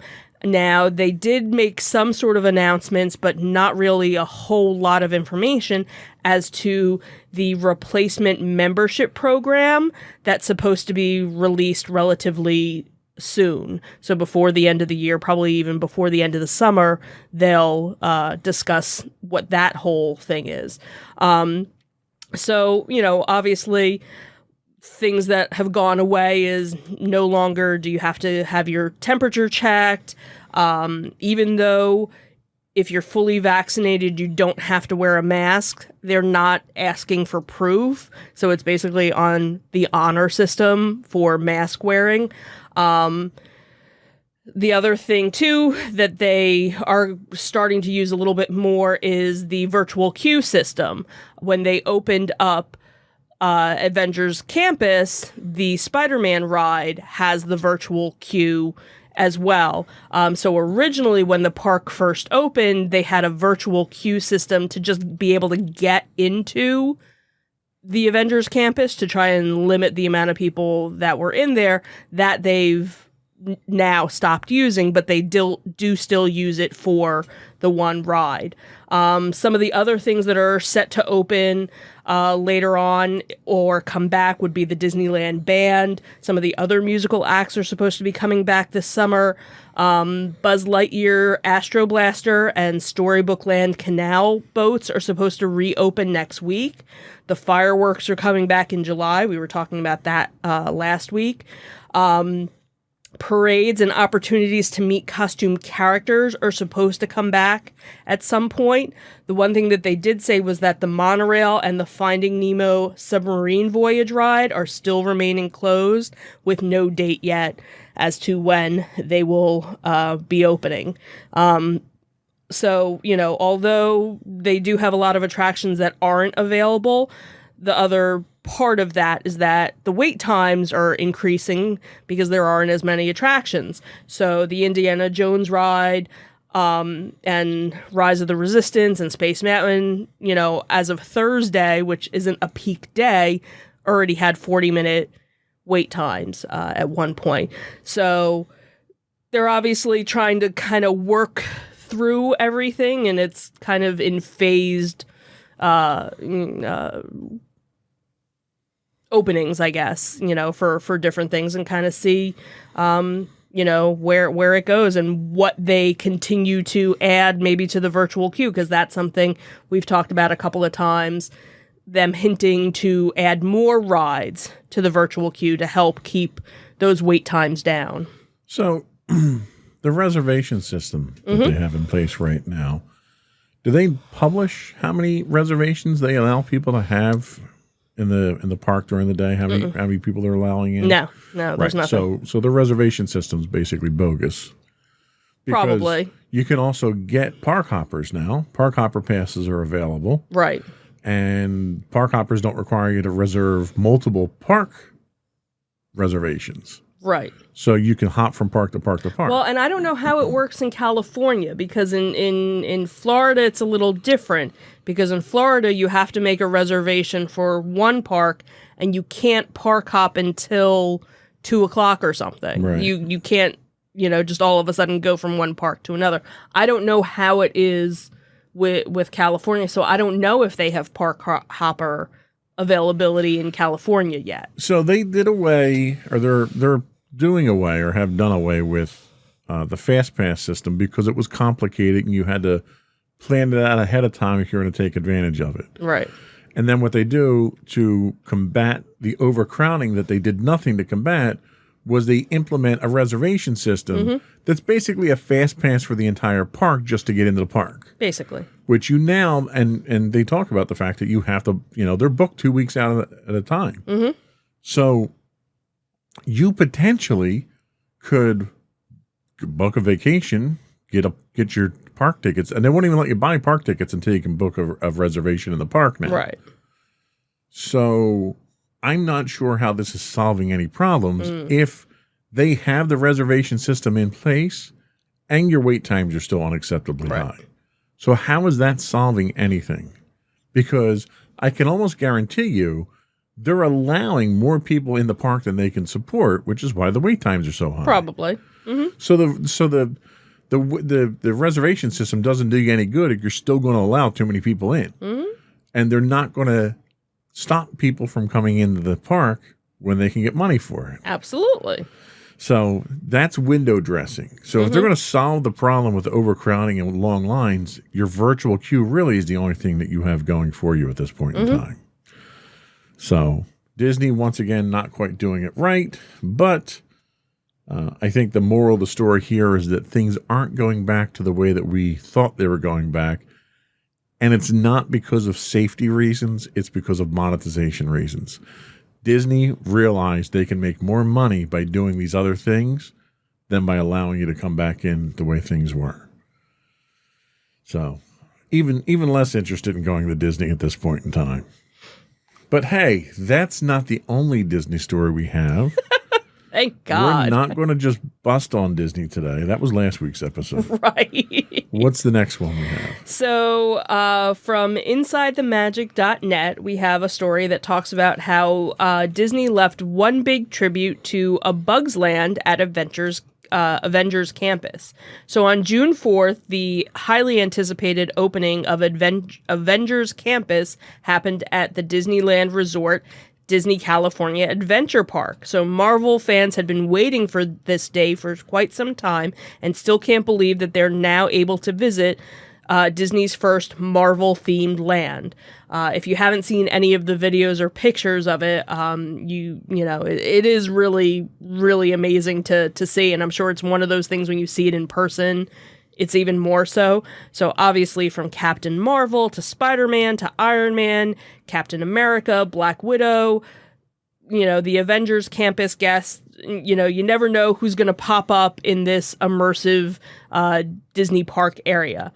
But to make space for this to be built, another land had to say goodbye. So in 2018, Disneyland Resort announced that it had to get rid of a Bug's Land section of the park, which was also part of the It's Tough to Be a Bug stage that had actually opened when the park had first opened in 2001 to make way for this takeover. But what was nice was that Walt Disney Imagineering didn't forget about A Bug's Land, however. They made sure to include some fun Easter eggs in the new PIM testing lab that is designed to showcase drinks created by Dr. Pym and presumably his daughter Hope and her boyfriend Scott. And so in the area, the iconic Christmas lights that were used in the Bugs Land area are proudly hanging at this testing lab. So if you happen to be there and you see these big giant Christmas lights, those were actually from the Bugs Land. And they look kind of cool, at night. So the D23 website had officially described Bugs Land as an area featuring Flick's Fun Fair, attractions for children, and it was really like the kiddie park. Maddie and I had gone to it the one time when we were out in California. It was really, meant for like the little kids. They weren't like big giant rides, but it was cute because it kind of had that Toy Story land feel where, you're the size of a bug type thing. Everything was oversized. Like the benches looked like they were used popsicle sticks that actually had like the stain from the color of the popsicle. So, it was a very cute theming the way that they did it. So it was nice that they were able to use some of that and add that.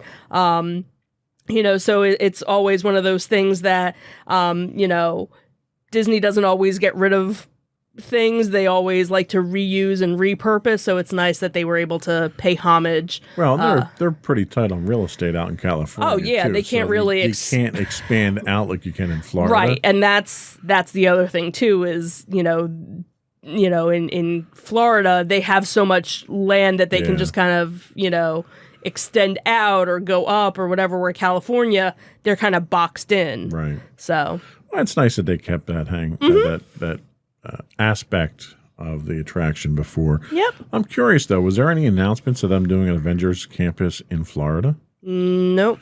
That seems odd that they wouldn't do one in Florida, considering how popular that's going to be. Right, and especially when you did Star Wars, In both you simultaneously. did both. Yeah. You weren't going to have one versus Maybe the other. they learned their lesson there. Maybe. Let's open it in California and see how well it does. And the other thing too is that in Florida at Epcot, you're going to get the Guardians of the Galaxy ride, which isn't going to be. That's not the same. I know, but I could see them. I want a turning. Robo Spider-Man flying around in the air. That would be actually really cool. But I could kind of see, and that's the thing is like, why is that in Epcot? It doesn't seem.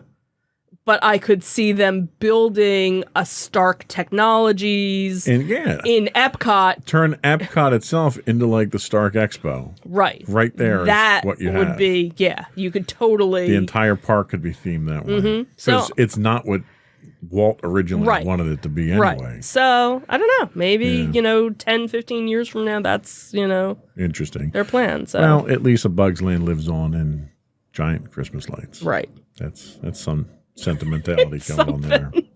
Better than nothing. Anyway, that's all we had for our Disney Detective. Mm-hmm. We'll be right back with our Tales from the Edge of the Galaxy.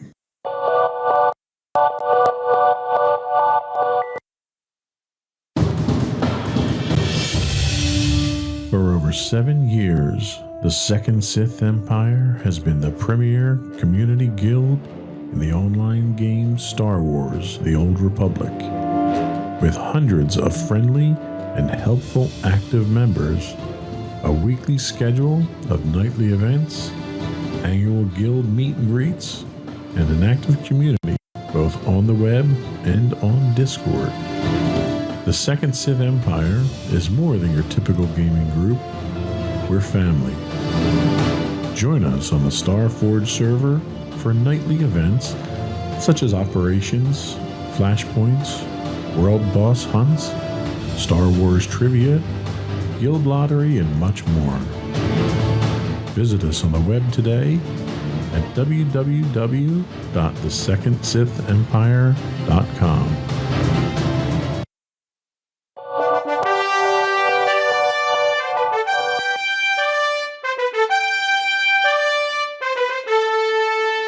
Go for Tales from the Edge of the Galaxy. So, from Space.com, an iconic Star Wars X-Wing fighter is going to find a new home at the Smithsonian.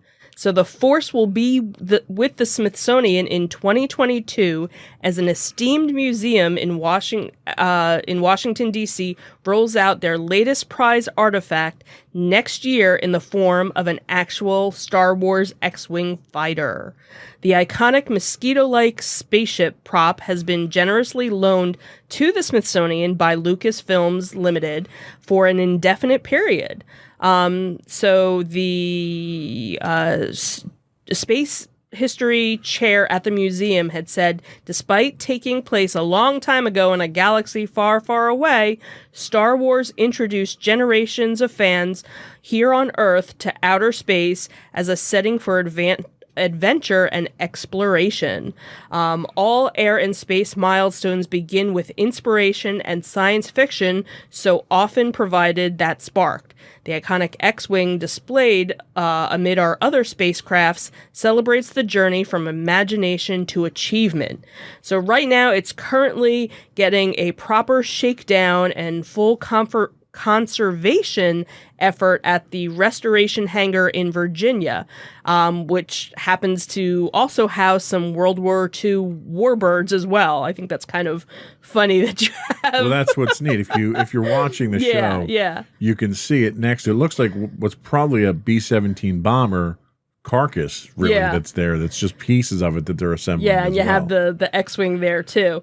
So basically they had said, sometime late in the year, the T-7 X-Wing will go on public 70. I'm sorry. Come on, for those Star Wars people out there. I'm sorry. What did Luke fly? He didn't fly a 70. He did a 65. T-65, right? Because I read the article. So it will go on display at the entrance to the Albert Einstein Planetarium at the Smithsonian's National Air and Space Museum on the National Mall. They said, we're thrilled to have the X-Wing as an exhibit, and it is a real screen-used vehicle from Rise of Skywalker from 2019. And obviously, this is kind of cool. And they talk about how that this isn't the first time that Star Wars has been part of the museum. They actually had a collection of screen-used props and costumes that were in a 1997 exhibit called the Star Wars: The Magic of Myth. So again, very cool that this is going to be coming. I'm sure once it's there, we'll be planning a trip down to Washington, D.C. to go and visit this. Okay, so for our viewing audience, the picture's up on the screen now. Okay. What is the single one most iconic thing that's missing from this fighter right now? A droid? Yes, the droid is missing from the top. Well, which droid are they going to put in there? I don't know. That'll be the question. That'll be interesting. Are you going to get a BB unit? Are you going to get an R2 unit? If you're going to be accurate to the period, it could be a BB unit. Right. So anyway, sorry, I was just geeking out. No, that's okay. So that's what I do. Again, it is. They don't have a date yet. Obviously, Clearly it needs a little work. It needs a little work. But that was one of the other things too that they talked about in the article, is that they wanted to make sure that the right things that needed to get fixed got fixed on it. Right. If it was damage from traveling, they wanted to fix that. But if it was damage from a space battle, they didn't want to fix that. And that's what's funny, because they talk about there's a mention in the article itself about when it came in. Right. It looked like it had hangar rash. Mm-hmm. Hangar rash being when you're moving things around a hangar, right, and you get scuffed up. Mm-hmm. And the person from Lucasfilm said, "Oh no, that's the artist's rendition of them actually having a used, lived-in looking fighter." So right. When this goes on display, it's not going to be like a pristine beautiful piece of course not. of technology, it's actually going to look like it's a screen-used fighter from a Right. battle. Right. Which is what's really cool that they're going for that level of authenticity. Yeah, yeah, I think that'll be very cool. And for those of you, that don't live in the area or do, and you haven't been to the Air and Space Museum, it is a very cool museum to go to in general. And it's nice because they've done Star Trek stuff. Obviously, like I mentioned, they've done Star Wars, so it's nice that they bring in, And for those that are unfamiliar with it, there are 2 locations for the Air and Space Museum. right, Remember that. One's on the mall at the Smithsonian. right. The other one's at the airport. So just be aware of that if you're going to go. Right. You don't want to miss. Right. This the is the airport. one at this where the X-wing is going to be is the one on the mall. Right. So Right. So, but go to the airport Right. extension of it To because see that's that. where all the big ones are. right. In fact, that's where one of the Transformers movies had been filmed, where you see the SR-71 transform as well. Right. Which is kind of cool. Anyway, let's talk about who's going to replace Jack Sparrow.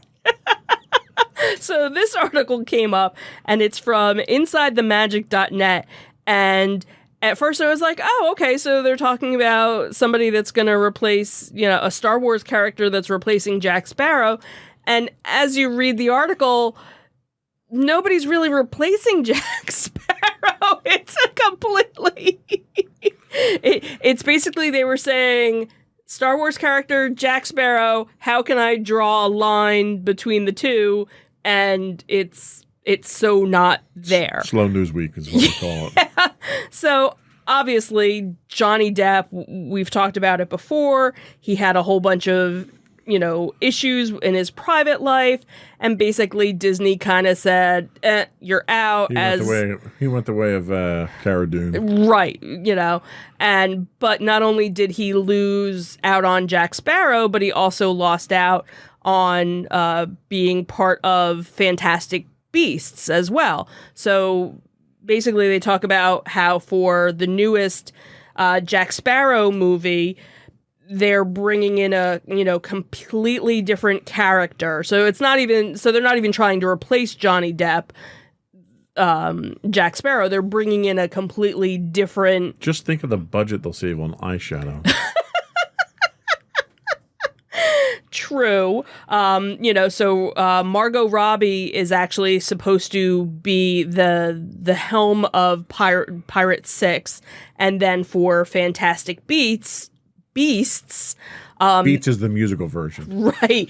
Mads Mikkelsen is supposed to be taking over the character that Johnny Depp played, but the article basically talks about how one of the characters from Star Wars is basically he's not replacing Johnny Depp, but he's quote unquote replacing that pirate that he's going to fill that aspect. hole for that scoundrel. Right. that That's you need. really, because it talks more about how the character, and you can say his name because I know I would. Hondo Ohnaka. Thank you. That he's never shown up in any live action shows. He's shown up in various different animated. He was in Clone Wars. He was in Rebels.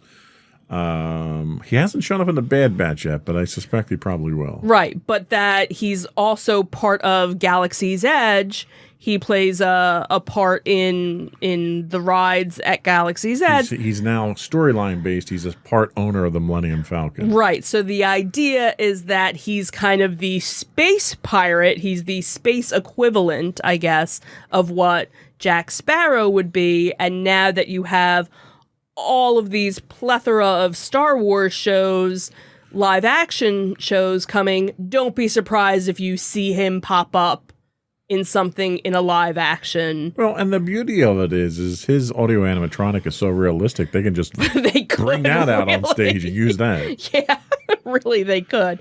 So the article was really long, and it was one of those you kind of read through it and go, So what Star Wars characters replacing? Yeah, Oh, it's like no, not even the no. voice actor is going to be in the Johnny Depp movies. Like, Right. there's literally no connection whatsoever. It's just filling that role of that scoundrel pirate. Right. Since Johnny Depp's not doing anymore, Hey, Hondo Ohnaka. right. Will be If that you're killer. missing pirates, come on over to this guy. Right. That was really what it. It was in reading the article. It was a desperate attempt to draw a parallel between Right, the and two. it wasn't like it was short. It was a short article. It was Right. so. Hey, I give credit to the person who what this wrote it, was- and This was a desperate attempt to get Star Wars fans to like Pirates of the Caribbean if you didn't already like it. I guess, yeah. Yeah, So that was pretty much it. yeah. And that was all we had for our Tales from the Edge of the Galaxy this week. Mm-hmm. We'll be right back with what are we doing now? Oh, entertainment news. That's what we do here, right? We'll be right back.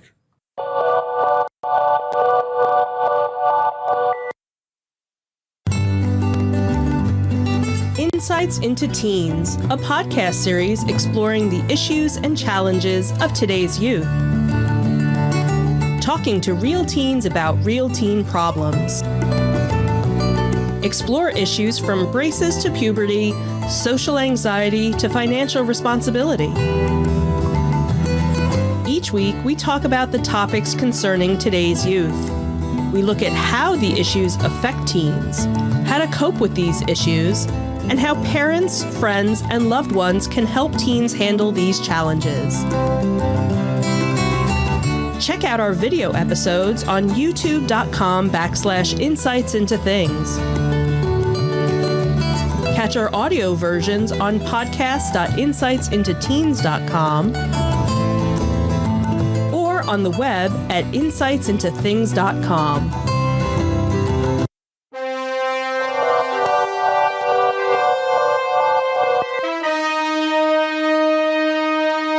Go for entertainment news. So this was actually kind of a funny story. This came from CBR.com, and it says that the boys had issued an appropriately harsh warning to those begging for season 3.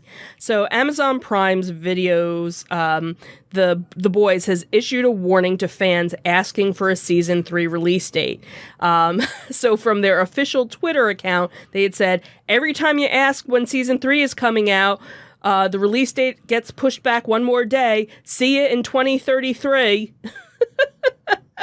So while details obviously regarding the third season of the original series are slowly being released, an official release date hasn't been announced yet. And this isn't the first time that they teased fans about the season 3 date.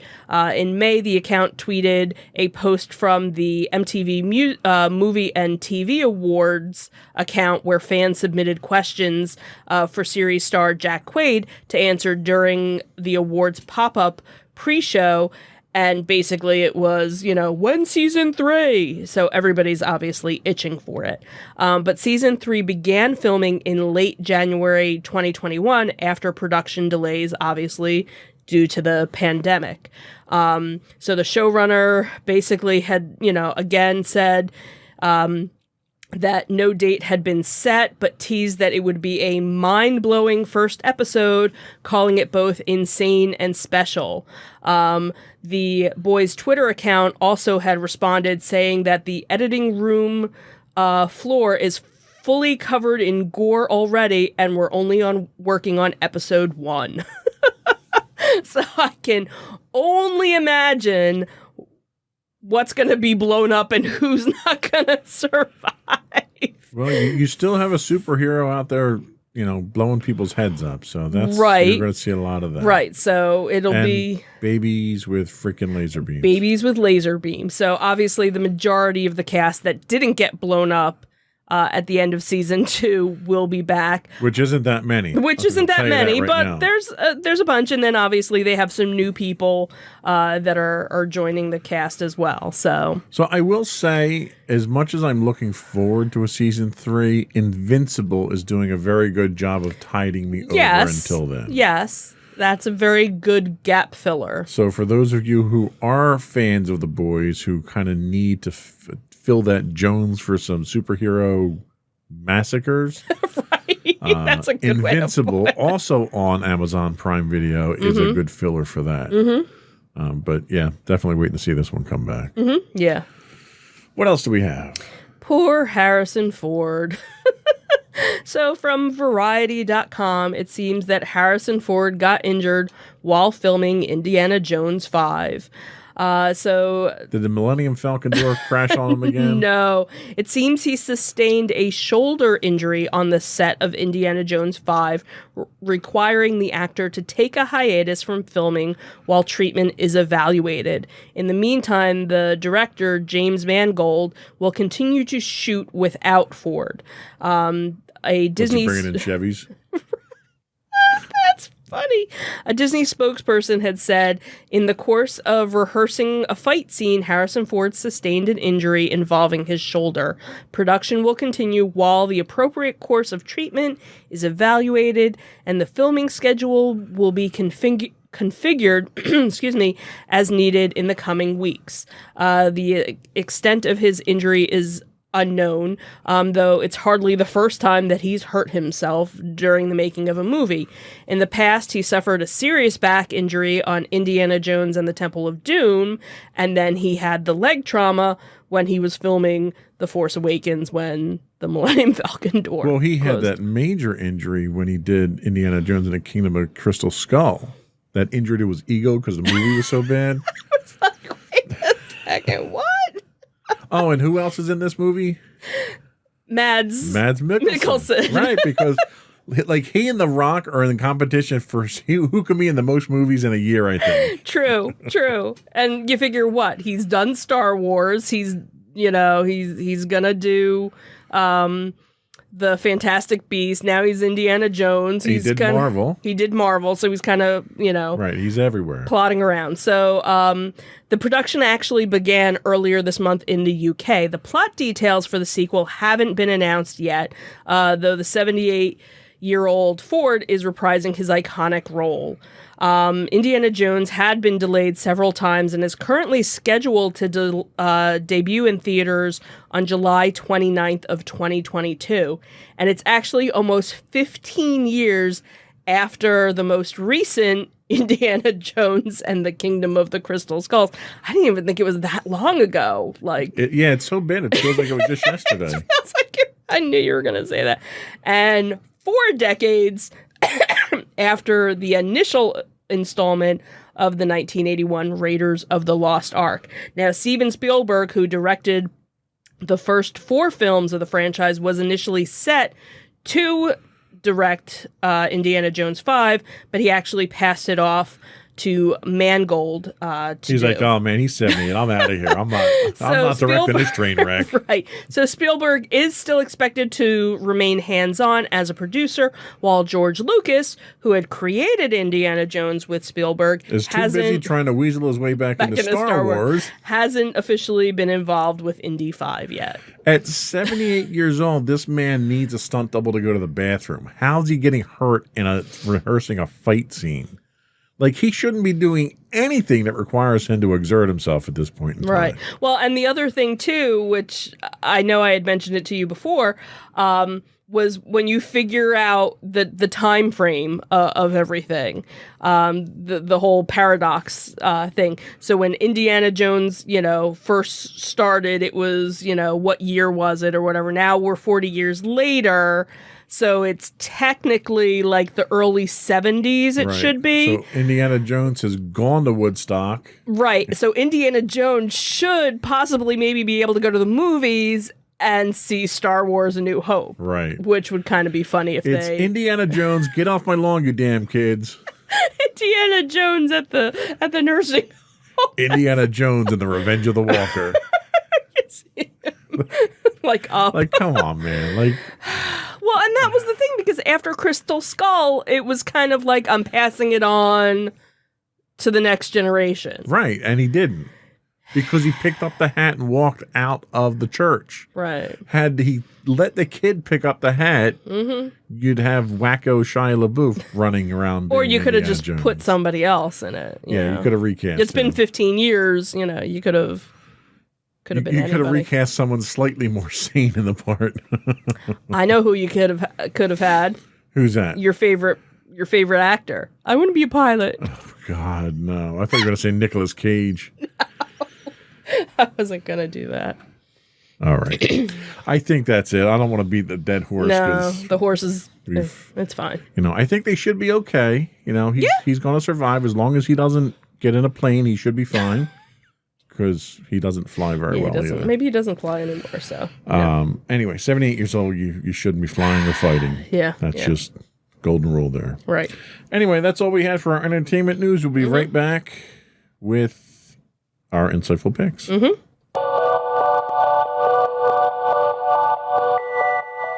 Go for your insightful pick. So my insightful pick is a show that a friend of mine had recommended to me that's on Netflix.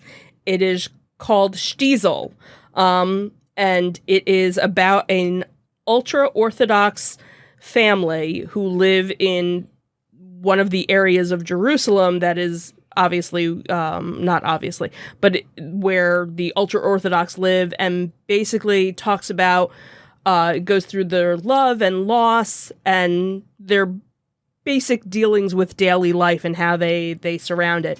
What's interesting about it is it's very much, as I'm watching this, it's very much the Jewish equivalent of This Is Us in a lot of ways. You have the matriarch of the family who in the past year has lost his wife, so he's still dealing with that. Then you have all of the patriarch. The patriarch, I'm sorry, because the matriarch passed away.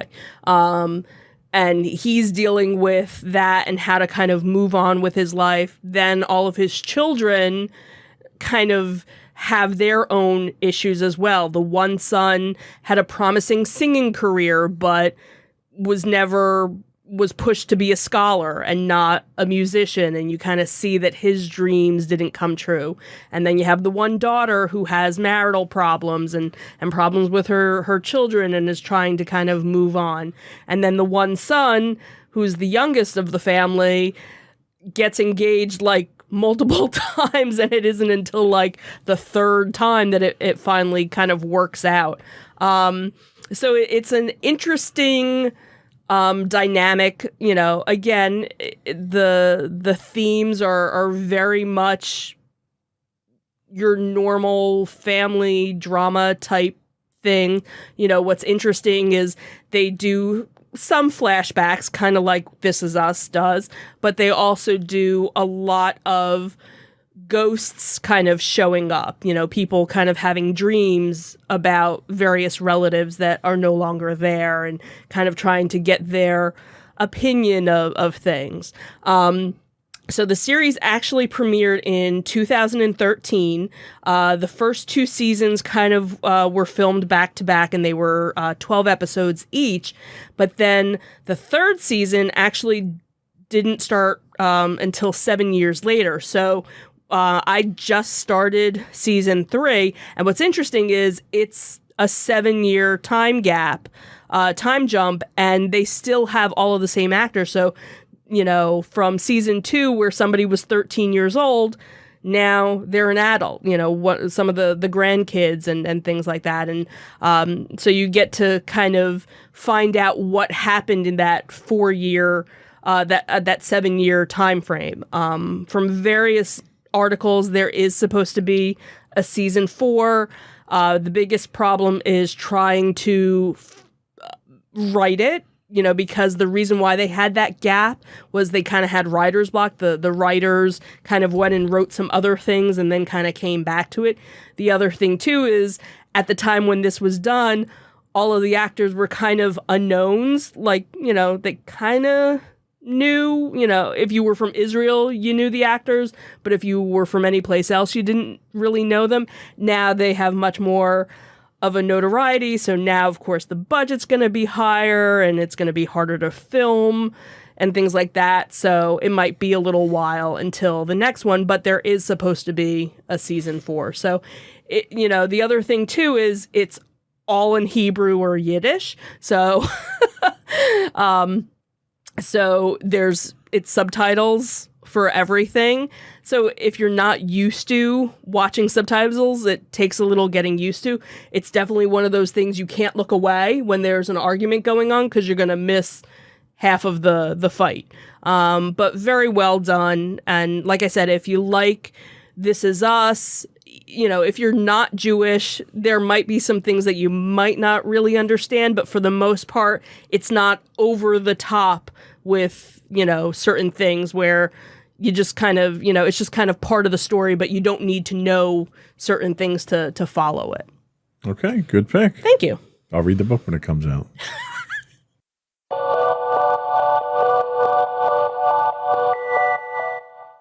So my pick this week, we're going back to my roots of documentaries. And my pick this week is the Jupiter Enigma on Amazon Prime.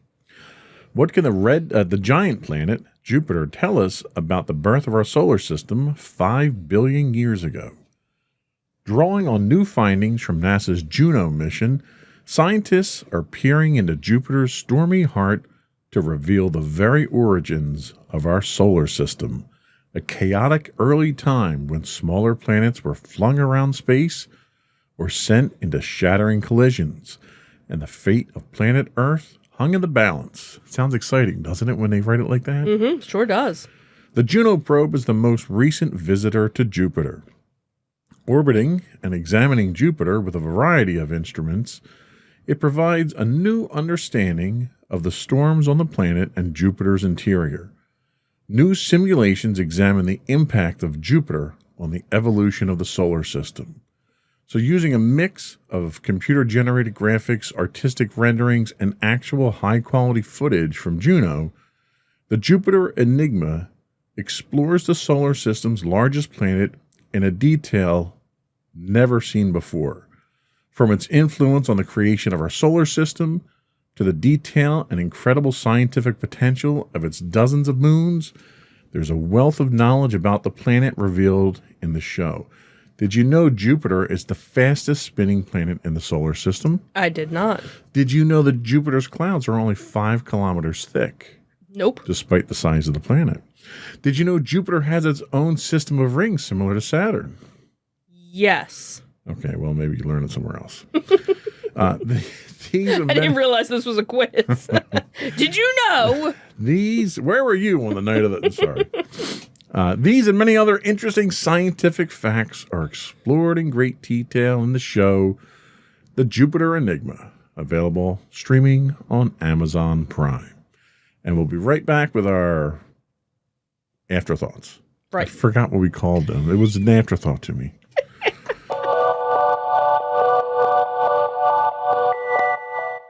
Go with our afterthoughts. So just like we had mentioned last week, now it seems there's a couple more conventions that are popping up.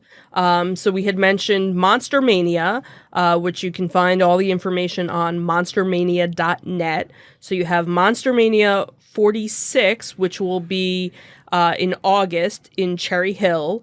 Then Monster Mania 47, which will be in September in Hunt Valley, Maryland. And then Monster Mania 48, which will be in October at the Greater Philadelphia Expo Center in Oaks, which is the first time ever that they are going to be in that location. So that was kind of exciting news.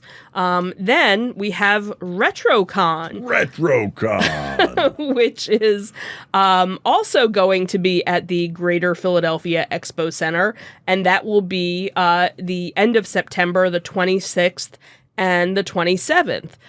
So that's a nice, smaller kind of event. It's usually just held in one of the areas of one of the 4 wings that they right. have. And they usually have a couple of guests, but it's mostly retro toys and. It's the only show I've ever been to where the G.I. Joe Costuming Club shows up.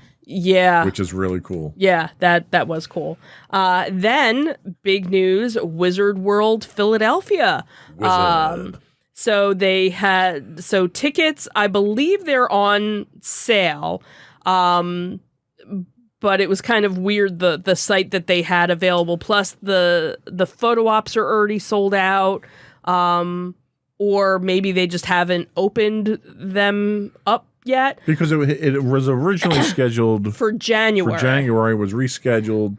That was a reschedule of the last one. Right, because it was supposed to be in 2020. Right. They rescheduled it to January of 2021. Obviously, that came and went. So now it's going to be November 12th, 13th, and 14th. And I guess for whatever reason, it's normally in downtown Philadelphia at the convention center.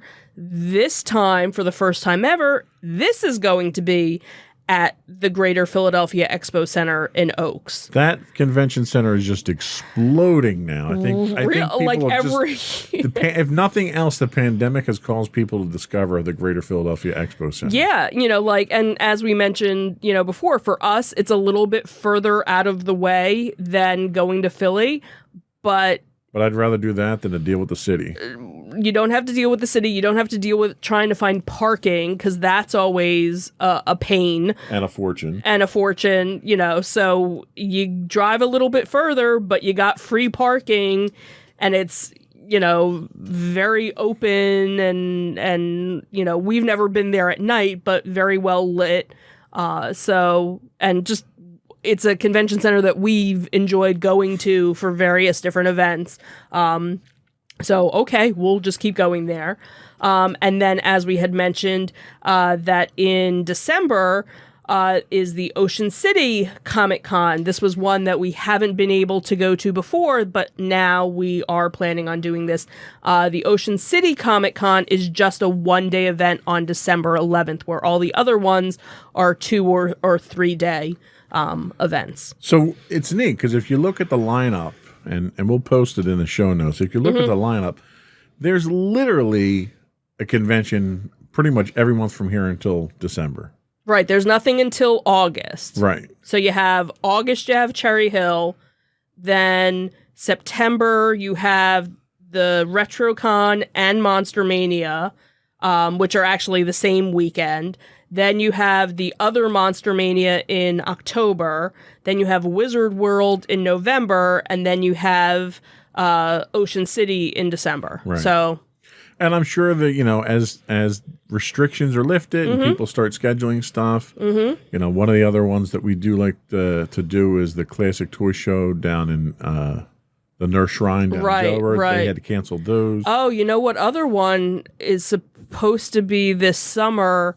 The Fuge one. The Fuge. Which one was that? ZoloCon. ZoloCon, I believe. I got to come up with a good one for Ocean City. It doesn't really work. Yeah, I believe ZoloCon is supposed to be like July or something. Well, there you go. So that's probably your July one. So we'll make sure to put that one in next week. So we'll kind of keep this up just to remind everybody of what's coming. And if we see, anything else that pops up, we'll obviously mention it. But he's going to do a quick Google search of ZoloCon to see. We have the technology. Do we? Because I'll just keep ZoloCon talking. And 21 is scheduled for July 18th. See? Told you. Yep. There you go. Told you. We got to get that into the notes for next week. Yeah. So that's always a good one. We love that one. Yeah. That's a great venue to go and to. that's Which, by the way, just little spoilers, that venue is going to show up on our new Insights into History podcast in a special episode too. Right. So that happens to be one of those locations where the venue is as much a part of the atmosphere as just the largest centrifuge in the world. Yeah, and you get to see it. You get to walk around it, and you're like, free rides. Oh my God. No, that would. Well, it doesn't go anywhere, but you can get in it. Well, no, you can't. Yeah, they were letting people in it last time. Really? Well, I don't know if they were letting people, but people were getting in it last time. Oh, yeah. Yeah. Yeah, people were getting in and getting pictures. Yeah, well. So, anyway.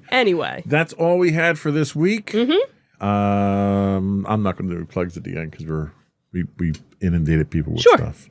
So that's it for this week, and thanks for watching. Find all of our links, because we're not going to give everything out, but find all of the links to everything at our website, www.insightsintothings.com. There you go. The consummate professional. Thank you. I try. That's it. We're done. Another one in the books. Have a good week, everyone. Bye. Bye.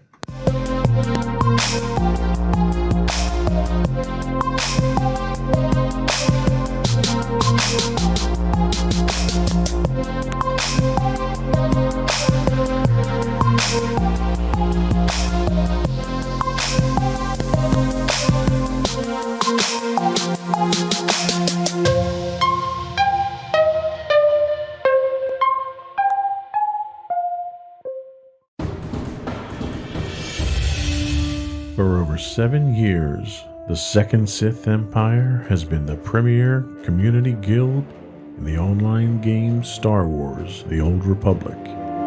With hundreds of friendly and helpful active members, a weekly schedule of nightly events, annual guild meet and greets, and an active community both on the web and on Discord. The Second Sith Empire is more than your typical gaming group. We're family. Join us on the Starforge server for nightly events such as operations, flashpoints, world boss hunts, Star Wars trivia, guild lottery, and much more. Visit us on the web today at www.thesecondsithempire.com. Insightful podcasts by informative hosts.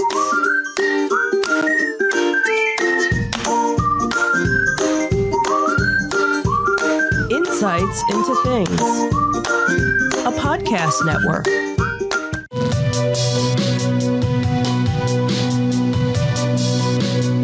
Welcome to Insights into Tomorrow, where we take a deeper look into how the issues of today will impact the world of tomorrow. From politics and world news to media and technology, we discuss how today's headlines are becoming tomorrow's reality.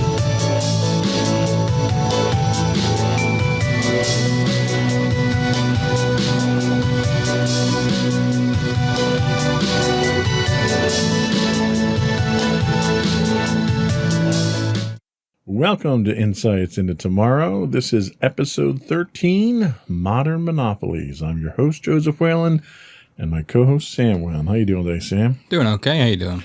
Doing all right. So today's topic is one that we've kind of been tossing around for a little while now, and it's in the news a lot lately with a lot of the tech companies and politics involved. It came to the forefront few months back during the Trump administration. They were kind of going up against some of the big tech companies, Facebook, Amazon, Google, and so forth. So I thought it was worthwhile to sort of take a look at this. So today we're going to discuss what monopolies are in the modern age. We'll understand what a monopoly is, how they operate, and why they're detrimental to a free and open market. Yet they're a unique product of capitalism. We'll take a brief look at the history of monopolies in America and how they've been handled before, and we'll look at the future of what today's monopolies and the complications inherent in regulating them are. Ready to get started? Yep. All right.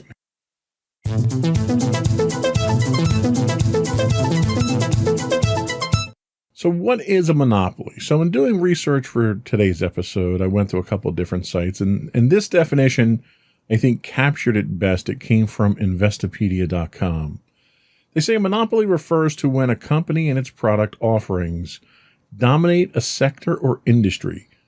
Monopolies can be considered an extreme result of free market capitalism in that, absent any restrictions or restraints, a single company or group becomes large enough to own all or nearly all the market, goods, supplies, commodities, infrastructure, so forth, for a particular type of product or service. The term monopoly is often used to describe an entity that has total or near control of a market. Natural monopolies can exist where there are high barriers to entry, a company has a patent on their products, or is allowed by governments to provide essential services. So based on that definition, Let me ask you real quick. Do you think we have modern monopolies that fit this bill? Yeah, definitely. I mean, I don't think it takes that long to figure it out. There's like 3 drugstores. That's the first one that came to mind for me. Like if you think about it, Rite Aid, Walgreens, and CVS. That's just an example. Airlines too. Like if you just, I don't know. I feel like if you just think about it, there's pretty clear examples of at least a handful. Sure, yeah. So in understanding a monopoly is characterized by the absence of competition, which can lead to high costs for consumers, inferior products and services, and corrupt behavior. A company that dominates a business sector or industry can use that dominance to its advantage and at the expense of others. So taking your example of the drugstores, if there are 3 drugstores that control all the pharmaceuticals to consumers, is that really a monopoly if there's 3 of them?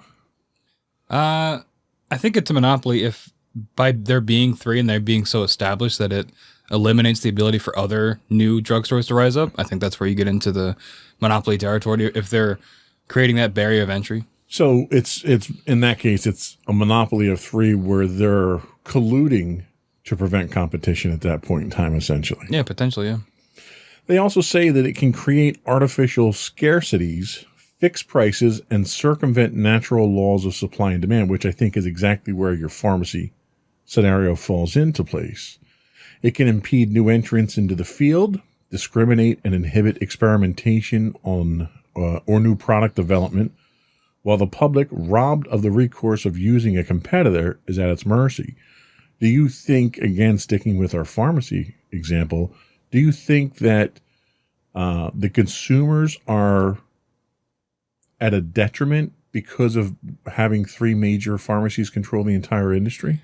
I'm not so sure about that because, I mean, the medication is still, as long as the medication's effective from pharmacy to pharmacy, that's the important thing. I mean, it's not like you're getting like faulty products. Now, if, say, for example, Walgreens had their over-the-counter allergy medication and it was defective, but there's only Walgreens in your area, that's where you run into some issues. But I think as long as the products are still working, then, I mean, monopolies are still generally bad, but I think in that example, you could probably get away with it.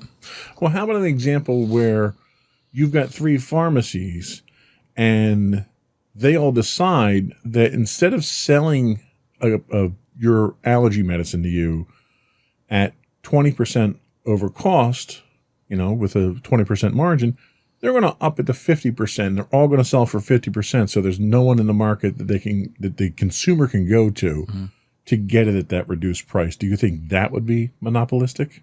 Yeah, definitely. Because at that point, they're using their hold on the industry to screw over the customer, which is where you get into like the definition of monopolies. Exactly. Yeah.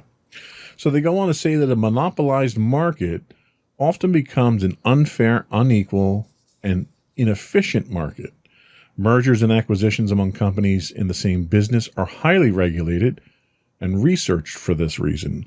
Firms are typically forced to divest assets if federal authorities believe proposed mergers or a takeover will violate anti-monopoly laws. We just had a major takeover very recently among the cellular carriers. Oh, yeah. Where T-Mobile bought out Sprint. So we had 4 major competitors in the market. T-Mobile bought out Sprint to become the number 2 in consumer size at that point in time, and to reduce the market down from 4 to 3. At the same time, one of the contingencies associated with that was the emergence of another network that would come out eventually, which it hasn't come out yet. I think it's Dish is going to be running this particular network, but they're going to be using the services of the existing networks. So it's almost like it was a fictional way of putting a 4th competitor into the market. Mm-hmm. Like a puppet competitor almost. Exactly. So in that instance, do you think the T-Mobile merger with Sprint will be good or bad for consumers? I think about this with mobile companies especially. Like there's whole regions of the country where you can only get one mobile service provider. And I think by merging like that, it's going to make that problem even worse. So say I know in this area it's kind of like that with T-Mobile. If you're forced to have T-Mobile and now Sprint, but the coverage is poor and you don't have any other option, I think that's definitely an issue. Yeah. It's because you're forced to have an inferior product just due to the monopoly. Right. And there's no incentive for them to improve their product because there's no competition. Right. And what are you going to do? Move? Exactly. You're not going to move because you're a cellular carrier. Exactly. So they see monopolies typically have an unfair advantage over their competition since they're either the only provider of a product or control most of the market share or customers for their product. Although monopolies might differ from industry to industry, they tend to share similar characteristics. Why don't you tell us what these characteristics are? Sure. So the first one is the high barrier of entry, which we kind of talked about already. This is when competitors are not able to enter the market, and the monopoly can easily prevent competition from developing their foothold in an industry by acquiring that competition. Sort of like we talked about with the mobile company where they put, I guess not really, because they kind of let them use their own services. The second example is the single seller. There's only one seller in the market, meaning the company becomes the same as the industry it serves. The third is price maker. The company that operates the monopoly decides the price of the product that it will sell without any competition, keeping their prices in check. As a result of this, monopolies can raise prices whenever they want. And finally, the economy of scale. A monopoly often can produce at a lower cost than smaller companies. Monopolies can buy huge quantities of inventory, for example, usually at a volume discount. As a result of this, monopoly can lower its prices so much that smaller competitors can survive. Think like Walmart. Essentially, monopolies can engage in price wars due to their scale of their manufacturing and distribution networks, such as warehousing and shipping. That can be done at lower cost than any of the competitors in the industry. I guess that'd be Amazon too, both those companies. Yeah. So it's interesting because some of these same practices they talk about here that are considered to be monopolistic are also ones that are generally used in business for efficiency reasons. For instance, here in New Jersey, we have a lot of cranberry producers in the state. And one of the things that you have is everyone's heard of Ocean Spray, right? Mm-hmm. You buy Ocean Spray cranberry juice off the shelves and whatnot. Ocean Spray is actually a cooperative. And what they do is they partner with a number of independent farmers to pool their resources. And it's not just cranberries, obviously, it's many other things. But they pool their resources together and sell as one single entity so they can get advantages in the economy to scale by supplying all their entities at the same time for a bulk cost. They're sort of fixing their prices by not competing against each other. They all agree upon a certain price that they sell at. But somehow the cooperatives aren't targeted for monopolies, even though they take on some of the same characteristics of a monopoly. This has happened traditionally in the past with a lot of food industries have done this. A lot of your fast food places, when they go through franchising, they do sort of the same thing. You buy a franchise of a pizza place, Papa John's or I can't think of another Dunkin' one. Donuts. That would not be pizza, but sure, we'll use that as a franchise. Yeah. That's the first thing when I think franchise. But yeah, that's another good example of you have a whole bunch of people that buy the stores, buy the franchise where they have the rights, but they also get all their supplies that way. So instead of, mom and pop down the street going out and buying flour to make donuts, they put their purchase into the corporation and the corporation buys it for 500 bakers at one time and can get a discount on it. So that's another thing where cooperatives can be targeted as monopolies, but they're not in today's society. So the next thing that we talk about is what's called a natural monopoly. So a natural monopoly can develop when a company becomes a monopoly due to high fixed or startup costs in an industry. This happens a lot with utilities, internet, electricity, telephone. Because of the amount of money that you have to tie up in order to provide that service, the government is willing to allow you to become a monopoly. AT&T at one point in time had so much money tied up in copper. It was like 1/3 of the company's value was in copper, just in the wires that they had because copper is a commodity. Wow. Also, natural monopolies can arise in industries that require unique raw materials, technology, or it's a specialized industry where only one company can meet the needs. Again, this goes back to AT&T. You know, they were Bell, I guess at the time and they wound up getting broken up in the early 80s. Companies that have patents on their products, which prevent competition from developing the same product in a specific field, can have a natural monopoly. So a lot of these things here have traditionally been associated with the utilities sector. Your television, your cable, your internet, your electrical, your plumbing, things that aren't state-owned but offer private services. We just ran into one incident last week with the Colonial Pipeline, where they supply a chunk of refined fuels to a large sector of the country. They're a private company, but they have a monopoly on that because of how expensive it is to build a pipeline. So let me ask you, when it comes to natural monopolies where you have this investment or you own the technology, do you think that justifies monopolistic tendencies? I think that's a tough question to answer because it reminds me of when we did our streaming services episode. We talked about like something like Comcast, whose internet and TV and there's cell phones, and they're sort of expanding in that way too. But if again, kind of like when we talked about with the mobile providers, if you can only have Comcast, but it's because Comcast controls all those resources, is that a bad thing? I think it becomes a bad thing when you go back to the inferior product thing. If your product's bad, but you have this obligation to provide the service because you have all the resources, then I think you also have an obligation to make the product at least usable consistently.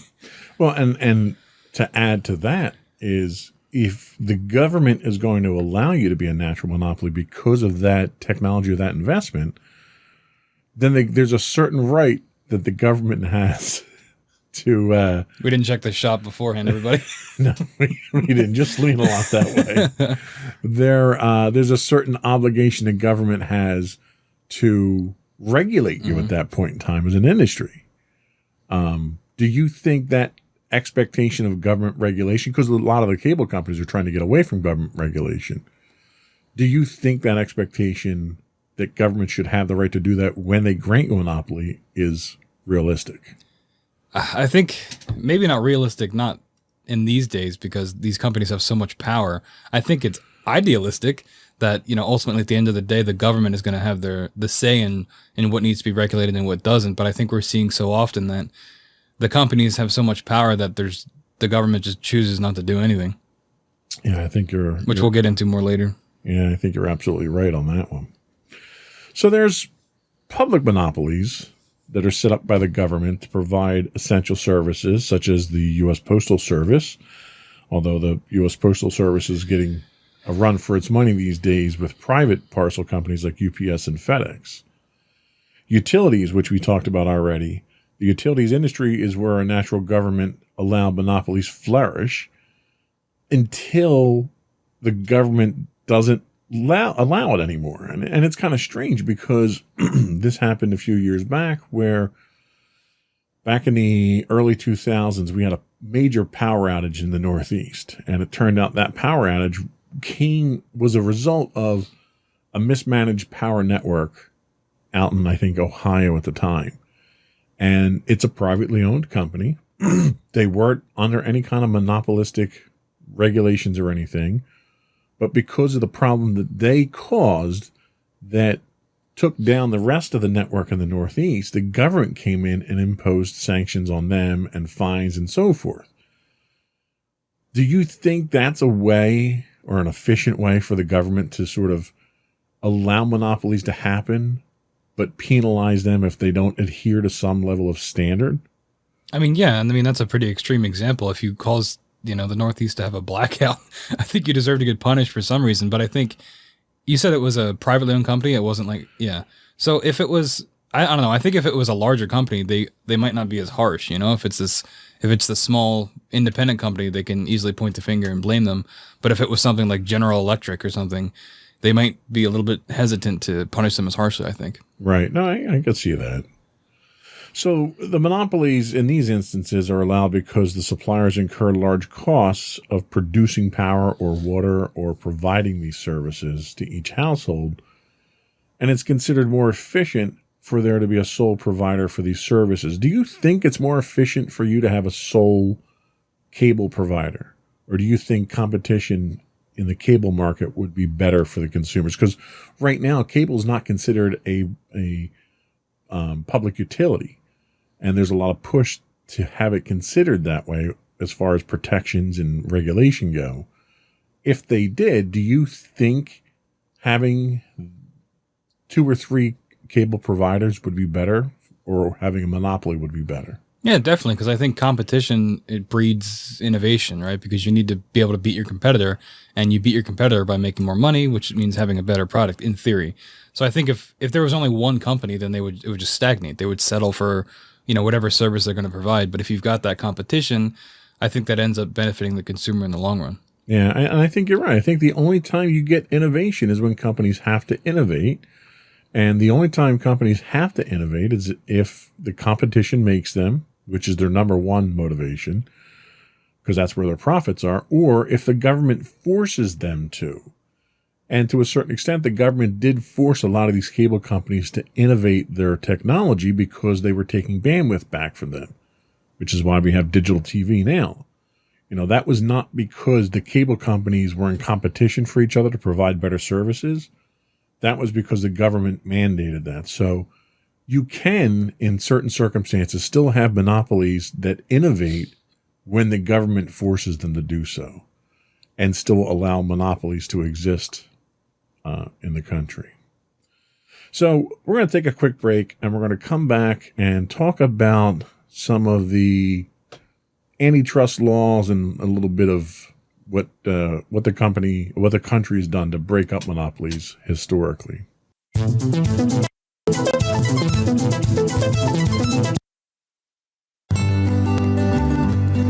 Insights into Teens, a podcast series exploring the issues and challenges of today's youth.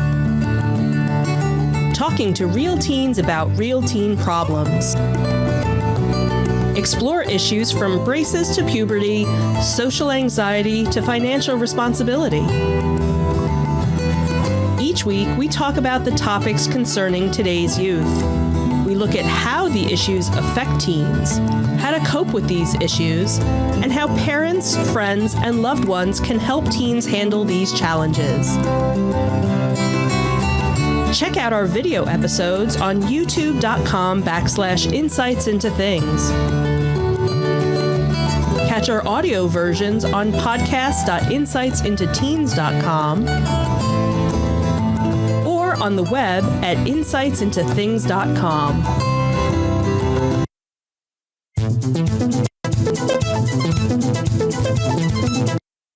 Welcome back to Insights into Tomorrow. We're talking modern day monopolies today. We're going to talk a little about antitrust laws, and you can't really talk about monopolies unless you mention at least the Sherman Antitrust Act. So in 1890, the Sherman Antitrust Act became the first legislation passed by the U.S. Congress to limit monopolies. It had strong support by Congress. It passed the Senate with a vote of 51-1 and passed the House unanimously 242-0. And that was put in place to regulate mostly the big industries at the time, which were Oil, locomotives, your rail service, your steel industry, and so forth. Then in 1914, 2 additional antitrust pieces of legislation were passed to protect consumers. The Clayton Antitrust Act, which created new rules for mergers and corporate directors, and also listed specific examples of practices that would violate the Sherman Antitrust. And then the Federal Trade Commission, the Federal Trade Commission Act which sets standards for business practices and enforces the two antitrust acts, along with the Antitrust Division of the U.S. Department of Justice. So the laws are intended to preserve competition and allow smaller companies to enter a market, and not to merely suppress strong companies. And I think that's a theme that I think resonates today, because a lot of what people are talking about today with our big monopolies is that they're not harming people because they're not producing a product or a service. And the biggest example of this would be social media and Facebook. So Facebook isn't harming anyone by not bringing new products to market. They're just a really big company. You know, the same thing with Google. And the push today seems to be targeting, well, these companies are too big and they shouldn't be that big. And I think the point that I'm trying to make here is that's not something that the antitrust laws are designed to cope with. What are your thoughts on that? Yeah, definitely. I think it's these are obviously laws that were made in, before 1900, so they definitely need to be updated. But I think it's kind of what comes with technology, right? It's you've got to make new laws. You've got to adapt the way you think about it, because while they're not making a product, these companies have data on everybody. And when you have things like information leaks and the companies aren't necessarily held accountable, like Facebook has them all the time, where people's personal data gets leaked. And I think that is a huge problem that should be, more harshly punished. And I think that would come with a more modern look at, antitrust laws. Well, and I think I agree with you to a certain extent that the companies themselves have a certain obligation to protect the user's data. However, the users give the data up freely. So there's not, I don't think there's really an expectation of privacy, because it's a social network, right? Yeah. So when I post my information, my pictures and whatever, I'm posting them there for people to see. So I can't really get upset when Facebook leaks that to other people. The other problem that you run into is that the modern laws that we have penalties that are insignificant to the size of these companies now, which I think is where some of the argument comes in that these companies are too big. You might get a couple $100,000 fine for a data breach. That's like nothing. When you're a multi-billion-dollar company, that's essentially you lost that money in the cushions of the couch. Yeah, the time it took to draft the document to charge you've already made $1 billion. Right. So there's really very little incentive to do anything other than continue business as is and just pay the fines, because you're still monumentally profitable. So I think there needs to be a fundamental shift in what the penalties look like in order for the penalties to have any meaning whatsoever. So in talking about breaking up monopolies, the Sherman Antitrust Act was targeted at companies like Standard Oil and even the American Tobacco Company, which didn't break up the companies. It broke up Standard Oil, but what it did was it pushed more public awareness.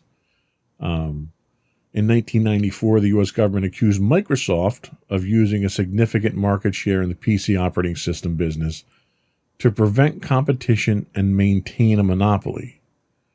Now, this is significant because I think it's really the first modern monopoly with high-tech industry that we kind of see come across the government's crosshairs. Yeah, they broke up the bell companies, the phone companies and stuff like that, but I think that was less significant from a technological standpoint because it was really legacy technology. But here you have Microsoft, who is at the forefront of computer technology, but they're also internationally acclaimed for this technology. And you have the United States that's trying to set precedent here. And I think, if anything, that's where we kind of look back to see what's going to guide our principles moving forward. What do you think about that? Yeah, definitely. I mean, I think I've said it on this show before. Again, not a lawyer, but, the law is about precedent, right? So something like this case here, sets the precedent for technology companies going forward of how their versions of monopolies, are viewed in courts. And I think that, having Microsoft be this big example in 1994 is extremely important, just to have something to look back at, especially, you know, I don't think anybody could have imagined what technology is like now compared to what it was in 1994, but it's much larger and much more in the forefront of just our daily conversations. Yeah, and essentially what happened is in 98, you had a federal district judge rule that Microsoft needed to be broken into technology companies. But that was a decision that was later reversed. There were compromises that happened. There were fines that happened. Microsoft ultimately agreed to have a government overseer become part of the company to make sure that the company wasn't engaging in monopolistic activities. Microsoft in the 80s and 90s was brutal.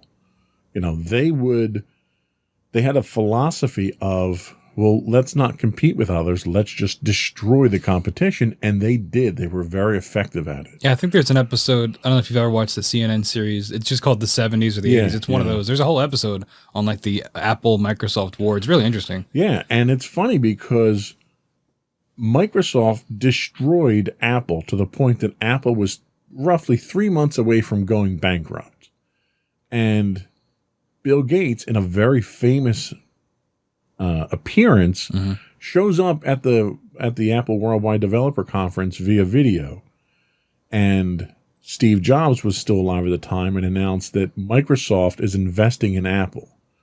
And they booed Bill Gates for saving the company. All the people that were in the crowd booed when they heard about that.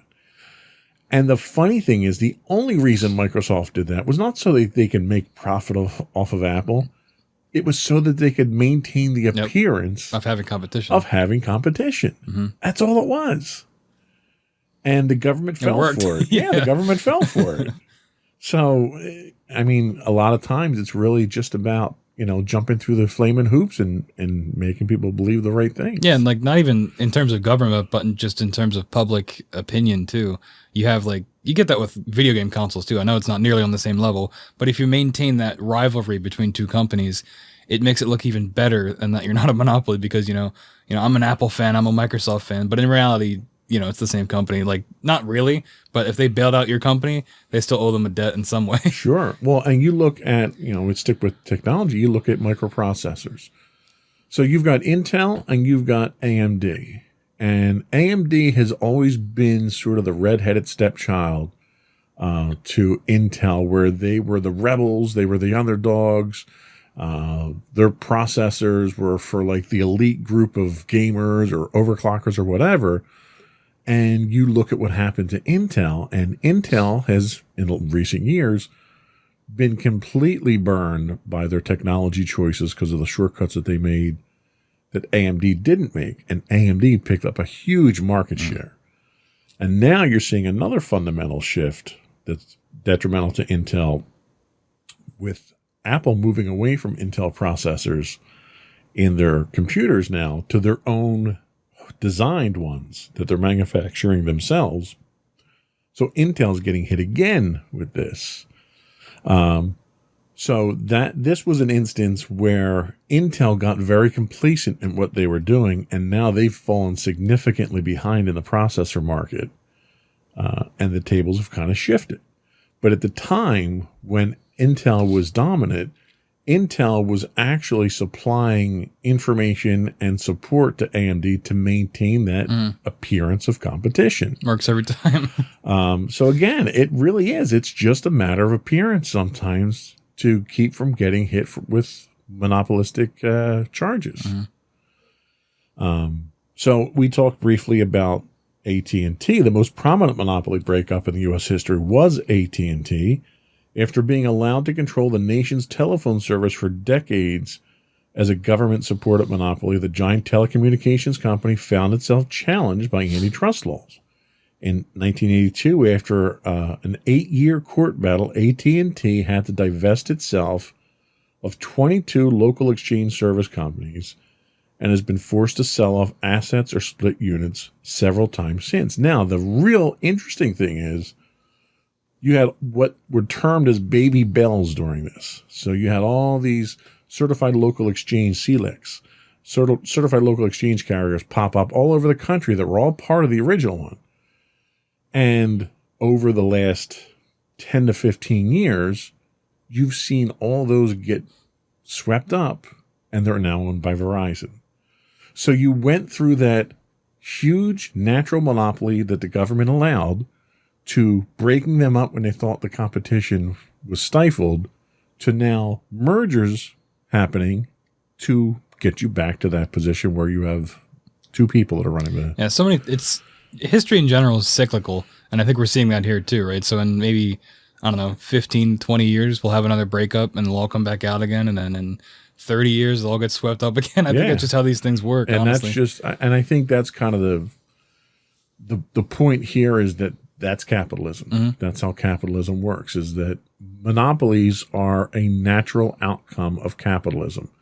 And I think the best that government can hope in most cases is to try to keep it at bay as long as possible. And eventually they're still going to get gobbled up and get eaten up. Your pharmacies had the same thing. Your internet providers had the same thing. You know, I remember back in the 90s when I worked for an internet provider, you had just in our area probably 10 different internet carriers. Now you can't get internet from anybody other than Comcast here. You had 3 different cable companies that you could get service from. So it's just a life cycle, I think, of business in a capitalist society. So we're going to take another break and come back and talk more about our modern monopoly problem in America.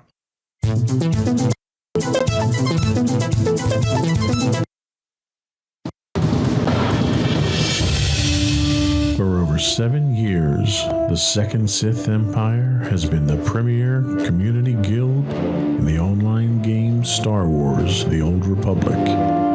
With hundreds of friendly and helpful active members, a weekly schedule of nightly events, annual guild meet and greets, and an active community both on the web and on Discord. The Second Sith Empire is more than your typical gaming group. We're family.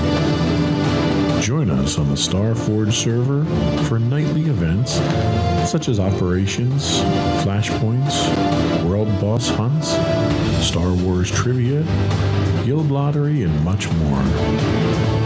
Visit us on the web today at www.thesecondsithempire.com.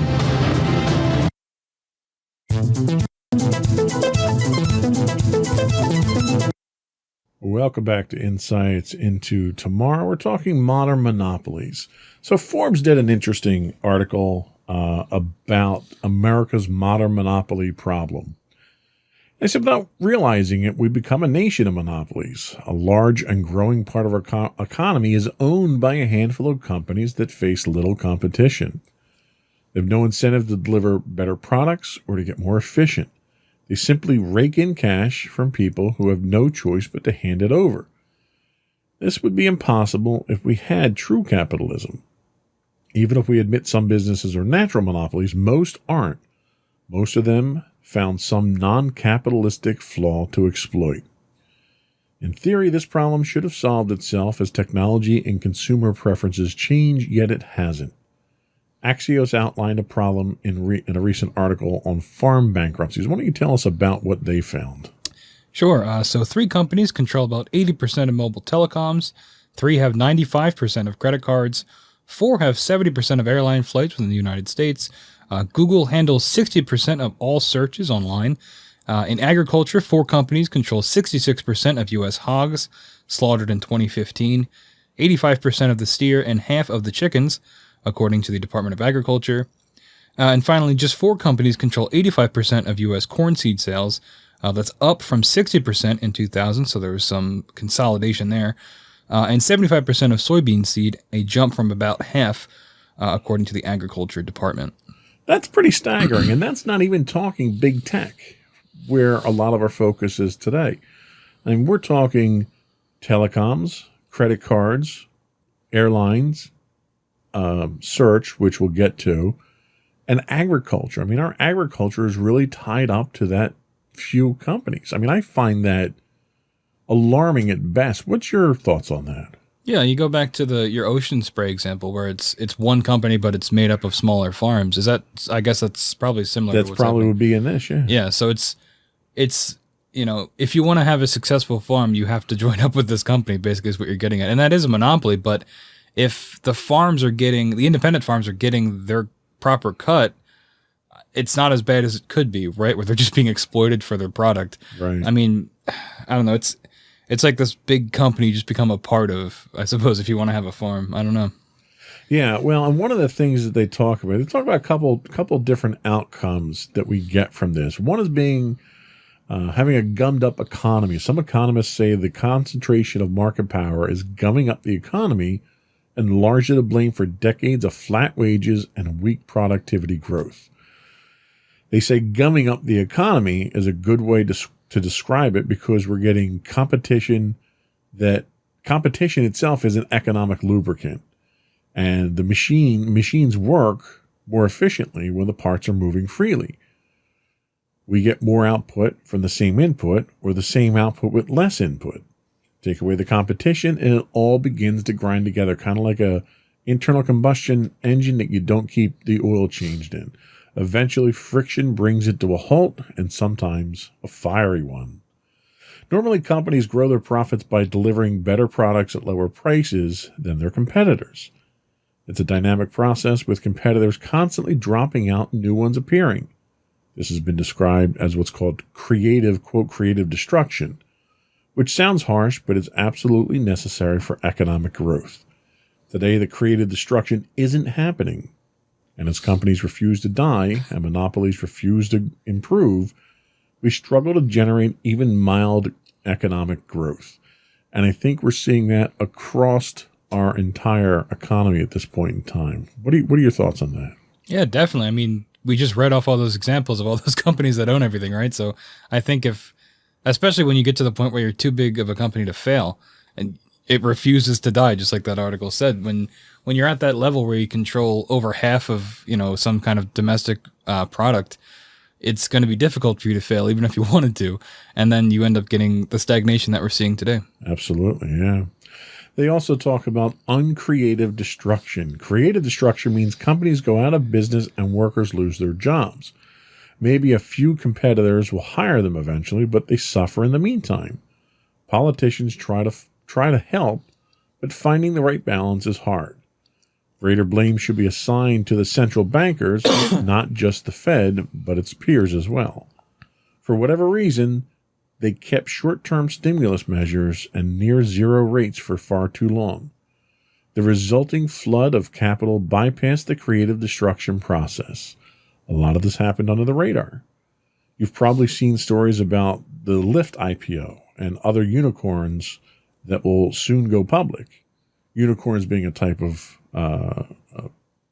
wishful company going public with a very high IPO. The news. This is news because it's now so unusual. The number of listed companies is shrinking because A, cheap capital lets them stay private longer, and B, the founders and venture capitalists often exit by selling to a larger cash flush competitor instead of going public. An economy in which it's easier and cheaper to buy your competitors rather than out-innovate them is probably headed towards stagnation.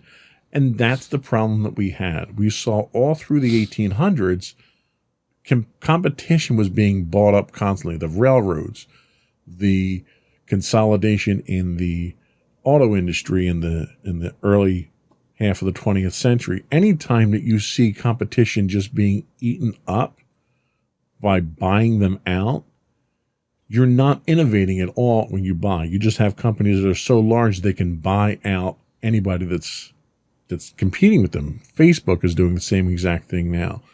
Facebook has bought up 4 or 5 major competitors, all in different sectors of what they do, but they're buying their way to success. And that stifles innovation. What are your thoughts on that? Yeah, definitely. I mean, we talked earlier about that barrier to entry, right? That's one of the biggest things when you're looking at these monopolies. And if you're a small startup trying to compete with somebody like Facebook and they just offer you a blank check to just buy you out, it's hard to say no to that, especially if you know that you have no real hope of competing with them. And I think that the more they just, when Facebook buys you out, they then also get more powerful because they have your your workforce or your resources or whatever you had to offer, and they have less competition, so they only get more powerful. It's a win-win in the worst kind of way, I think, especially for consumers and the economy. Yeah, and part of the problem that you have is because of this, you have companies that shouldn't be in business are getting bought out, and the technology they have is inferior technology, but you have larger companies buying them not because of the technology so they can integrate it into their own. They're buying their users. So you may have a company, I don't want to say Quibi, but a company like Quibi that spent all this money up front on advertising and we'll say technology, although it's not that revolutionary. But their whole goal was to basically get a whole bunch of people on the platform and then sell it. And in their case, they failed. In their case, they projected something like 70 million people signing on with this 1.5 billion budget or something that they had. They wound up getting 70,000 people actually subscribing to it, and they went out of business. That's the exception to the rule, whereas that should be the natural order of how business works. Especially with capitalism. If you're not a good business, you should just fail. Absolutely. But, instead you have companies that they garner this large following, and it could be because of certain people that might be on your service.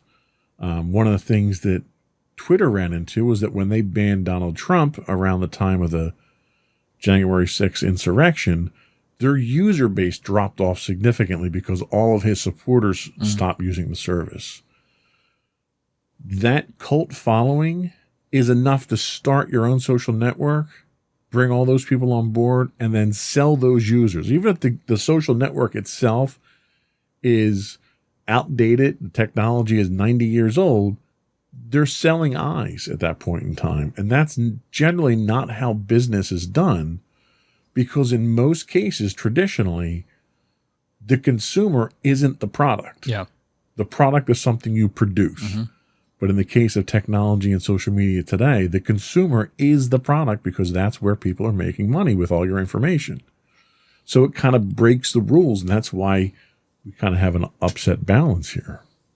So we're going to take our last break here, and we're going to come back and look at the future of regulating monopolies and why tech might be different.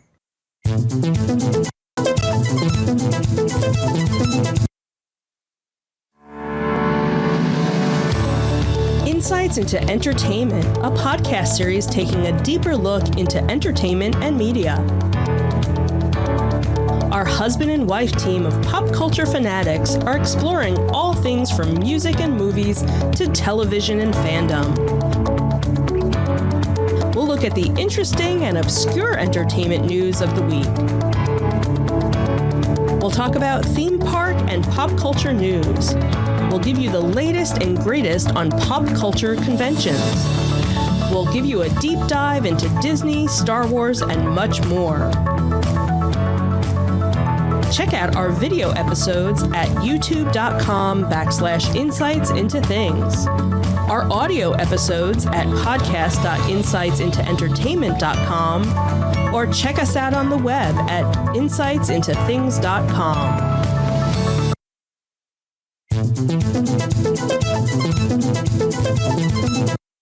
Welcome back to Insights Into Tomorrow. We're talking monopolies, and we're going to talk about how to regulate today's monopolies in tomorrow's market. So when the global financial crisis slowly subsided in the spring of 2010, tech giants Google, Apple, Facebook, and Amazon, known collectively as GAFA. I've never heard that before. I haven't either. I didn't write the article, though. So. They were collectively valued at just under 450 billion euros by market cap. These companies were drivers of innovation that pointed the way forward, enterprises at the center of a flourishing technological ecosystem with a creative and technology-driven vision.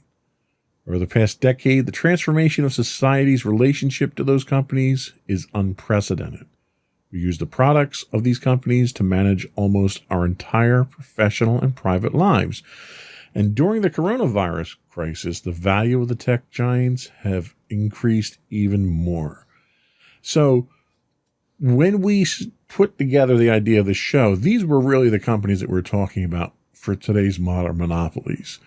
How do you feel about, first of all, let me ask, do you use their products? I think that's probably the most important question to ask anybody. Yeah, I mean, it's kind of hard not to, right? At least like Google and Amazon, even if you don't buy things from Amazon, Amazon still controls a lot of web traffic too for their searches. So you're using them either way. But yeah, I don't think I have any Apple products anymore. I did though for a while. I was an iPhone user. I have a Facebook and Instagram account I don't really use, but I still look at them. So they're getting, my eyes either way. And then Google, I use all their products and services. So yeah, I'm pretty far in. Yeah, and I think one of the biggest things to keep in mind here is that these companies don't just influence the American economy. These are global companies that have a major impact on the world. So looking at the monopolies of tomorrow, I think we have to ask ourselves probably a few questions and kind of come to terms with a few things. Like, one is how we handle the U.S. monopolies today will dictate Europe's future, and even to a certain extent, the rest of the world, don't you think? Yeah, absolutely. I mean, I think that in our modern age, it's a global economy. It's not as isolationist as it used to be with things like Standard Oil and things like that. Yeah, and I think the other thing is that even though, it's hard to envision, but the technological revolution isn't over. We're kind of still in the early phases of it. And I think one of the issues that we run into is that we don't make the rules as fast as the technology grows. Would you agree with that? Yeah, I mean, just in the last, 5-6 years, you had Snapchat show up, which blew up again and became another staple in the social media icon, on your phone that a lot of people use and is now a publicly traded company. So I think that we're definitely going to see it again. TikTok as well, also huge. Yeah. So I think that, every couple of years, it's, just how these things work. You'll get a whole new social media app or something along those lines. Yeah, and I think one of the issues that concerns me is that the room for maneuvering needed to figure all this stuff out is shrinking. The time that we have to put measures in place now to govern these things is running out rapidly. If we want to know what to do next, it's vital that we gain some in-depth understanding of the mechanisms by which the tech monopolies operate. And I think part of the problem that we have is that the people in our country, at least, that are making these laws don't have a clue about technology. Yeah. I mean, they really have no idea how it works, how it progresses, the impact that it has, the security. There's a lot of talk right now about cybersecurity because of the pipeline hack and all these, the Microsoft Exchange hack and the SolarWinds, all this stuff, this cybersecurity is in the news. And our politicians are trying their best, really, to pay lip service to it, but have no idea whatsoever what the technology means. Like, for instance, my biggest question, sticking with the pipeline incident, they got hit with ransomware. Well, why in the world was your pipeline network even connected to the internet? Absolutely no reason for that. And yet there isn't a single politician who's asked that question yet because they don't understand. They just think the internet is some nebulous piece of technology that connects everything. And these are the people that are making the laws. What do you think about that? I think that's definitely part of the problem. I think you saw it too back when any new technology, when it showed up, like TV, like blew people's minds and they thought it was going to give you the devil in you. So I think it's something like this too. And eventually they'll hopefully catch up. But I think the difference with modern technology is that it's progressing way faster than things like TV ever did. I mean, it's changing almost on a yearly basis what the norms are. So I think that the pace is much more accelerated. Yeah. So let's take a second to take a look at what the current tech monopolies are and why they're different. So I think the biggest thing, and we've touched on this already, is that tech monopolies survive on data and algorithms. That's their product. You as the consumer are their product. They take your information and they sell it for advertising. They're not necessarily selling you anything. Amazon doesn't make any money off anything that it sells from its store. It's literally a break even. It's a loss leader for them. They make their money on their Amazon Web Services, which everybody hosts everything through their Amazon Web Services, which ironically was kind of an offshoot for their own needs. They had to build out their own network to support the Amazon store. And they found out that they could rent space on their cloud and make more money. But Google, you're the product. They collect your data. Facebook, you're the product. Amazon, you're the product. With Apple recognized this, and now in the latest version of Apple's operating system, they implemented this new privacy feature where applications have to ask if you want them to track your movement outside the application. Which, if you think about it, is almost a no-brainer. Like, no, why do I want Facebook tracking me in other apps? But Facebook is actually fighting this to the point that they're threatening legal action because they're saying that it gives Apple an unfair advantage. So Apple has access to that information, but Facebook doesn't. So therefore, Apple has an advantage. I mean, I guess, but it's like, geez, guys. It's like just the two crazy billionaires yelling at each other for more money. You know, if you look at the companies in the 20th centuries, their wealth came from factories and machines and qualified employees and the stuff that they made that consumers purchased. So it was much easier to say, okay, well, you're not innovating cars fast enough. You're not innovating refrigerators or whatever it happened to be because you had an actual defined product. How do you tell when you're not innovating services enough if the consumer's the product? Like what's the answer to that question? I mean, then we get into a question of privacy, right? Because the only way to innovate that is to become more intrusive in people's lives and to collect more data on them. And then that's a whole nother can of worms of where you draw that line of if it's just, you're purely just a product at that point and the human element is completely removed. Absolutely. So over the past decade, the big tech companies have built a huge competitive advantage because they control the operating systems and the search engines and the browsers and all the cloud infrastructure. They also own the shopping marketplaces, the communications platforms, the networked household appliances, and the app stores.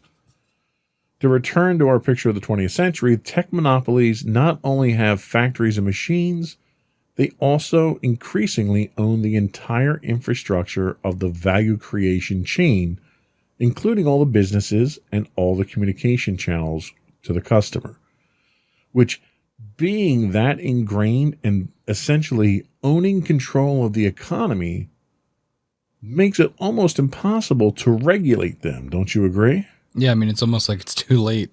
It reminds me of, and this is sort of related, but movies. There was a big Paramount decision like the 30s because they owned distribution, production, and exhibition, which was like movie theaters. Right. And that's what this reminds me of. They're owning every single step of the chain, which is a monopoly. But in this instance, they're way too powerful to be stopped at this point. Right.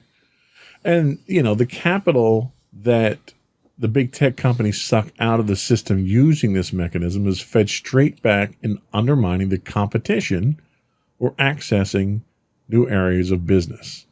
Vendors on Amazon's marketplace are just as dependent on the goodwill of the platform as media companies are on Google and Facebook. This goodwill can only be acquired by consistently providing access to all content and data, thus continuing to feed the monopoly and making it more efficient. So even for competition to work, they have to cooperate with the big tech and provide the big tech exactly what they need to give the big tech the authority in the first competition place. In quotes there a little bit. Exactly. So the enormous profitability of the infrastructure services allows the big tech companies to invest in new fields of business on a very long-term basis. To do this, the monopolists are willing to accept high losses for many years in order to weaken the competition and build up market shares. It's ironic what Amazon is doing because Amazon is doing online in the marketplace exactly what Walmart did. So Walmart had this reputation for buying everything in bulk and selling it very cheap with very little overhead. And they would come into a town and they would open up a mega store and they put all the other small mom and pop businesses out of business because they couldn't compete. They didn't have the economy of scale to compete with Walmart. Amazon now shows up, and they started out selling books at first, and they changed the way we bought books. Well, it wasn't long before they started selling everything. And now, not only do they sell everything, you can get it delivered in 2 days for free if you're an Amazon Prime member. You can get it delivered the next day if you're in certain geographic locations. They basically are putting companies like Walmart out of business because they can sell it cheaper than Walmart. Yep.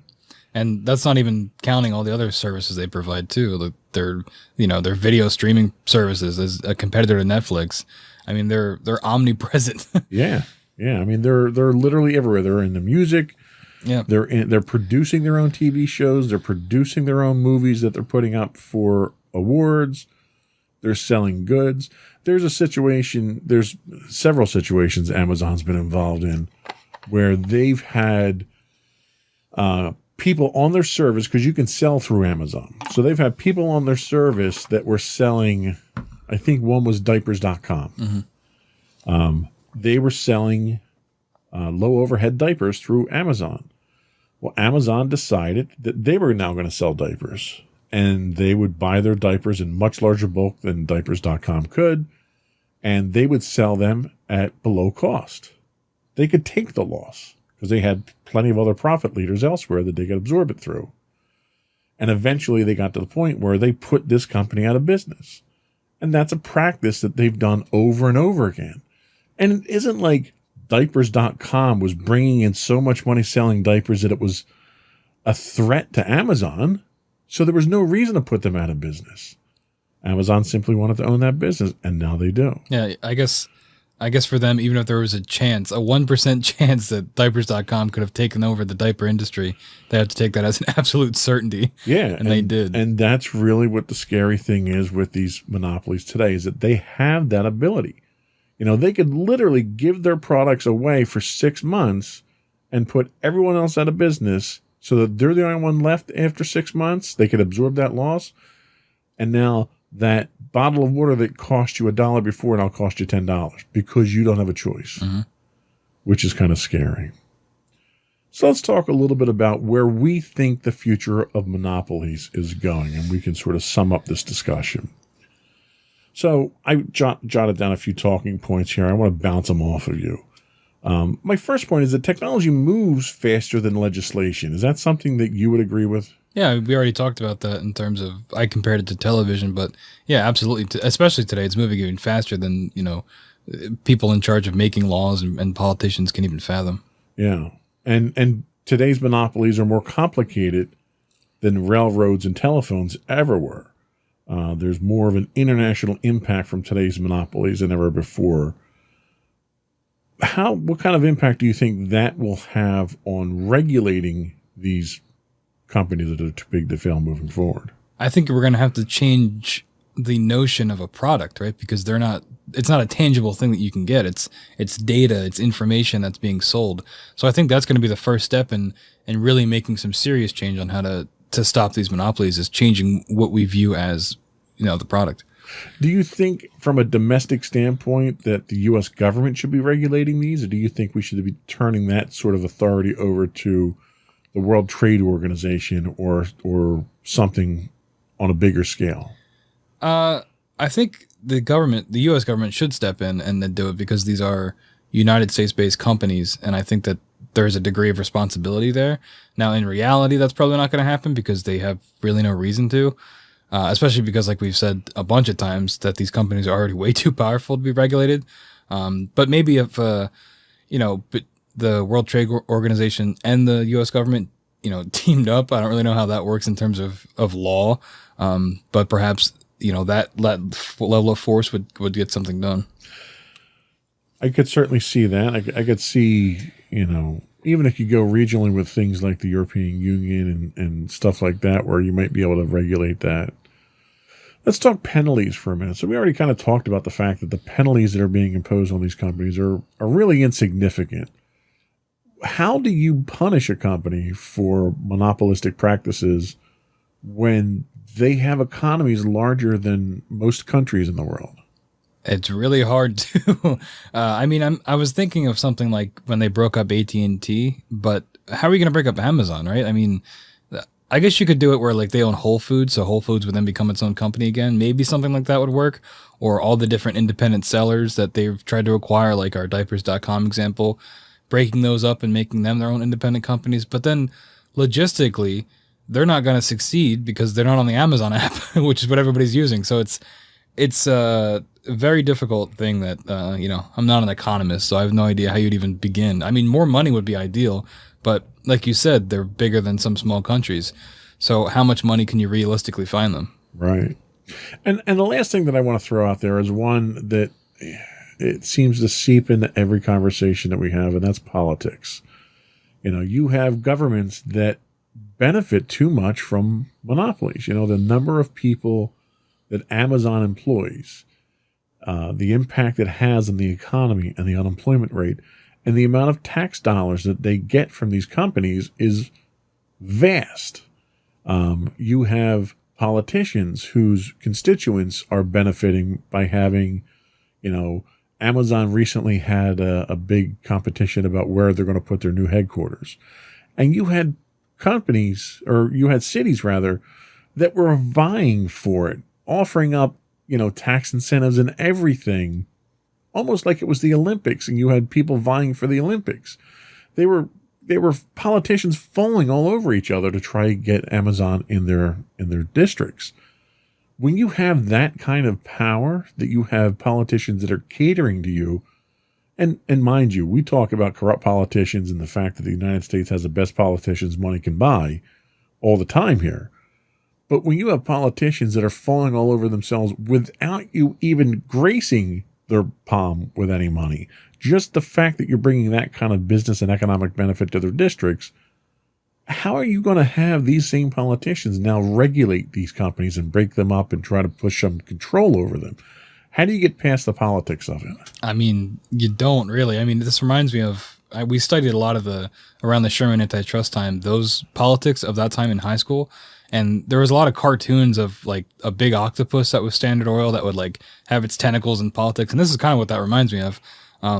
Except that I think today, while everybody knows about Amazon's, like how poorly they treat their workers and things like that, and the accidents that have happened on the company lines, I still think Amazon is still viewed publicly very positively because of their convenience, right? So I think that that's going to be a major step too, because the politicians associated with Amazon aren't like as nefarious as they were when they were associated with Standard Oil. So it's a matter of public perception of even having the pressure on the politicians in the first place to make the change. I think you're right. I mean, I'm a Amazon user. Yeah. I'm a Google user. I'm a Apple user. I don't use Facebook. The show's on Facebook, but I don't manage that. I don't log into Facebook. And the problem that I have is I know these companies are problems, but I still use them, and I will continue to use them. They're not evil enough for me to not. Facebook is evil enough. Facebook to me is a cesspool, so I won't use Facebook. But these other companies provide benefit to me, and I don't personally feel the detriment that's associated with them. So it's very hard for me to even advocate breaking them up or cracking down on them or whatever. So unfortunately, I don't have any answers myself. Yeah, it's an interesting moral question, right? And I think we get that with a lot of industries. If you really look into them, they're all evil in their own ways. Right. But it's a matter of your daily life. And what's one person going to do that? If one person were to stop using this product, realistically, how many products would they have to stop using? Yeah. You have to stop using the internet probably if you wanted to stop benefiting Amazon. That's You true. cannot buy Amazon products, but you're still going to benefit them in some way. It goes back to their omnipresence. Yeah, you're absolutely right. I think this is probably one of the first episodes that we've done where our future look didn't really have a path forward. I don't think either of us have an answer on how to solve this moving forward. It's Wall-E. They're going to become by and large. We're going to have to fly off the planet because all the Amazon boxes are stacked up in the cities. There you go. So I think that's kind of all we can add to this discussion today. I think that was all we had today. Did you have anything else you wanted to add? Nope. Well, thank you for listening, folks. Before we go, I would invite folks to subscribe to the podcast. You can get video versions of the podcast if you look for Insights into Things. That will give you video episodes of all of our shows. If you just want audio episodes of this show, you can look up Insights into Tomorrow. We're available on Apple Podcasts, Spotify, Google, Stitcher, iHeartRadio, Amazon, Google. Whoops. Yes, all those evil people. Yeah. I would also encourage folks to contact us. You can give us some suggestions on what topics you'd like us to discuss, any feedback on the performance that we've done. You can email us at comments@insightsintothings.com. We're on Twitter at insights_things. We stream 5 days a week, this week 6 days a week on Twitch at twitch.tv/insightsintothings. If you are an Amazon Prime subscriber, you do get a free Twitch Prime monthly subscription. We'd appreciate it if you threw that our way. On Facebook, we are facebook.com. Should have plugged the shows in the beginning. Yes, we are part of the problem. I understand that. We have no other, that's another byproduct of the monopolies. We have no other way to get our products out there without using them. But on Facebook, you can get us at facebook.com/insightsintothingspodcast. And on Instagram, we are at Insights Into Things, or you can go to our website at www.insightsintothings.com for links to all of those things. Anything else before we go? Any closing thoughts? No, I think that's it. All right. The world is owned by the monopolies. It's a good game, too. You should try playing it. That's all for this week, this month, or whenever we do another one. Any closing words? No, we'll see you next time, folks. That's it. Another one in the books. Goodbye.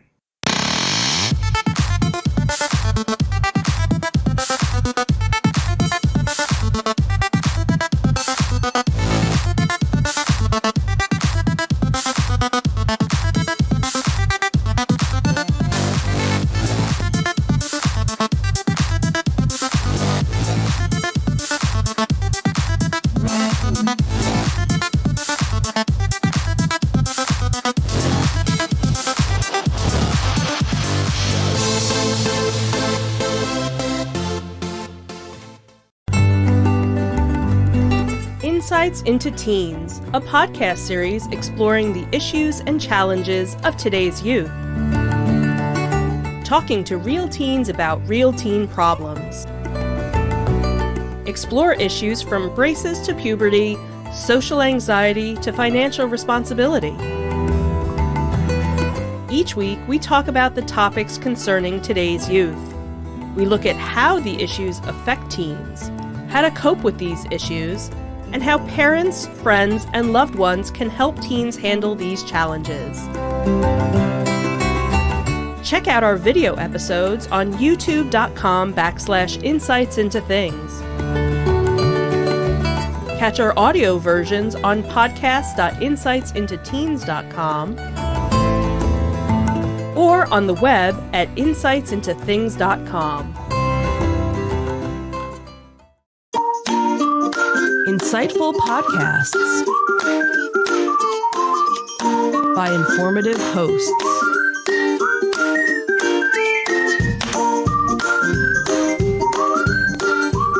Insights into Things, a podcast network.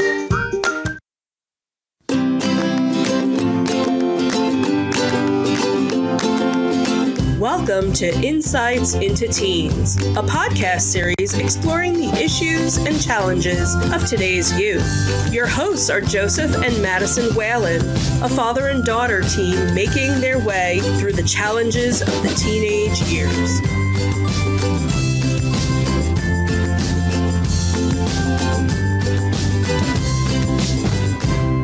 Welcome to Insights into Teens. This is episode 116, Expressing Individuality. I'm your host, Joseph Whalen, and my unique and independent co-host, Madison Whalen. Hi, everyone. How you doing today, Maddie? I'm doing all right. How about you? Doing all right. A little hot out there today. Yep. You said we were, what, at 96? 94. 94. We're at 94 outside. We're at 76.6 in the studio right now. So thank God for air conditioning. Yep. So how was your week this week? This was your first full week out of school, right? I believe so, yes. Did you do anything interesting or exciting? I've been doing camps. Tell us about the camps real quick. One of the camps is Brain Games, where we kind of do questions, and see images and various things to deal with strengthening our brains. And this is through who? Varsity Tutors. Varsity Tutors. And what was the other one you were doing? Intro to Filmmaking, where we're going to be filming a 2 to 5 minute long movie. Okay. Like it so far? Yep. Cool. But that's not what we're talking about this week. Although your movie making really is a way of expressing your individuality. This week we are talking about the importance of teen individuality and identity development. We'll talk about what teen identity development is, why it's important, and some of the consequences of underdeveloped teen identities. Then we'll explore some of the ways that teens display their self-identity issues before we finish up with tips on how parents can help their teens form a positive self-identity. Before we do that, though, I would like to invite our audience to subscribe to the podcast. You can find the audio version of this podcast listed as Insights into Teens. You can find the video versions of all the network's podcasts listed as Insights into Things. And we're pretty much any place you can get a podcast: Apple, Spotify, Google, Stitcher, and so forth. I would also invite our audience to write in, give us some feedback. We're always looking for show ideas and let us know whether we're doing a good job or not. You can email us at comments@insightsintothings.com. You can hit us on Twitter at insights_things. We are at Facebook on facebook.com/insightsintothingspodcast and on Instagram at instagram.com/insightsintothings, or you can go to our website and get links to all those and much more at www.insightsintothings.com. Ready to get started? Sure. All right.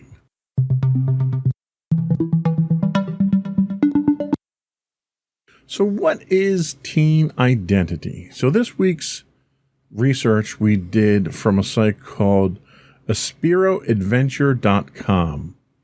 They say identity refers to one's sense of as an individual and how they define themselves in terms of values, beliefs, and role in the world. Self-identity in adolescence forms the basis of our self-esteem later in life. A teen's identity is the result of various internal and external factors.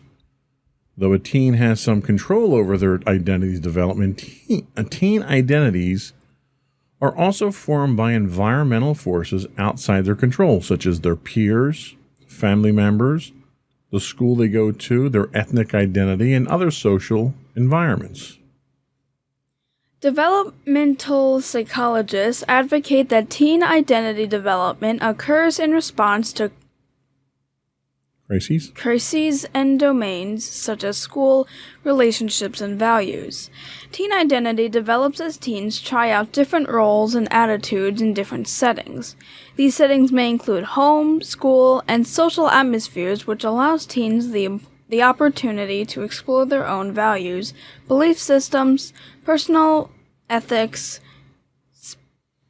spirituality, sexuality, and gender. So that's kind of a loose definition of the things that influence our identity and what our identity is. Of those, what do you think it has the most influence over your personal identity to date? Let's see. Peers? Probably not, because as of late, I really haven't been interacting with a lot of my peers, yeah. so... We can cross that one off the list. Family, I definitely think that you guys have definitely helped me to shape my identity in a lot of various ways, typically with morals and everything, and what I should believe is right and wrong and stuff like that. School also pretty much is shaping like some of my interests and such, like interest in certain subjects, and school probably did start getting me into these various hobbies that I do and the various subjects I like. Ethnic identity. You're Jewish. Do you identify with your Jewish ethnicity? Yeah. So that's an influence as well. And other social environments. So for other social environments, let's think of, the media or social media for that matter. Do you find that movies, television, the internet, do any of those things have an influence over your personal identity? Probably, yeah. Some of the hobbies I have learned about have come from social media, and some of my values even have come from that, like movies and such. One of the most important questions I think teens have to ask is, are you comfortable with your identity? Are you comfortable with who you are and the personality that you have now? Probably, yeah. There are definitely some things I wish could be kind of different, but for now, I'm pretty much okay with how my identity is so far. Have you changed a lot over the years? And if you have, is there a stage at which you've noticed these changes occur? Like, did it synchronize with when you were changing schools or changing grades, or did puberty make you change? Like, what were some of the impactful things that you've encountered that kind of changed your identity? A lot of what changed my identity was probably when I started going through puberty, which was when a lot of my emotions started getting kicked into high gear. When I became a young teenager, I started kind of being this emotional wreck at times. Every day would seem like a bad day, and whatever day didn't have problems was like the greatest day ever. And I went to extremes a lot more then, and it didn't take until the podcast and maybe a bit more growing up to finally learn how to keep my emotions intact and be more emotionally mature. Okay, well, that makes a lot of sense. Has changing schools, because I know changing schools, you've changed schools, 3 times now, right? Has changing schools, in addition to causing the natural anxiety, has it changed your personality? Let's see. So switching from going to my elementary school, I don't know if like that had entirely switched my personality. In elementary school, I did learn a lot was when I was starting to build up my identity. When I switched to middle school, I was probably learning more about other ways that that I was going to work with my identity, and it kind of surfaced there. And with going into high school now, well, we'll see what really happens and how my identity changes from that, which it will probably change a decent amount. Yeah, it probably will. And the last question I have is, are you comfortable with your identity now? One of the biggest things people attribute to identity, individual identity, is what your aspirations are, what you want to do, the cliche, what do you want to do when you grow up? Do you have kind of an idea of what you want to do, what kind of field you want to work in, what kind of life you want to have? Do you have a path forward at this point in time, or is that kind of still up in the air? Which, it's fine either way. I'm just curious how well defined that aspect of your identity is at this point. I have kind of a rough sketch of what I think I want my future to be like. I definitely don't think everything's for certain. A lot of things can change. I have an idea of possibly where I think I'll be in my life later on, but I'm still not entirely sure. And how much of that's been influenced by school? You know, we had some big decisions to make going into high school. What classes to take? Were we going to do the academies? Were we going to do any extracurricular stuff? Have any of those school-based decisions had an influence over your identity? A lot of them were probably very career-based, like deciding on what field I was going to work in and stuff like that, and even if I wanted to do like a second job, like just something for entertainment, like being an author per se. A lot of the choices I made while I'm going into high school are probably going to shape, in a way, kind of guide me in my future, I think. Okay, that makes sense. I think we kind of have a good idea of what we're talking about when we're talking about our individuality and our identity now. Let's take a quick break, and when we come back, we're going to talk about why is teen identity development so important. We'll be right back.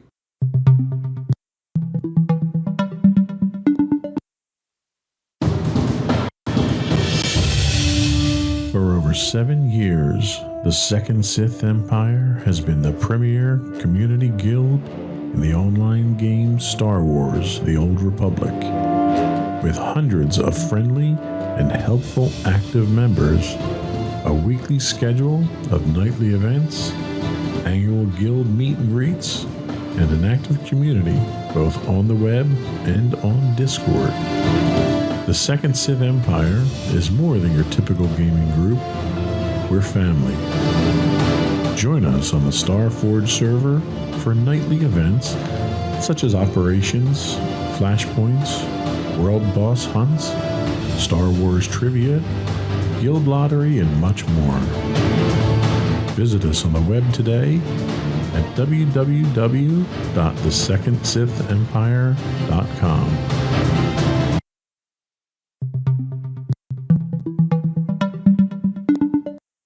Welcome back to Insights into Teens. Today we're talking about teens expressing their individuality. So, why is teen identity development important? Identity formation in teens is about developing a strong sense of self, of personality, connection to others, and individuality. Therefore, a positive teen self-identity is vital because it shapes a teen's perception of belonging, not just for their teen years, but for most of their adult life. In addition, a positive self-identity is correlated with higher self-esteem. Positive reinforcement of effort, good choices, and the perseverance from parents can help adolescents develop a strong sense of self. So now we should probably discuss some of the consequences of underdeveloped identity for in teens. Okay. The importance of identity development for teens is huge. The development of a confident and stable sense of self is one of the key tasks of being a teenager. The teenage years are usually the first time an individual begins thinking about how their identity may affect their future and their life. This results in many teens becoming extremely self-conscious about themselves and the way others see them, and can result in a self-discovery and experimental stage. Psychologists argue that if a teen does not establish what their personal beliefs and values are, then they'll have an identity crisis. They believe identity development is a key process for teens, and that a failure to establish identity leads to role confusion and a weak sense of self later. Some teens are able to learn to develop and discover their identity in a healthy and age-appropriate way. However, for other teens, the time of identity formation results in participation in risky and promiscuous behaviors that could potentially have a negative and lasting effect on their lives. Participation in harmful and inappropriate behavior can be very concerning for parents of troubled teens. It's important for parents of troubled teens to remember that all teens can become healthy and happy once again with proper treatment. So, and I think that last part's probably one of the most important things for you, because a lot of the activities that they're referring to are things that are probably going to happen over the next 4 years. So a lot of that happens in high school. Your social habits change. Your circles that you socialize with will change dramatically. And I think you've kind of already seen some of that with your participation in marching band, haven't you?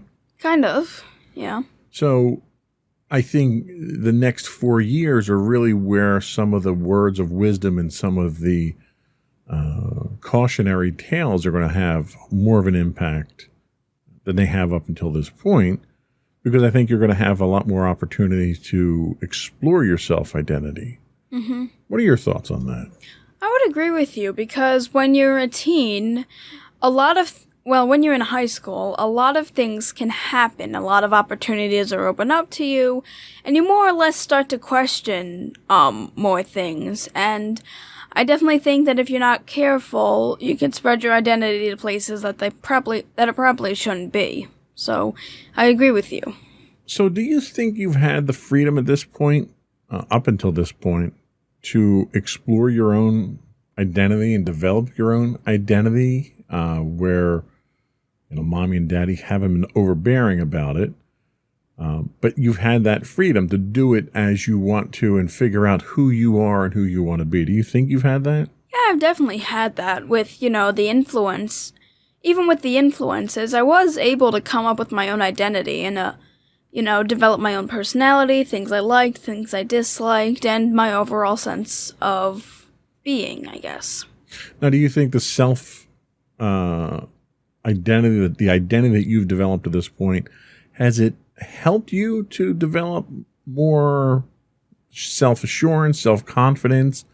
Has it helped to guide you? Has it been a hindrance to you? Do you want to change things? What's your overall idea of how your current sense of self-identity helps you or serves you? I definitely think a lot of my hobbies, in particular, have definitely helped me in a lot of instances, and knowing that knowing the accomplishments I've been able to do with my identity, and have done with my identity, has definitely helped with my self-confidence. While I definitely think parts of my identity still kind of don't entirely fix that or help it, I definitely think that for the most part, I'm pretty good as it is. Now, do you think your identity has changed frequently? Has it changed gradually? Has it changed dramatically? Like, do you feel you're a different person now than you were 5 years ago? Thinking about it, 5 years ago, I would have probably been in 5th grade. Math is hard. In 5th grade, I definitely will say, the maturity has definitely happened. I'm assuming, I don't know if it was instantaneously because, well, it was kind of instantaneously because the first 2/3 of 6th grade were just an emotional baggage for me. And, the last third, I, was extremely mature, and I definitely think the whole maturity thing kind of happened instantaneously in some way. One day I'm after one day I'm just an emotional package. I just had a really bad day, and then the next day I realized, oh wait, I know how to fix this, and that was kind of where it started. Yeah. Now, are you satisfied with the progress you've made and who you're becoming, or do you look at who you are now and think that there's a long road ahead to get to where I want to be? How confident are you in who you are today? I'm very confident in how I am today. I definitely don't think that I have a long way to go to find myself. In certain instances, yes, I do think I have a long way to go. But for now, I can just stick with who I am. And I don't really need to make any huge decisions on it right now. So how about your friends? I know you haven't had much opportunity to socialize with a lot of your friends because of the pandemic, but how do you think their identity development has been? Do you think they've had the same freedoms you have and the same support that you've had? Do you think that they're confident in who they're developing? Because I know a number of your friends are younger than you, so they might not reach the same stages that you've reached already, but do you see them kind of progressing along the same lines as you, or? Kind of, yeah, because my friends kind of went through the same thing I went through at their age when they had a lot of emotional problems going on, and I kind of acted as support for them. But later on, they actually started learning how to control their emotions a bit more. So with that, I definitely think so. And I definitely think that they're also developing, they actually might be developing themselves a little faster than I was. So, yay for them. Good for them, yeah. So let's talk briefly about challenges. What are some of the challenges that you face in developing your identity, in asserting yourself, and moving in the direction that you want to go? Are there challenges? What are some of the biggest ones that you have? And what's your technique for overcoming some of those challenges? Some of the challenges that come with, I suppose, my identity is maybe I guess just my own indecisiveness and just my own I really don't know what to do, or just my unknowing of it, and really not having much experience or idea of how I wanted to go. A lot of it kind of has to do with, well, the biggest example I can think of is probably my sexuality.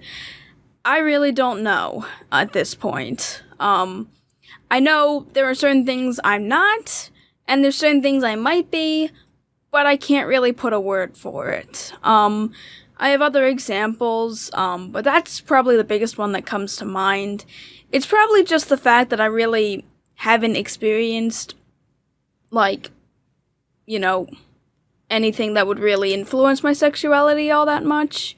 And I'm still kind of deciding, and it's just because I don't know, and it's one of the things that I'm like, I'll just wait and let it happen over time, I guess. And that's usually the safest thing when it comes to that. When it happens, it happens. It's not one of those things that you want to obsess over or focus too much on, because you don't want to impose a false scenario on yourself, right? So if it happens, it happens. You've not had a lot of opportunities to engage in any kind of romantic or intimate discussions or relationships or anything like that, largely due to the pandemic, since you're not seeing anyone. Yeah. Physically not being in contact with anyone makes that very difficult. I had a conversation not too long ago with a coworker who's single, and prior to the pandemic, he was dating. He tried a couple of dating sites and stuff like that, and I had asked him how that was affecting his social life in the pandemic, and there were a lot more challenges than I thought, because there were some people that didn't take the pandemic seriously, and we kind of talked about that in the past.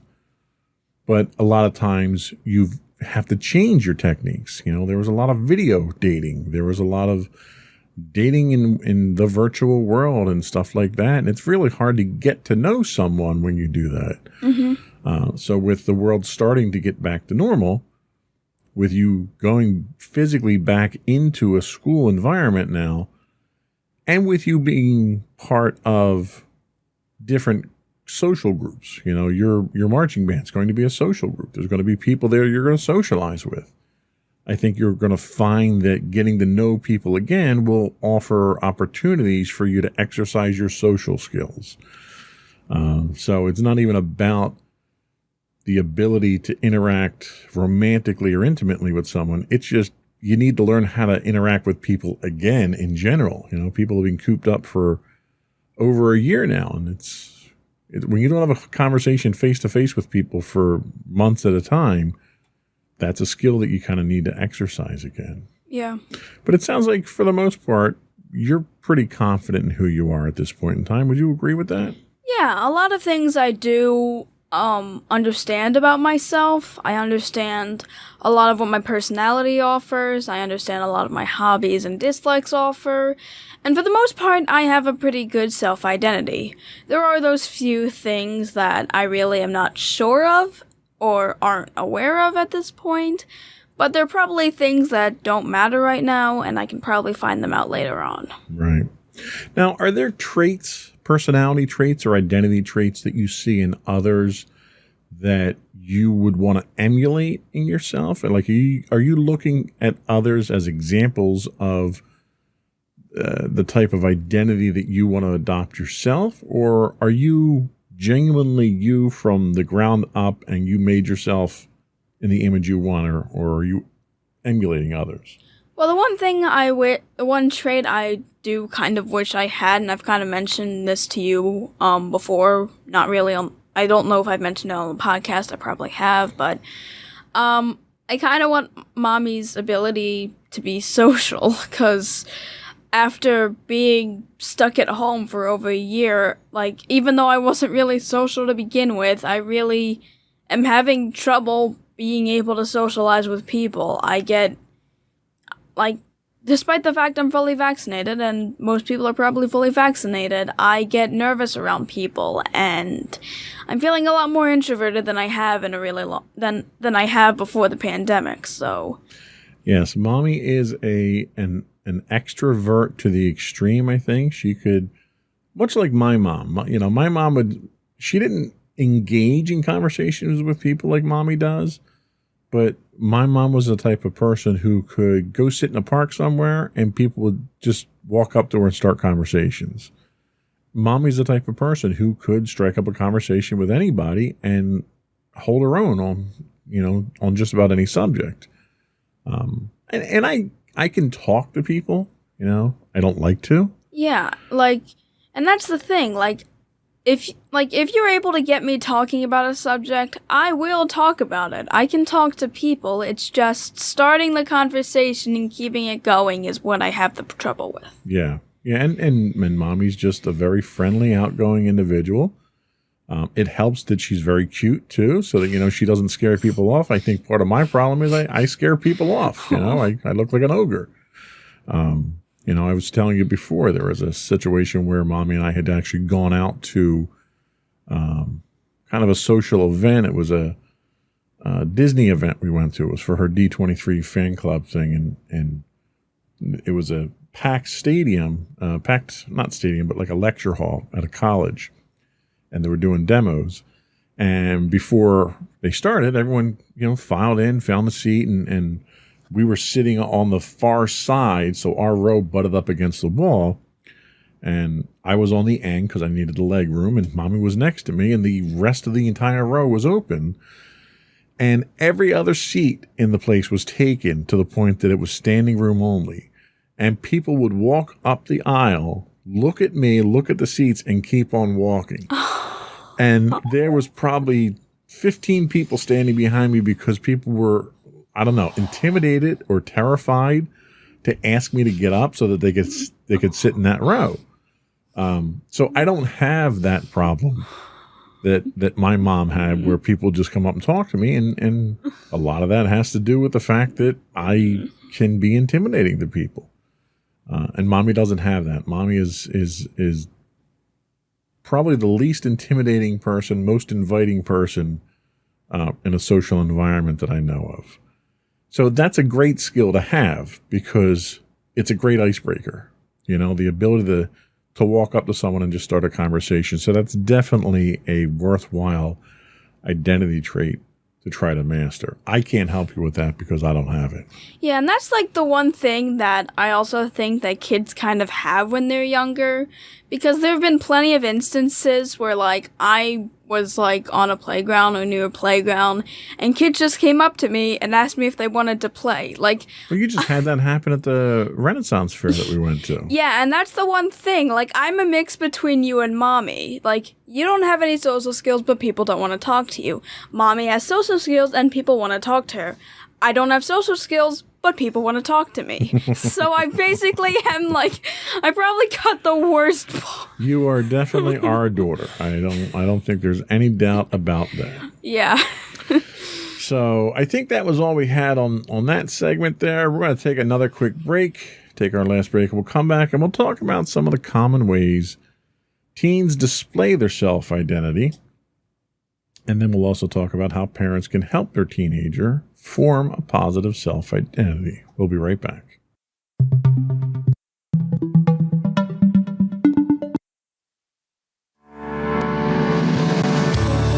Insights into Entertainment, a podcast series taking a deeper look into entertainment and media. Our husband and wife team of pop culture fanatics are exploring all things from music and movies to television and fandom. We'll look at the interesting and obscure entertainment news of the week. We'll talk about theme park and pop culture news. We'll give you the latest and greatest on pop culture conventions. We'll give you a deep dive into Disney, Star Wars, and much more. Check out our video episodes at youtube.com/insightsintothings. Our audio episodes at podcast.insightsintoentertainment.com, or check us out on the web at insightsintothings.com.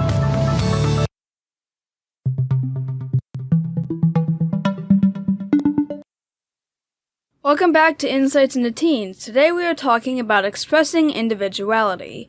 And right now we're going to talk about common ways teens display their self-identity issues. As a way to navigate the stress and confusion that comes with identity development, some teens turn to outside signs and symbols to help them define their identity. A professor of psychology developed the 5 most common ways in which teens demonstrate their struggles with identity. So the first one is seeking status symbols. This includes clothing and possessions to create a sense of positive affiliation. The next thing we have here is forbidden grown-up behaviors. Some teens believe that appearing mature will bring acceptance, so they begin engaging in behaviors such as smoking, drinking, drugs, and sexual activity. The next one we talk about is rebellion. Many teens use rebellion as a way to show that they're different from their parents and to be accepted by their peers. The next one we have is idols. Some teens may identify with a famous person as a result, try to become like that person. And as a result, they lose hold of their own identity. And the final one we have is cliques. Teens who are forming their identity will often form cliques because they do not want to be associated with anyone with undesirable characteristics. So, okay, let's explore these and see if you've experienced any of these. So let's talk about seeking status symbols. So this includes clothing, possessions, etc. So do you have status symbols? Do you have materialistic things? Some people cling to technology. Some people cling to jewelry. Do you have any types of things like that you cling to try to establish an identity? I think technology would probably be one, because a lot of my identity, specifically my art identity, can kind of come out in technology. So that would probably be one of the major ones. I don't really think jewelry is anything because I really don't wear any jewelry. So technology would be your status symbol. Yeah, probably. So what about forbidden grown-up, and I do that in air quotes, grown-up behaviors? Here they talk about some of the more undesirable ones, like smoking, drinking, drugs, and so forth. But there's other things where you can try to portray yourself mature, the way that you dress, the way that you treat other people. Do you try to appear more mature, to use that to sort of influence your identity? I don't think I really dress mature, considering the t-shirt logos I sometimes wear, like the I'm totally listening shirt. So I don't think that aspect is it.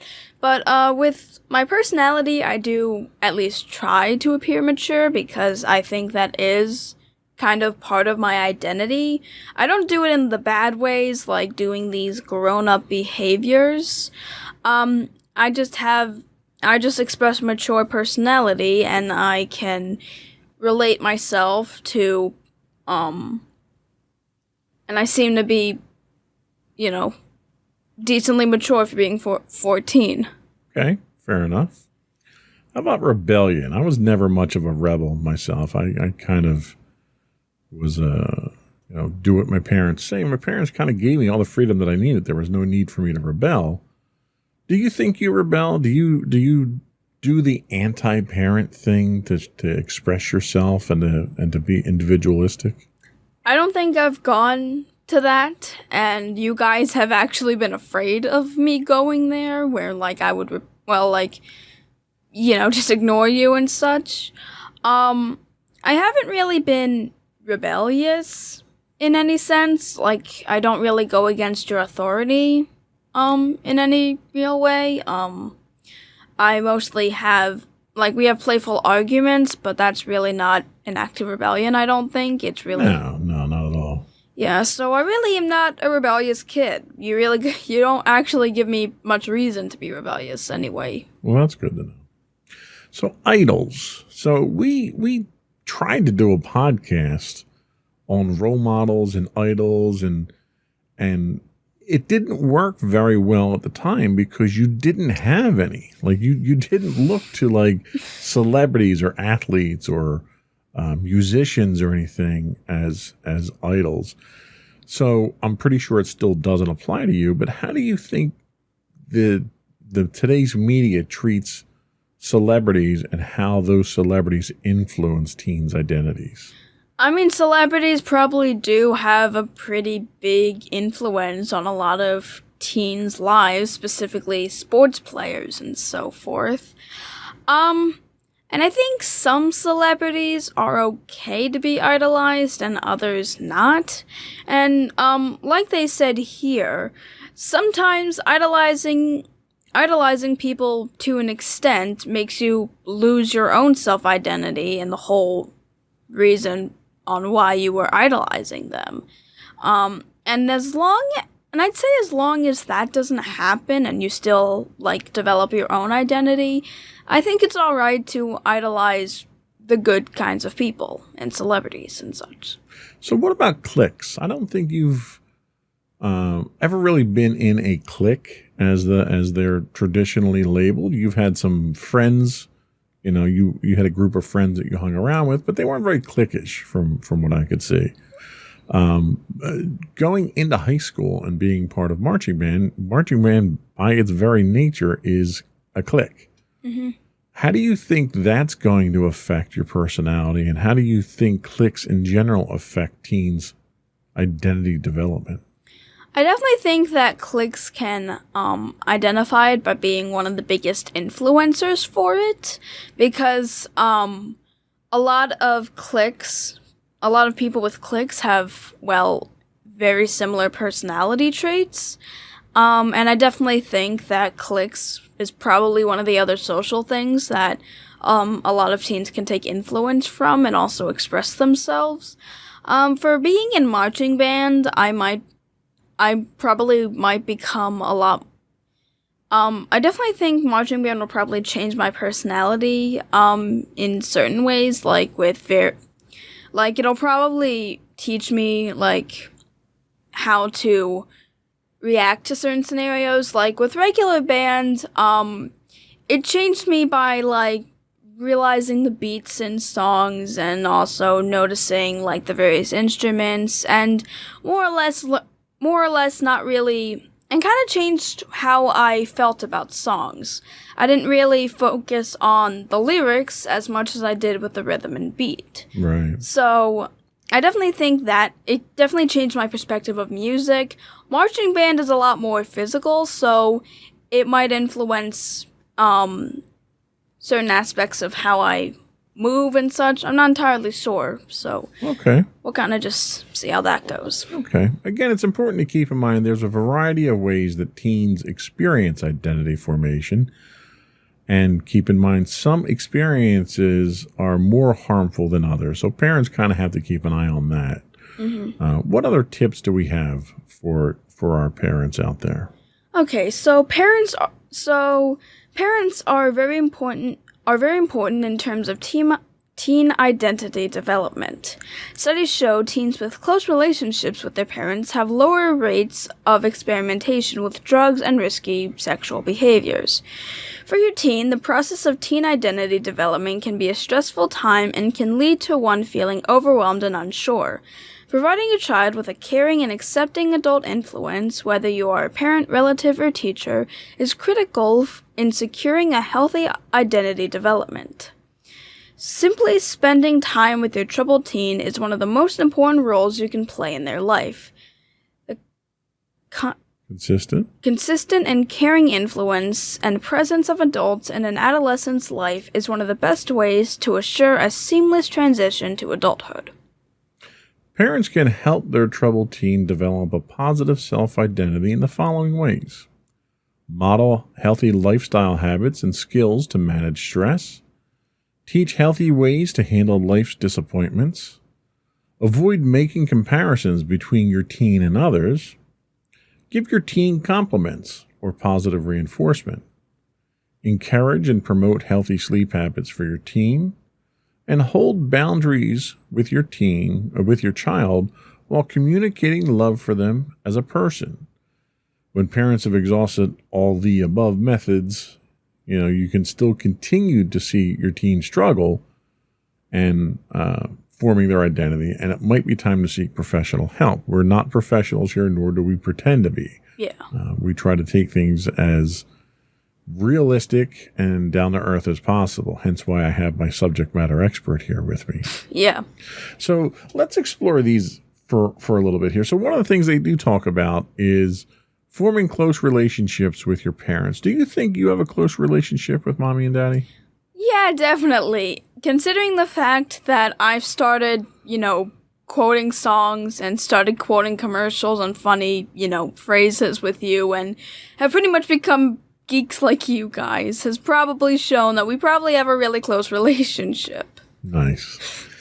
They also talk about that the process of teen identity development can be stressful and overwhelming. Have you ever felt overwhelmed at who you are and how your identity is developing? Has it just been a natural process, or is it something you've consciously thought about? Well, probably especially when I started learning that there were more ways to express my identity is kind of when I started feeling a bit overwhelmed. And a lot of that kind of had to do with me really not knowing a lot about it, like I've mentioned before, and as well as it being completely new, and the variety of choices having for my identity can kind of be overwhelming at times. So, while I definitely have built a firm identity over time, it did take some time for me to realize all of it. Fair point. I think really the important thing to keep in mind is that teen identity is very important, and it's not just something that gets you through your teenage years. It's something that stays with you for the rest of your life. And I think it's important that parents contribute to that any way they can by supporting their teens. Yep. I think that was pretty much all we had, right? I think so. I think we'll take a quick break. We'll come back and we'll get your closing thoughts. Alrighty. All right. Be right back.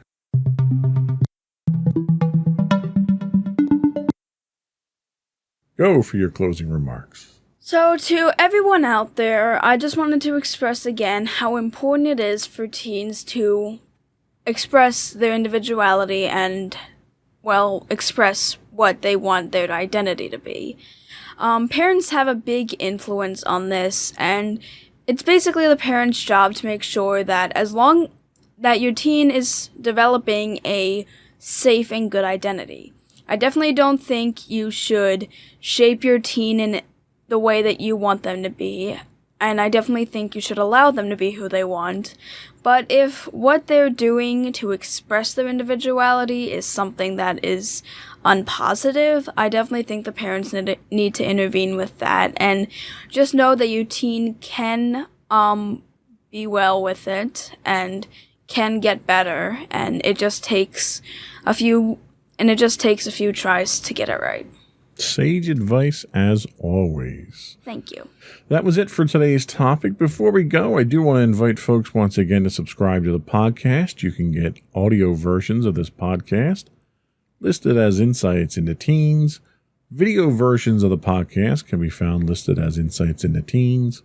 And we're available anywhere you can get a podcast, such as Apple Podcasts, Spotify, Google, Stitcher, iHeartRadio, etc., etc. I would also invite everyone to reach out to us, give us your feedback, give us some show suggestions. We're always looking for new ideas.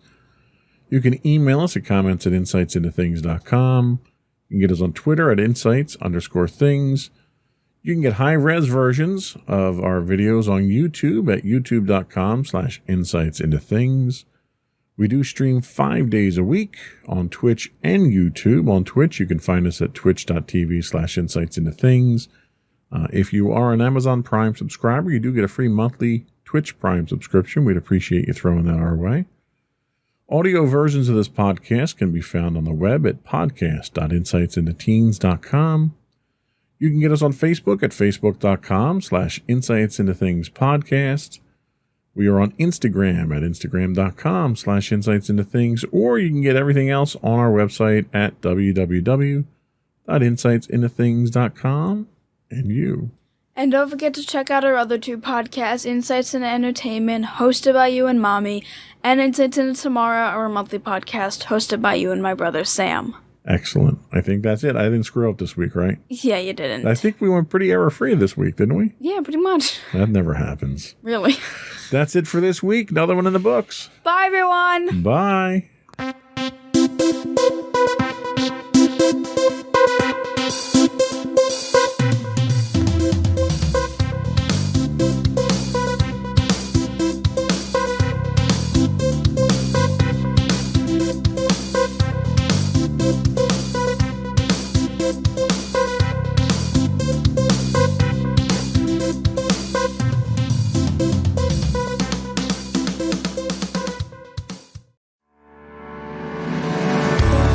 Insights into Entertainment, a podcast series taking a deeper look into entertainment and media. Our husband and wife team of pop culture fanatics are exploring all things from music and movies to television and fandom. We'll look at the interesting and obscure entertainment news of the week. We'll talk about theme park and pop culture news. We'll give you the latest and greatest on pop culture conventions. We'll give you a deep dive into Disney, Star Wars, and much more. Check out our video episodes at youtube.com/insightsintothings. Our audio episodes at podcast.insightsintoentertainment.com, or check us out on the web at insightsintothings.com. Insightful podcasts by informative hosts.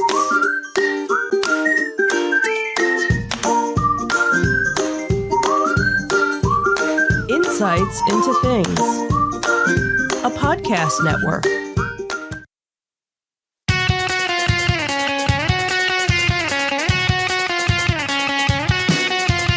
Welcome to Insights into Entertainment, a podcast series taking a deeper look into entertainment and media. Your hosts, Joseph and Michelle Whalen, a husband and wife team of pop culture fanatics, are exploring all things from music and movies to television and fandom. Welcome to Insights into Entertainment. I'm pushing the wrong buttons here, too. Welcome to Insights into Entertainment. Just like, what are you doing? This is Redo. Screwed Up episodes 116. Slave One is no more. So much for dry rehearsals, you know? Yeah, right?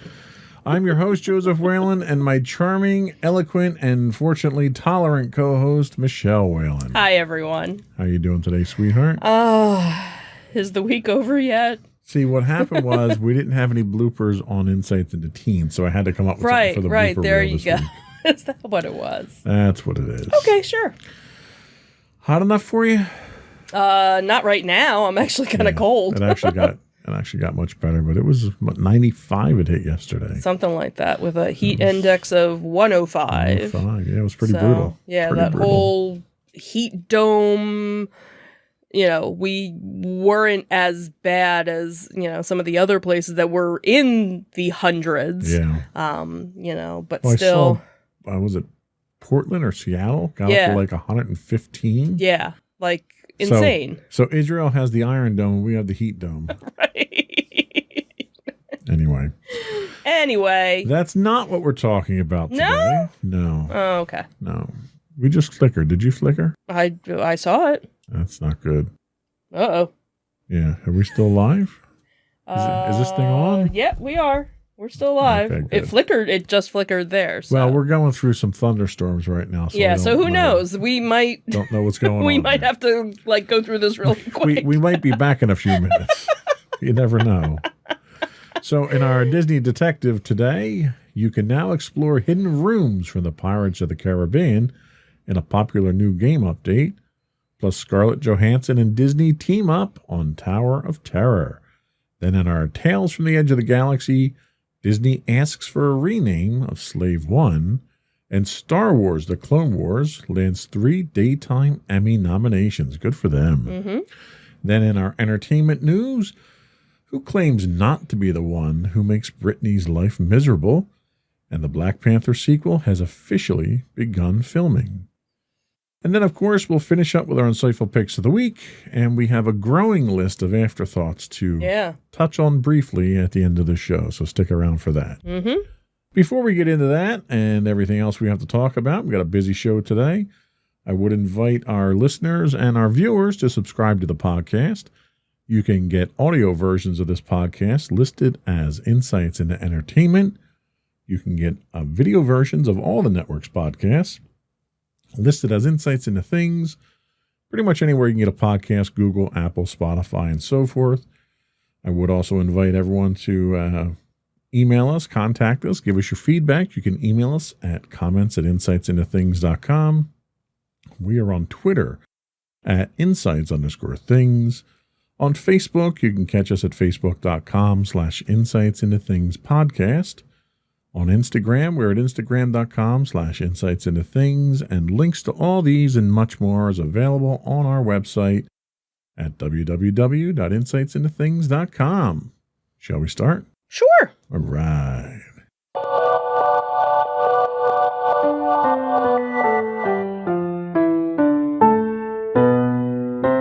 Go for Disney Detective. So our first story comes from InsideTheMagic.net, and it talks about the Pirates of the Caribbean ride and some changes that they've updated to it. So, of course, the worst part about visiting Walt Disney World or Disneyland or any Disney park is that at some point you have to leave.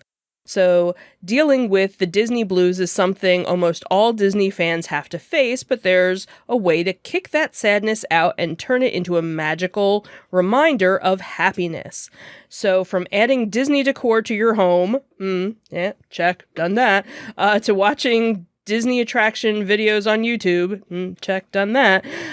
There are many other options for fans to be reminded of the magic. So now there is a new video game that may not only help with the Disney blues, but also allow fans to dive deeper into the attraction that Walt Disney himself created. So the Sea of Thieves, Sea of Thieves, A Pirate's Life, just released a collaboration with Disney, and the video game follows Jack Sparrow's adventure that we have seen in the Pirates of the Caribbean attraction. Although the video game takes inspiration from the films, it seems that some of the aesthetics and settings are very much based on the Disneyland version of the attraction. So players not only feel like they are in the ride while playing, but they're able to explore rooms and scenes that typically a guest would not be able to get to from their boat. So on the Disney Parks blog, they had noted that if you think riding the Pirates of the Caribbean attraction immerses you into Jack Sparrow's world, this game brings you to a whole new level. It showcases several iconic scenes from the original 1967 Pirates of the Caribbean attraction, like the treasure room, the ship battle, and the jail scene featuring the dog holding the keys. Pirate fans can adventure and explore through these well-known scenes brought to life in the game in beautiful detail and truly an authentic that's authentic to the classic attraction. And obviously, you are the player and the main character in this.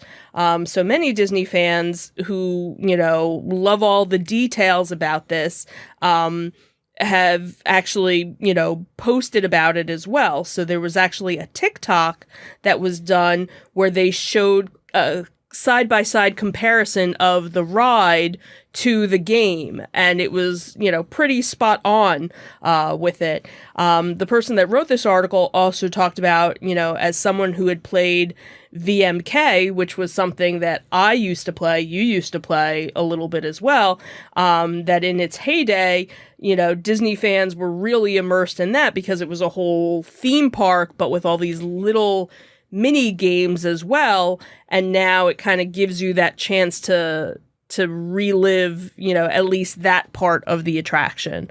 So Sea of Thieves, A Pirate's Life is available on mobile, Windows PC, Steam, and Xbox. Yeah, so Sea of Thieves was an existing game. It was a pirate game that was out there. Right, so now this is the Disney version. Right. So it's a different version. So it's a different version of the game. It's not an add-on for the game. No. Oh, see, that wasn't what I thought it was just an add-on for the existing game. No, it's a different version. Because the game itself is great. It was a very realistic game. Like when you were on your ship, like to sail your ship, you had to, put the sails up and angle the sails and steer it. And, it was a very hands-on multiplayer experience that Sam and I would play. And we would play it over the internet. So some of the graphics were always kind of cartoony with it. Right. And that's what this kind of looked like, too, because I watched the trailer for it. And so that's kind of cool. And, I think we both kind of miss VMK. Very much so. The Pirates of the Caribbean was my favorite part of it. Which was it was so cool sailing around and and trying to blow up the other ships. It was really fun. So it was kind of sad to see it go. But Haunted Mansion was my favorite, but that's not really surprising. Well, and Disney has this habit of coming out with this popular interactive game experience and then pulling the plug on it. They did the same thing with the Infinities. Right. We went out and we bought all the Infinities figures. In fact, I have all the Star Wars ones sitting downstairs on top of the TV. Right. And you got so invested in it, and then all of a sudden they pulled the plug for no good reason. It wasn't a lack of sales or anything. Right, yeah. So hopefully they're not going to do the same thing with this. Yeah, well, you have to buy the game, so, Well, yeah, you had to buy the other stuff too. Right, but the game's not. Once you physically have the game, you can still play it. Well, there's an online element to it though, right?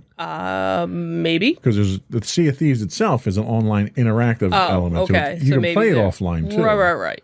I gotcha. I don't want to see them pull the plug on like the interactive I see side what you of mean. things. So I'm so not, hip with all that stuff. You're not the gamer side of the entertainment. All the games podcast that I play are on my phone, and that's why you don't get motion sick. That's exactly why I do it. The smaller the screen, the better you are. I can't handle those. So tell us about Scarlett Johansson's next project. Now it seems that Scarlett Johansson and Disney are teaming up to redo or come out with a new version of a Tower of Terror ride, or not ride, movie based on the ride. So Scarlett Johansson, obviously, she is well known in the Disney Marvel universe as Black Widow, who actually has a movie coming out within the next 2 weeks, I believe.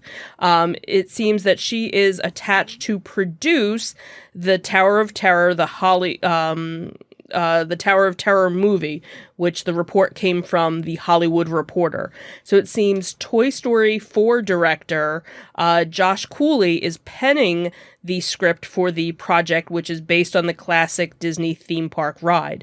So plot details are being kept under wraps, and it's unclear if the Oscar nominee would even act in the project. So Johansson is producing with her These Pictures banner with Jonathan Leah.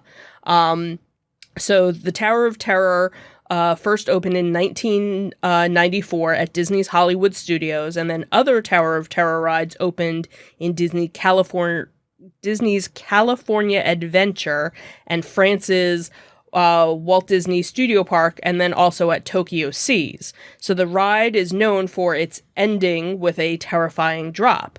Now, for some of you that might remember, there was a TV movie that actually came out in 1997 that starred Steve Guttenberg as a reporter investigating the cases of a 1930s hotel where people mysteriously disappeared, and Kristen Dunst was actually playing his niece in... I remember that movie. I actually enjoyed that one because that was the only way I was going to ever enjoy the ride, because there was no way I was ever going to go on this.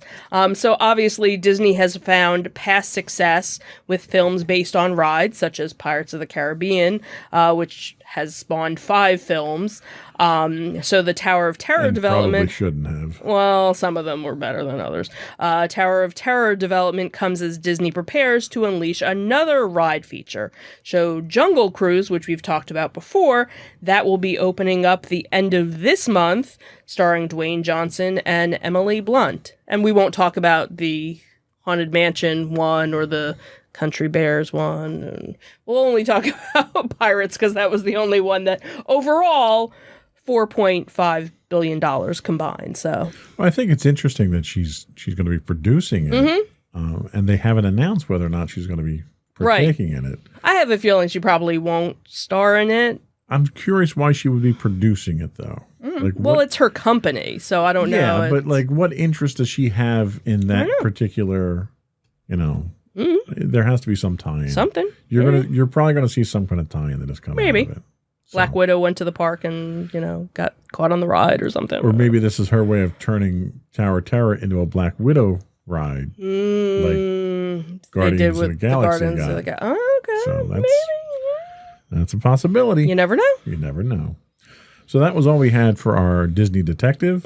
We'll be right back with our Tales from the Edge of the Galaxy.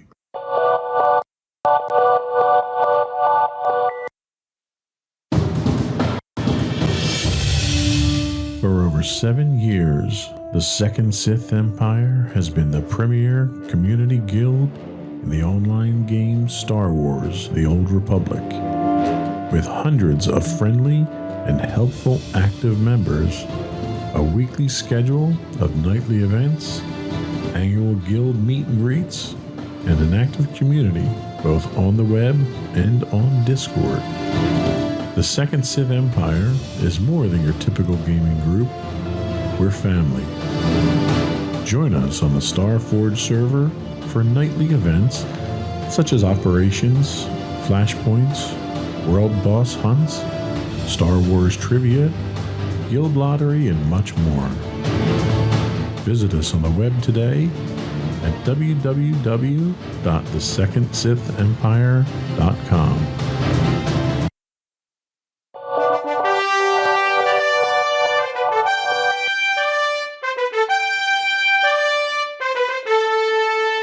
Go for Tales from the Edge of the Galaxy.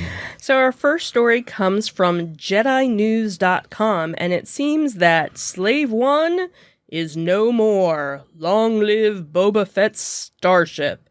So with the release of Boba Fett. He's having a fit over it. He's so mad.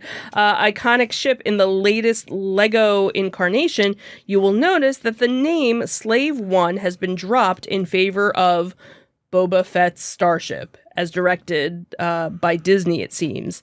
So during Lego Fan Media Days last month, the Lego Star Wars team of Jens Carvode, Fredrickson, and Michael Lee Stockwell were asked about the name change as they showed off the set for the first time, and this is what they said.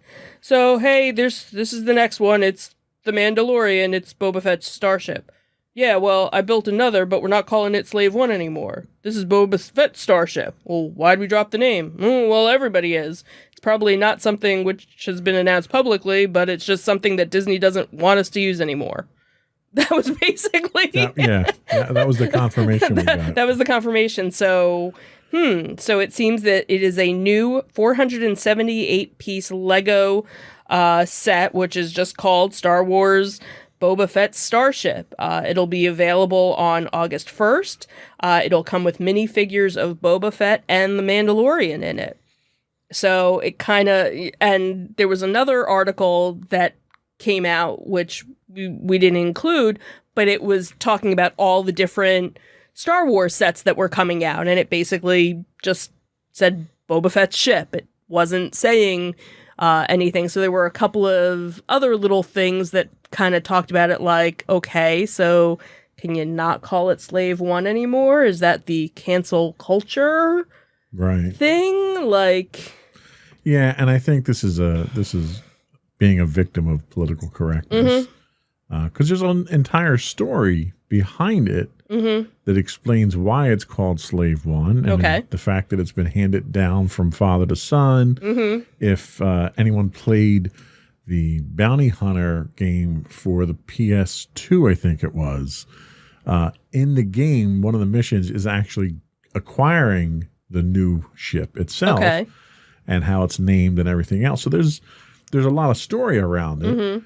And it was never something that was offensive. Right. Nor, I don't want to say it wasn't offensive. It wasn't intended to be offensive because the references that it made were all in universe. So if that's the case, then does Jabba the Hutt not have slaves anymore? Does slavery not exist anymore? Was Anakin not a slave now? So it's like... Slave Leia. Right. You can't go back What do you call her now? Right. You can't go back and scrub Star Wars because a few people might be offended by it. Any more than you can go back and scrub history and say that slavery didn't exist. You can't use the word slave anymore. Right. It's like you can't do that because then you watered down your history and you lose the significance of it. Right.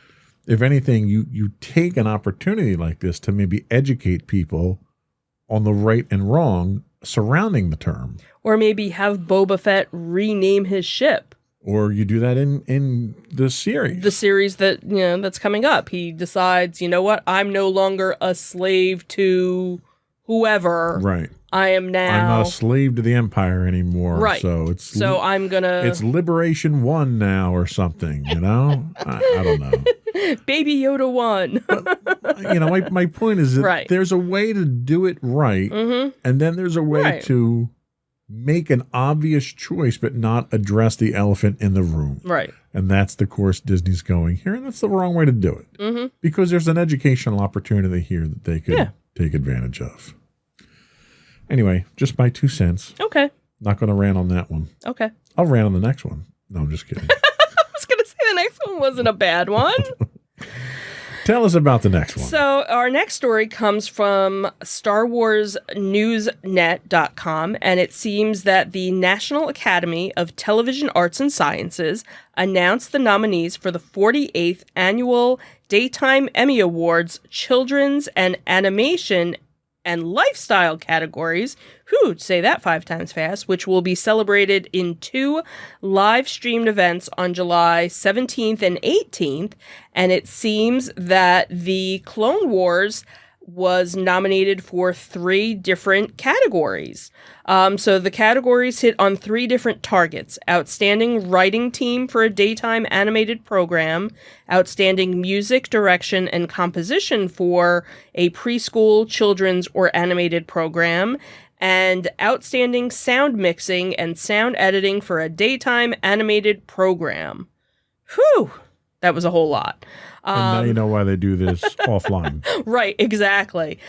So obviously I didn't watch this last season of Clone Wars, but you did, and you seem to be a fan of it. You thought it was well done for, coming back into the story.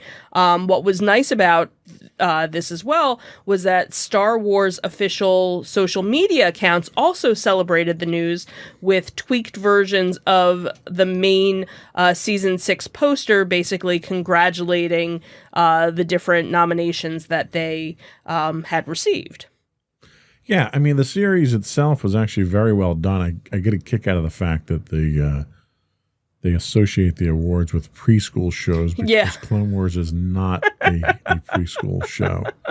The only criticism I think I had about some of it was they had introduced some fluff episodes in there that did nothing for the overarching storyline. Okay. And they mercilessly used the plot line on a couple of the episodes to launch Bad Batch. Like literally, it was completely disjointed from the rest of the seasonal arc, just so they could introduce these guys and give them their own show. Okay. But as with anything that Dave Filoni does, it was fantastically written. The animation has gotten progressively better, and it was a perfect cap for the other season, for the entire series. So right. Definitely deserving. I hope they pick up a couple of these. So. That was all we had for our Tales from the Edge of the Galaxy. We're going to take our last break, and we'll be back with our entertainment news.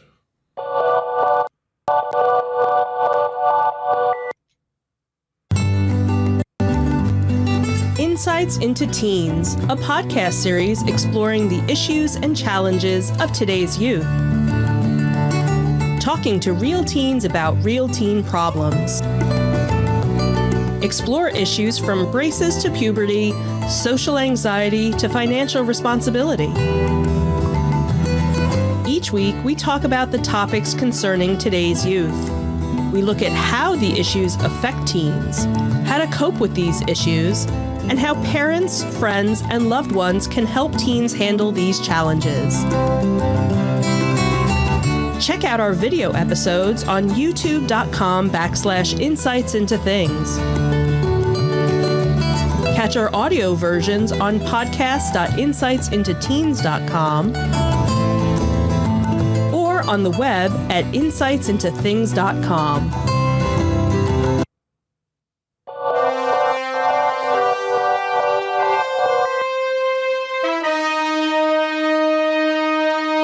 Go for entertainment news. Sir, our first story actually comes from TMZ. I'm so surprised at you. Sometimes you can go with the rag. It's okay. So this has been all over the place. All of the different news outlets have been talking about poor Britney Spears and the conservatorship and everything and the legal battle that's basically going on between her family, her dad really, who's the primary of this conservatorship, and do they even need it anymore? And various different celebrities are coming out. It actually, I think, started last month, the month before, where it was the hashtag Free Britney, when I guess news of the conservatorship was kind of coming to light, and there were all these court cases, where she's basically trying to get the court to overturn everything. So now her dad has basically fired back at Britney's allegations that he's taken away her freedom, even the right to marry, and he says that actually falls on his successor, that he, isn't really in charge anymore. I guess it's kind of more in name only, or, hey, not really in name only, but, hey, you're giving me all the money, really. And it seems that her dad had filed legal documents claiming that he has not had any involvement in her personal conservatorship, meaning making decisions on behalf of her for nearly 2 years. He says that he hasn't even spoken to her, that he's been cut off from communicating with her. He then also lays blame with the restrictive rules that are in place by the current personal conservator, who is Jamie Montgomery. He says that Britney's lawyer also filed documents to appoint Montgomery, and he claimed that at the time, Britney did not have the mental capacity to make decisions about her medical treatment, and therefore it was left to the conservator of her person, who is now Jody Montgomery. So basically, he's saying, that the court never found that she was unable to consent to medical treatment, and the court never made such an order. And it's just like this whole back and forth, really. Like, I kind of feel bad for, everybody involved. She's basically saying that she has, no reproductive rights, that, that's basically being handled by this. She can't get married. She can't have kids, and it's just like we were talking, before this, like, yeah, she went through a phase where she was a little out there, and this was kind of put into place to help with things. But, at this point, let her live her life. It's not like she's a little kid. Her children are older. She's been doing well for the most part.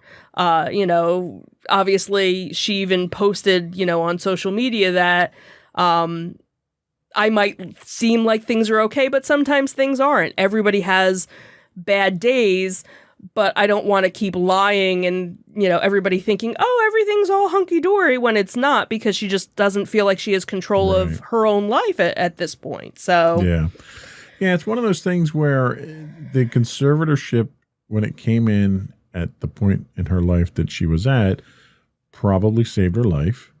I agree. Yeah. Probably a few times. I mean, I think she was going down a path where she would have been the next celebrity that OD'd or, whatever it was. But there comes a point where you have to assume personal responsibility. And I think the courts are kind of overstepping their bounds here by allowing this to continue. And in the process, you've got her father, for instance, is drawing a $100,000 salary off of his daughter to handle what he's handling for her. Right. At that point in time, does he really have her best interest or his best interest at heart? Yeah. The courts need to kind of step in here and be the mature adult here. They need to be the ones that go in and say, look, this is her life at this point in time. You've dug her out of this pit. Right. She has to be able to live her own life. Yeah. And she needs to be able to surround herself with people that are out for her best interest. Yeah. And I think clearly right now that's questionable.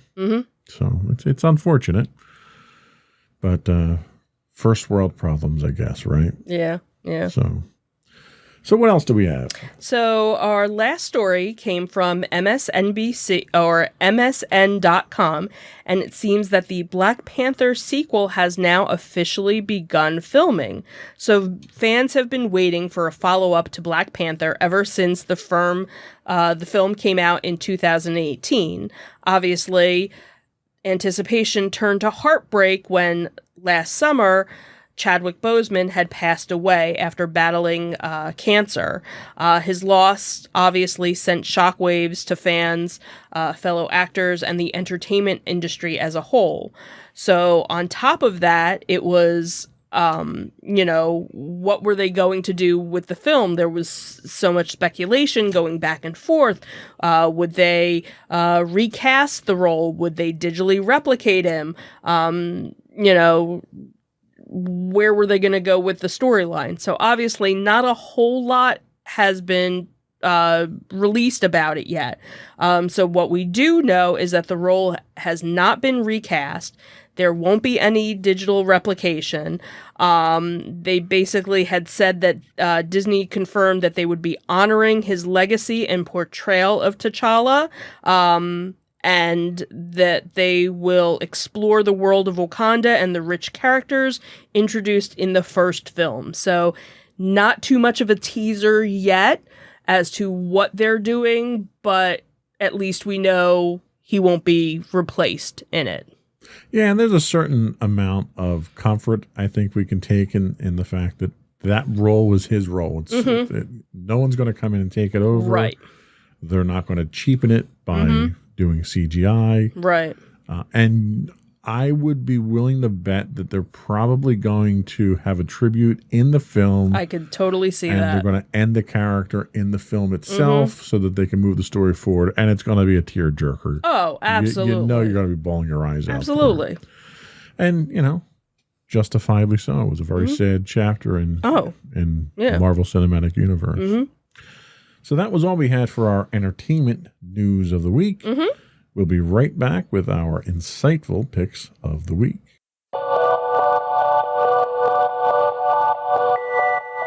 Go for your insightful pick. So my insightful pick of the week is a documentary that is on Netflix called This Is Pop. So you get to uncover the real stories behind your favorite pop songs as this docu-series charts the impact of the festival scene, auto-tune, boy bands, and more.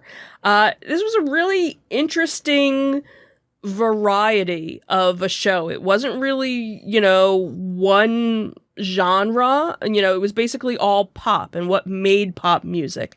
And each episode is done a little differently, so it's not like the same formula. So it's a little bit different format. It's a different host that they have that narrates it and does it.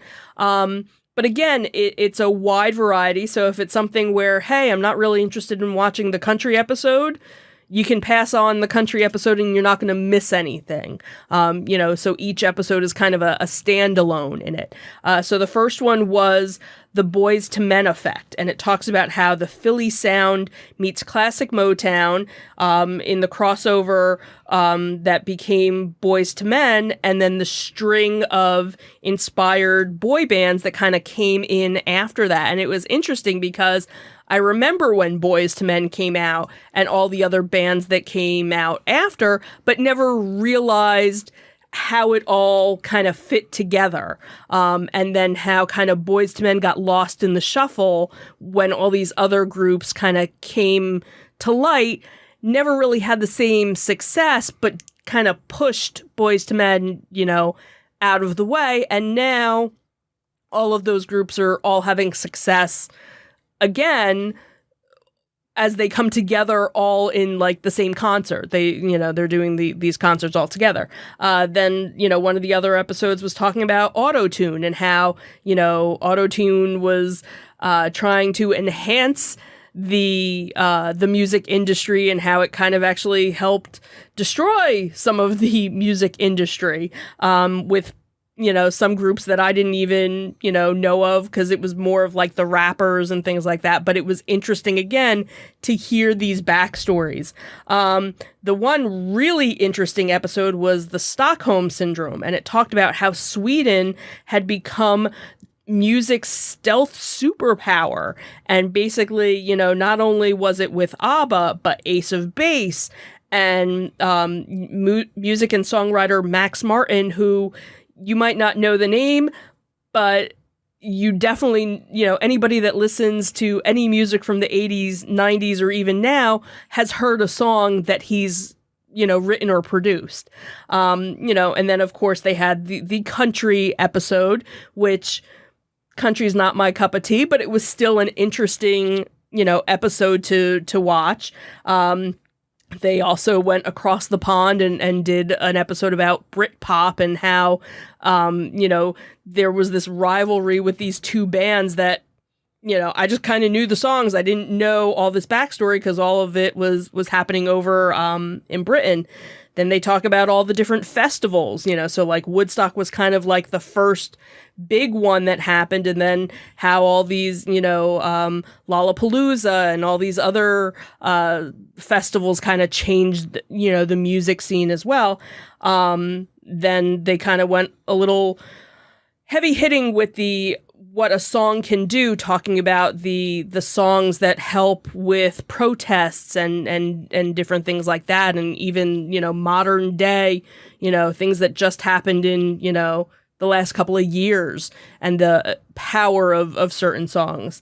And then the final episode, which was kind of interesting, was the Brill Building, which this famous building in New York that was kind of like the powerhouse of all the songs from, the late 50s, 60s, and 70s, where it was just basically almost like a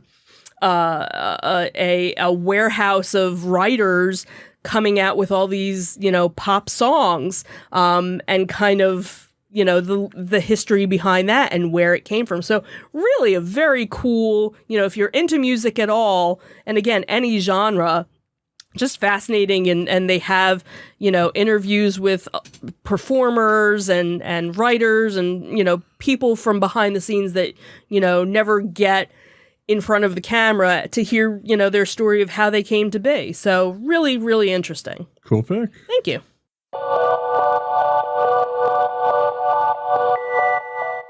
So my pick this week, to no one's surprise, is a documentary.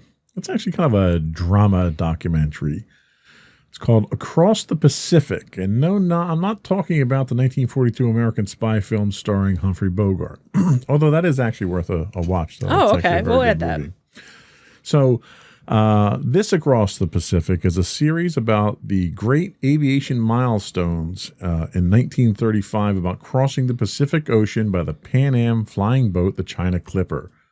The documentary series recounts the development of this technological innovation led by Pan Am's chief executive Juan Trippe, pilot Charles Lindbergh, airplane engineer Igor Sikorsky, and radio engineer Hugo I'm blanking on the name here.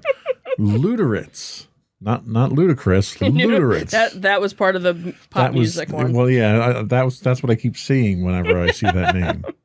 With dramatic reenactments, interviews with historians and biographers, and archival photographs, newsreel clips, and film, it puts together this complete package with the actor reenactments. And there was one documentary that we used to watch, who when they would do actor reenactments, they would get actors that looked literally the least like the character that they were playing.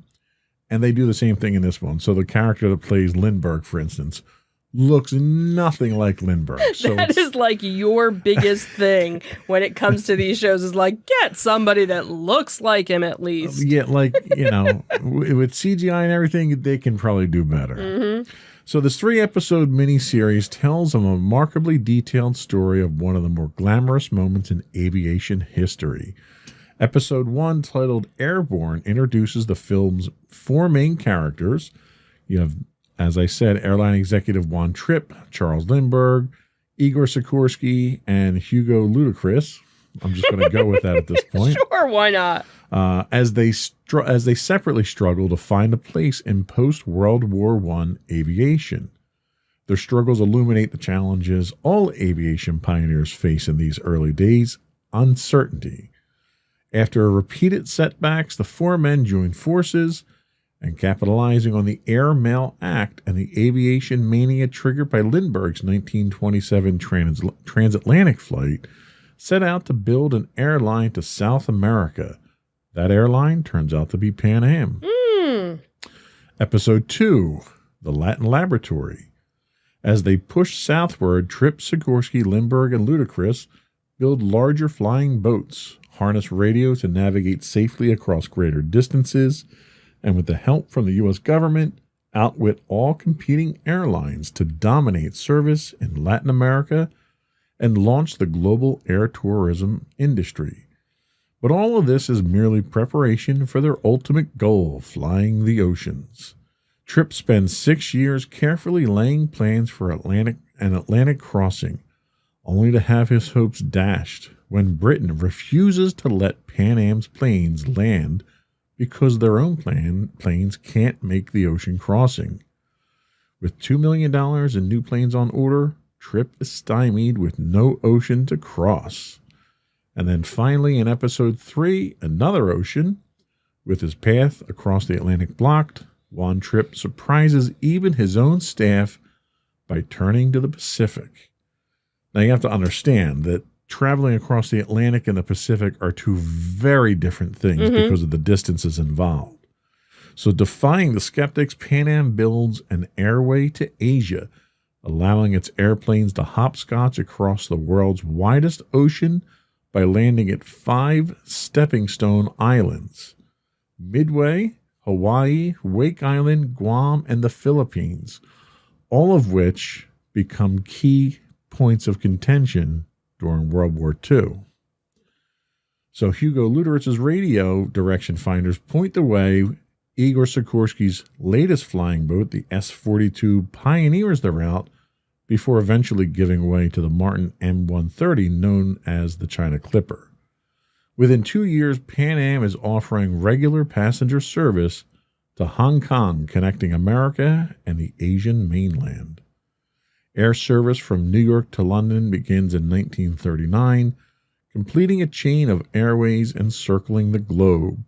And what's interesting is looking at where air travel is today and seeing the consolidation that we've recently started going through with our airlines. You know, Pan Am doesn't exist anymore. AirTran doesn't exist. And so are all these airlines that started out can all trace their roots back to this. You watch Indiana Jones. Indiana Jones flies on the Clippers. Right. So you see that in the films. It's so iconic. There's so much history about it, and there's so much technology that was pioneered for this. And they depict it so well, how they advanced technology so quickly to accomplish really what seemed impossible. I mean, you went from a short period of time where you've got Lindbergh, who can barely limp a one-man plane across the ocean, to now you've got an entire industry of air travel flying around the world. It's a very interesting show to watch. It's only 3 episodes. It's available on Amazon Prime, and that's Across the Pacific. We'll be right back.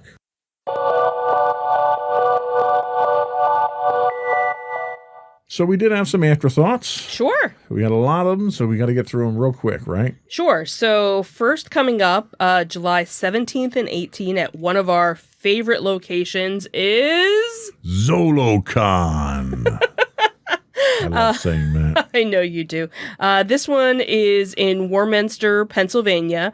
Zolocon.com is their website for ticket information and whatnot. Then we have Monster Mania, which will have 3 different events. Monster Mania. There we go. So August 13th through 15th will be in Cherry Hill. September 24th through the 26th will be Hunt Valley, Maryland. And October 23rd and 22nd to the 24th will be in Oaks, Pennsylvania. Then, coming in September, will be RetroCon. That is also going to be in Oaks, Pennsylvania. And the dates for that one, we actually had them wrong last week. It's actually the 25th and the 26th of September. So close, yet so far. It was just a day off. Then in November is... Wizard World. Pennsylvania, which this is the first year, and I don't know how long, that it will not be at the Pennsylvania Convention Center, but the Greater Philadelphia Convention Center, which is... So it's an even greater convention. in Oaks, Pennsylvania. So set that in your GPS and just don't delete it because you're going to be going there a whole lot if you're from the area, obviously. And then our final convention of the year, as of right now, will be in December and is Ocean City Comic Con. and that's going to be December 11th in the Roland E. Powell Convention Center in Ocean City, Maryland. That's it, right? Because I think my voice is going. Yeah, I think that's it. I don't think I can do it anymore. Yeah, I don't think you can either. So yeah, it's nice to see that the conventions are starting back up again, that they're kind of spaced out. You know, normally convention season is usually just Brief, the very summer. brief. Usually, well, ZoloCon was usually always in February. Yeah, because there was usually There's snow always on the ground. snow on the ground whenever we would go. And then you kind of have a dry spell of a couple of months. And then, you know, Wizards used to be in June. June, right. You know, and then you had a couple and then it would kind of die off. So it's kind of nice that it's kind of spread out a little bit, gives you something to look Yeah, I forward like this because to. we always had like convention season. Mm-hmm. And like after convention season, there was nothing. Right, right. Which it's good and it's bad because it's good because the summer was very expensive. Right, And now I can spread that cost out over the course of, 10 months. right, Which exactly. makes it more affordable. I can finance convention season now. Finance convention season. That works out well. Yeah, so we'll, you know, obviously we'll keep an eye out for some of the other ones to see, you know, because some of the dates Where was for the other one you were talking about? what other one? The toy show. You That one's the July 25th, I believe, and that was Tom's River. Okay, so we have time to get that in the Right, afterthoughts so we'll next be week. able to get that one because that one was one that popped up because originally the location was someplace further north in Jersey. Right. Now it's not as far north, so we might hit that one. And so. a programming note: we will be taking a week off. When are we taking off? Not next week, the week after? Week of the 14th, 15th. I believe so. So 14th, 15th, we won't be doing a podcast that week. We're slowing down that week and taking some time to ourselves and relaxing a bit. Right. So that's our summer break there. Mhm. And hopefully I'll get to redo some of the things in the studio. But okay. I gotta retile and rewire and rework my desk, and Sure, we'll see. so your confidence in me is remarkable. I really appreciate it. Anyway, before we go, I do want to ask you once again to subscribe to the podcast. You can get audio versions of the podcast listed as Insights into Entertainment. Video versions of all the network's podcasts can be found listed as Insights into Things on Apple Podcasts, Spotify, Google, Stitcher, blah, blah, blah, blah, blah, blah, blah. You can also reach out to us and give us your feedback. Tell us what we're doing right. Tell us what we're doing wrong. Point a finger at us and make fun of us for all the times I screw up. You can email us. No, you don't screw up unless it's a name. You don't do right. names. No, I don't. Although I had Ludacris today, so I didn't do so well today on names. You can email us at comments@insightsintothings.com. You can find us on Twitter at insights_things. We're on Facebook at facebook.com/insightsintothingspodcast. You can find us on Instagram at instagram.com/insightsintothings. You can get audio versions of this podcast on the web at podcast.insightsintoentertainment.com. You can find the video versions of all of our podcasts at youtube.com/insightsintothings. We do stream 5 days a week, both on Twitch and YouTube. You can get us on Twitch at twitch.tv/insightsintothings. If you are an Amazon Prime subscriber, you do get a Twitch Prime monthly subscription. I'm supposed to beg you to throw that our way. I have now begged you. Thank you very much. And finally, if you forget all those other links that we just said, and you just want to go to our main website, which has our beautiful photos and bios about us, you can go to our main website, which is insightsintothings.com. Our bios are a fine example of my creative writing skills. Absolutely. We've never sounded better. I write fiction as good as Dr. Seuss on those. And that's it for this week. Another one in the books. Have a good week, everyone. Bye. Bye.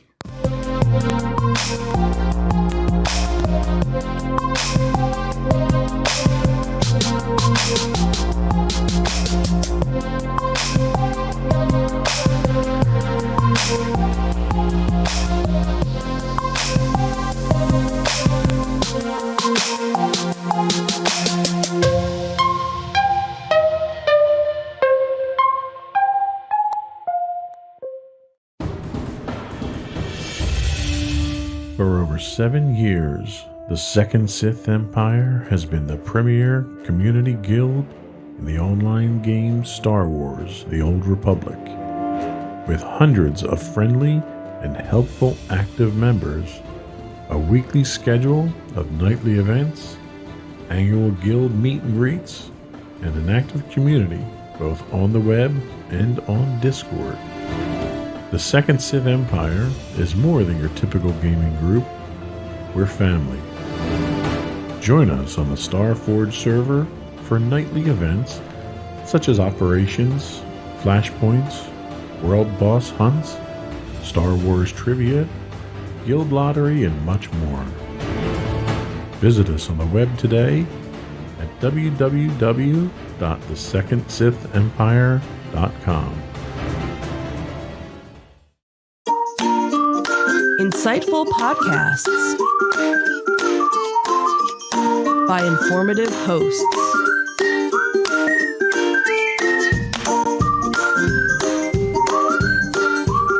Insights into Things, a podcast network.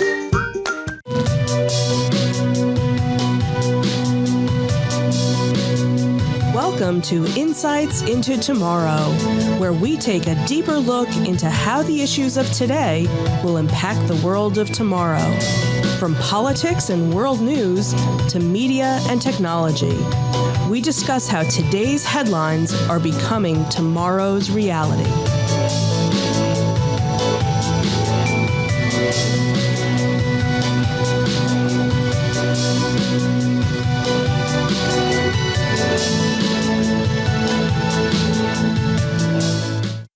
Welcome to Insights into Tomorrow.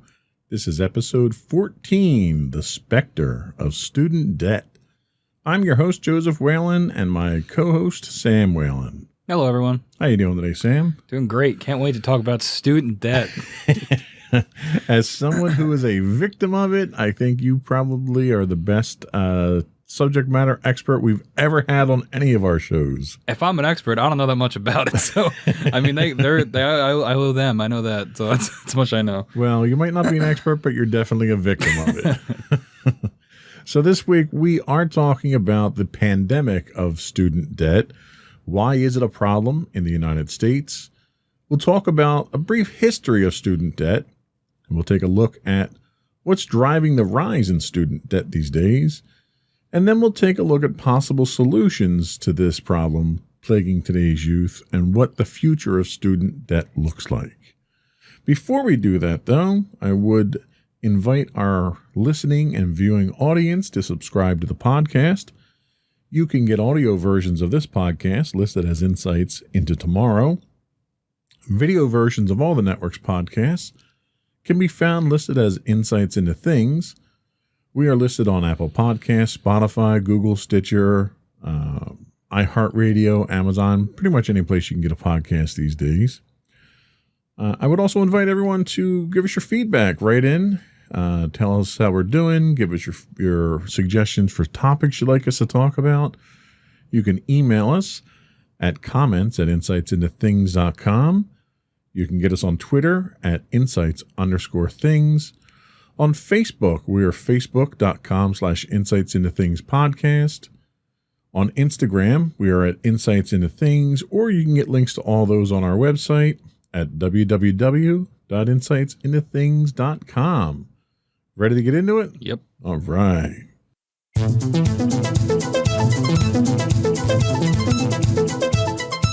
So what is student debt? There is a ton of research out there, or a ton of information, I should say, out there that I came across in doing the research for today's show. Most of what we're going to talk about today comes from firstrepublic.com. They say student debt plays a significant role in the lives of many Americans.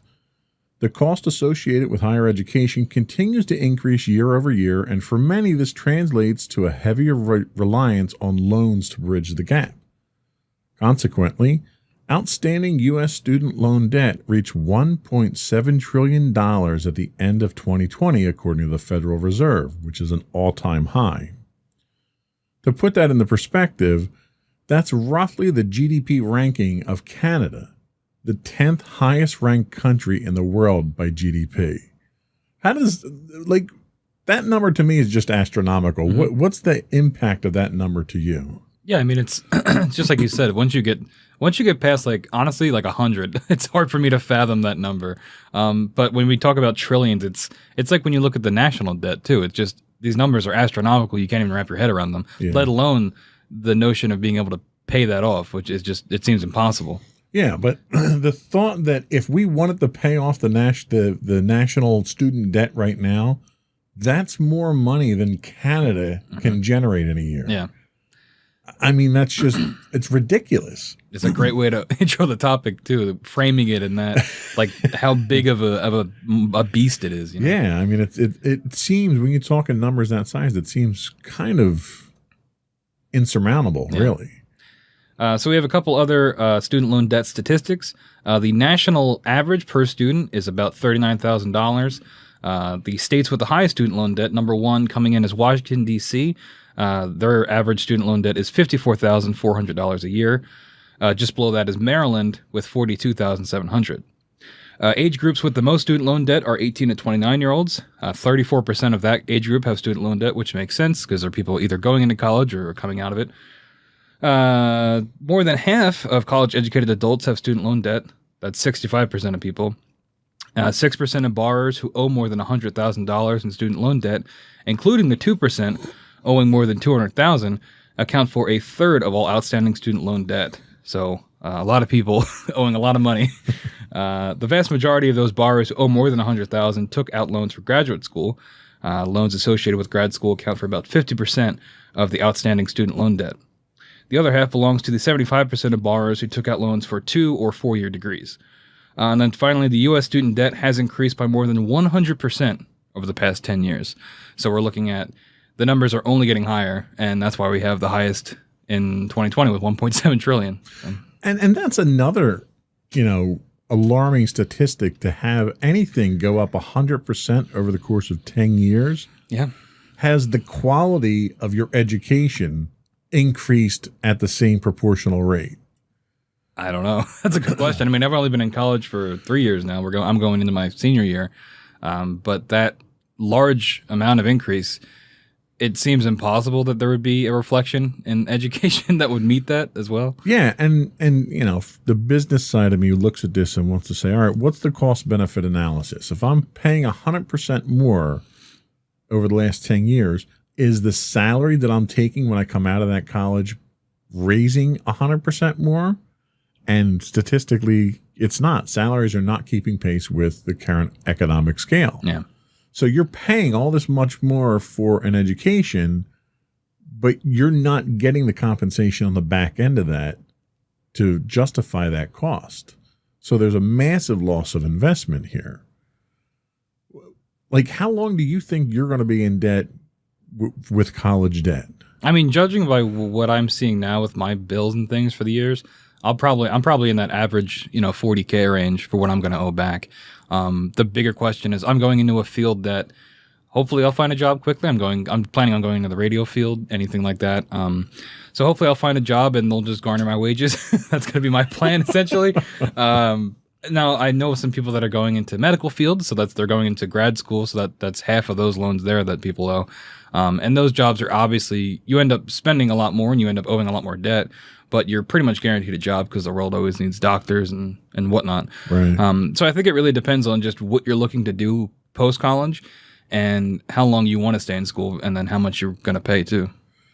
Well, and like I look at it from, I don't know, I kind of try to tie it to more everyday things. So I think, okay, what's the next closest thing I have to a $40,000 debt? And I think, okay, if I buy a car and I finance a car, I'll finance a car for 5 years. After 5 years, 3 years maybe, depending on how much of a monthly payment I want to do. But let's say 5 years is pretty much, I think, on average. I'll pay my car off after 5 years. Are you going to have your student loan debt paid off after 5 years? Probably not. Yeah. Probably not, no. And you look at student loan debt when it comes to your postgraduate schools, where you're looking at around $200,000 in debt that you're going to have. So now you're looking at the cost of a mortgage. Mm-hmm. So even if I look at it from a mortgage standpoint, I'm going to pay that over 30 years. So are you going to finance your student debt over a 30-year period? I mean, I know people that are in their 40s and even 50s that are still paying off their student debt.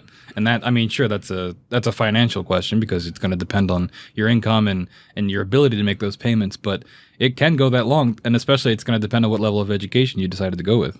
So let's stay on that topic just for a second there. So if I go to get a mortgage and I'm buying a $200,000 house, I have to have an established credit history. I have to have an established income, and I have to prove that I'm not a credit risk for them to give me a loan. And depending on how risky I am, determines what my percentage rate is. What, as a student, did you have to produce to show that you're not a credit risk when it came to getting loans for school? Well, often they have your parents co-sign, which helps because then they become responsible for that debt too, and that kind of lends credibility to you.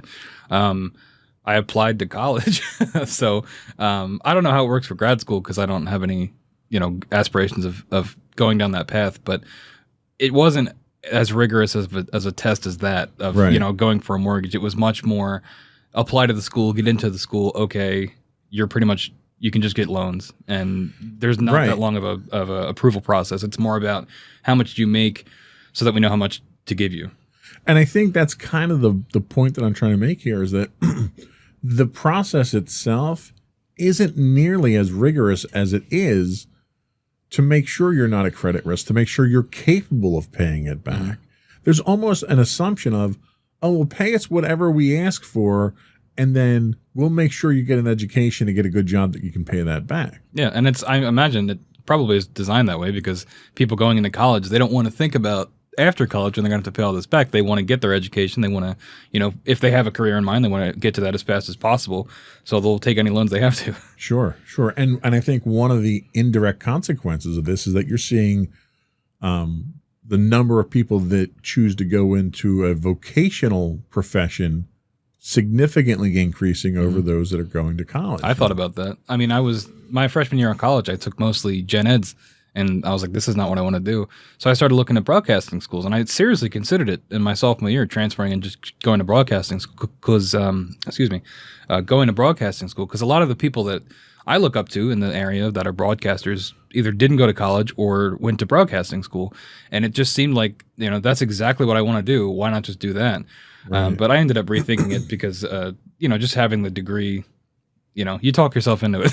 Yeah. And I'll probably talk more about that later, but just the mindset of kind of just accepting debt as a notion, you Right. kind of just become okay with it. And I had a friend of mine, her son, they had groomed him for going to college all through his high school career, his grades and all the extracurricular stuff and the clubs and all that stuff. And when he got to his senior year in high school and saw how much it was going to cost, he realized he couldn't afford it. Yeah. And he didn't want to be in debt for, the majority of his life. Right. So he decided instead of going to college for accounting or business administration or whatever, he was going to be an electrician. And he went off and he went through a vocational school. He joined a guild and, is under an apprenticeship now. And he's making more now within less than 4 years of the time he would have spent in college. He's making more now than if he'd come out of college with a 4-year degree. And he's just starting out in his profession without all that debt. Yeah. I don't know. I think it depends on, we get into deeper questions of how do you measure success? What do you want from your educational career? And I think that once you figure out those answers for yourself, then you can kind of decide, do I really need college? Do I really need to do this? Right. In my case, yes. But in that guy's case, no, he didn't need to do that. If he enjoys being an electrician and he gets satisfaction from that work, there's no reason for him to go to college. He can do exactly what you said and not have to worry about debt, which is almost not unheard of, but rare. Yeah, At least with my generation. And it's a very valid point you make that it's very situational and very specific to the individual. Yeah. So that's the kind of the intro to the topic that we're talking about. We're going to take a quick break. We're going to come back and we're going to look at a brief history of how student debt has evolved in the United States.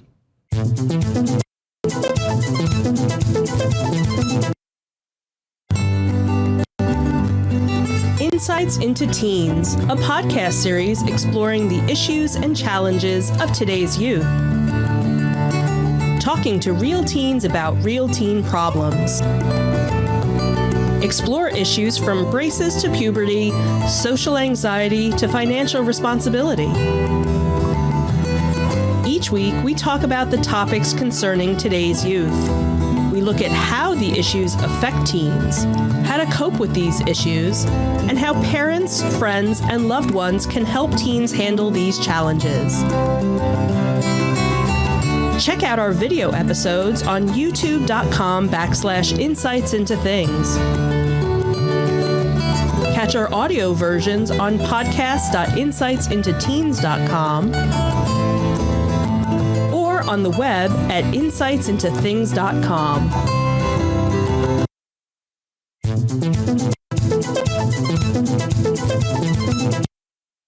Welcome back to Insights into Tomorrow. We're talking student debt today.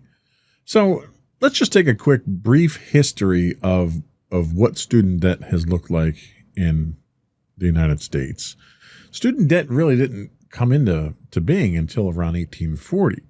The first student loans in the U.S. were offered exclusively to students at Harvard in 1840. Public student loans didn't arise until the 20th century. So it's kind of a whole new concept as far as taking loans to go to college. And, the instance of people going to college didn't really increase too much until around the 1940s. So in the 2 decades prior to the institution of federally guaranteed student loans, the U.S. experienced a significant increase in college attendance, thanks in part to the GI Bill in 1944. So fulfilling the need for affordable higher education, the GI Bill subsidized, or in some cases completely covered, the cost of college education for nearly half the Americans returning from World War II. We jump forward to 1972, and the HEA was amended to ensure, the HEA being the something that was up top there that I didn't talk about, the Higher Education Act of 1965. Sorry. Everybody knows it. It's one of the big bills. Yeah, if you're listening to this show, you should already know that. So the Higher Education Act was amended to ensure that education programs whose students were receiving financial assistance and student loans did not discriminate based on gender. I'm sure they didn't discriminate based on anything else. It's an evolving process, okay? So by 76, 77, all undergraduate students became eligible for Pell Grants. Together, these two popular programs further increased college attendance rates by providing financial assistance to individuals who previously could not obtain it. So the focus so far at that point was not controlling student debt, not controlling the cost of education. It was making education more available to those who wouldn't be able to do it because of discriminatory practices or financial difficulties and stuff like that. So up until the 1970s, mid to late 70s, the drive really was to enable students at that point. Yeah, so looking into the 80s now, these are when things sort of start to turn sour. 1986, parents and students had incurred nearly $10 billion in federal student loans, which is funny now that we're up to $1.7 trillion. Yeah, $10 billion is a drop in the bucket, right? Then considered then an outrageous amount. That same year, more than 1/4 of student borrowers owed more than $10,000 in student loan debt. Adjusting for inflation, that's about $21,000 today. So this is sort of where you start to see that this is sort of getting out of hand. And into the 1990s, student loan debt begins to skyrocket. In 1993, the average debt of a bachelor's degree was approximately $9,000, and within just 5 years, it was $15,000, and by 2003, it was almost $20,000, coming in at $17,500. And then finally into the 2000s, today the average loan debt, which we already mentioned, is roughly $30,000. Though one recent study by the Fidelity Investments puts that figure closer to $35,000. Approximately 20% of U.S. households currently owe student loan debt, as do 40% of people younger than 35, which is kind of wild. Almost half of people younger than 35 owe student debt. This means an increase of nearly 200% of overall student loan debt over the last 20 years. 200% in just 20 years. As of 2012, total student debt has surpassed $1 trillion.